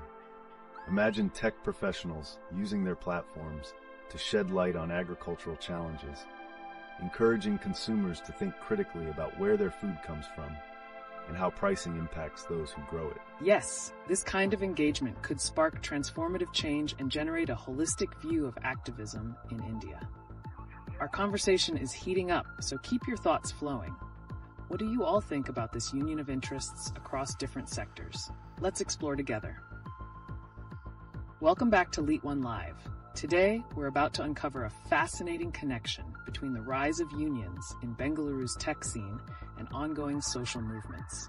With Byju's layoffs serving as a catalyst, could we witness a ripple effect influencing other sectors? That's quite intriguing. How exactly do these unions align with activism, especially in relation to the farmers' protests and the ongoing struggles for fair pricing? The tech industry's unionization presents a unique synergy. It signals that workers in different sectors are realizing their shared struggles, particularly when it comes to economic and labor rights, amplifying their collective voice on issues like agricultural pricing. Absolutely. And speaking of agriculture, how does the portrayal of luxury, like those opulent Lamborghinis in the Himalayas, impact these discussions? Are we drawing attention away from the pressing issues facing farmers? It's mind-boggling. With luxury brands making headlines against the backdrop of protests, are we desensitizing the public to the farmers' plight? Or could these contrasting visuals provoke deeper conversations? That's a critical insight. If luxury brands align themselves with social causes instead of overshadowing them, they could engage consumers in meaningful dialogue. This is where potential changes can spark, shifting perceptions across societal divides. Exactly. The tension between luxury and advocacy could reshape interactions. But can these discussions about wealth also empower grassroots movements? We've seen activists like Sonam Wangchuk challenging the status quo. How might this resonate within evolving social contexts? Wow, that brings up a great point. With activists calling for attention in crucial moments, can we expect a stronger coalition of tech workers and farmers uniting over common ground in labor rights? They are defining a new narrative, demonstrating that collaboration across sectors can strengthen the foundation of grassroots activism. This momentum may foster unprecedented alliances, evolving the landscape of social advocacy in India. This leads us to a pivotal question. What lies at the intersection of questioning luxury, advocating for equity, and building unions amidst these varied movements? What's the roadmap to transforming conversations into lasting change? Keep those thoughts flowing as we dive deeper. Welcome back to LeetOne Live. Today's hot topic revolves around the growing tide of unionization among tech workers in Bengaluru, especially in the wake of Byju's recent layoffs. This phenomenon opens up questions about worker rights and societal reforms. That's so interesting. How exactly does this union movement resonate with the ongoing farmer protests? Are there parallels we should be aware of? Absolutely. The union upswing among tech workers indicates a collective push for rights that reflects broader issues faced by farmers. Both groups are fighting against unfair treatment and economic pressures, creating an urgent need for alliance formation. Great insights. Now, how does the image of lavish lifestyles, like those striking Lamborghinis in the Himalayas, play into this narrative? Are those images helping or hindering the conversations surrounding workers' rights? That's a thought-provoking question. Does showcasing luxury undermine the serious struggles of both tech workers and farmers, or can it serve as a wake-up call to the disparities in our society? It's a double-edged sword. On one hand, such visuals can distract from pressing issues. On the other, they can spark critical conversations about class and equity. It's vital that both sectors understand their shared struggles for better treatment and rights. Absolutely. And let's not forget the current turmoil as activists like Sonam Wangchuk are being detained. How does this speak to the environmental and labor rights discourse? Wow, that's alarming. Are we witnessing a larger crackdown on those advocating for social and ecological justice in India? How does this affect the morale of those fighting for rights in both technology and agriculture? It's indeed concerning. The detainment of activists can create chilling effects, dissuading voices from speaking out. However, it also unifies movements, spotlighting the urgent need for change. This solidarity among diverse groups could be crucial moving forward. Welcome back to LeetOne Live. Today, we're highlighting another critical topic that intertwines with our ongoing discussions, the relationship between luxury lifestyles and labor struggles in India. That's really fascinating. Given the contrast between the opulence of luxury cars seen in the Himalayas and the sobering reality of farmer protests, how do you think such imagery affects public perception of social issues? The juxtaposition is stark. It brings to light the economic disparities that exist.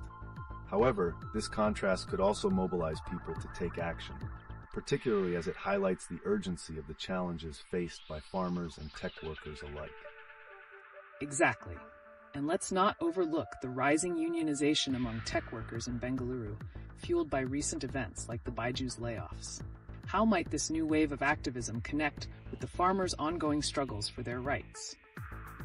Oh, so are you saying that we're possibly looking at a future where tech workers and farmers unite over shared struggles? What will drive this connection, and can it genuinely affect change? It's conceivable. When tech workers advocate for their rights, it might encourage them to reflect on the labor rights of agricultural workers as well. This type of solidarity could reshape social activism, creating an even stronger force against economic disparities. Interesting perspective. But can luxury brands find a way to positively contribute to these movements without overshadowing the issues at hand? Would they risk becoming mere commodities in a serious discourse? That's a great question. If luxury brands align themselves with social causes, could they genuinely foster significant dialogue, or will their involvement be perceived as opportunistic? The opportunity exists for brands to engage thoughtfully. Brands have potential power to elevate these discussions, as long as their initiatives are authentic and emphasize the social issues at stake rather than solely marketing themselves. Well said. This could signify a crucial change in how luxury engages with societal challenges. But before we wrap up, I wonder how these dynamics might shape activism in the future. Are we on the brink of something transformative?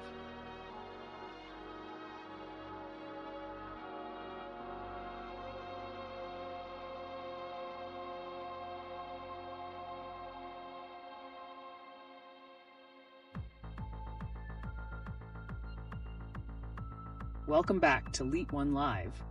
Today, we'd like to explore the significant labor issues in India, particularly the alarming wave of suicides attributed to workplace pressure.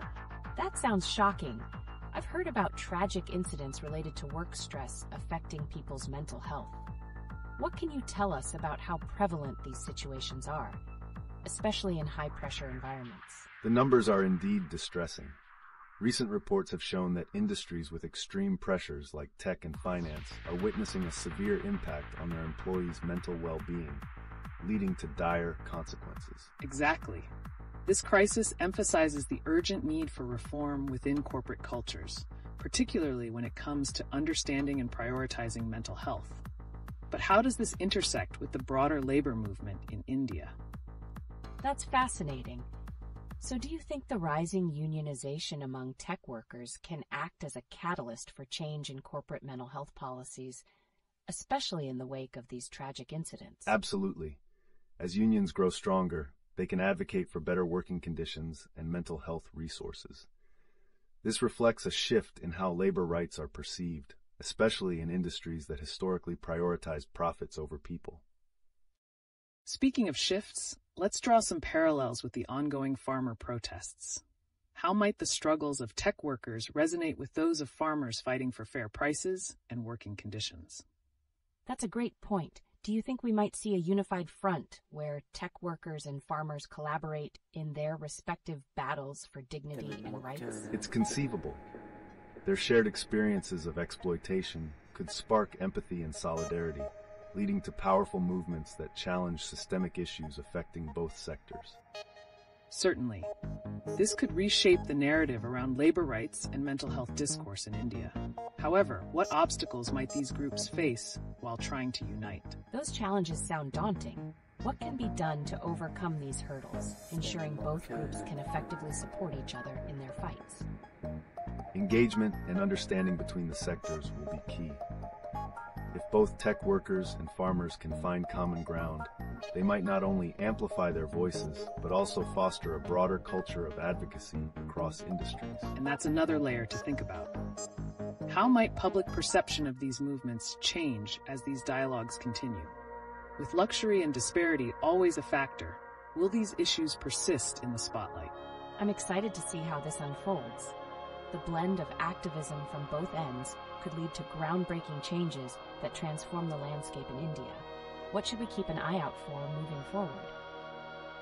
Watch for more organized efforts as unions gain momentum. This cross-industry solidarity could lead to a stronger movement advocating for mental health awareness, labor rights, and ultimately, societal reform. Welcome back to LeetOne Live. Today we're diving into a fascinating intersection of luxury, labor rights, and social activism in India. That sounds intriguing. How does the luxury lifestyle, like those Lamborghinis winding through the Himalayas, relate to the current labor protests, especially in terms of public perception? Great question.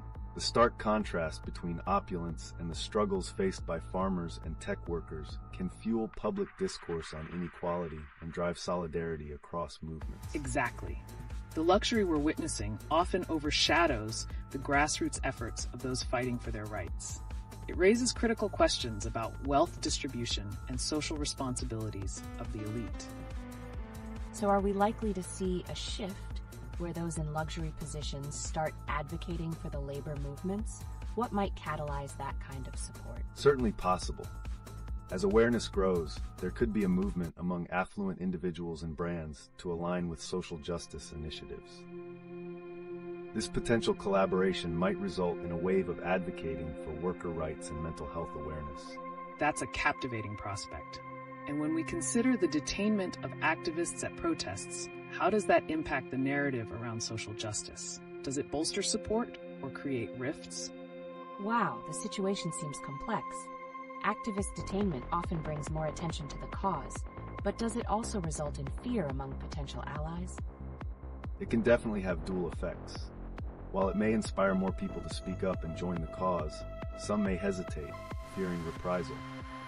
The challenge lies in transforming that fear into unified action. Welcome back to LeetOne Live. Today, we have an intriguing topic at hand, the recent rise of unions within Bengaluru's tech industry and how it resonates with social justice movements across India. That sounds fascinating, with the recent layoffs at Byju's acting as a catalyst. What do you think is driving this unionization trend in tech? The pressure of workplace stress and mental health crises in high-pressure environments seems to be a primary driver. Workers are increasingly seeking collective power to negotiate better working conditions and advocate for their rights. Precisely. The urgency surrounding mental health, especially following tragic incidents like the recent suicide linked to corporate pressures, has galvanized tech workers to take a stand. How might this movement affect labor rights advocacy as a whole? That's a valid point. Could we witness those efforts in tech, leading to a broader solidarity movement embracing not just tech workers, but also farmers and other struggling sectors? Absolutely. When different sectors unite, it can amplify their voices. The intersection between the struggles of tech workers and farmers could highlight a collective call for equitable treatment in various industries. Intriguing. Let's not forget the role of luxury consumption in this narrative. As we see affluent sectors promoting their lifestyles, how do you think this impacts the perception of labor movements, especially amidst growing societal disparities? It seems like a stark contrast. Does that juxtaposition create a kind of urgency for social change, perhaps pushing more people to engage actively with these issues? That's a strong possibility. If more individuals, particularly in luxury markets, become aware of the struggles faced by their counterparts in industries like tech and agriculture, the push for change could gather even more momentum. And that's where it gets compelling. As the luxury lifestyle often overshadows the grassroots issues, will the tech workers' movements bring attention back to these pressing labor rights conversations? Keep those thoughts in mind as we dive deeper into these unfolding dynamics. Welcome back to LeetOne Live.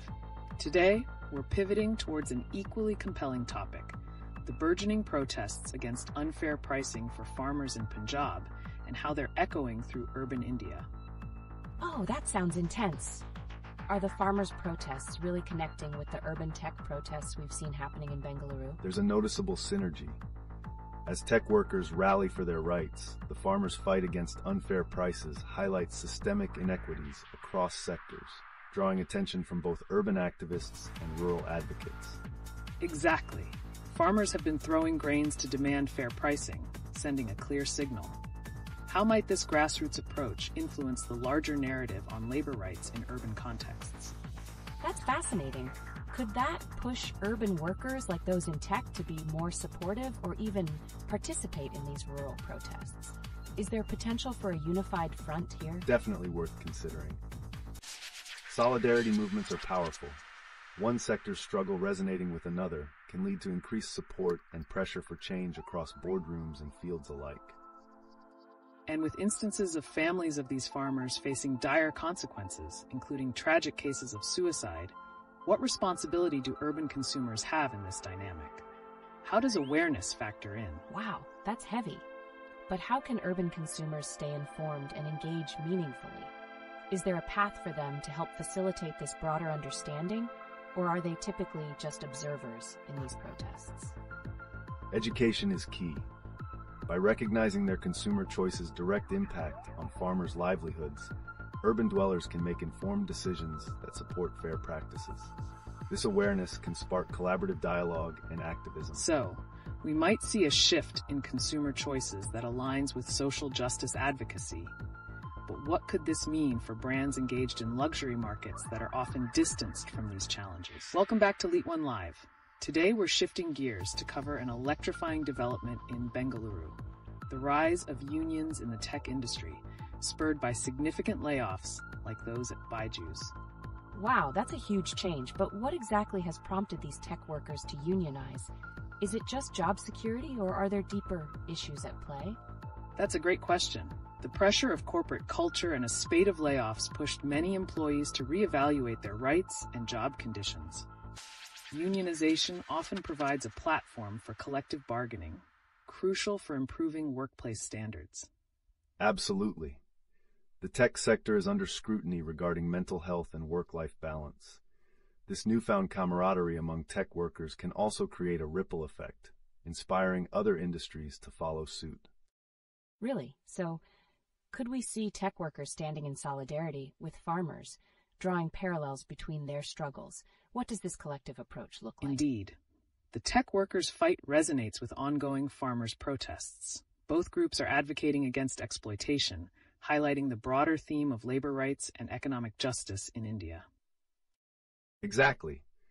As these movements gain momentum, we might witness a unique crossover of support between urban tech workers and rural farmers, each amplifying the other's voices in their struggles for dignity and fair treatment. That sounds promising. How do you think this unity could impact public perception and media narratives surrounding labor rights? Are they likely to gain more attention? Certainly.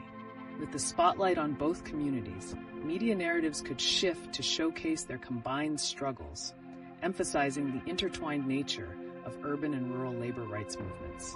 This can lead to a stronger push for systemic change. Yes, the intersectionality of their approaches might spark public empathy and encourage a broader conversation about social justice, which could influence policies in favor of workers' rights across the spectrum. Wow, I can see how impactful that would be. This convergence might ultimately reshape how society views not just labor but privilege as well, wouldn't you say? Welcome back to LeetOne Live. Today, we're diving into a fascinating intersection of labor rights and consumer behavior, especially as we witness the trends of unionization in tech workers clashing with the ongoing farmers' protests. That's intriguing. How do you think the luxury market will react to the raises in awareness about labor rights when people become more conscious of their consumer choices? It's a critical consideration. As urban consumers become aware of the conditions faced by rural farmers and tech workers alike, brands may face mounting pressure to adopt fair practices. The question will be whether luxury brands can adapt to this shift in consumer consciousness. Indeed, we might see a pivotal change where luxury brands align their marketing strategies with social responsibilities, which in turn could reshape consumer perceptions of value. How do you think this will affect luxury consumption habits moving forward? Wow, that's a huge shift. But what about accountability for these brands? Can we expect them to truly commit to these changes, or will it just be a marketing tactic? That's a valid concern. Authenticity will be key. If brands fail to commit to meaningful changes, they risk backlash from an increasingly informed consumer base. The long-term impact depends not only on how brands adapt, but also on consumer vigilance. And let's not forget the role of tech workers in this narrative. As the workers unite to demand rights, can their solidarity influence brands in luxury sectors to be more transparent about their practices? That's fascinating. I can see how this solidarity could spark a broader conversation about ethical sourcing and production. Is there any historical precedent for how these unions have transformed industries before? Absolutely. The labor movements in the early 20th century serve as a great example. As workers banded together, they forced industries to reconsider working conditions and pay. This revival of unionization in tech could very well echo that historical impact. Great insights. So as we explore this evolving landscape, what do we anticipate might be the next intersection of consumer trends and labor rights? Welcome back to LeetOne Live. Today we're shifting our focus to a less discussed but equally compelling issue, the intersection of luxury lifestyles and the ongoing farmer protests in India. Wow, that sounds intriguing. How do lavish lifestyles like those of luxury brand ambassadors contrast with the struggles faced by farmers in the country? It's an important contrast. Luxury markets thrive on consumerism while farmers grapple with survival. The stark disparities in these narratives can highlight urgent societal issues that need addressing. Exactly. As we see extravagant events covered in the media, we also witness farmers protesting for fair prices. Could these luxury experiences serve as a backdrop that amplifies the voices of those in need? That's a powerful perspective. But do you think the luxury brands understand their responsibilities amid these protests? Are they likely to shift their marketing strategies to better reflect social accountability? That's the crux of the matter. Brands that fail to acknowledge these realities run the risk of alienating consumers who are increasingly aware of where their money goes. Innovative brands might even use their platforms for advocacy. Absolutely. What if luxury brands began supporting ethical sourcing from farmers? It could forge a new narrative where wealth is redefined not just by material ownership, but also by social consciousness and advocacy. That sounds revolutionary. But is this change really feasible, or is it more of a marketing gimmick? What genuine steps can these brands take to engage meaningfully with agricultural communities? Authentic partnerships could evolve. Brands can implement transparent supply chains to showcase their commitment to farmers' welfare, incentivizing consumers to support them based on ethical practices. Now that's a thought-provoking angle. If consumers increasingly demand accountability, do you think we might see a future where luxury brands become champions of social causes, bridging the gap between consumption and advocacy? It's fascinating to think about the possibilities, but what challenges might they face in shifting consumer behaviors from mere spending to social responsibility? Welcome back to LeetOne Live. Today we're diving into a critical yet underexplored topic, the stark contrast between luxury consumerism and ongoing societal struggles, particularly in the context of India. This sounds intense. How does the rise of unionization in tech, especially in Bengaluru, fit into this discussion? Can it really challenge these massive luxury brands? Absolutely. The unionization efforts in Bengaluru represent a significant shift in the labor landscape. As tech workers unify their voices, they not only advocate for fairness in their realm, but also illuminate the inequalities faced by farmers and other labor sectors, creating a ripple effect in consumer consciousness. That's a compelling connection. Could we expect more tech workers to actively participate in discussions about social issues like agricultural pricing or even luxury consumption?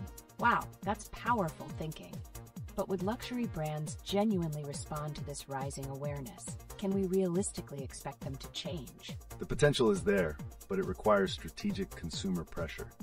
If tech workers can mobilize their influence to illuminate farmer struggles, it could prompt luxury brands to redefine their values and practices. The future lies in connectivity and awareness. Fascinating. As we talk about connection, have any recent incidents, like the tragic death of a loan company employee due to work pressure, highlighted the need for broader societal change? Yes, that's incredibly tragic, but how do we link that to the way luxury brands operate? The mental health crises in high-stress jobs may lead consumers to scrutinize the ethics behind luxury brands. Will they continue to support this lifestyle that thrives on disparity? Only time will tell how these narratives will interweave in the public's perception. It's a delicate balance, indeed, and with the farmer protests persisting, the spotlight on social equity is brighter than ever.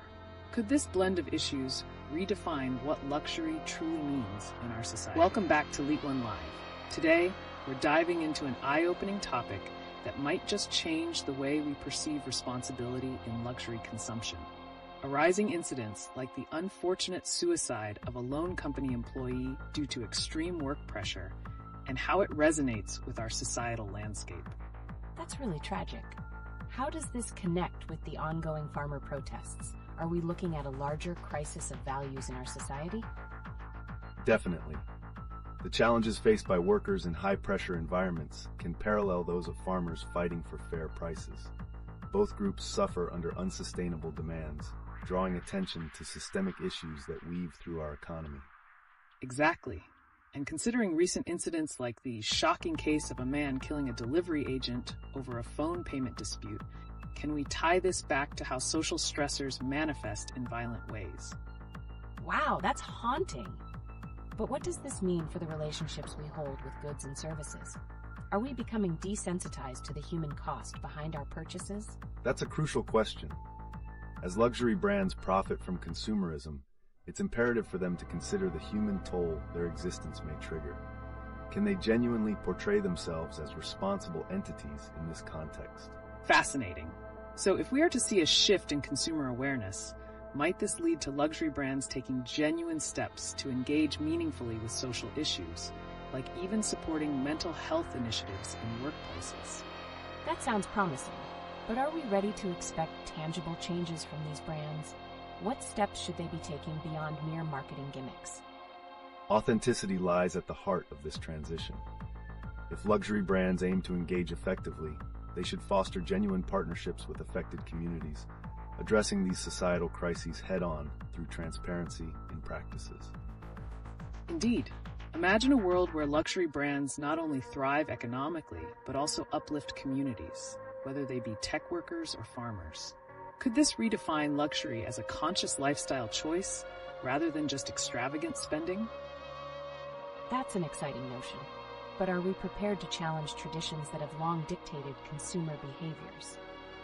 What's the catalyst for this paradigm shift? This shift may require collective consciousness and advocacy, driving consumers to demand accountability from brands. The potential lies in the unity of these movements. Can we anticipate emerging alliances between urban and rural activists in India? Absolutely. It's a powerful journey ahead, but the path to meaningful change will require concerted efforts across various fronts. Will the resonance of individual stories propel broader societal understanding and responsibility in luxury consumption? Stay tuned.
Welcome back to LeetOne Live.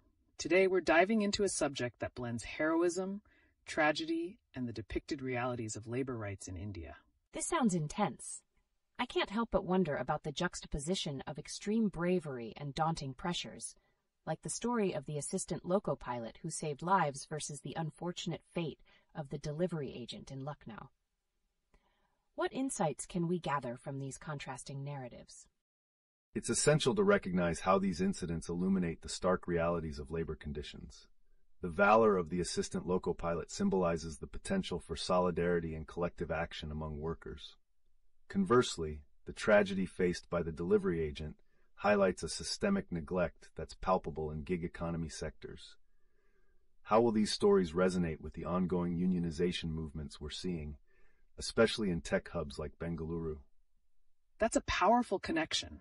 With such polarization, one story showcasing heroism and the other a heartbreaking loss, could we see a shift in public consciousness that drives both consumers and brands to demand better working conditions? Exactly. Have brands like Byju's and others been paying attention to these stories? If consumers become more aware of the personal sacrifices behind the services they use, how can this impact brand practices and labor ethics? The hopeful perspective would be that these narratives can incite change through consumer pressure. However, will that urge be strong enough against the backdrop of luxury and excess? And can the two sectors unite in their advocacy for safer working environments? An excellent question. It's about finding a balance, isn't it?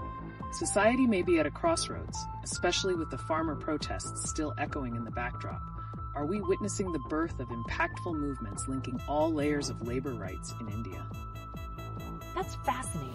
What if we see a broader coalition formed? Tech workers, farmers, and gig economy workers rallying for more than just their individual rights. Could this unify their struggles and amplify their voices on a national scale? That's a possibility worth exploring. If solidarity truly takes root, we may begin witnessing transformative changes in policy and brand accountability. The path forward may hinge on how well these narratives are interconnected in the public discourse moving forward. Stay tuned as we uncover how these themes can inspire grassroots movements and potentially pave the way for significant labor rights reform in India. Welcome back to LeetOne Live. Today, we're switching gears to a topic that dives deep into the increasingly intertwined world of luxury, societal challenges, and the bold actions of everyday heroes across India. Wow, that's intriguing. I can't help but ask, how do events like the Assam train incident where the assistant loco pilot acted so heroically contrast with the social divides exemplified by luxury purchases, such as a high-priced iPhone delivery that ended in tragedy? It's a striking juxtaposition, indeed. The heroic moments in the face of danger highlight the integrity and valor found in everyday roles, while instances like the unfortunate incident with the delivery agent expose a darker side to consumer culture and the growing economic pressures shaping these lives. Absolutely. And as we explore these layers, how do rising union movements in Bengaluru's tech sector fit into this narrative? Could they be the start of a broader collective fight against the disparities between luxury and the stark reality of labor exploitation? That's a fascinating point. If tech workers unite, could they bring attention to the very issues that workers in agriculture and other sectors face? What happens when those two worlds, technology and farming, recognize their shared struggles? The potential for coalition building is enormous. If both sectors start to see the threads connecting their narratives, it could amplify not just their voices, but also their demands for fair wages and better working conditions. This solidarity has the potential to redefine labor rights across multiple industries. And as we consider the consumers in this complex web, how can their awareness of these stories of heroism and tragedy lead to actionable change? Can it reshape their buying practices? That's a key question. With the knowledge of what goes into making their luxury goods, will consumers begin to prioritize ethical choices, or will the allure of luxury prove too strong? This tension is critical. Awareness can lead to consumer pressure that forces brands to reassess their practices. But it's a tightrope walk. Brands need to feel that urgency enough to act. What if we see a tipping point where ethical consumerism becomes the norm rather than an exception? That's the million-dollar question. As we continue this discussion, let's reflect on how moments of bravery and the heavy costs of consumerism can push for collective action. What do you think? Are we on the brink of a new chapter in labor rights and consumer responsibility in India? Welcome back to LeetOne Live. We've got some gripping news to discuss today, particularly focusing on how our social values and actions get intertwined with various events in society. That sounds intriguing. What's our first story? There are several eclectic stories to choose from, but let's start with the unfortunate incident involving a Lucknow man who killed a delivery agent over a cash-on-delivery transaction for a luxury iPhone. How does this tragedy interconnect with the larger narrative of consumerism in India? It's a heartbreaking situation that highlights the stark contrasts in our society between luxury and human value. This incident raises questions about how the pressure of consumer expectations can lead to dire consequences. What makes someone so desperate over an item that it leads to such a tragic outcome? Wow, that's chilling. It really ties into broader societal pressures, doesn't it? What do you think the implications are for the gig economy, especially considering the ongoing push for labor rights in India? Absolutely. The plight of gig workers, especially in such a dangerous context, underlines the urgent need for labor rights activism. With the rising union movements in Bengaluru's tech industry, could we see a push for better protections and support for all workers, including those in the gig economy? That's a critical connection. And don't forget the reflection it casts on consumer behaviors. If consumers were more empathetic and aware of the hardships faced by workers delivering these products, might we see a shift in purchasing decisions? This is all pretty eye-opening. What about the recent case of the assistant loco pilot in Assam? His courageous act of fixing an air leakage while risking his life starkly contrasts the previous incident. How does that fit into our discussion? That act of heroism is indeed remarkable. It showcases a dedication that is often overshadowed by the darker stories of consumer desperation. Such narratives can inspire a sense of collective responsibility. What if we start glorifying stories of bravery and solidarity over mindless consumerism? Exactly. If these stories can resonate widely, they may foster a community that values solidarity and human connections over luxury possessions. What if we could create a culture advocating for real, tangible contributions to society instead of just high-end goods? Fascinating. But how do we create that shift? It seems the societal pressures around luxury are so ingrained. Can they truly be lowered? That's the million-dollar question. As we witness labor movements gaining momentum, becoming a voice for the voiceless, perhaps society can reevaluate its priorities. A collective outcry for ethical practices might push businesses to be more responsible. Let's keep that tension alive. As we navigate these high-stakes intersections of consumerism, heroism, and labor rights, we're reminded of how interconnected our stories truly are. What's the deeper narrative that will emerge from such events? This has been a thought-provoking session. How can we ensure that these conversations don't just fade away and lead to real change? That's where each listener's engagement comes into play. Awareness is just the first step. Real change requires ongoing conversation, advocacy, and action. Stay connected as we explore more on this journey.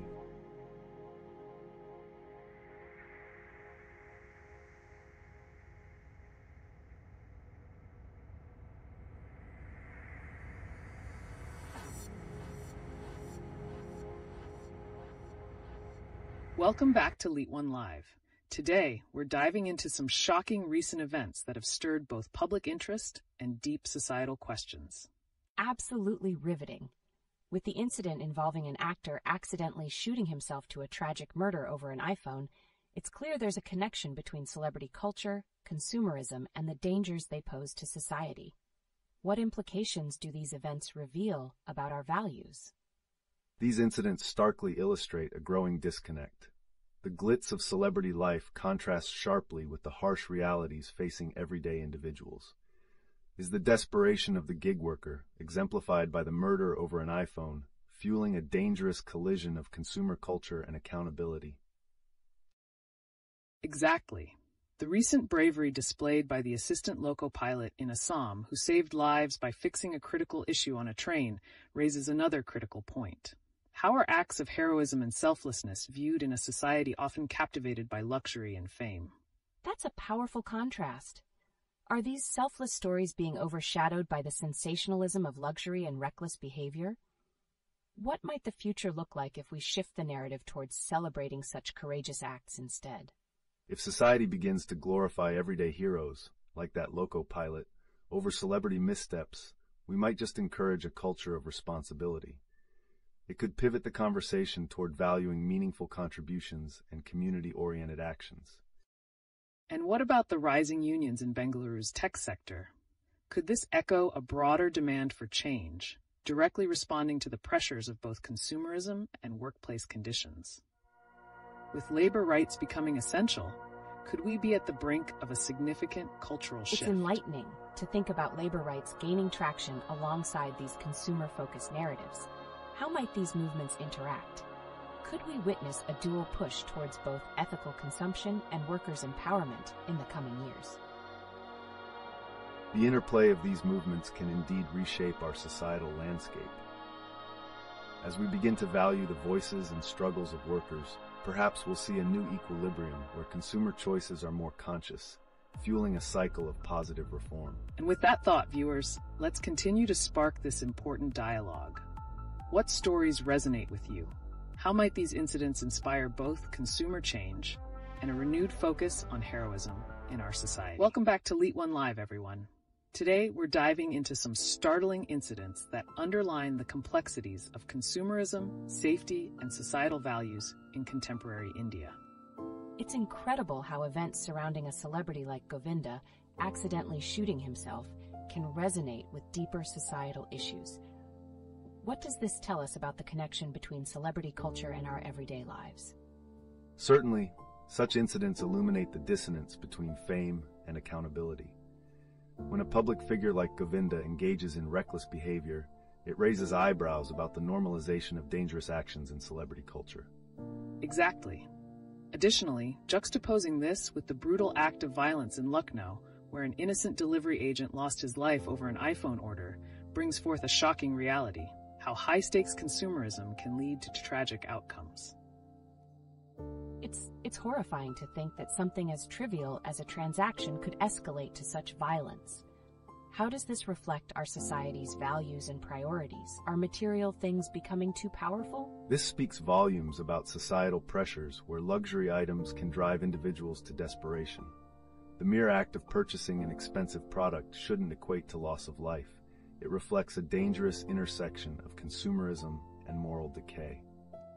And looking at the rising unions in Bengaluru's tech sector, there's potential for a powerful movement towards reform. Could this signify a shift towards prioritizing worker rights over the fascination with luxury lifestyles? That's a fascinating point. The tech industry is at the forefront of change. Are we starting to see a collective awakening in industries that have long been overshadowed by celebrity and consumer culture? Absolutely.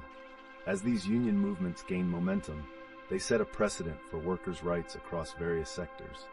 This cultural shift could initiate a conversation on prioritizing ethical business practices over sheer profit. All these interconnected stories paint a striking picture. Can we anticipate a future where personal responsibility and worker rights take precedence over consumer desires? What might that transformation look like?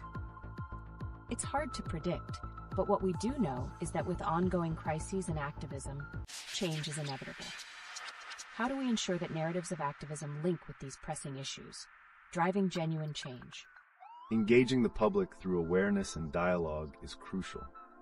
As we spotlight these stark realities, it becomes essential for consumers and workers alike to demand accountability from brands and advocate for ethical practices.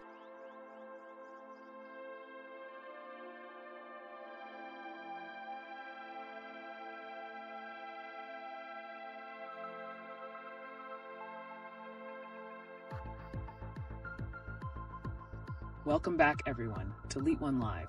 Today, we're facing the harsh reality of recent tragedies and controversies surrounding celebrity culture, consumerism, and our societal values. It's truly shocking.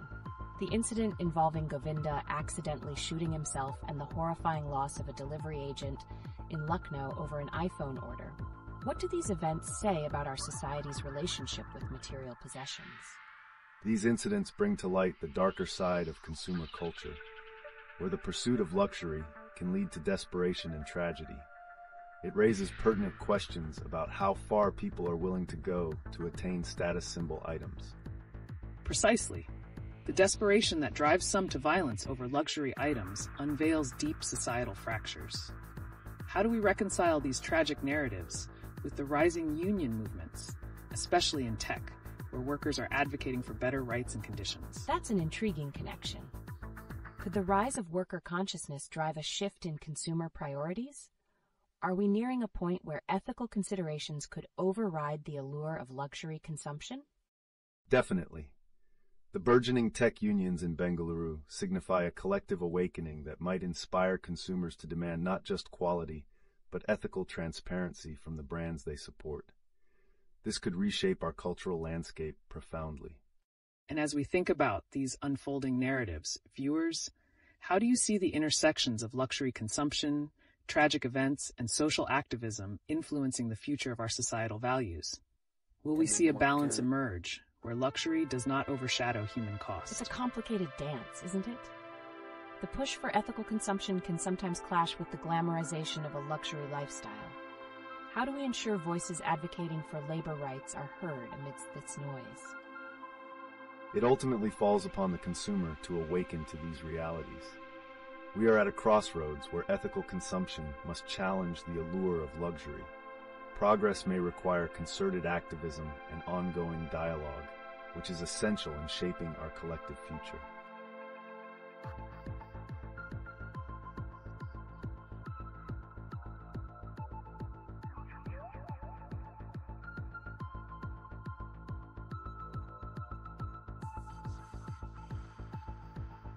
Welcome back to LeetOne Live. Today we have some incredibly thought-provoking news to tackle, especially from the Indian perspective. Recent tragedies involving celebrities and consumer culture have left us questioning the values we hold dear. It's unbelievable how a single incident, like Govinda accidentally shooting himself, can spark a broader conversation about our societal relationship with material possessions and celebrity culture. What could it tell us about our priorities? These incidents underscore the growing risk that luxury and materialism can pose. The impact of such high-stakes environments can be profound, leading individuals to cross dangerous lines in pursuit of status symbols. And tying this back to more recent tragic news, what does it mean that someone lost their life over an iPhone delivery? How do we reconcile the desperation tied to luxury consumerism with the unfortunate events arising from it? It seems these tragedies point to a deeper societal issue. Could consumer pressure cause individuals to act in ways they ordinarily wouldn't, especially when that pressure is amplified by social media and celebrity influence? Absolutely. The convergence of desperation, consumerism, and celebrity culture creates a dangerous cocktail. We are witnessing an era where status symbols can drive people to extreme actions, revealing fractures in societal values. This raises the question: will these societal fractures lead to greater empathy and support for labor rights, particularly in light of the recent tech union movements in Bengaluru? Could increased awareness drive a shift in consumer behavior? That's a great point. As we witness tech workers pushing for rights and accountability, might we see an awakening among consumers regarding the ethics behind their purchases? How could these events reshape our perception of luxury and necessity? The current climate might indeed serve as a catalyst for change.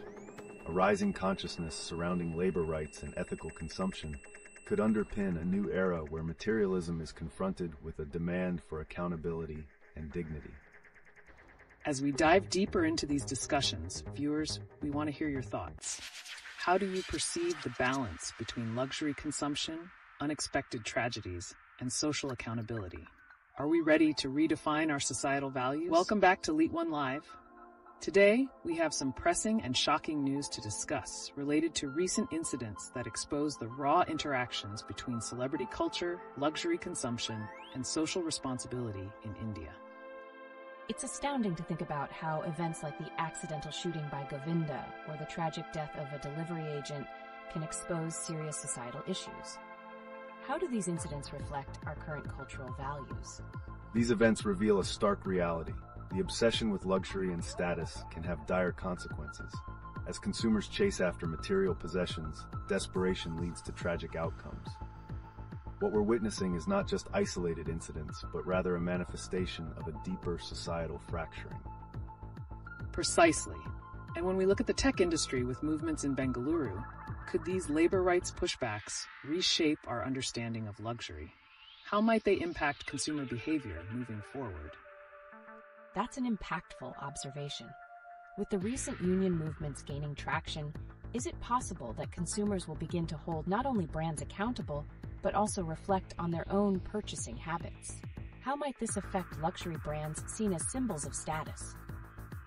Yes, the intersection of labor rights and consumerism could redefine the narrative. Brands will need to adapt to not only anticipate consumer preferences, but also align with the ethical expectations emerging from these movements. This presents both a challenge and an opportunity for transformation. And what about the broader implications of celebrity culture? Can we expect that consumers will begin questioning the glamorization of these lifestyles, especially when they are tied to tragic incidents? How far can empathy towards labor rights progress in this scenario? It feels like we're at a turning point, where individuals are wrestling with the dichotomy of admiration for celebrity lifestyles versus the collective responsibility to address the underlying issues that fuel this consumerism. What role will social media play in shaping this shift? Social media is indeed a powerful tool. It can amplify voices advocating for social change and highlight the consequences of unchecked consumerism. The question remains, will the outrage be sustainable enough to foster genuine reform, or will it serve as a fleeting trend? Engaging questions.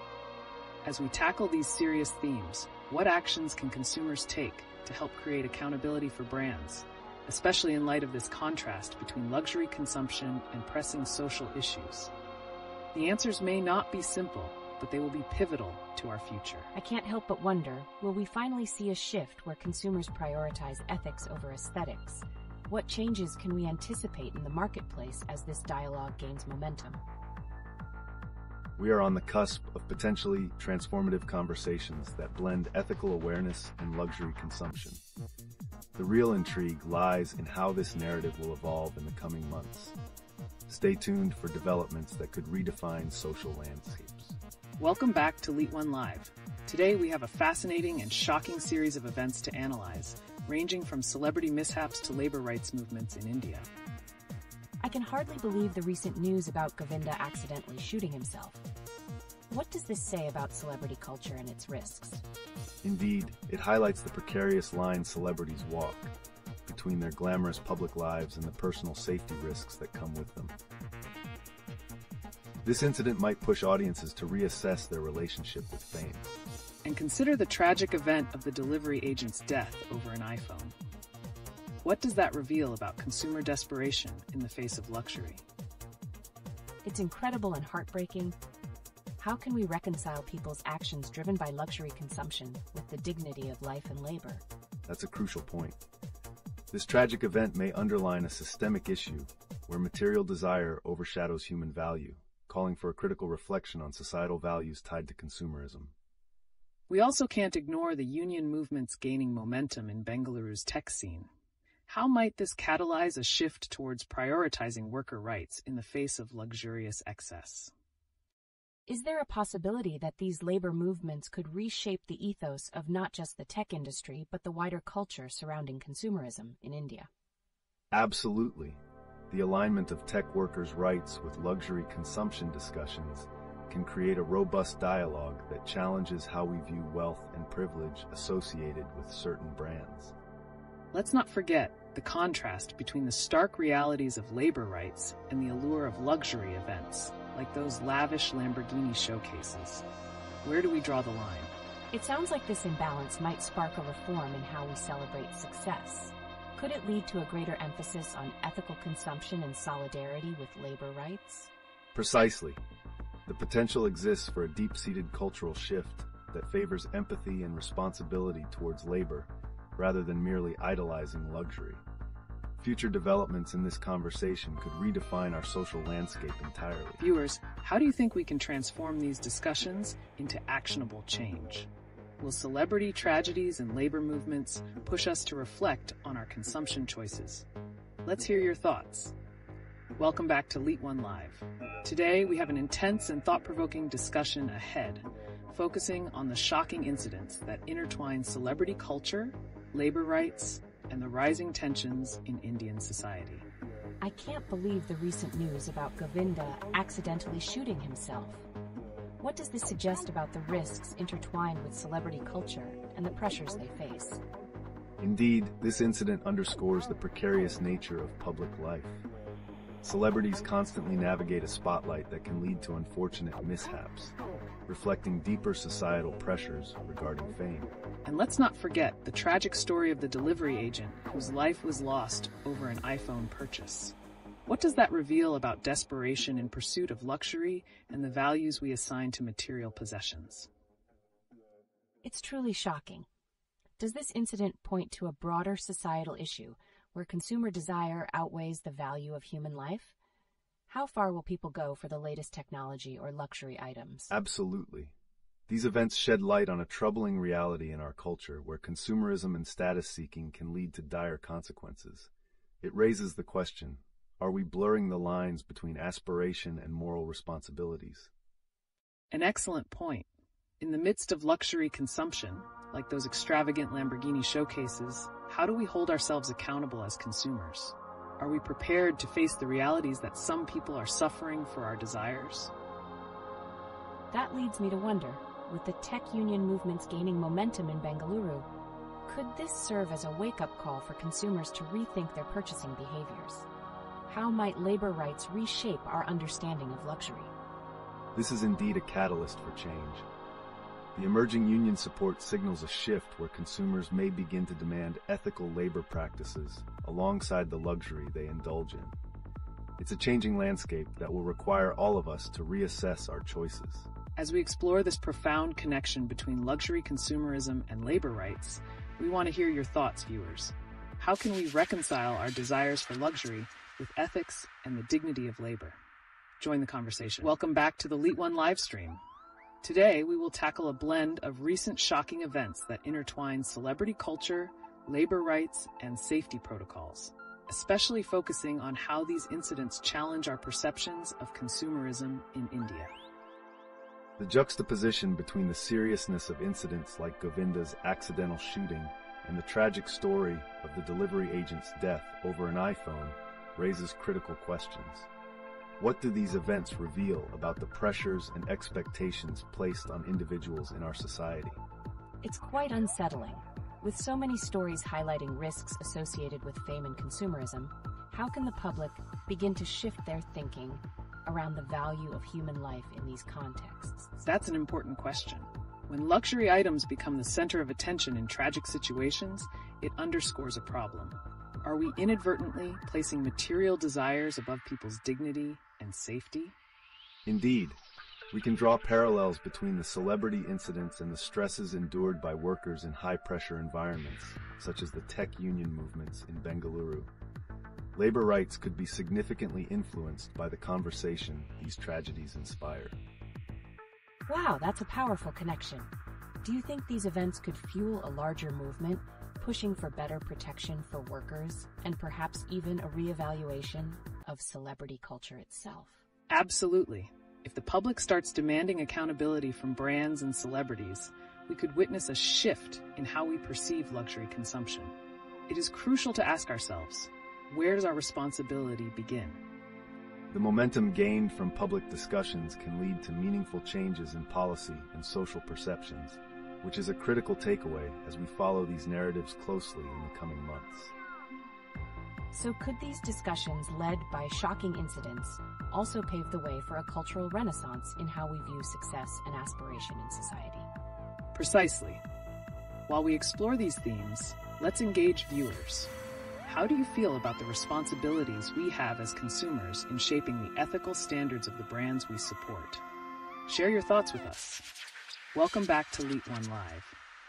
Today, we are diving deep into some startling incidents that have unfolded recently, from Govinda's shocking accident with a firearm to the tragic death of a delivery agent over an iPhone purchase. This is beyond unsettling. How do these incidents intertwine with larger themes of consumerism and safety in a society that also seems to idolize luxury?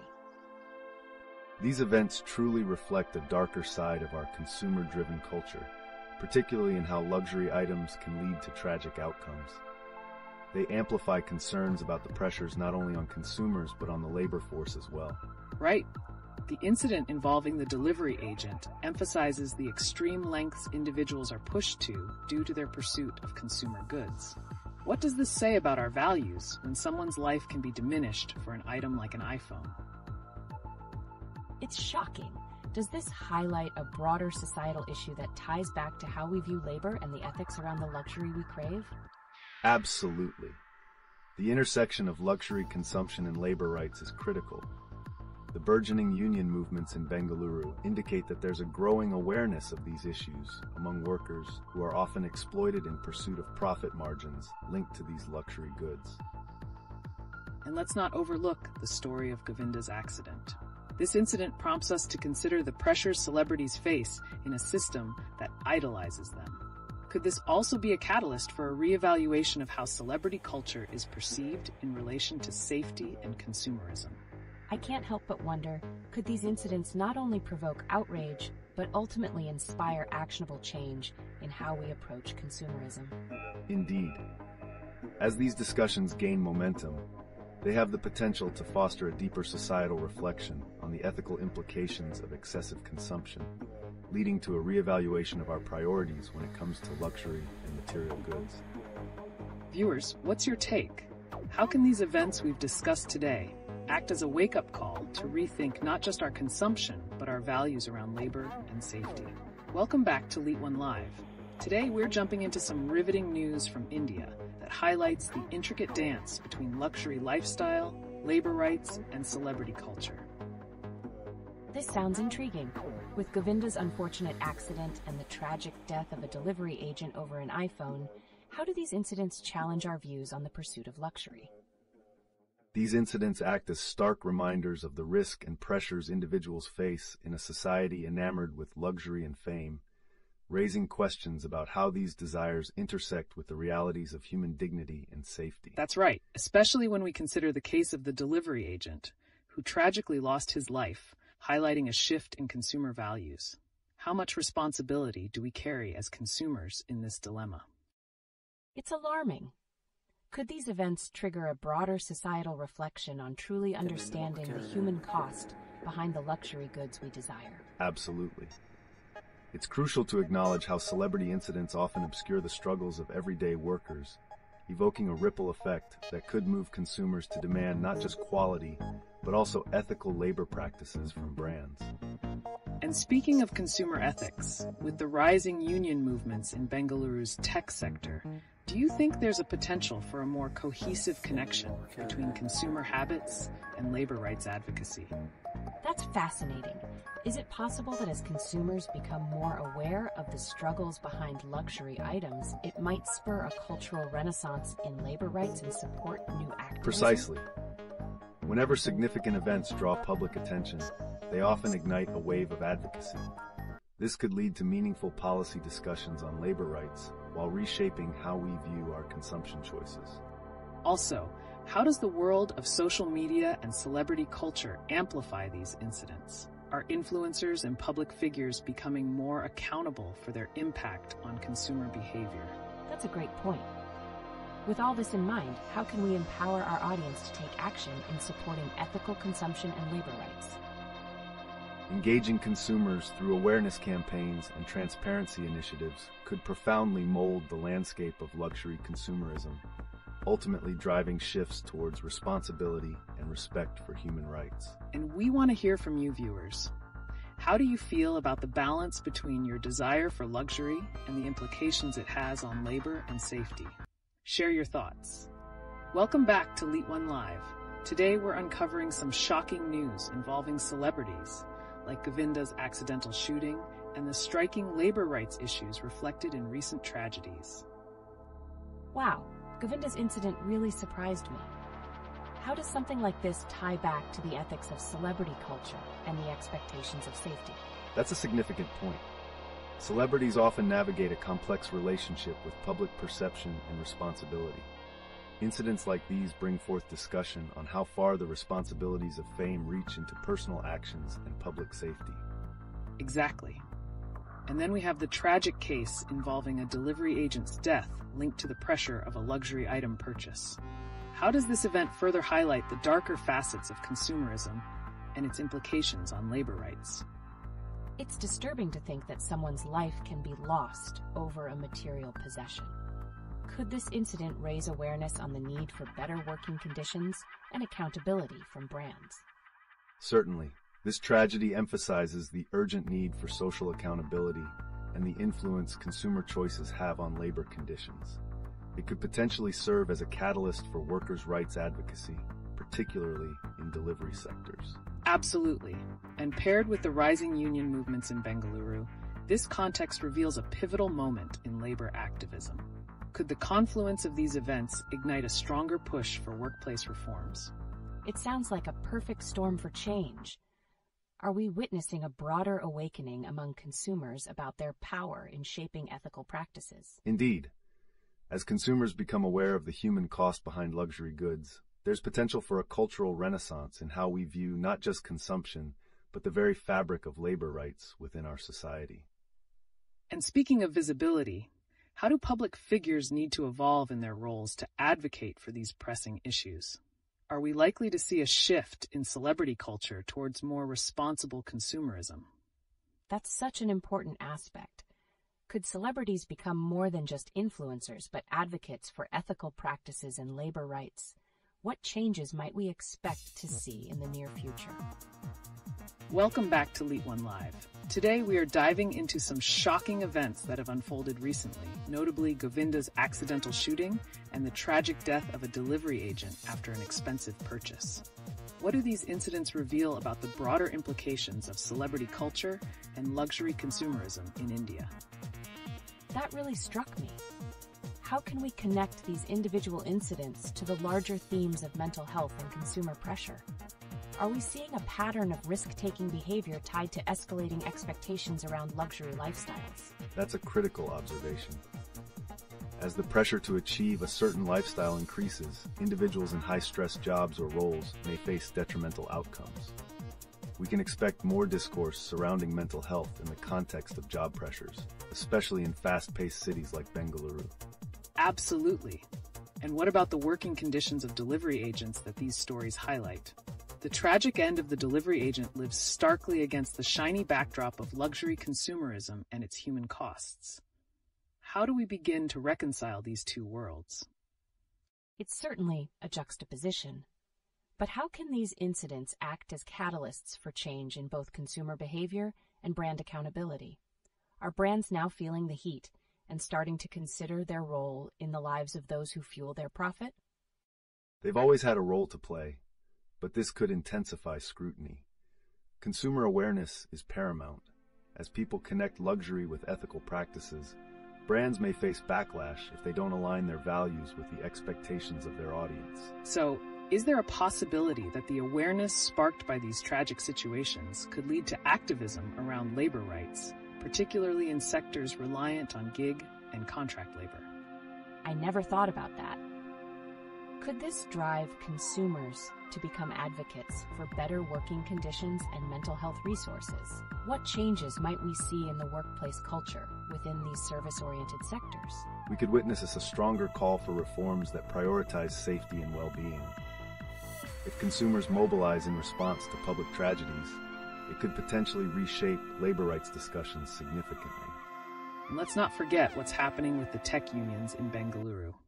Could these movements gain momentum alongside consumer-driven activism and encourage a fundamental shift in how labor rights are perceived and advocated for? Wow, the intersection of these topics is fascinating. How can we ensure that conversations around these incidents contribute to tangible changes in society and workplace culture, rather than just being fleeting headlines? Engaging with the community, pushing for dialogue both online and offline, and insisting on corporate transparency could forge the path. It will require consistent effort to keep these conversations alive and influence policy. Welcome back to LeetOne Live. Today, we're exploring the powerful connections between recent shocking events and broader societal issues. There seems to be so much going on. How do incidents like the tragic death of a delivery agent due to pressure from luxury consumerism connect to workplace culture and mental health challenges? It's crucial to recognize that these individual incidents reflect systemic problems. The luxury culture can escalate pressure on workers, prompting them to push beyond reasonable limits, often to their detriment. Exactly. And just like that, recent incidents show us the shocking extremes of consumer pressure. In this case, a man ordering a luxury iPhone, which ended tragically for the delivery agent. How do we as a society navigate this? It's alarming to think that someone's life could be so deeply intertwined with a material possession. Could we witness a genuine push towards better regulations for delivery jobs? Very likely. Consumer demand must be balanced with ethical considerations, and advocacy for labor rights is vital. This also ties into the growing tech union movements in Bengaluru, highlighting a broader call for change. Right. Speaking of the tech unions, do you think they could set a precedence for labor rights advocacy across other industries influenced by luxury consumerism? That's fascinating. If tech workers unite for better conditions, it could inspire similar movements in sectors like delivery services that are often overlooked. Absolutely. This is all part of a larger movement toward labor accountability, especially as we see increased awareness around mental health issues in high-pressure jobs. So, do we have the potential for a cultural renaissance in how we view labor rights and consumer ethics? What might that look like in the near future? It feels like we're at a transformative crossroads. How can we ensure this awareness translates into tangible change for workers? Welcome back to LeetOne Live. Today, we're tackling some recent headlines that highlight the complex interplay between labor rights, celebrity culture, and societal values in India. It seems like there are so many layers to unpack. For instance, the recent incident where a delivery agent tragically lost his life after a high-stakes order raises serious questions about the pressure on these workers. How does that tie in with the lifestyle choices promoted by celebrities? That's a key point. The pressure from consumers driven by luxury goods can create an unhealthy situation for those working on the ground. We need to consider the implications of a celebrity culture that often glamorizes consumption without acknowledging the human costs involved. Right. And we cannot overlook the recent events surrounding Govinda's unfortunate accident.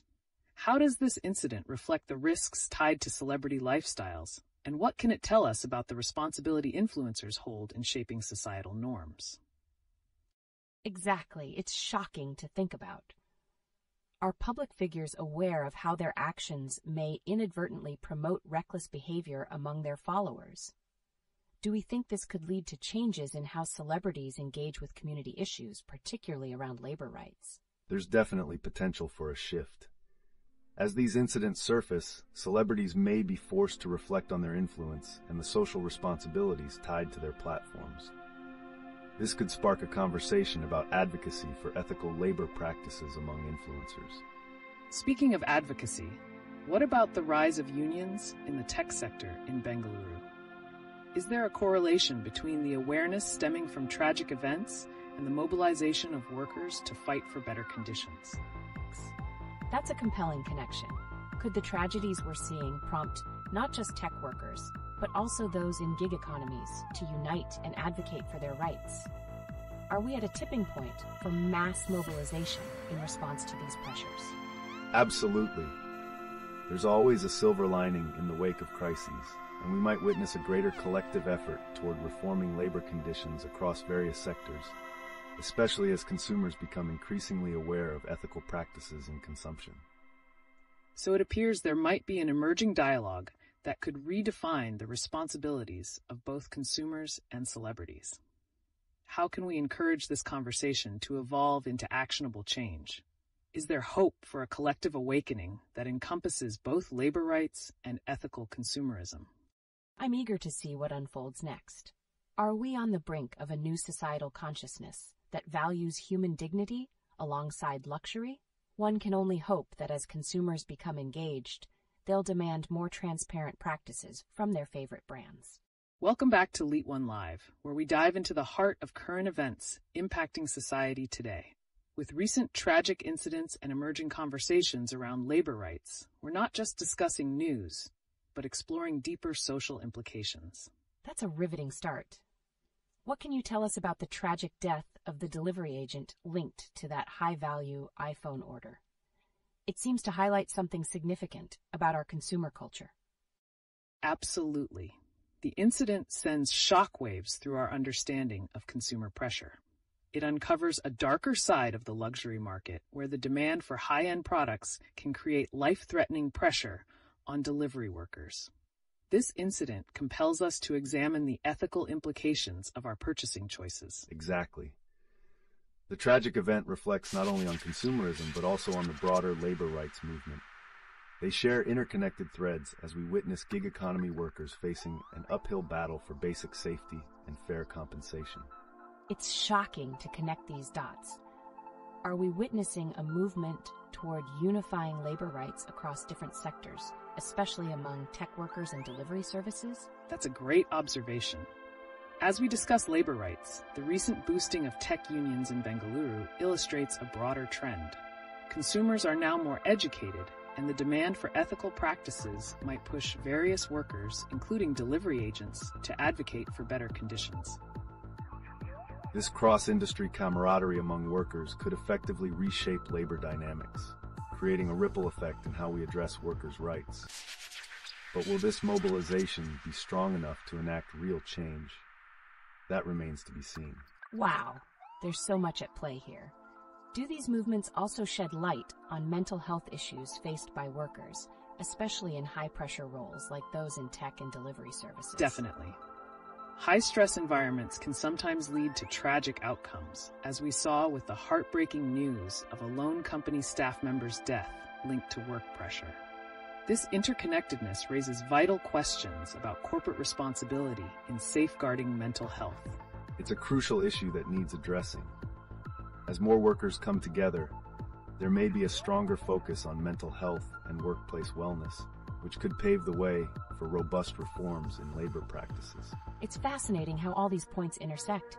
If labor rights and mental health become rallying cries, could we see a societal shift where luxury consumerism is scrutinized, potentially leading consumers to demand higher ethical standards? That's the exciting possibility. Society may indeed start prioritizing ethical considerations over mere status symbols. As the conversation gains momentum, it's important for all of us to remain engaged and advocate for accountability within the markets we support. What happens next will be crucial to witness.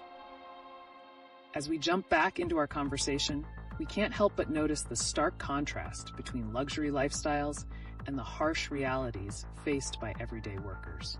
Recent tragic events, like the unfortunate demise of the delivery agent, remind us how consumerism can have dire consequences for those at the bottom of the economic ladder. It's really alarming. How do these tragic incidents affect our collective conscience? Are they pushing us to reevaluate our consumption habits and the values we hold as a society? These incidents certainly serve as a catalyst for deeper reflection. Public reactions to them might lead to increased demand for transparency from brands regarding their labor practices. One can only wonder if we'll also witness a shift towards prioritizing ethical consumption over luxury. Precisely. With the backdrop of high-profile accidents, like that of a famous actor accidentally injuring himself, it's evident that the pressures of maintaining a luxury lifestyle aren't confined to ordinary consumers, but extend to celebrities as well. How does this shape their responsibility towards society? Wow, that's a striking point. So celebrities might feel the burden of their lifestyles impacting not just their lives, but the lives of those who work hard behind the scenes. Are we seeing a potential rise in advocacy from them in response to these societal pressures? Definitely.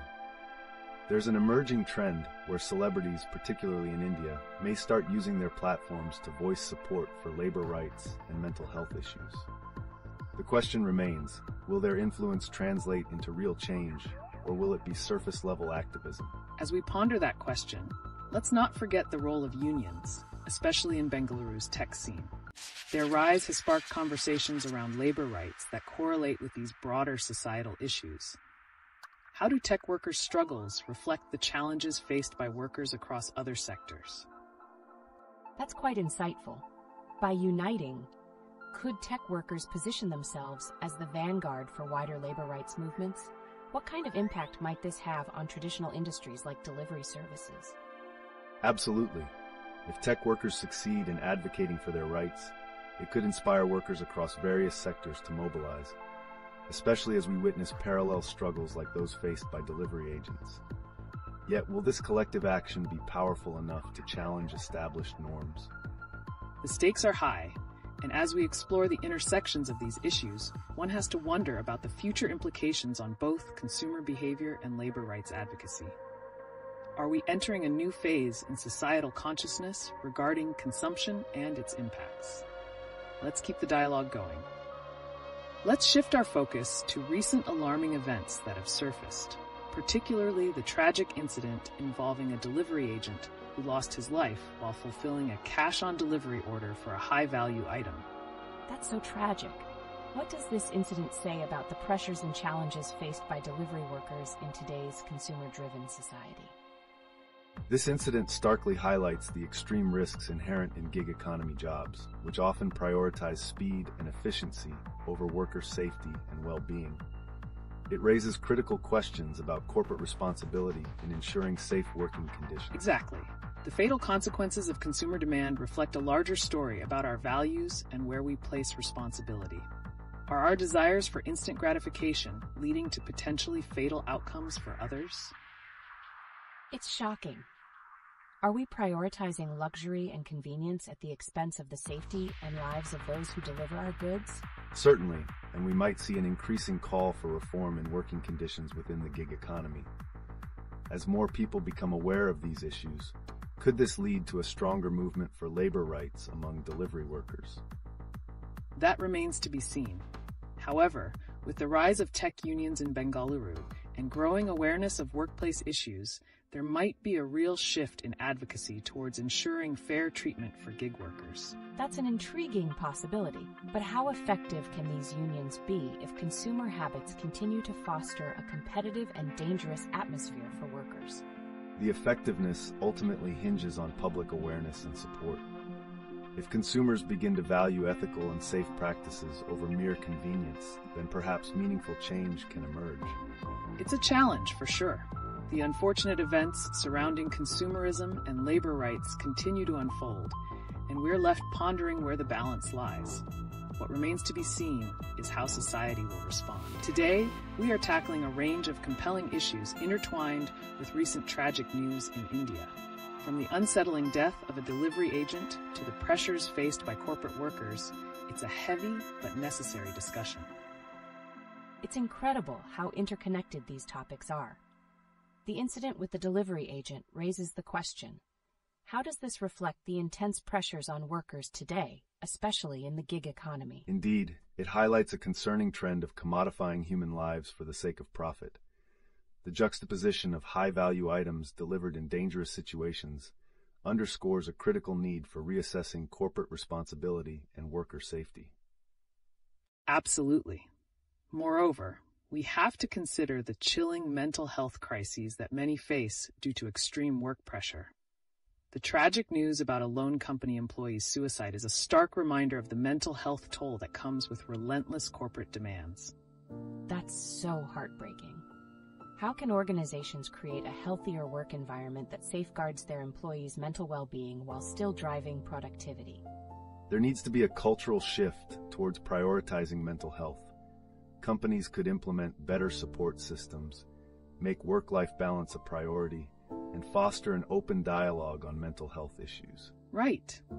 And this brings to light the role of unions, especially rising movements within tech sectors. Their actions could set precedents that ripple across all industries, elevating worker rights and mental health awareness. It's fascinating to think about how the unionization efforts can lead to significant reforms. Can these movements also influence the delivery sector to improve working conditions for gig workers? Certainly. If tech unions successfully advocate for better conditions, it could inspire gig workers to rally for their own rights. The question then becomes, will this collective action gather enough momentum to challenge existing corporate practices? The merging of forces across different sectors would definitely present a formidable challenge to established norms. As we contemplate that, one can't help but wonder what it means for luxury consumerism, especially when high-profile accidents like celebrity incidents spark conversations about worker safety. Wow, so the ongoing discussions around celebrity culture are tied to greater consumer ethics. How can we reconcile our desire for luxury with the moral implications on labor? It's pivotal that consumers become more aware of how their choices impact lives. A push towards ethical consumption might trigger brands to rethink their practices in response to public demand. Fascinating avenues to explore. Let's keep the momentum going. The interconnectedness of these issues is too significant to ignore. What we witness now could redefine our values and expectations as consumers in the near future. Welcome back to LeetOne, where we dive into the latest hot topics resonating in India. Today, we have a series of shocking incidents that challenge our perception of consumer culture and workplace dynamics. That's quite a shift. Recent tragic events surrounding delivery agents, along with high-profile accidents, bring to light the pressures faced by workers. How exactly does this connect to luxury consumerism? It highlights a concerning trend. When consumers prioritize convenience over safety, it places immense pressure on workers delivering goods, sometimes at the cost of their lives. The situation raises important questions about corporate responsibility and consumer ethics. Precisely. The unfortunate death of a delivery agent in Lucknow while fulfilling a cash-on-delivery order illuminates the darker side of our cravings for instant gratification. Are we as consumers aware of the human cost behind the products we demand? It's alarming to consider. With incidents like the actor Govinda's accidental shooting, it seems that even those in the public eye face dire pressures. I wonder, how does celebrity behavior shape consumer expectations and societal norms? Celebrity culture can have a profound influence on consumer behavior. High-profile incidents can lead people to overlook the essential issues that drive our purchasing decisions, prioritizing prestige over safety and welfare. And that's the crux of the matter. As we examine the relationship between luxury lifestyles and consumer behavior, we must also dig deeper into what motivates us. How can accountability shift consumer awareness and create a more ethical marketplace? Amazing points. Are there any current movements or reforms that are working to shift these dynamics, especially for delivery workers and others who are in precarious positions? Absolutely. With tech unions gaining momentum in Bengaluru, we might begin to witness a broader shift towards labor rights and safety standards across various sectors. What remains to be seen is how resilient these movements can be against the backdrop of luxury consumerism. Well, it certainly gives us a lot to think about. As we continue our discussion, let's keep questioning how our choices as consumers impact not just our own lives, but the lives of workers all around us. What's your take on responsibility in consumer culture? Keep the conversations. Welcome back to LeetOne, where we're diving into some serious and fascinating topics straight from current events in India. Today, we need to address an alarming trend: recent incidents involving delivery agents and the haunting pressures of workplace culture. That sounds intense. What's the connection between the tragic death of a delivery agent and the broader implications on worker safety in India? Great question. The incident where a Lucknow man ordered an expensive iPhone that tragically led to a delivery agent's death underscores the extreme risks that gig workers face. This situation raises urgent questions about corporate accountability and consumer demand. Indeed. The gig economy places enormous pressure on these workers as consumers demand rapid delivery. It's a logistical nightmare that often compromises their safety and well-being. So if fast service is what consumers desire, how can that be balanced with the need to protect workers? Are there any solutions being proposed? Absolutely. One potential solution lies in stronger labor rights advocacy. Much like the recent unionization movements in Bengaluru tech sectors, which could serve as a model for other industries. It's about creating a collective voice for these workers. It's crucial to recognize that adequate support systems and labor protections must be designed. These could include enforced safety protocols and better pay for the risks involved.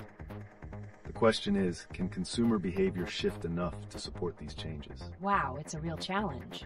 Also tying into this, there are recent news reports like the one about a loan company employee's suicide due to work pressure. What does this say about the mental health crisis in high-stress jobs? It's profoundly concerning. The mental health crisis tied to workplace pressures reveals a systemic issue that's not just isolated to one profession. It highlights the urgent urgency for mental health initiatives to address the crying need for balance in work environments. Yes, and the connection cannot be ignored. Organizations must take responsibility for their employees' mental well-being. It's not just about productivity, but fostering a supportive workplace culture where individuals feel valued and heard. This is a heavy yet necessary conversation. Can societal change stem from these tragedies? Will these incidents spark a larger movement towards worker safety and mental health awareness? The potential for societal change is indeed there, particularly if more people start to engage with these issues. The more we discuss these stories and connect them to broader cultural shifts, the more pressure there will be on companies to act responsibly. And as we reflect on recent tragedies and their impact, one can't help but be curious about what the future holds in terms of labor rights and corporate responsibility in India. How will consumers play a role in shaping this narrative? This is thought-provoking. Will we see a notable shift in consumer awareness and activism surrounding these issues in the coming times? It seems crucial for the success of any reforms. Absolutely. The intersection of consumer pressure, worker rights, and mental health is ripe for change. Let's keep questioning and advocating for a more ethical and humane marketplace moving forward.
Welcome back to LeetOne.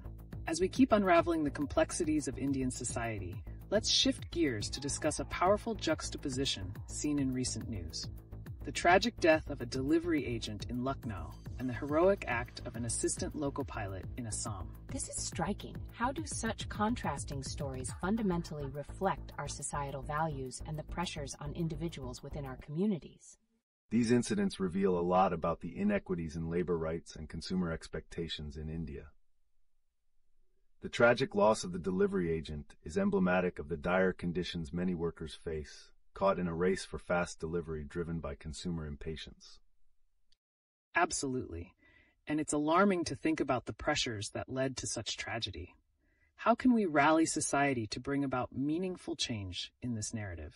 Right. Can this serve as a rallying cry for worker safety and rights?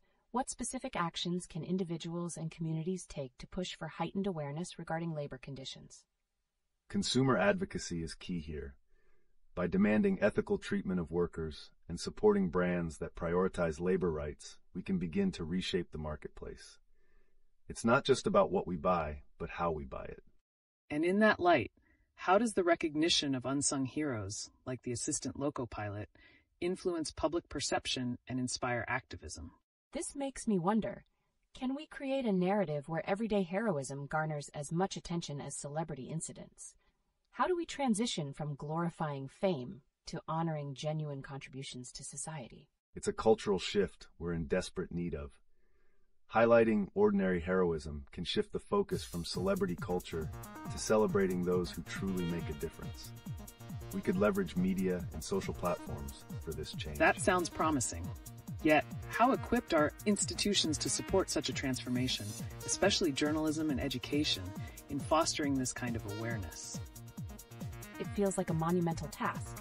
How can educational systems adapt to emphasize the importance of societal contributions over individual fame? Education holds immense potential.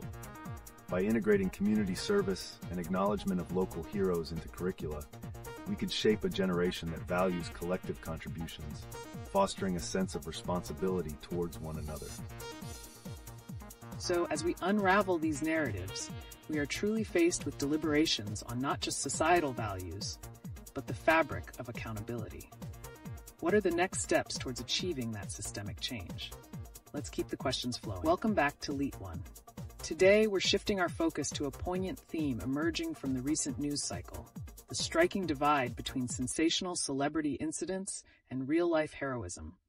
Just consider the shocking case where a delivery agent lost his life, juxtaposed with the assistant loco pilot risking everything to save lives in Assam. How do these contrasting narratives impact societal values? It's really eye-opening. How can the public's fascination with celebrity culture overshadow genuine acts of bravery? Are we potentially missing out on critical lessons from these everyday heroes? That's a crucial point. The media often amplifies celebrity mishaps because of their entertainment value. However, highlighting the actions of brave individuals can foster a culture of appreciation for genuine contributions. What would it take to shift this narrative? Exactly. This raises questions about consumer responsibility and the kind of stories we choose to uplift. Can campaigns or initiatives spotlighting ordinary heroism help reshape public perception? What mechanisms can we implement to encourage media to focus more on impactful community stories? Wow, that's fascinating. Are there any existing grassroots movements aimed at doing just that? How can viewers engage with or support these initiatives to shift the narrative around everyday heroism? There are indeed some initiatives already underway. Organizations are leveraging social media to curate stories of community heroes, urging the public to share their experiences. Such engagements not only humanize societal struggles, but also encourage others to embody similar values. What future implications might arise from a shift in this narrative? Great insights. As we consider these grassroots movements, it prompts another question. How does fostering a culture that rewards community contribution influence overall mental health in a high-pressure, celebrity-driven society? Could we be looking at a more compassionate future through these changes? That's a powerful thought. So reshaping our societal narrative can lead to a healthier community mindset? How can individuals actively participate in promoting this shift and support local heroes in the process? Every action counts. By sharing stories within their communities, participating in local advocacy, and supporting businesses that prioritize worker rights, individuals can make a substantial impact. It's about creating a cumulative effect that emphasizes the value of local contributions over celebrity antics. Absolutely. As we reflect on these issues, it's essential to keep conversations alive. What role do you think technology, particularly social media, plays in reshaping these narratives and fostering a community of support for local heroes? What are your thoughts, viewers? Let's keep the dialogue going.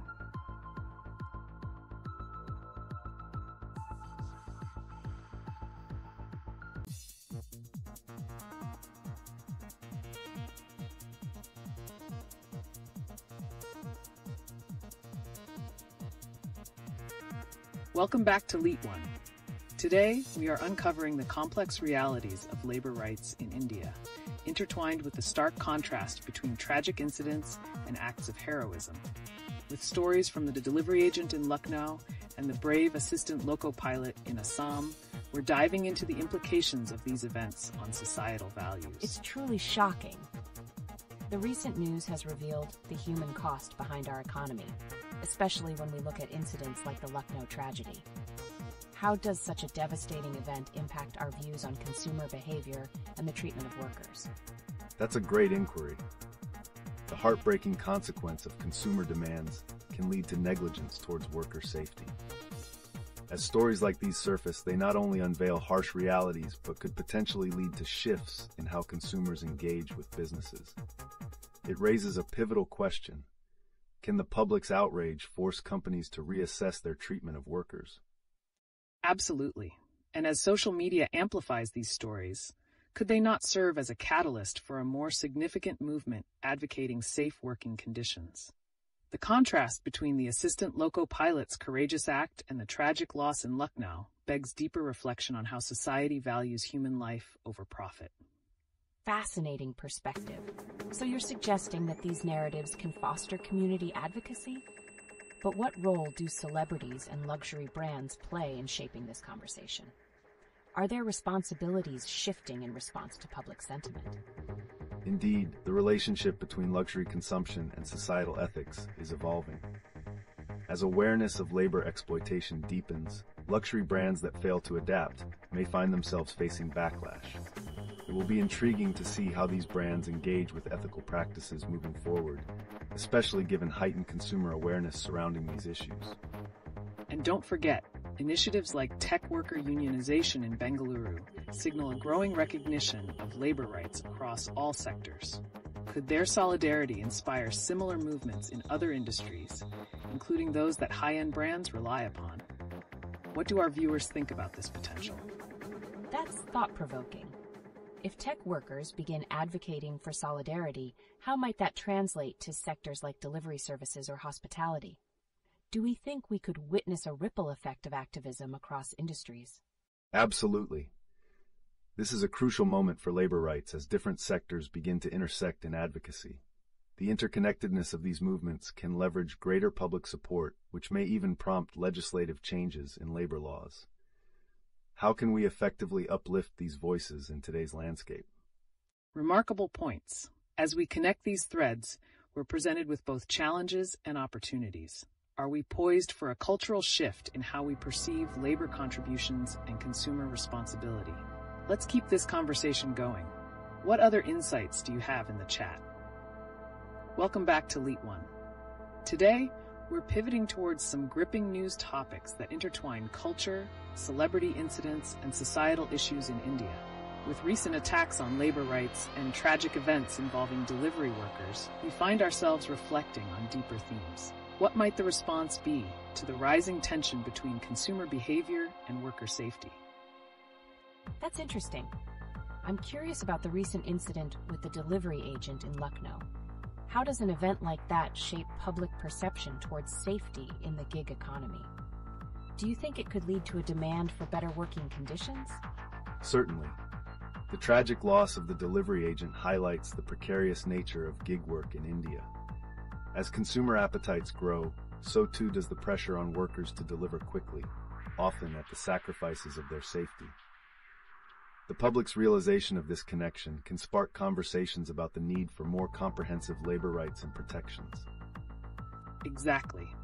And let's not forget the juxtaposition of this tragedy with headlines highlighting unionization efforts in Bengaluru's tech sector. How might these movements serve as a blueprint for organizing in other industries, especially in light of recent incidents? So you're suggesting that tech workers could inspire change in sectors like delivery services? In what ways do you see this solidarity evolving? Could it lead to more robust labor rights advocacy across diverse fields? Indeed. Tech workers who've rallied for better conditions can encourage their peers in delivery and other sectors to vocalize their challenges too. The union efforts can act as catalysts for collective bargaining, potentially leading to meaningful reforms across industries facing similar struggles. And while we're on the topic, what do we think of the influence of celebrity culture in all of this? Given the recent mishaps involving personalities like Govinda, how does that affect public sentiment regarding labor issues or societal responsibilities? That's a valid point. Celebrities often draw attention, but do their actions also detract from pressing societal issues? Could the scrutiny faced by public figures motivate them to use their platforms to advocate for labor rights and ethical consumer practices? Celebrities wield immense influence, and how they navigate their roles in society can either hinder or amplify awareness on critical issues. Their missteps can expose societal flaws, potentially pushing these topics into the public eye, but will they take it a step further to drive change? An engaging conversation indeed. We want to hear from our viewers as well. How do you think public figures can best utilize their reach to address worker safety and rights issues? What kinds of actions would truly resonate with audiences and create momentum for change? Thanks for that intriguing discussion. The connections between these topics are layered and complex, making it clear societal values are at a critical junction.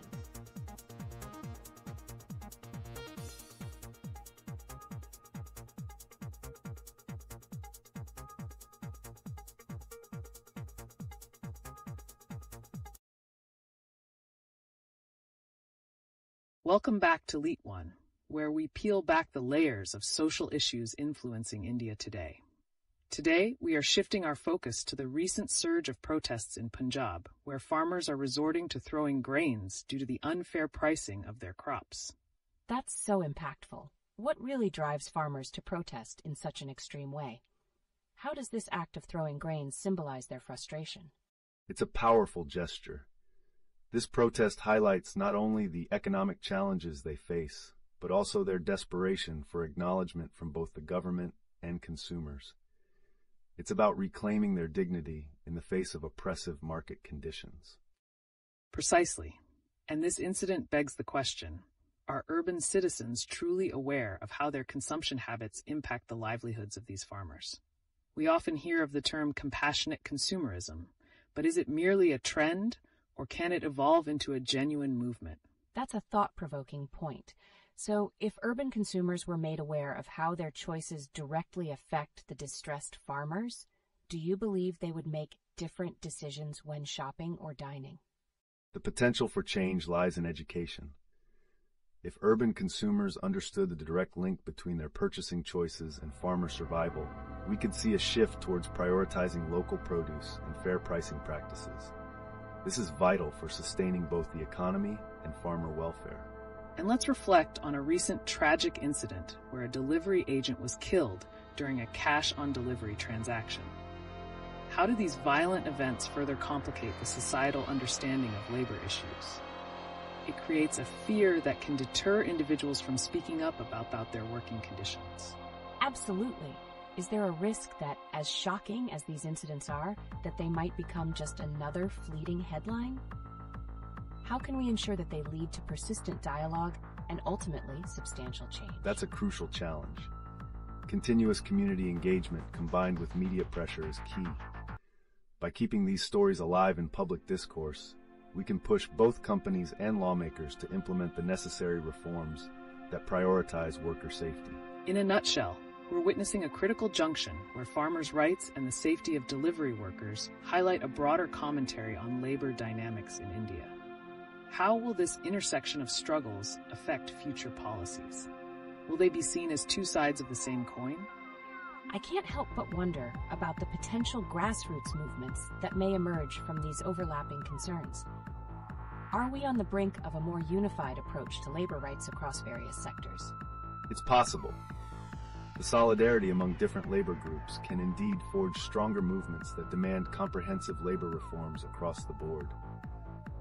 With the right momentum, we could see a more concerted effort to advocate for worker rights in all sectors. Welcome back to LeetOne, where we keep the conversation moving with the pulse of today's society. Today, we're shifting our gaze to the contrasting worlds of luxury consumerism and urgent social reforms, particularly in light of the ongoing farmers' protests in Punjab, where frustration has led to shocking actions like throwing away grains in protest against unfair pricing. It's such a stark contrast. Why is it that on one end we have affluent lifestyles highlighted by luxury brands, and on the other farmers struggling to make ends meet? What does this say about our priorities as a society?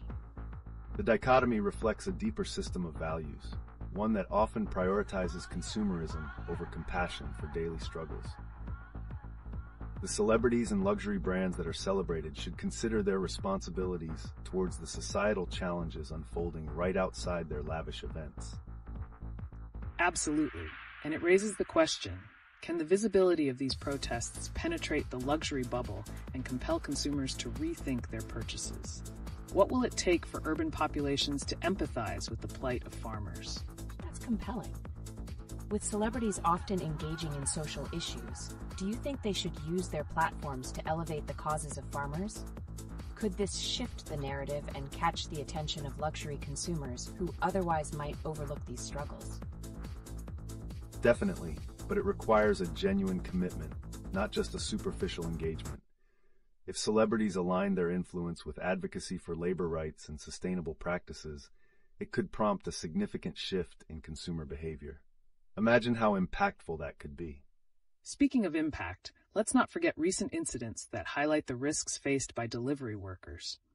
A tragic killing of a delivery agent in Lucknow due to an unsafe payment method is a stark reminder of the dangers involved. How do these grave shortcomings intersect with the glamorous lifestyle of the wealthy? That's horrifying, but so relevant. When luxury consumer habits clash with the unsafe working conditions that delivery agents face, how does that affect public perception? Can real awareness emerge from such tragedies? Tragedies like these should ignite conversations about the ethical responsibilities as consumers. Understanding the personal stories behind labor and service can encourage more compassionate consumer choices. The less we treat seeing deliveries as mere conveniences, the more we can humanize these workers. Well said. It all comes back to a culture of responsibility, where consumer choices reflect a commitment to social equity. So, what do you think it would take for society to bridge this gap between luxury and labor rights awareness effectively? Let's hear your ideas in the chat.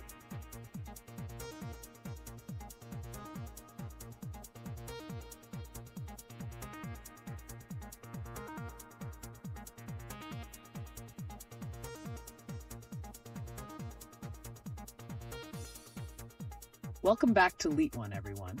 Today's pressing issue revolves around the alarming situation of farmers in Punjab resorting to throwing away their grains due to unfair pricing. This drastic action isn't isolated. Let's explore how these events connect to broader societal themes, including the recent trends in corporate culture and labor rights. That's incredibly striking. It seems like we're witnessing a clash of values. On one hand, luxury consumerism, and on the other, the desperate cries of farmers. Why do you think these two worlds remain so distant, and what might it take to create an impactful dialogue between them? The deep-rooted disconnect reflects a systemic issue where consumer behaviors heavily prioritize convenience over compassion. The contrast of affluent lifestyles against the backdrop of farmers' struggles underlines the urgent need to realign our societal values towards empathy and responsibility. Exactly. And this isn't just about one sector. We see similar tensions in the corporate realm. With recent unionization efforts rising in Bengaluru's tech industry, can we expect these movements to influence worker rights across diverse sectors, including agriculture? It certainly sounds plausible, but I can't help but wonder, could the tech industry unions actually serve as a blueprint for agricultural workers? How do we translate the momentum from urban workplaces into tangible benefits for those in rural settings? It's possible. The spirit of solidarity can transform labor dynamics. Grassroots movements often draw strength from each other, and if tech workers can stand together, it might invigorate farmers' efforts, leading to improved negotiations for fair pricing and working conditions. But as these movements rise, there's also a concerning narrative about mental health crises affecting professionals across sectors. How do we ensure that workers' voices are heard while addressing the pressures they face, such as those leading to tragic outcomes in companies like loan firms? That's so alarming. What kind of frameworks could support better mental health while advocating for labor rights? Is there a balance to strike that can benefit both the emotional well-being of employees and the urgency of their demands? Establishing supportive networks and prioritizing mental health in the workplace is crucial. Advocacy movements must also emphasize the need for systemic changes, so we don't sacrifice workers' well-being in the pursuit of rights. There's a need to hold the conversations across industries, slowly weaving these stories into the larger fabric of social consciousness. What a crucial point. So as we turn our lens to the intersection of these challenges, let's pose a question to our viewers. How can urban consumers become advocates for the rural struggles, and what steps could they take to ensure their choices positively impact these communities? Share your thoughts in the chat. Welcome back to LeetOne, everyone. As we navigate the complexities of the recent developments in India, there's a particularly striking contrast between the luxury lifestyles and the stark realities faced by farmers in Punjab, who are throwing away their grains due to unfair pricing. That's shocking. What does it say about our society when people throw away food? Can you shed light on how this loss resonates with the broader economic issues in India? The idea of food wastage amid agricultural distress underlines systemic failures. It's not just about pricing. It speaks volumes about our economic policies and consumer attitudes towards food and farmers. Absolutely. And speaking of consumer attitudes, we can't ignore how recent incidents, like the tragic killing of a delivery agent over payment disputes, reflect the dangerous pressures faced by workers across various sectors. What does it mean for our civic responsibility? It's horrifying. How do these serious issues, from farmers to gig economy professionals, connect? Is there a way to unify these struggles into a larger movement for change? There's potential for solidarity here. Labor movements across different sectors, from agriculture to tech, need to intersect, pushing for reforms that recognize the dignity of all workers. As allies, they can influence consumer behavior, urging a shift toward more ethical choices. This raises questions about the powerful impact of media and individual choices. How can they help bridge the gap between urban consumers and the harsh realities of rural labor? What role will upcoming events play in this narrative? That's thought-provoking. Given the disconnect between luxury lifestyles and labor struggles, what strategies can we employ to ensure that stories like those of the Punjab farmers and delivery agents become central in media narratives? Highlighting real stories over statistics can evoke empathy. By connecting local agricultural events with storytelling and broader activism, we can encourage more people to support ethical labor practices. And consider this. Could future trends in unionization, as seen in Bengaluru's tech sector, have ripple effects across industries? What might that look like as two worlds collide in their fight for workers' rights? It seems like the seed for change is planted, but what hurdles do you foresee in fostering this unity?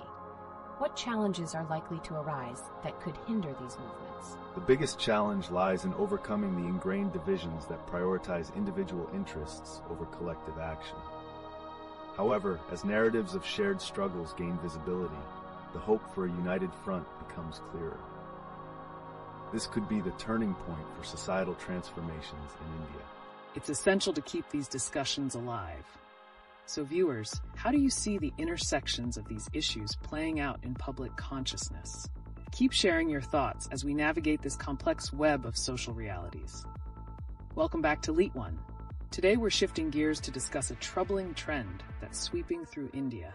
The stark contrast between luxury consumerism and the distressing realities faced by farmers, especially in Punjab. Farmers are protesting and throwing away their grains in frustration over unfair pricing. That's unbelievable.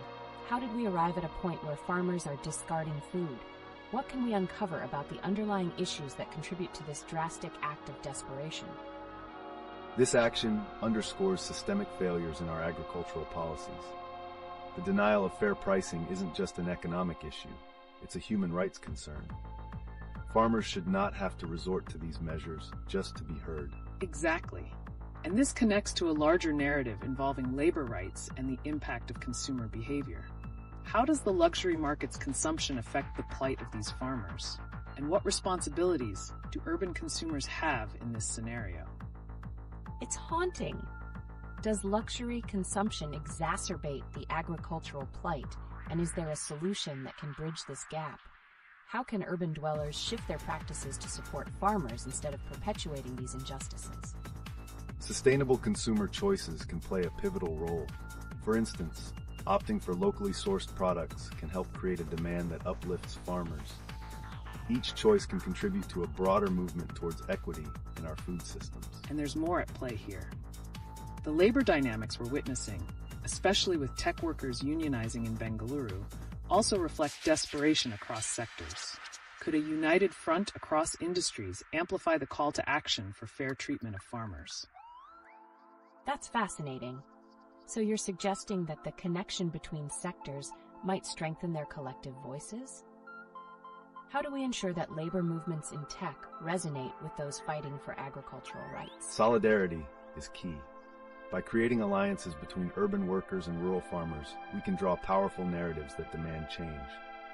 But the question remains, will these movements have the staying power to forge lasting reform, or will they dissolve as public attention shifts? It certainly raises eyebrows. So how can the storytelling of these struggles evolve to hold public consciousness? Can we leverage media platforms to make these narratives resonate more with urban audiences? I can't believe this is happening. If the narratives are amplified, what role do social media campaigns play in elevating the voices of farmers and ensuring that urban consumers grasp the gravity of their plight? Social media has the potential to create contagious conversations around these issues. Monetizing empathy can be effective, but we must balance awareness with actionable steps. It's vital that our campaigns enable durable change and foster a sense of accountability within urban consumers. Indeed, it's a maze of interconnected struggles. Let's keep the discussion rolling and revisit how we can weave together the fabric of societal change that influences both consumer habits and farmer rights. What are your thoughts on this, viewers? Welcome back to LeetOne. Today, we are bringing attention to the alarming rise in violent incidents involving delivery agents, alongside ongoing farmer protests in Punjab. Just recently, we learned of a heart-wrenching case where a delivery agent lost his life over payment disputes. How does this paint the picture of urban labor exploitation in India? That's shocking. What does this incident reveal about the underlying issues faced by gig workers? And how does it connect to the broader narrative of farmers protesting for fair pricing? Both reflect systemic exploitation within their respective realms.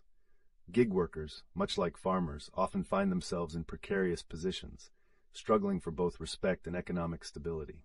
The delivery agent's tragic fate raises questions about consumer responsibility. Are we, as urban consumers, contributing to these pressures through our demands? An excellent point. This call for equitable treatment brings us deeper into the conversation about labor rights. How can we, as consumers, shift our behavior to promote fairness in this context? What implications does that hold for agricultural laborers as well? It's all very interlinked. So how can urban consumers empathize with the plight of both gig workers and farmers? What strategies could help raise awareness and build solidarity across these communities facing similar challenges? Effective storytelling is crucial here. By sharing individual narratives from both sectors, we can foster empathy and encourage action. What stories do we need to amplify, and how might they inspire collective movements for justice that transcend traditional divides? And as we consider these connections, let's not forget the unexpected alliances that may form. Could a united front of gig workers and farmers influence policy changes that benefit both? What are the potential obstacles to creating such solidarity? It sounds like there's so much potential for change. But what are the pressing steps we can take today to start addressing these issues? How do we transform awareness into action in a way that genuinely supports vulnerable workers in both sectors? The groundwork for meaningful change lies in active engagement. From supporting ethical brands to advocating for labor rights, small steps can create ripples over time. We must challenge the status quo collectively and hold ourselves accountable for the choices we make as consumers. What a powerful message. Let's hear from our viewers. How do you feel about your roles as consumers?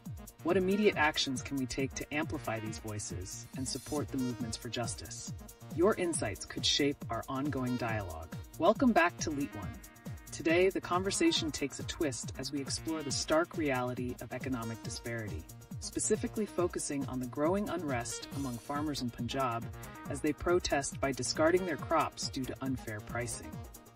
What does this say about consumer behaviors and our responsibilities as urban dwellers? It's chilling to think of farmers throwing away their grains. But why are they resorting to such extreme actions? How does this connect with the choices we make as consumers in urban areas? This situation underscores the desperation within the agricultural sector, where pricing structures often favor larger corporations over the hardworking farmers. The interplay here raises critical questions about accountability. How aware are urban consumers of the conditions that lead to such drastic measures? Excellent point. The disconnect between luxury consumption and the reality faced by these farmers is stark. What happens when urban consumers prioritize convenience and luxury over the ethical treatment of agricultural workers? Could this lead to a greater disconnect from the implications of our choices? That's truly thought-provoking. Are there ways in which urban consumers can shift their purchasing habits to support these farmers and influence fair pricing policies? What role can awareness play in reverse this disturbing trend? Awareness is just the beginning. Urban consumers can support local produce or brands that advocate for fair trade practices. Yet, will these actions be enough to create a groundswell of support that can lead to systemic change in agricultural pricing? Exactly. And while we ponder that, there's another pressing issue. How do we ensure vulnerable workers, like delivery agents, are not caught in the crossfire of economic pressures exacerbated by consumer demands? This is a fascinating yet troubling layer to consider. So, you're suggesting a potential ripple effect of consumer choices? How do these choices specifically impact the safety and well-being of delivery workers who are under immense pressure to meet demands while ensuring their own livelihood? Absolutely. The challenges faced by delivery workers highlight the urgent need for a broader conversation on safety standards and labor rights. The question remains, will urban consumers take responsibility for the narrative shaped by their choices and demands? Great insights. As we think about these issues, I encourage our viewers to reflect on their roles in this ecosystem. How can we bridge the gap between our lifestyles and the struggles faced by farmers and gig workers alike? Your thoughts could offer new perspectives that fuel this ongoing conversation.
Welcome back to LeetOne. Today, we're diving into a hot topic that has sent ripples through social discourse. Recent protests by farmers in Punjab throwing away grains due to unfair pricing. This action reflects a distressing connection between economic challenges and everyday consumer choices. That's shocking. It feels like such a desperate measure. What are the broader implications of these protests on society? Could it challenge urban consumers to rethink their purchasing habits? Absolutely.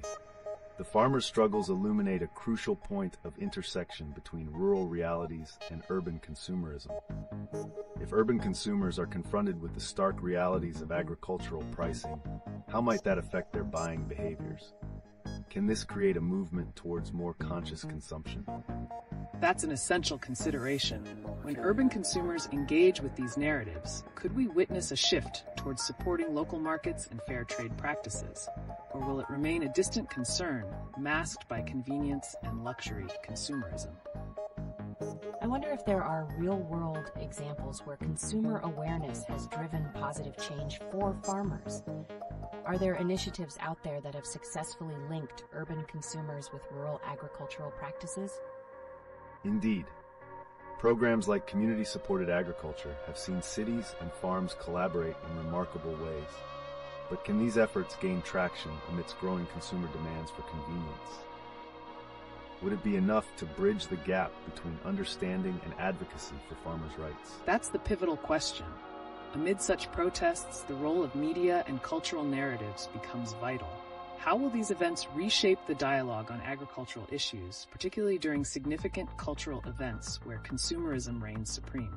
It almost feels cyclical, doesn't it? As urban consumers enjoy their festivities, will they be mindful of the injustices faced by farmers?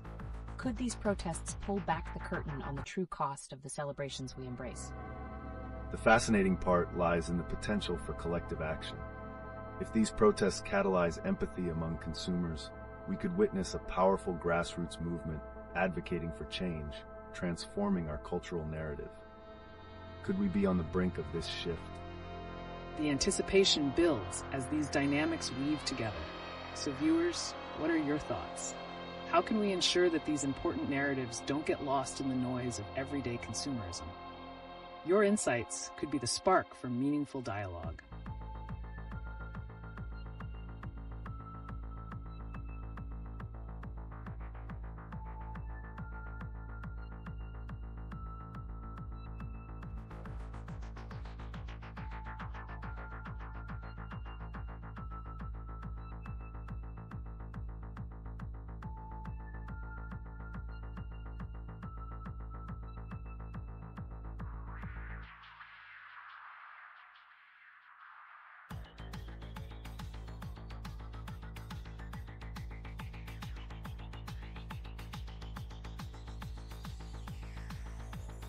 All right, everyone, welcome back to LeetOne. Today, we're shifting gears to a more provocative topic that's making waves right now: the controversy over a BJP leader's suggestion to sip cow urine for Garba Pandal entry in Indore. This sparks a deeper conversation about cultural identity, consumer behavior, and the ongoing farmers' protests in Punjab. Wait, cow urine? That sounds really controversial. How does this bizarre suggestion connect to the protests where farmers are throwing away grains because they don't get proper prices for their crops? Is there a deeper link between these cultural practices and the economic struggles? Great questions. This situation highlights how cultural expectations can often overshadow pressing economic issues. The suggestion about cow urine taps into traditional beliefs, but it also contrasts sharply with the stark reality of farmers facing financial distress. The challenge lies in understanding how these cultural narratives can either support or undermine agricultural advocacy. Exactly. Viewer thoughts are crucial here. Does this type of cultural expectation create a cycle that distracts urban consumers from the real struggles that farmers face? How can we challenge these narratives to foster a more constructive dialogue? It's mind-boggling. So this could mean that while people are busy engaging with these outdated traditions, actual farmers are out there protesting because they can't make ends meet. What do you think can change in our consumer culture to raise awareness about these agricultural issues? The rise of tech unions in Bengaluru showcases a contrasting narrative as workers unionize to fight for their rights. Perhaps if urban consumers become more conscientious about their purchasing power, similar movements might arise in the agricultural sector, demanding fair treatment for farmers as well. Fascinating. This brings us to another cliffhanger. As the tech sector pushes for reform and fair labor practices, could we see a cross-pollination of ideas that links tech workers' struggles to the agricultural distress? How can solidarity influence the narrative, possibly stirring deeper societal reflections? That's the point, isn't it? If tech and agricultural workers unite, could they create a formidable force for change? But how realistic is that in the current socio-political climate? There's potential there. The unique dynamics of activism in today's India could pave the way for broader alliances among these diverse groups. If urban consumers recognize their role in perpetuating these cultural norms, change may be imminent and necessary. So, viewers, what are your thoughts? Can a shift in consumer behavior really bridge the gap between these cultural practices and the stark realities faced by farmers? Or will the traditions continue to push the agricultural crisis into the background? Your insights could unlock pivotal conversations. Welcome back to LeetOne, everyone. Today we are transitioning to discuss something incredibly thought-provoking, the recent controversy sparked by a BJP leader's suggestion of sip cow urine for Garba Pandal entry in Indore. Whoa, that's quite a bold statement. How does this tie into the current farmers' protests in Punjab, where grains are being tossed in anger over unfair prices? It's a striking juxtaposition. While some advocate for traditional practices, we can't ignore the urgent issues farmers face. The economic distress they're battling is very real and leads to drastic measures like throwing away grains. Absolutely. It brings us to a crucial question. Does the normalization of these cultural practices distract urban consumers from understanding the true struggles of our farmers? That sounds plausible. So could urban consumers, influenced by such bizarre cultural norms, unconsciously contribute to the agricultural crisis? Precisely. This disconnect highlights the need for awareness among urban shoppers regarding their purchasing choices. Could tech workers' unification efforts, much like the farmers' protests, lead to potential changes in consumer behavior? That's a compelling angle. Viewers, what do you think? Can the activism seen in tech unite with the passionate cries of farmers to reshape public awareness about agricultural practices versus cultural festivities? I'm really curious, could this unexpected unity actually challenge the status quo? How can tech-driven changes impact traditional agricultural narratives in India? Interesting thoughts. It's feasible that both sectors could learn a lot from each other's struggles and advocate for reforms, potentially creating a new narrative that respects both cultural identity and economic realities. So many questions swirling. As we keep this discussion going, do you feel cultural traditions should evolve to reflect the changing economic landscape? Or is there a risk of losing valuable heritage in this adaptation? Your insights could unlock pivotal conversations moving. Welcome back to LeetOne, everyone. Today, we're diving into a sizzling topic that has sparked heated debates across the nation. The recent controversy ignited by a BJP leader's suggestion to sip cow urine for Garba Pandal entry in Indore. Wow, that sounds really intense. How does such a comment even gain traction in today's society? What does it reveal about the intersection of cultural practices and political agendas? It showcases a tactic often employed by political figures to rally support through deeply rooted cultural sentiments. This comment may resonate with some, but it reflects larger societal issues where tradition meets contemporary criticism. As we discuss this, viewers, let's consider how this connects to the ongoing farmers' protests where people are literally throwing away grains due to unfair pricing. How do such cultural assertions overshadow these pressing economic struggles? That's a great point. Could the promotion of such traditional practices inadvertently mask the harsh realities farmers face? It feels like a distraction from more serious conversations about agricultural crises. Absolutely. This type of rhetoric may rally support for cultural practices, but often leaves pressing issues like fair pricing and farmer welfare in the shadows, issues that deserve equal attention. Speaking of shadows, let's think more about how urban consumers react to such political theatrics. Do we see a growing disconnect between their purchasing choices and the realities of agricultural laborers? Yes, it's confusing how these cultural practices can pull focus away from the urgent cries for fair treatment coming from farmers. How can we encourage urban consumers to become more aware of their impact on the agricultural sector? Great question. It involves education and advocacy.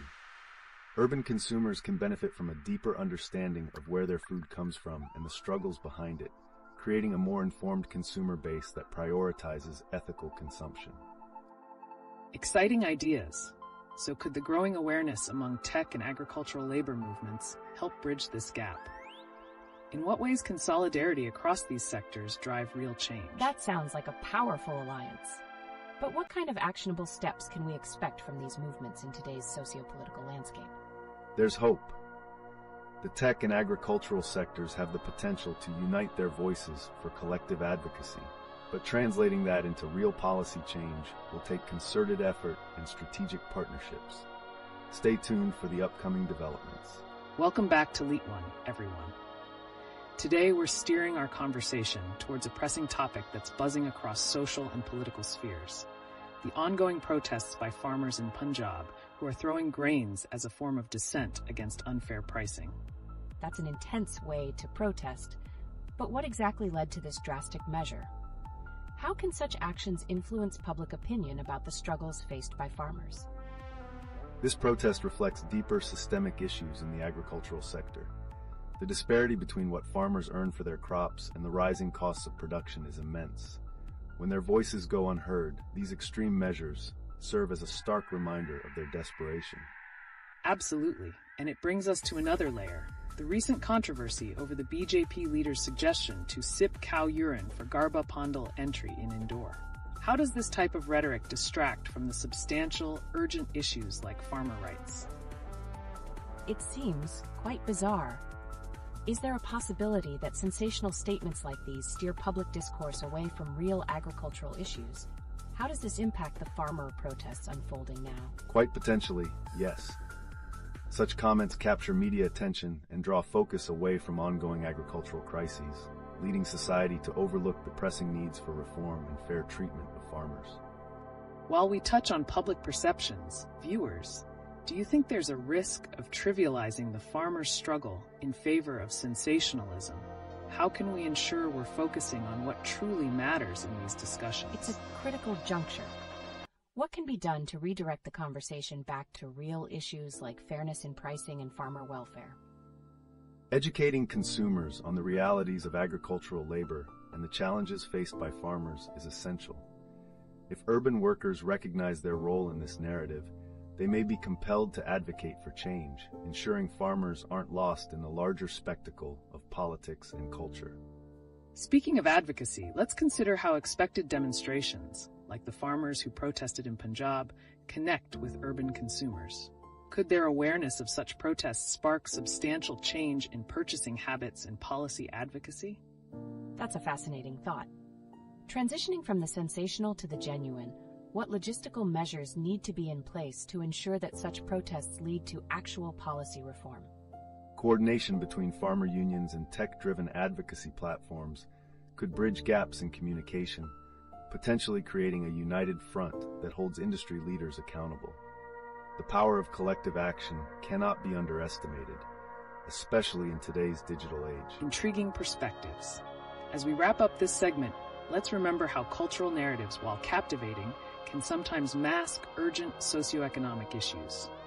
Keep those thoughts coming as we continue to connect the dots between culture, advocacy, and the realities facing our farmers. Stay tuned for more riveting discussions. Welcome back, everyone. Today, we're shifting gears to a revelatory topic that's creating waves in Indian society: the intersection between cultural narratives and the harsh realities of farmer protests. Recent comments about sipping cow urine in exchange for Garba Pandal entry have sparked a lot of controversy. How do these cultural elements overshadow genuine farmer struggles? Wow, that sounds pretty outrageous. How does such rhetoric distract from the serious economic challenges farmers are facing? especially with protests happening right now, where grains are literally being thrown away. It's a stark illustration of how cultural symbolism can drown out pressing agricultural issues. The protests stem from a fundamental struggle for fair pricing, yet sensational remarks like these divert attention away from those critical conversations. Absolutely. Let's reflect on the symbolism behind these actions. When farmers throw away grains, it's not only a protest against low prices, it's also a poignant statement about their desperation. How do urban consumers respond to these drastic measures? That's such a thought-provoking question. Do urban consumers even realize how their purchasing habits impact these farmers? What can be done to bridge that awareness gap? Education is key. By sharing the realities behind agricultural labor conditions, we can cultivate a more informed and compassionate urban consumer base that prioritizes ethical purchasing. However, the challenge remains: will this lead to sustained advocacy for change? And that brings us back to the cultural distractions we've seen emerge. Could the allure of traditional practices like Garba overshadow the urgent cries for justice from the farming community? How do we ensure that such vital issues do not slip through the cracks amid these flashy narratives? That really makes you think. It seems there's a fragile balance between culture and the pressing need for social justice for farmers. What steps can we realistically take to ensure that farmer welfare remains in the forefront of public consciousness? Strengthened collaboration between tech advocates and farmer unions could be a powerful catalyst. When modern solutions meet traditional struggles, it could pave the way for a unified advocacy front. What does the future look like if these sectors truly unite? Excellent point. The crossroads of technology and agriculture can indeed create impactful dialogues. Let's continue to engage with our audience on this crucial matter. Your insights could lead to pivotal conversations. What do you think about the role of consumerism in this ongoing struggle?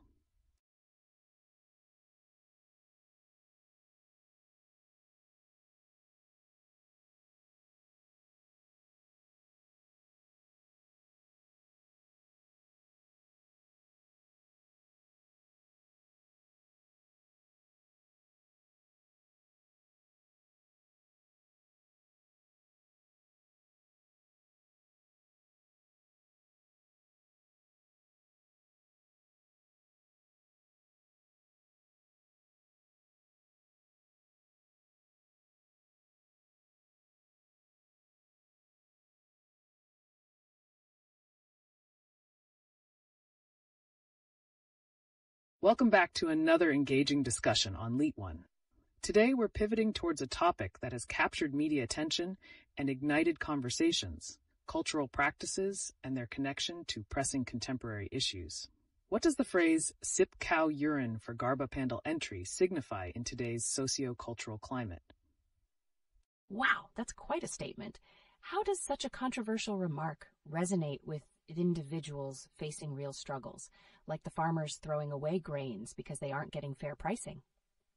It's a stark reflection of how cultural expectations can trivialize urgent matters. This juxtaposition not only showcases a disconnect, but also highlights how cultural norms can overshadow the pressing issues facing our agricultural community. Indeed. Let's consider this. When cultural practices and serious agricultural challenges are intertwined, how can we foster meaningful dialogue that addresses both? The recent events, like Shraddha's conversation with Zakir Khan about living with her parents, suggest that personal autonomy is being undermined by cultural expectations. That's so true. But what proactive measures can we take to ensure that discussions around cultural practices also shed light on farmer welfare? Are there specific initiatives that could bridge this gap? One potential solution lies in integrating educational campaigns into cultural events. For instance, what if during festive celebrations like Garba, there were booths or sessions educating attendees about the farmer's plight?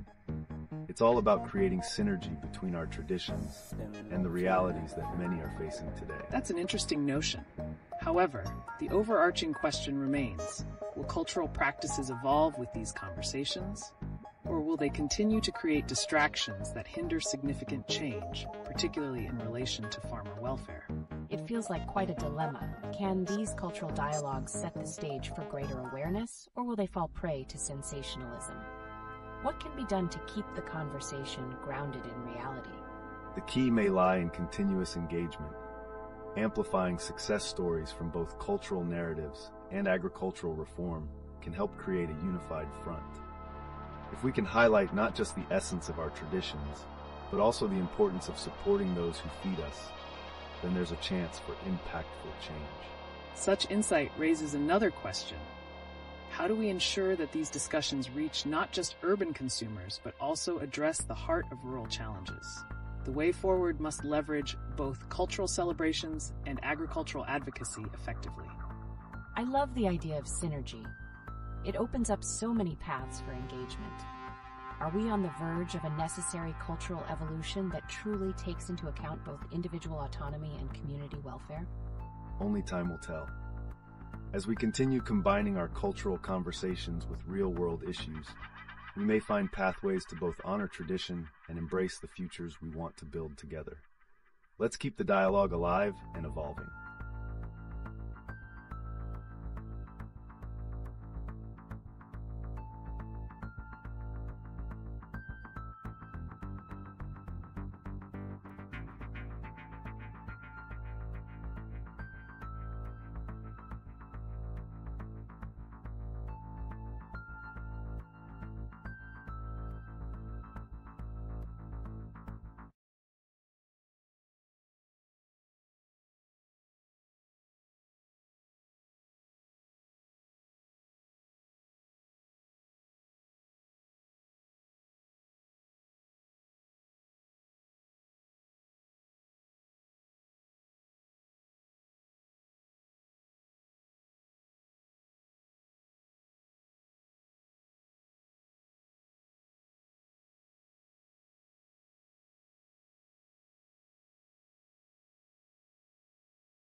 Welcome back to LeetOne.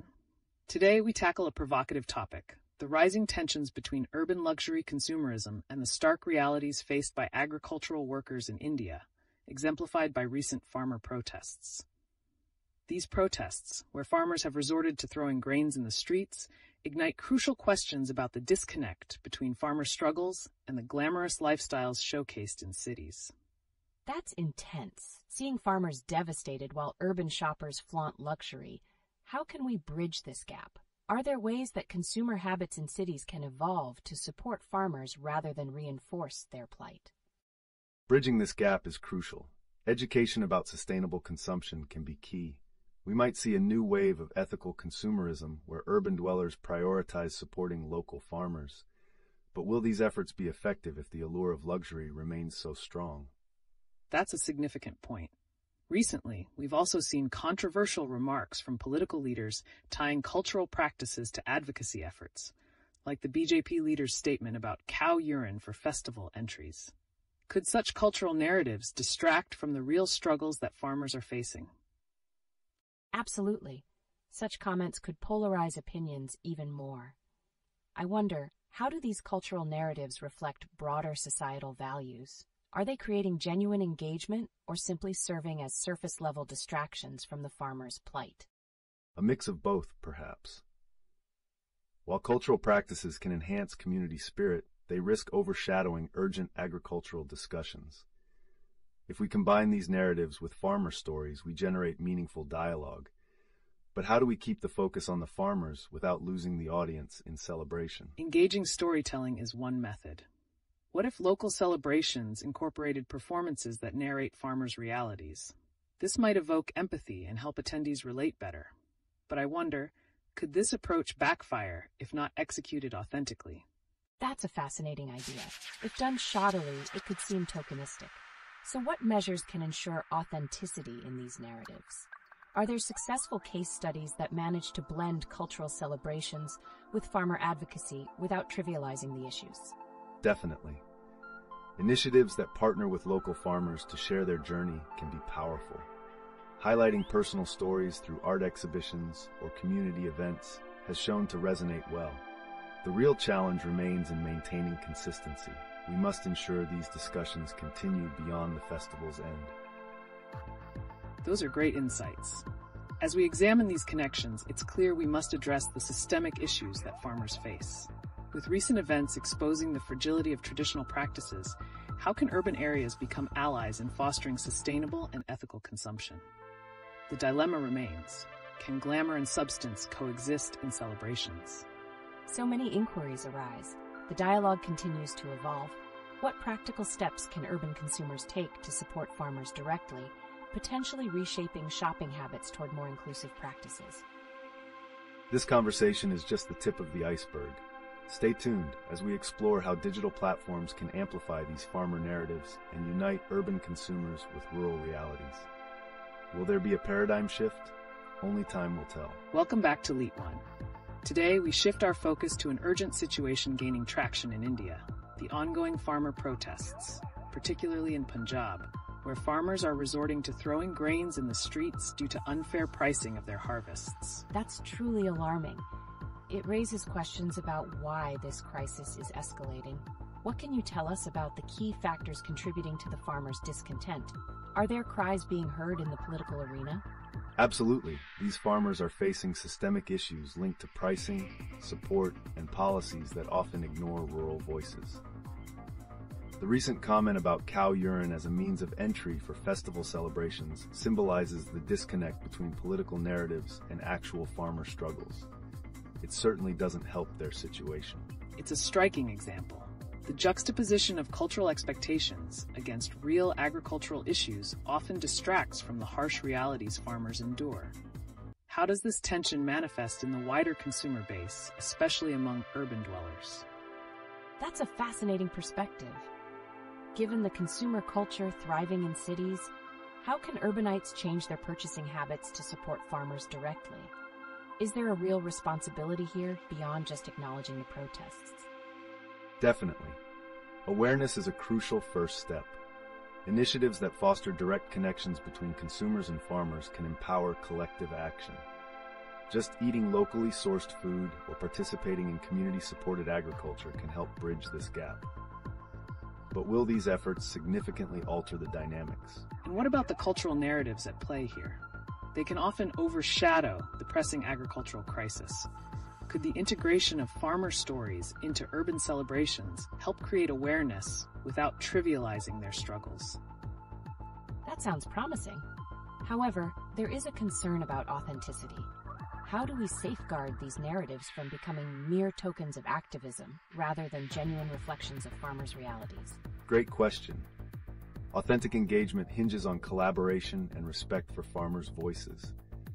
Sharing their stories through art, festivals, or discussions can help maintain integrity. Yet, it's the follow-through that will ultimately determine whether this shift is sustained. A multifaceted approach seems necessary. As these issues unfold, the overarching influence of luxury consumerism against the backdrop of farmer distress raises a thought-provoking paradox. Can urban affluence coexist with rural struggle without consequence? I can't help but wonder, what might the future hold for these interactions between urban consumers and rural farmers? Is there potential for genuine solidarity, or will this tension continue to escalate as current dynamics persist? Welcome back to LeetOne. Today we shift gears to explore how recent societal events intertwine with cultural narratives in India. With farmers expressing their distress through protests, one incident involving a BJP leader's controversial remark about cow urine has ignited a fierce debate. That's intriguing. How do such comments from influential figures contribute to the public's perception of the agricultural crisis? Are these remarks overshadowing the real issues farmers experience, or do they highlight a deeper societal disconnect? That's a critical observation. Political figures often influence narratives surrounding agricultural policies. When cultural practices become intertwined with a politician's commentary, it can detract attention from urgent agricultural concerns, making it necessary to refocus the discourse back on what truly matters: farmers' livelihoods. Absolutely. This situation presents a unique opportunity to discuss how urban consumer habits can impact rural farmers. In the face of luxury consumerism, how can urban dwellers shift their shopping practices to support local agricultural communities genuinely? It's a complex challenge. As more urban consumers lean towards luxury and convenience, what practical steps can be taken to ensure they also support local farmers? Could embracing organic markets or community-supported agriculture help bridge this gap? Interestingly, many urban consumers are becoming more conscious of their choices. There's a growing trend towards ethical consumerism, where people prioritize local produce or fair trade options. However, the question remains, will these choices translate into sustainable support for farmers in the long run? An essential factor to consider as we explore this topic. How can we ensure that this shift in consumer behavior doesn't become just a trend, but a genuine commitment to supporting agricultural communities? That's a thought-provoking point. As urban consumers begin to engage authentically, what mechanisms can be put in place to monitor the broader impact of their purchasing habits on farmers? Is there a way to ensure that urban buying power is making a tangible difference in rural economies? This is where community engagement comes into play. Creating platforms for direct interaction between consumers and farmers can enhance transparency and foster trust. But the challenge lies in maintaining this engagement consistently beyond isolated events. Indeed. As we navigate these complex networks of consumerism, agriculture, and cultural narratives, it's clear there's much more to uncover. We must remain vigilant to ensure that positive societal changes emerge amidst current challenges. Stay tuned as we uncover more insights on these interconnections. Welcome to another exciting session on LeetOne. Today, we're connecting the dots between some recent news events, focusing on the growing divide between urban luxury lifestyles and rural struggles in India. With farmers protesting in Punjab and high-profile remarks sparking outrage, we have a lot to unravel. That sounds incredibly relevant. I'm really curious about how the recent comment regarding cow urine for festival entry reflects societal attitudes and distracts from pressing agricultural issues. What kind of impact is that stirring among urban consumers? Very interesting question. Such remarks tend to trivialize the serious struggles that farmers are facing. While they might generate buzz on social media, they also risk overshadowing the legitimate demands of farmers, including fair pricing for their crops. It's a delicate balance. Exactly. The farmers in Punjab throwing grains in protest illustrates their desperation. With an almost disconnect between urban affluence and rural distress, how can discussions around festivals like Garba prompt empathy and urgency to support farmers? That's a profound thought. Can urban consumers recognize the significance behind these festivals while also being aware of the real stories and injustices faced by the farmers? Is there anything meaningful that they can do to bridge this gap? Absolutely. Urban consumers can play a pivotal role in uplifting farmers by choosing to support local produce and engaging in community-supported agriculture. It requires a shift in mindset from mere acknowledgement to actionable support. How do we facilitate this shift? That's the key. Luxury brands indulging in extravagant shows amid these realities can create friction. How might we leverage these cultural touchpoints to cultivate a genuine dialogue that bridges urban and rural communities? I see. It's about creating a two-way street where urban consumers feel the weight of their choices and the impact they have on rural livelihoods. Are there specific initiatives or movements that have successfully navigated this tricky balance? Definitely.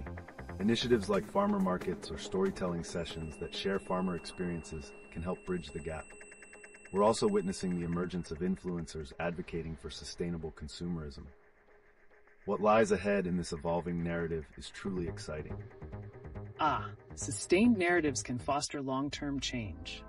Will the emotions stirred by the protest's intensity resonate with urban audiences? Can we look forward to more widespread actions that genuinely respect and elevate farmer struggles? Only time will tell.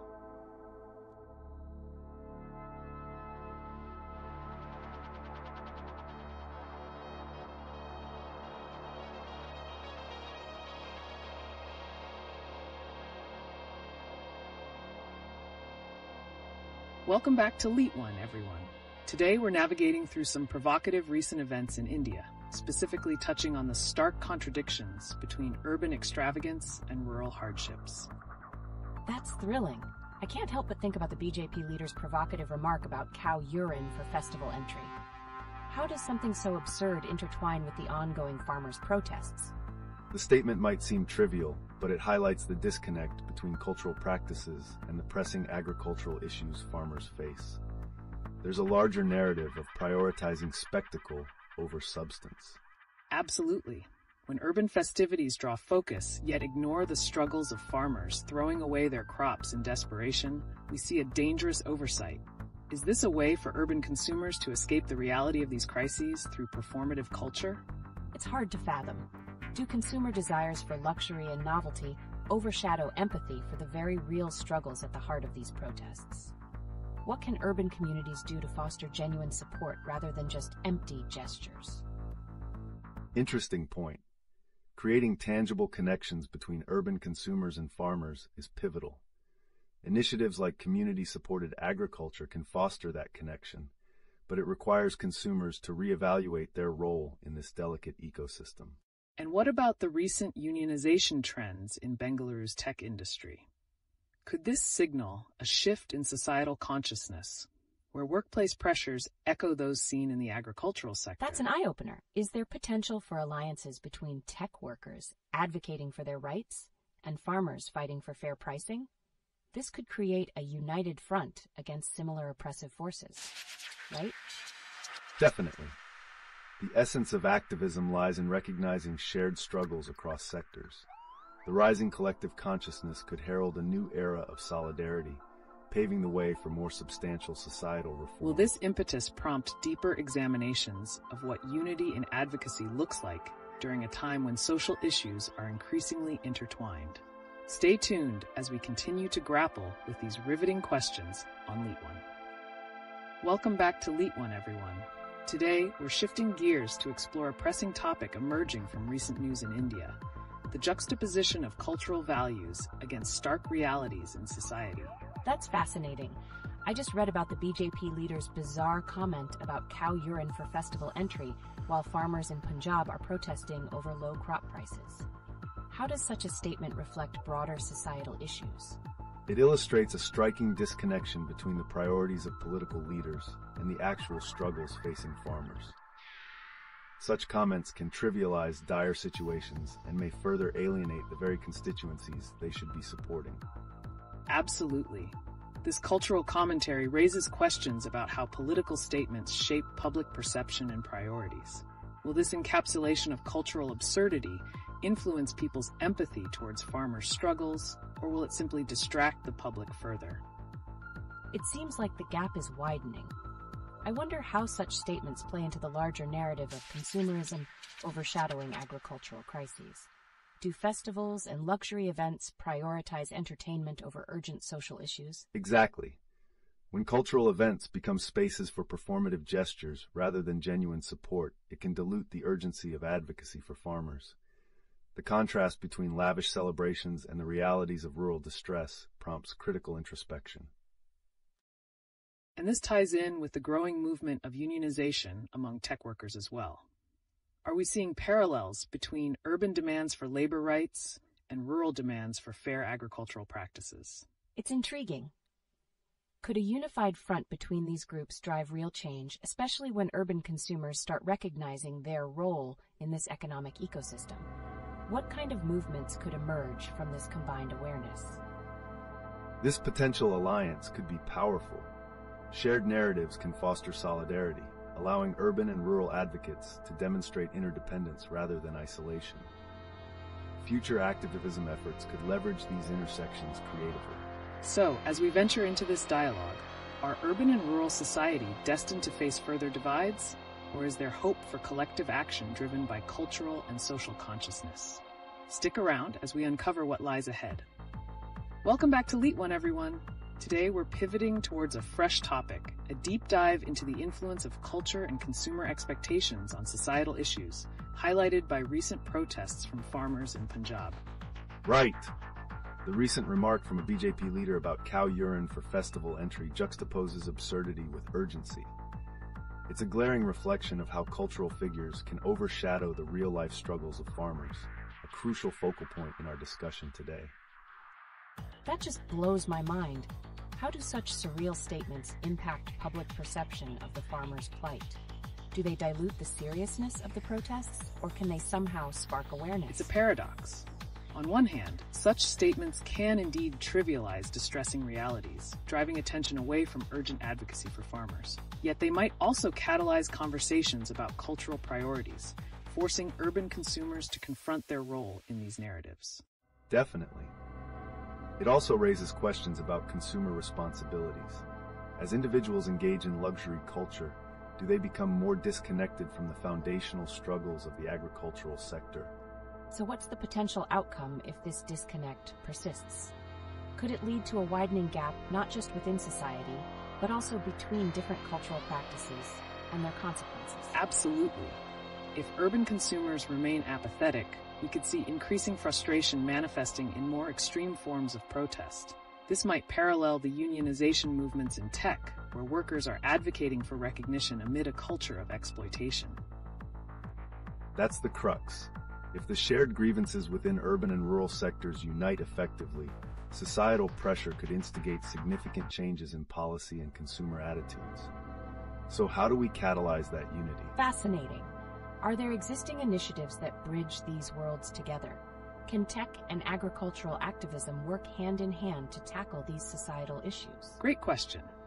There are community-supported agriculture initiatives that allow city dwellers to engage directly with farmers, but broader awareness is essential. Can the current political climate motivate meaningful connections and shared strategies among various movements? Precisely. It may take a multifaceted approach to foster genuine collaboration. However, every cultural commentary, like the recent festival antics, opens a path towards crucial dialogues. Will urban elites rise to this occasion, or will they continue to indulge in a performative culture? I can't wait to see how this unfolds. It's such a compelling narrative that points towards necessary societal reformation. What do you think will push these movements into mainstream awareness? Stick around, everyone, as we explore the intersections of culture, activism, and consumer responsibility. Prepare for more riveting insights that might just change how you perceive the ongoing dynamics in society. Welcome back to LeetOne, everyone. Today, we're navigating a fascinating topic around the whirlwind of expectations from society as we confront various recent news snippets emerging from India. This sounds intriguing. I mean, when we talk about the cultural mindset and its impact on tech, agriculture, and even dating, how do these narratives weave together? Exactly. There's a palpable tension between individual freedoms and societal expectations, evident from superficial remarks regarding dating apps to more serious societal issues like farmers protesting due to low crop prices. And let's not overlook that statement from the BJP leader, suggesting cow urine as a festival entry ticket. It reflects a troubling cultural dissonance while amplifying the urgency faced by those in dire economic conditions, especially farmers. How can such bizarre comments continue to live alongside pressing agricultural issues? Do they influence public perception in a way that diminishes the seriousness of these protests? Absolutely. They can create a spectacle that distracts from genuine struggles, thus diluting public empathy for the farmer's plight. Those in power often prioritize sensationalism over the hard realities on the ground. Yet amidst all this, there lies an opportunity for unity. Urban consumers might start recognizing their roles as advocates in these narratives. Can technology serve as a bridge towards better societal understanding? That's a hopeful prospect. Are there any initiatives currently working on this? I can only imagine how crucial it is for tech and agriculture to find common ground. We're seeing sparks of movement, particularly in tech labor activism. Just as farmers demand better recognition, tech workers are also looking for empowerment. The crossover could lead to unprecedented solidarity. What a compelling connection. So as we witness these groups confronting similar adversities, might they unite to advocate for broader societal reforms?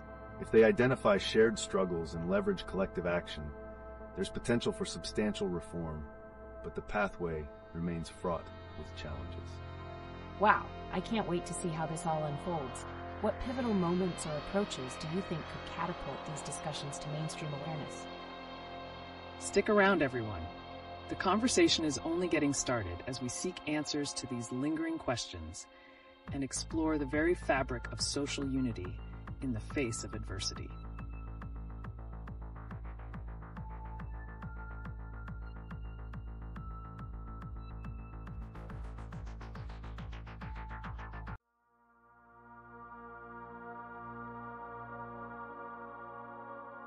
Welcome back to LeetOne, everyone. Today we're shifting our focus to the rapidly evolving landscape of social commentary in Bollywood and how that intertwines with recent events in India. Wow, that sounds fascinating. I've been hearing about some absurd statements made by public figures, like the one suggesting cow urine for festival entry. What kind of reaction does that spark in society? Such comments often reflect deeper societal divides and can lead to protests or discussions.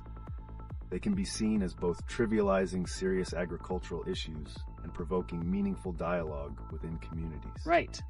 And with the farmers in Punjab actively protesting by throwing grains due to low prices, such comments seem out of touch with their realities.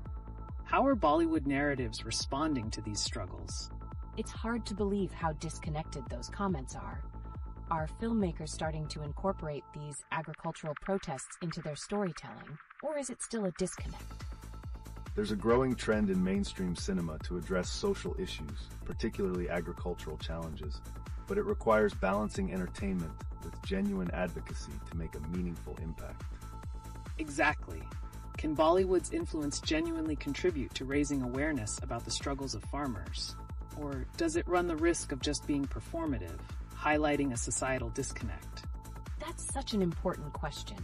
Are there examples of films or projects that have successfully brought these narratives to the forefront while resonating with audiences? Films like Panga and Masan have touched on these themes. However, the challenge lies in pushing the envelope to ensure the stories reflect the ongoing struggles authentically and meaningfully. In the midst of all this, there are comments about personal freedoms, like women choosing not to take their husbands' surnames. How does this intersect with the agricultural narratives we're discussing? It's amazing how many layers there are. Do issues of gender equality impact how farmers' stories are told, especially by women filmmakers in India? Absolutely. Women filmmakers are increasingly stepping into the limelight, bringing fresh perspectives to stories, including those surrounding agriculture and empowerment, an essential development in the industry. What an intriguing intersection. This evolution in storytelling may lead to a more comprehensive understanding of societal values. How might the discussion of agricultural rights blend with these personal narratives to achieve broader awareness? And will this lead to a shift in how audiences connect with both entertainment and advocacy? It's a thrilling prospect. Indeed, these narratives working in tandem can lead to societal transformation.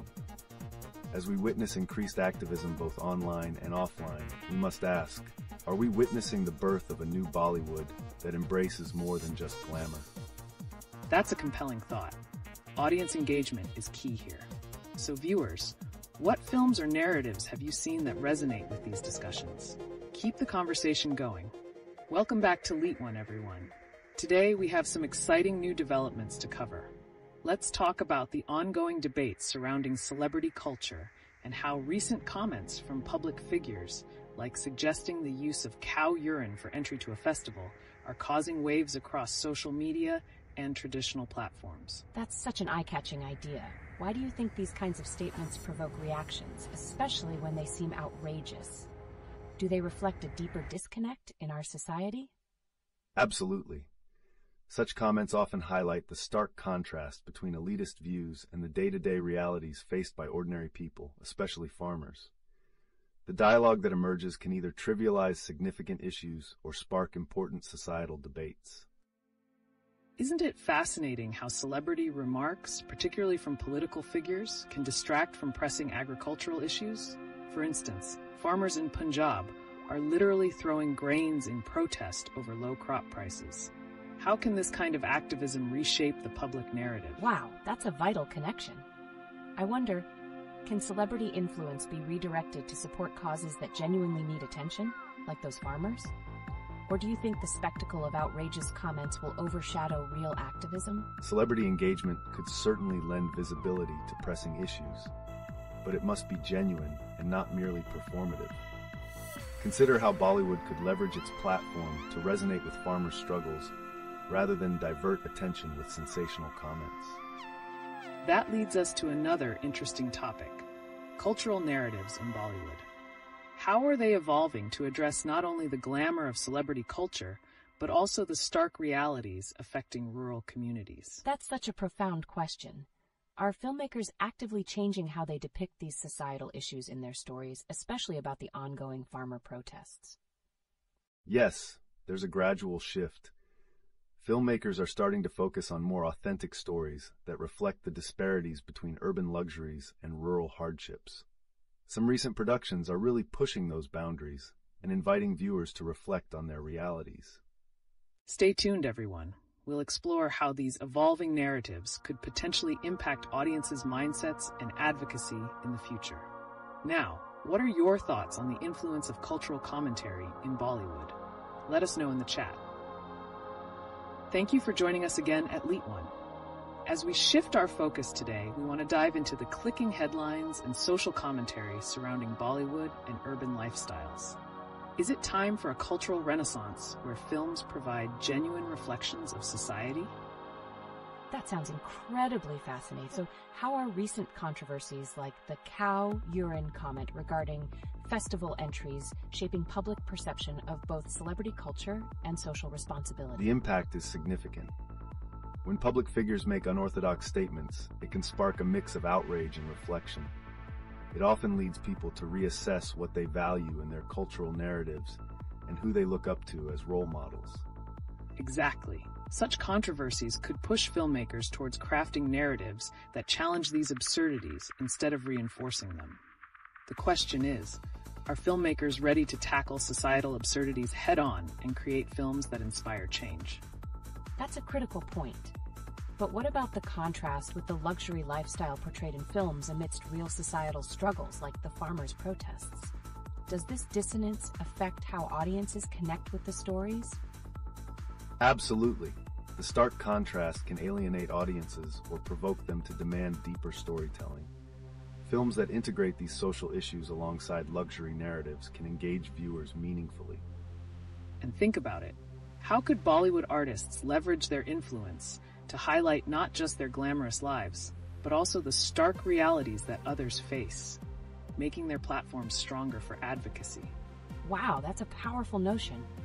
Do you think we could see a new wave where filmmakers address existences dictated by economic disparities while still providing entertainment? Indeed, this shift has begun, but it is essential for filmmakers to maintain authenticity without merely turning social issues into props for drama. It's an evolving landscape, and audiences will continue to demand that honesty. As we ponder the future, let's consider, will these changes in storytelling impact not just the films we see, but also the broader conversations about identity, privilege, and advocacy in society? I can't wait to hear more about that. What could it mean for the youth and their connection to social issues? Is that where we might see prominent changes? Absolutely. Engaging with youth through these narratives can transform how social issues are perceived and addressed. It's all about fostering a dialogue that resonates and inspires action. Thanks for joining this engaging discussion, everyone. Stay tuned as we continue unraveling the intricate tapestries of culture, society, and Bollywood's role in shaping the narrative. Welcome back to LeetOne, everyone. Today, we're shining a spotlight on some intriguing current events that are causing quite a buzz in Indian society. From protests to cultural musings, there's much to unpack. Oh, that sounds exciting. For example, what's this about a BJP leader suggesting cow urine for festival entry? How did that comment even arise? That remark has certainly stirred controversy. It reflects a larger dialogue about traditional practices versus modern sensibilities. Such comments bring attention to the ongoing tension between cultural identity and societal change. Absolutely. And speaking of cultural identity, how about the farmer protests? Just recently, farmers were throwing grains in protest due to low crop prices. What do you think this says about our economic landscape? That sounds intense. How do these protests, juxtaposed with luxury lifestyles portrayed in Bollywood, affect public sentiment toward these social issues? That's a critical observation. The contrast between opulence and struggle can lead to a profound disconnect. As these stark realities emerge, citizens might demand a more realistic representation in media and politics. Yes, this brings us to the narrative in Bollywood. With celebrities engaging in these discussions, or sometimes deflecting them entirely, what role do they truly play in shaping public consciousness? Great point. Do you think the celebrity culture might help or hinder genuine activism regarding critical issues like farmers' rights? The influence of celebrity culture can certainly amplify issues, but there's a risk of trivializing them through sensational statements. Ultimately, authenticity is key to fostering real connection and advocacy. Well said. If audiences see celebrities engaging with the realities faced by farmers or marginalized communities, it could shift perceptions. But will they invest genuine effort or remain dormant in luxury? That will be interesting to watch. I wonder if we'll soon see a Bollywood renaissance that pushes forward discussions about our agricultural woes even more significantly. That prospect is indeed thrilling. If filmmakers can embrace this evolution authentically, it could pave the way for stories that inspire not just conversation, but real change. Keep the conversation flowing, everyone. What are your thoughts on these issues? Are we ready to align cultural narratives with the urgent questions faced by society today? Welcome back to LeetOne, everyone. Today, we have a lot on our plates, especially the contrast between luxury lifestyles and the harsh realities faced by farmers in India. With the recent protests of farmers throwing grains due to underpricing, what does this signify for our economy? That's shocking. How can we help bridge the gap between urban luxury consumerism and the struggles our farmers face? Are there any parallels that we can draw upon? Indeed, that's a vital concern. The disconnect between urban audiences and rural realities often leads to a lack of empathy. We see this echoed in comments made by public figures that trivialize serious agricultural issues. It's essential to cultivate an understanding that transcends mere sympathy. Exactly. And speaking of public figures, the recent comment about cow urine for festival entries certainly stirred the pot. How does such sensationalism affect public perception of genuine agricultural validity? It sounds utterly bizarre. Can such wild remarks distract from real issues that farmers experience daily? Isn't there a danger of diluting the urgency of their plight through spectacle? Absolutely. Such distractions can lead to a superficial understanding of issues at hand. If public figures utilize their platforms to downplay serious concerns, it risks fostering a culture that overlooks the urgency and depth of agricultural crises. Intriguing point. Now, backtracking to the personal experiences shared with economic struggles, such as feeling overwhelmed with debt, how does that reflect our broader societal context? Yes, many young individuals are facing such pressures. How does mental health intertwine with financial struggles amidst the glamour presented by Bollywood and luxury culture? That's a crucial intersection. The portrayal of an affluent lifestyle by celebrities can create unrealistic benchmarks for success, exacerbating stress for those not in their position. This disconnect can severely affect mental health, leading to feelings of inadequacy and hopelessness among the youth. So thought-provoking. This then leads to the question, how can we cultivate an authentic narrative in Bollywood that recognizes and highlights these struggles while also entertaining? I can't wait to find out. Will we see a shift in storytelling that incorporates real-life hardships, or is it always going to remain an escape for audiences? The potential for such storytelling exists, but it requires courage from filmmakers to step beyond glamorous depictions and engage truthfully with societal issues. The challenge lies in striking this balance effectively. There it is. If accomplished, this authentic engagement could spark not just dialogue, but meaningful change. How far do you think Bollywood can go in opening up these critical conversations? That's a burning question. What do you think, audience? Can Bollywood rise to the occasion, or will it remain stuck in escapism? Let's hear your thoughts. Welcome back to LeetOne, everyone. Today we have some pressing topics to tackle, particularly focusing on the growing concerns surrounding young adults in workplaces and the challenge of mental health. With reports of overwhelming debts and pressures, how is our society reacting? That's a significant topic. It's staggering to hear that someone could be 2.5 lakhs in debt and only earning 35K a month. How can we support these individuals who feel lost in the current economic climate? Exactly. This situation reflects a broader economic issue where financial pressures lead to mental health crises. It's crucial for organizations to foster supportive environments that address well-being along with productivity. And speaking of the pressures youth are facing, there have been heartbreaking reports where staff at loan companies succumb to work stress, leading to severe consequences. What can we do to create healthier work cultures for our younger workforce? It's mind-boggling. Are companies equipped to deal with mental health issues, or are they too caught up in their productivity metrics to really support their employees? Unfortunately, many organizations prioritize profits over mental health. However, integrating mental wellness initiatives could create a more resilient workforce. We need to look at real-life examples where firms have effectively supported their staff. For instance, the recent tech unionization efforts in Bengaluru are shedding light on the need for change. Could these movements signal a shift in how we handle mental health and labor rights in India? That's an exciting point. Do you think this could inspire more industries to follow suit and consider their employees' mental health seriously? If tech unions succeed, we might witness a ripple effect across various sectors. Employees gaining a voice is essential, especially as intersecting pressures from culture and consumerism mount. And let's not forget the cultural pressure. With consumerism driving societal expectations, how do we reconcile these ideals with the struggles young professionals face? It seems like there's a massive disconnect.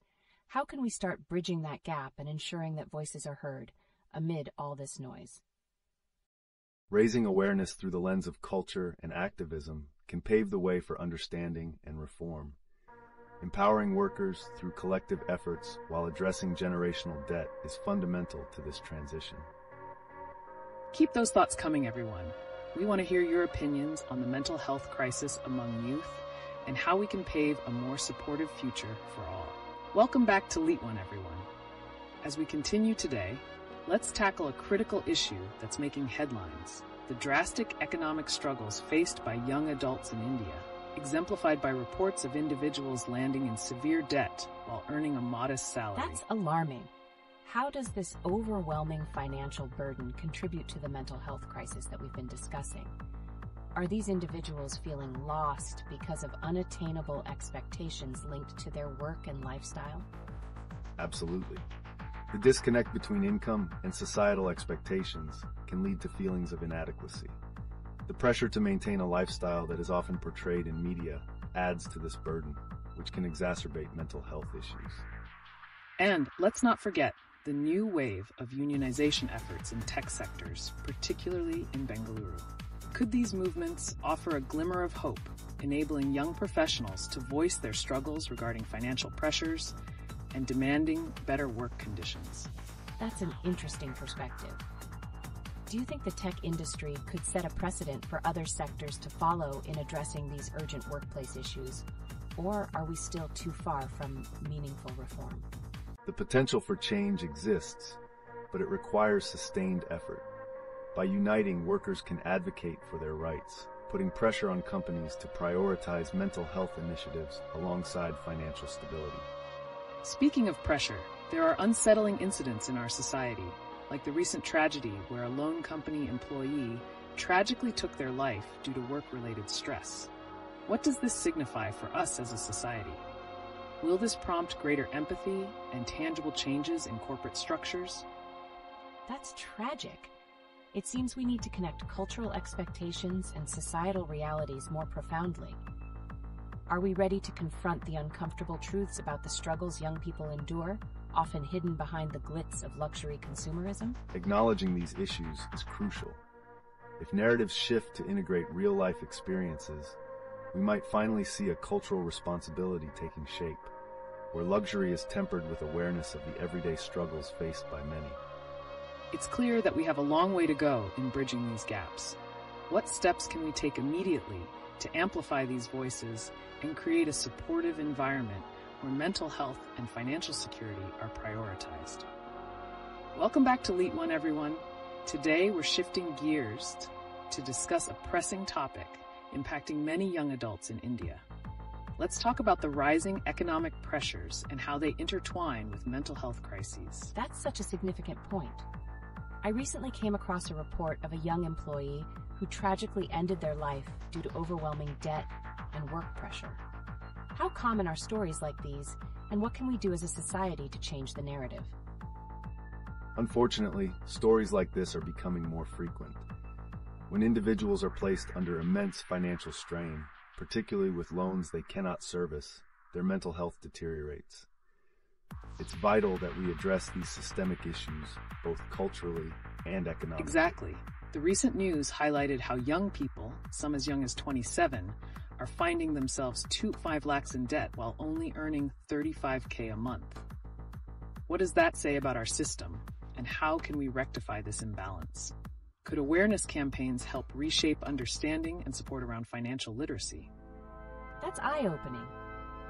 Do you think industries like tech, which are beginning to unionize, might also be at the forefront of advocating for mental health strategies while addressing such economic issues? Absolutely.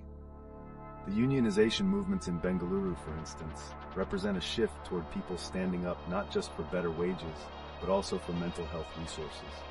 By prioritizing mental well-being alongside financial concerns, we can create healthier workplaces overall. And let's not overlook how this all ties into cultural narratives. With the glimmer of Bollywood portraying elevated lifestyles, how do we reconcile these aspirational narratives with the stark financial realities many face? Are films and media responsible for shaping these expectations? That's such an interesting perspective. If Bollywood starts integrating these struggles into their narratives, could that potentially foster a supportive community for individuals feeling isolated in their financial battles? If filmmakers take this leap, they could not only raise awareness, but also inspire change in societal attitudes toward financial struggles. The cinematic portrayal of real-life issues has a profound ability to influence public consciousness. So, as we move forward, we need to keep asking ourselves, how can we leverage both media and grassroots movements to tackle these urgent issues head-on? I love where this conversation is going. Viewers, what do you think? Can art and activism unite to forge a path toward better understanding and support for those facing these challenges? Welcome back to LeetOne, everyone.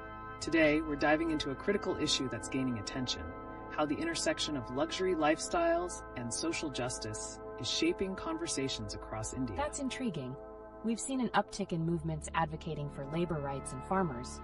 But how does this connect to the continued display of opulence in our society? The contrast is stark. While some thrive in luxury, many struggle to meet their basic needs. This disconnect not only highlights socioeconomic disparities, but also fuels a yearning for social equity among the youth. Absolutely. Recent reports showcased young professionals grappling with debilitating debt, while simultaneously, high-profile events flaunt lavish expenditures. How does this disconnect impact societal empathy? It's troubling. Are the young professionals feeling increasingly marginalized as society glorifies wealth? How can we bridge this gap to foster a sense of community rather than division? Bridging that gap requires conscious efforts to bring awareness to the daily struggles of many, not by vilifying wealth, but by promoting responsibility among the affluent to engage with these pressing issues. And as we think about solutions, we must consider how platforms like Bollywood can shift narratives. With celebrity influence so pervasive, could storytelling help in shaping a more compassionate dialogue around these disparities? That seems like a great way to elevate awareness. If Bollywood begins to embed the realities of financial struggles in their narratives, could it drive the audience towards a more empathetic outlook? Exactly. By portraying realistic storylines intertwined with social causes, cinema has the power to inspire a collective consciousness, promoting solutions rather than mere escapism. Keep those thoughts coming, everyone. How do you think artists and influencers can take more responsibility in addressing these critical issues, rather than just contributing to the idea of unattainable lifestyles? Welcome back to LeetOne, everyone. Today we're shifting our focus to another pressing issue: the stark contrast between the rising economic pressures faced by young adults and the flashy luxury lifestyles often showcased in media. That's a compelling transition. I've read stories about individuals with massive debts while barely making it through the month. How does this relate to the culture of consumerism that seems to be celebrated in films and social media? That's a critical point. The recent reports of young individuals burdened with debt while facing high expectations from society underscore a growing mental health crisis. When luxury becomes the standard narrative, it can lead to isolation and increased pressure for those struggling to keep up. Exactly. We can't ignore the distressing news of a loan company employee taking their life due to overwhelming work pressure. How do we, as a society, support those who feel lost amidst these economic challenges while luxury brands thrive? It's tragic. How can we spread awareness about the consequences of these pressures, especially among the youth? Is there a way to shift the narrative in spaces like Bollywood to promote financial literacy and mental health resources more effectively? Step 1 is the portrayal of relatable narratives. By showcasing characters who confront financial reality alongside their aspirations, filmmakers can synthesize entertainment with social responsibility.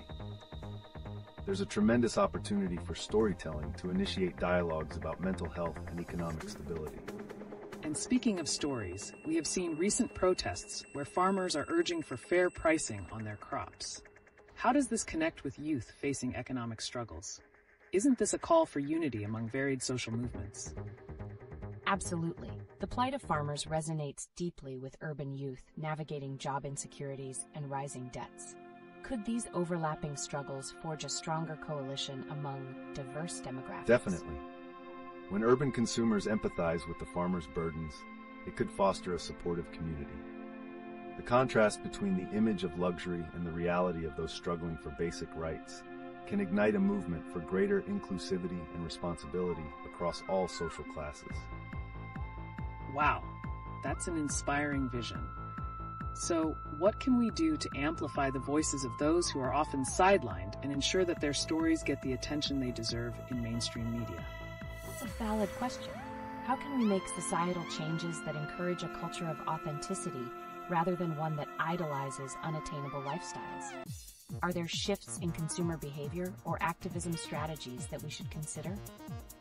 Engaging audiences through genuine movements, such as hand-in-hand campaigns that link urban consumers' choices to local farming initiatives, can create impactful ripples. Thus, changing perceptions profoundly while ensuring sustainability in practices is crucial. And that's where our discussion will take us next.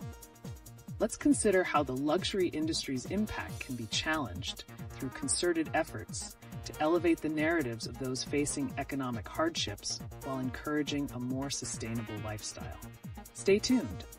Welcome to LeetOne, everyone. Today we're diving into some pressing issues that resonate deeply with the hearts of young adults, particularly in the backdrop of rising economic pressures and the glamorization of luxury. The connection between overwhelming debt and societal expectations is a topic we can't ignore any longer. This sounds like a raw discussion. There's a lot of talk about a 27-year-old facing 2.5 lakhs in debt while earning only $35K a month. How does this financial burden affect mental health, especially in a culture that prioritizes wealth and social status? Absolutely. It's a distressing reality. Financial stress directly correlates with mental health crises. The concept of luxury can make those struggling feel even more isolated as societal pressures become overwhelming. We've seen the tragic case of a loan company employee succumbing to work pressure. This shows the urgent need to address mental health comprehensively in this context. And isn't it intriguing how the portrayal of wealth in media, particularly Bollywood, reinforces these unattainable standards? Can filmmakers do more to showcase financial challenges authentically, rather than glamorizing it? That's a thought-provoking point. If Bollywood were to portray realistic financial struggles, could it shift the audience's perspectives on debt and consumerism? And what about the influence of social media? How do platforms contribute to this pressure? Social media often amplifies the culture of consumerism, making financial reality even harder to swallow. But on the flip side, It also has the capacity to foster movements highlighting these struggles. Imagine influencers using their platforms to promote financial literacy instead of luxury goods. Ah, that's a game changer. Speaking of movements, we've seen farmers in Punjab protesting due to their struggles with crop prices. How does this economic stress mirror that of young professionals dealing with debt? Can their stories connect in a meaningful way? I can see the parallels. Both groups are fighting for rights and respect in a society that often overlooks their challenges. But how can these narratives unite rather than divide us in our advocacy efforts? Unity comes from shared understanding and purpose. Both young professionals and farmers are advocating for dignity, fairness, and sustainability in their respective arenas. If these groups could harness their narratives together, it could spark significant change in perceptions and policies. What a captivating connection. And as we consider the future, how might we see storytelling and activism coalesce to bridge these economic divides? And who will lead this change? I'm on the edge of my seat. Could it be a new wave of cultural leaders, artists, influencers, and everyday heroes who could reshape these narratives? Indeed, the transformation begins with evolving narratives that embrace authenticity and empathy. But will society be ready for such a shift? That remains the challenging question.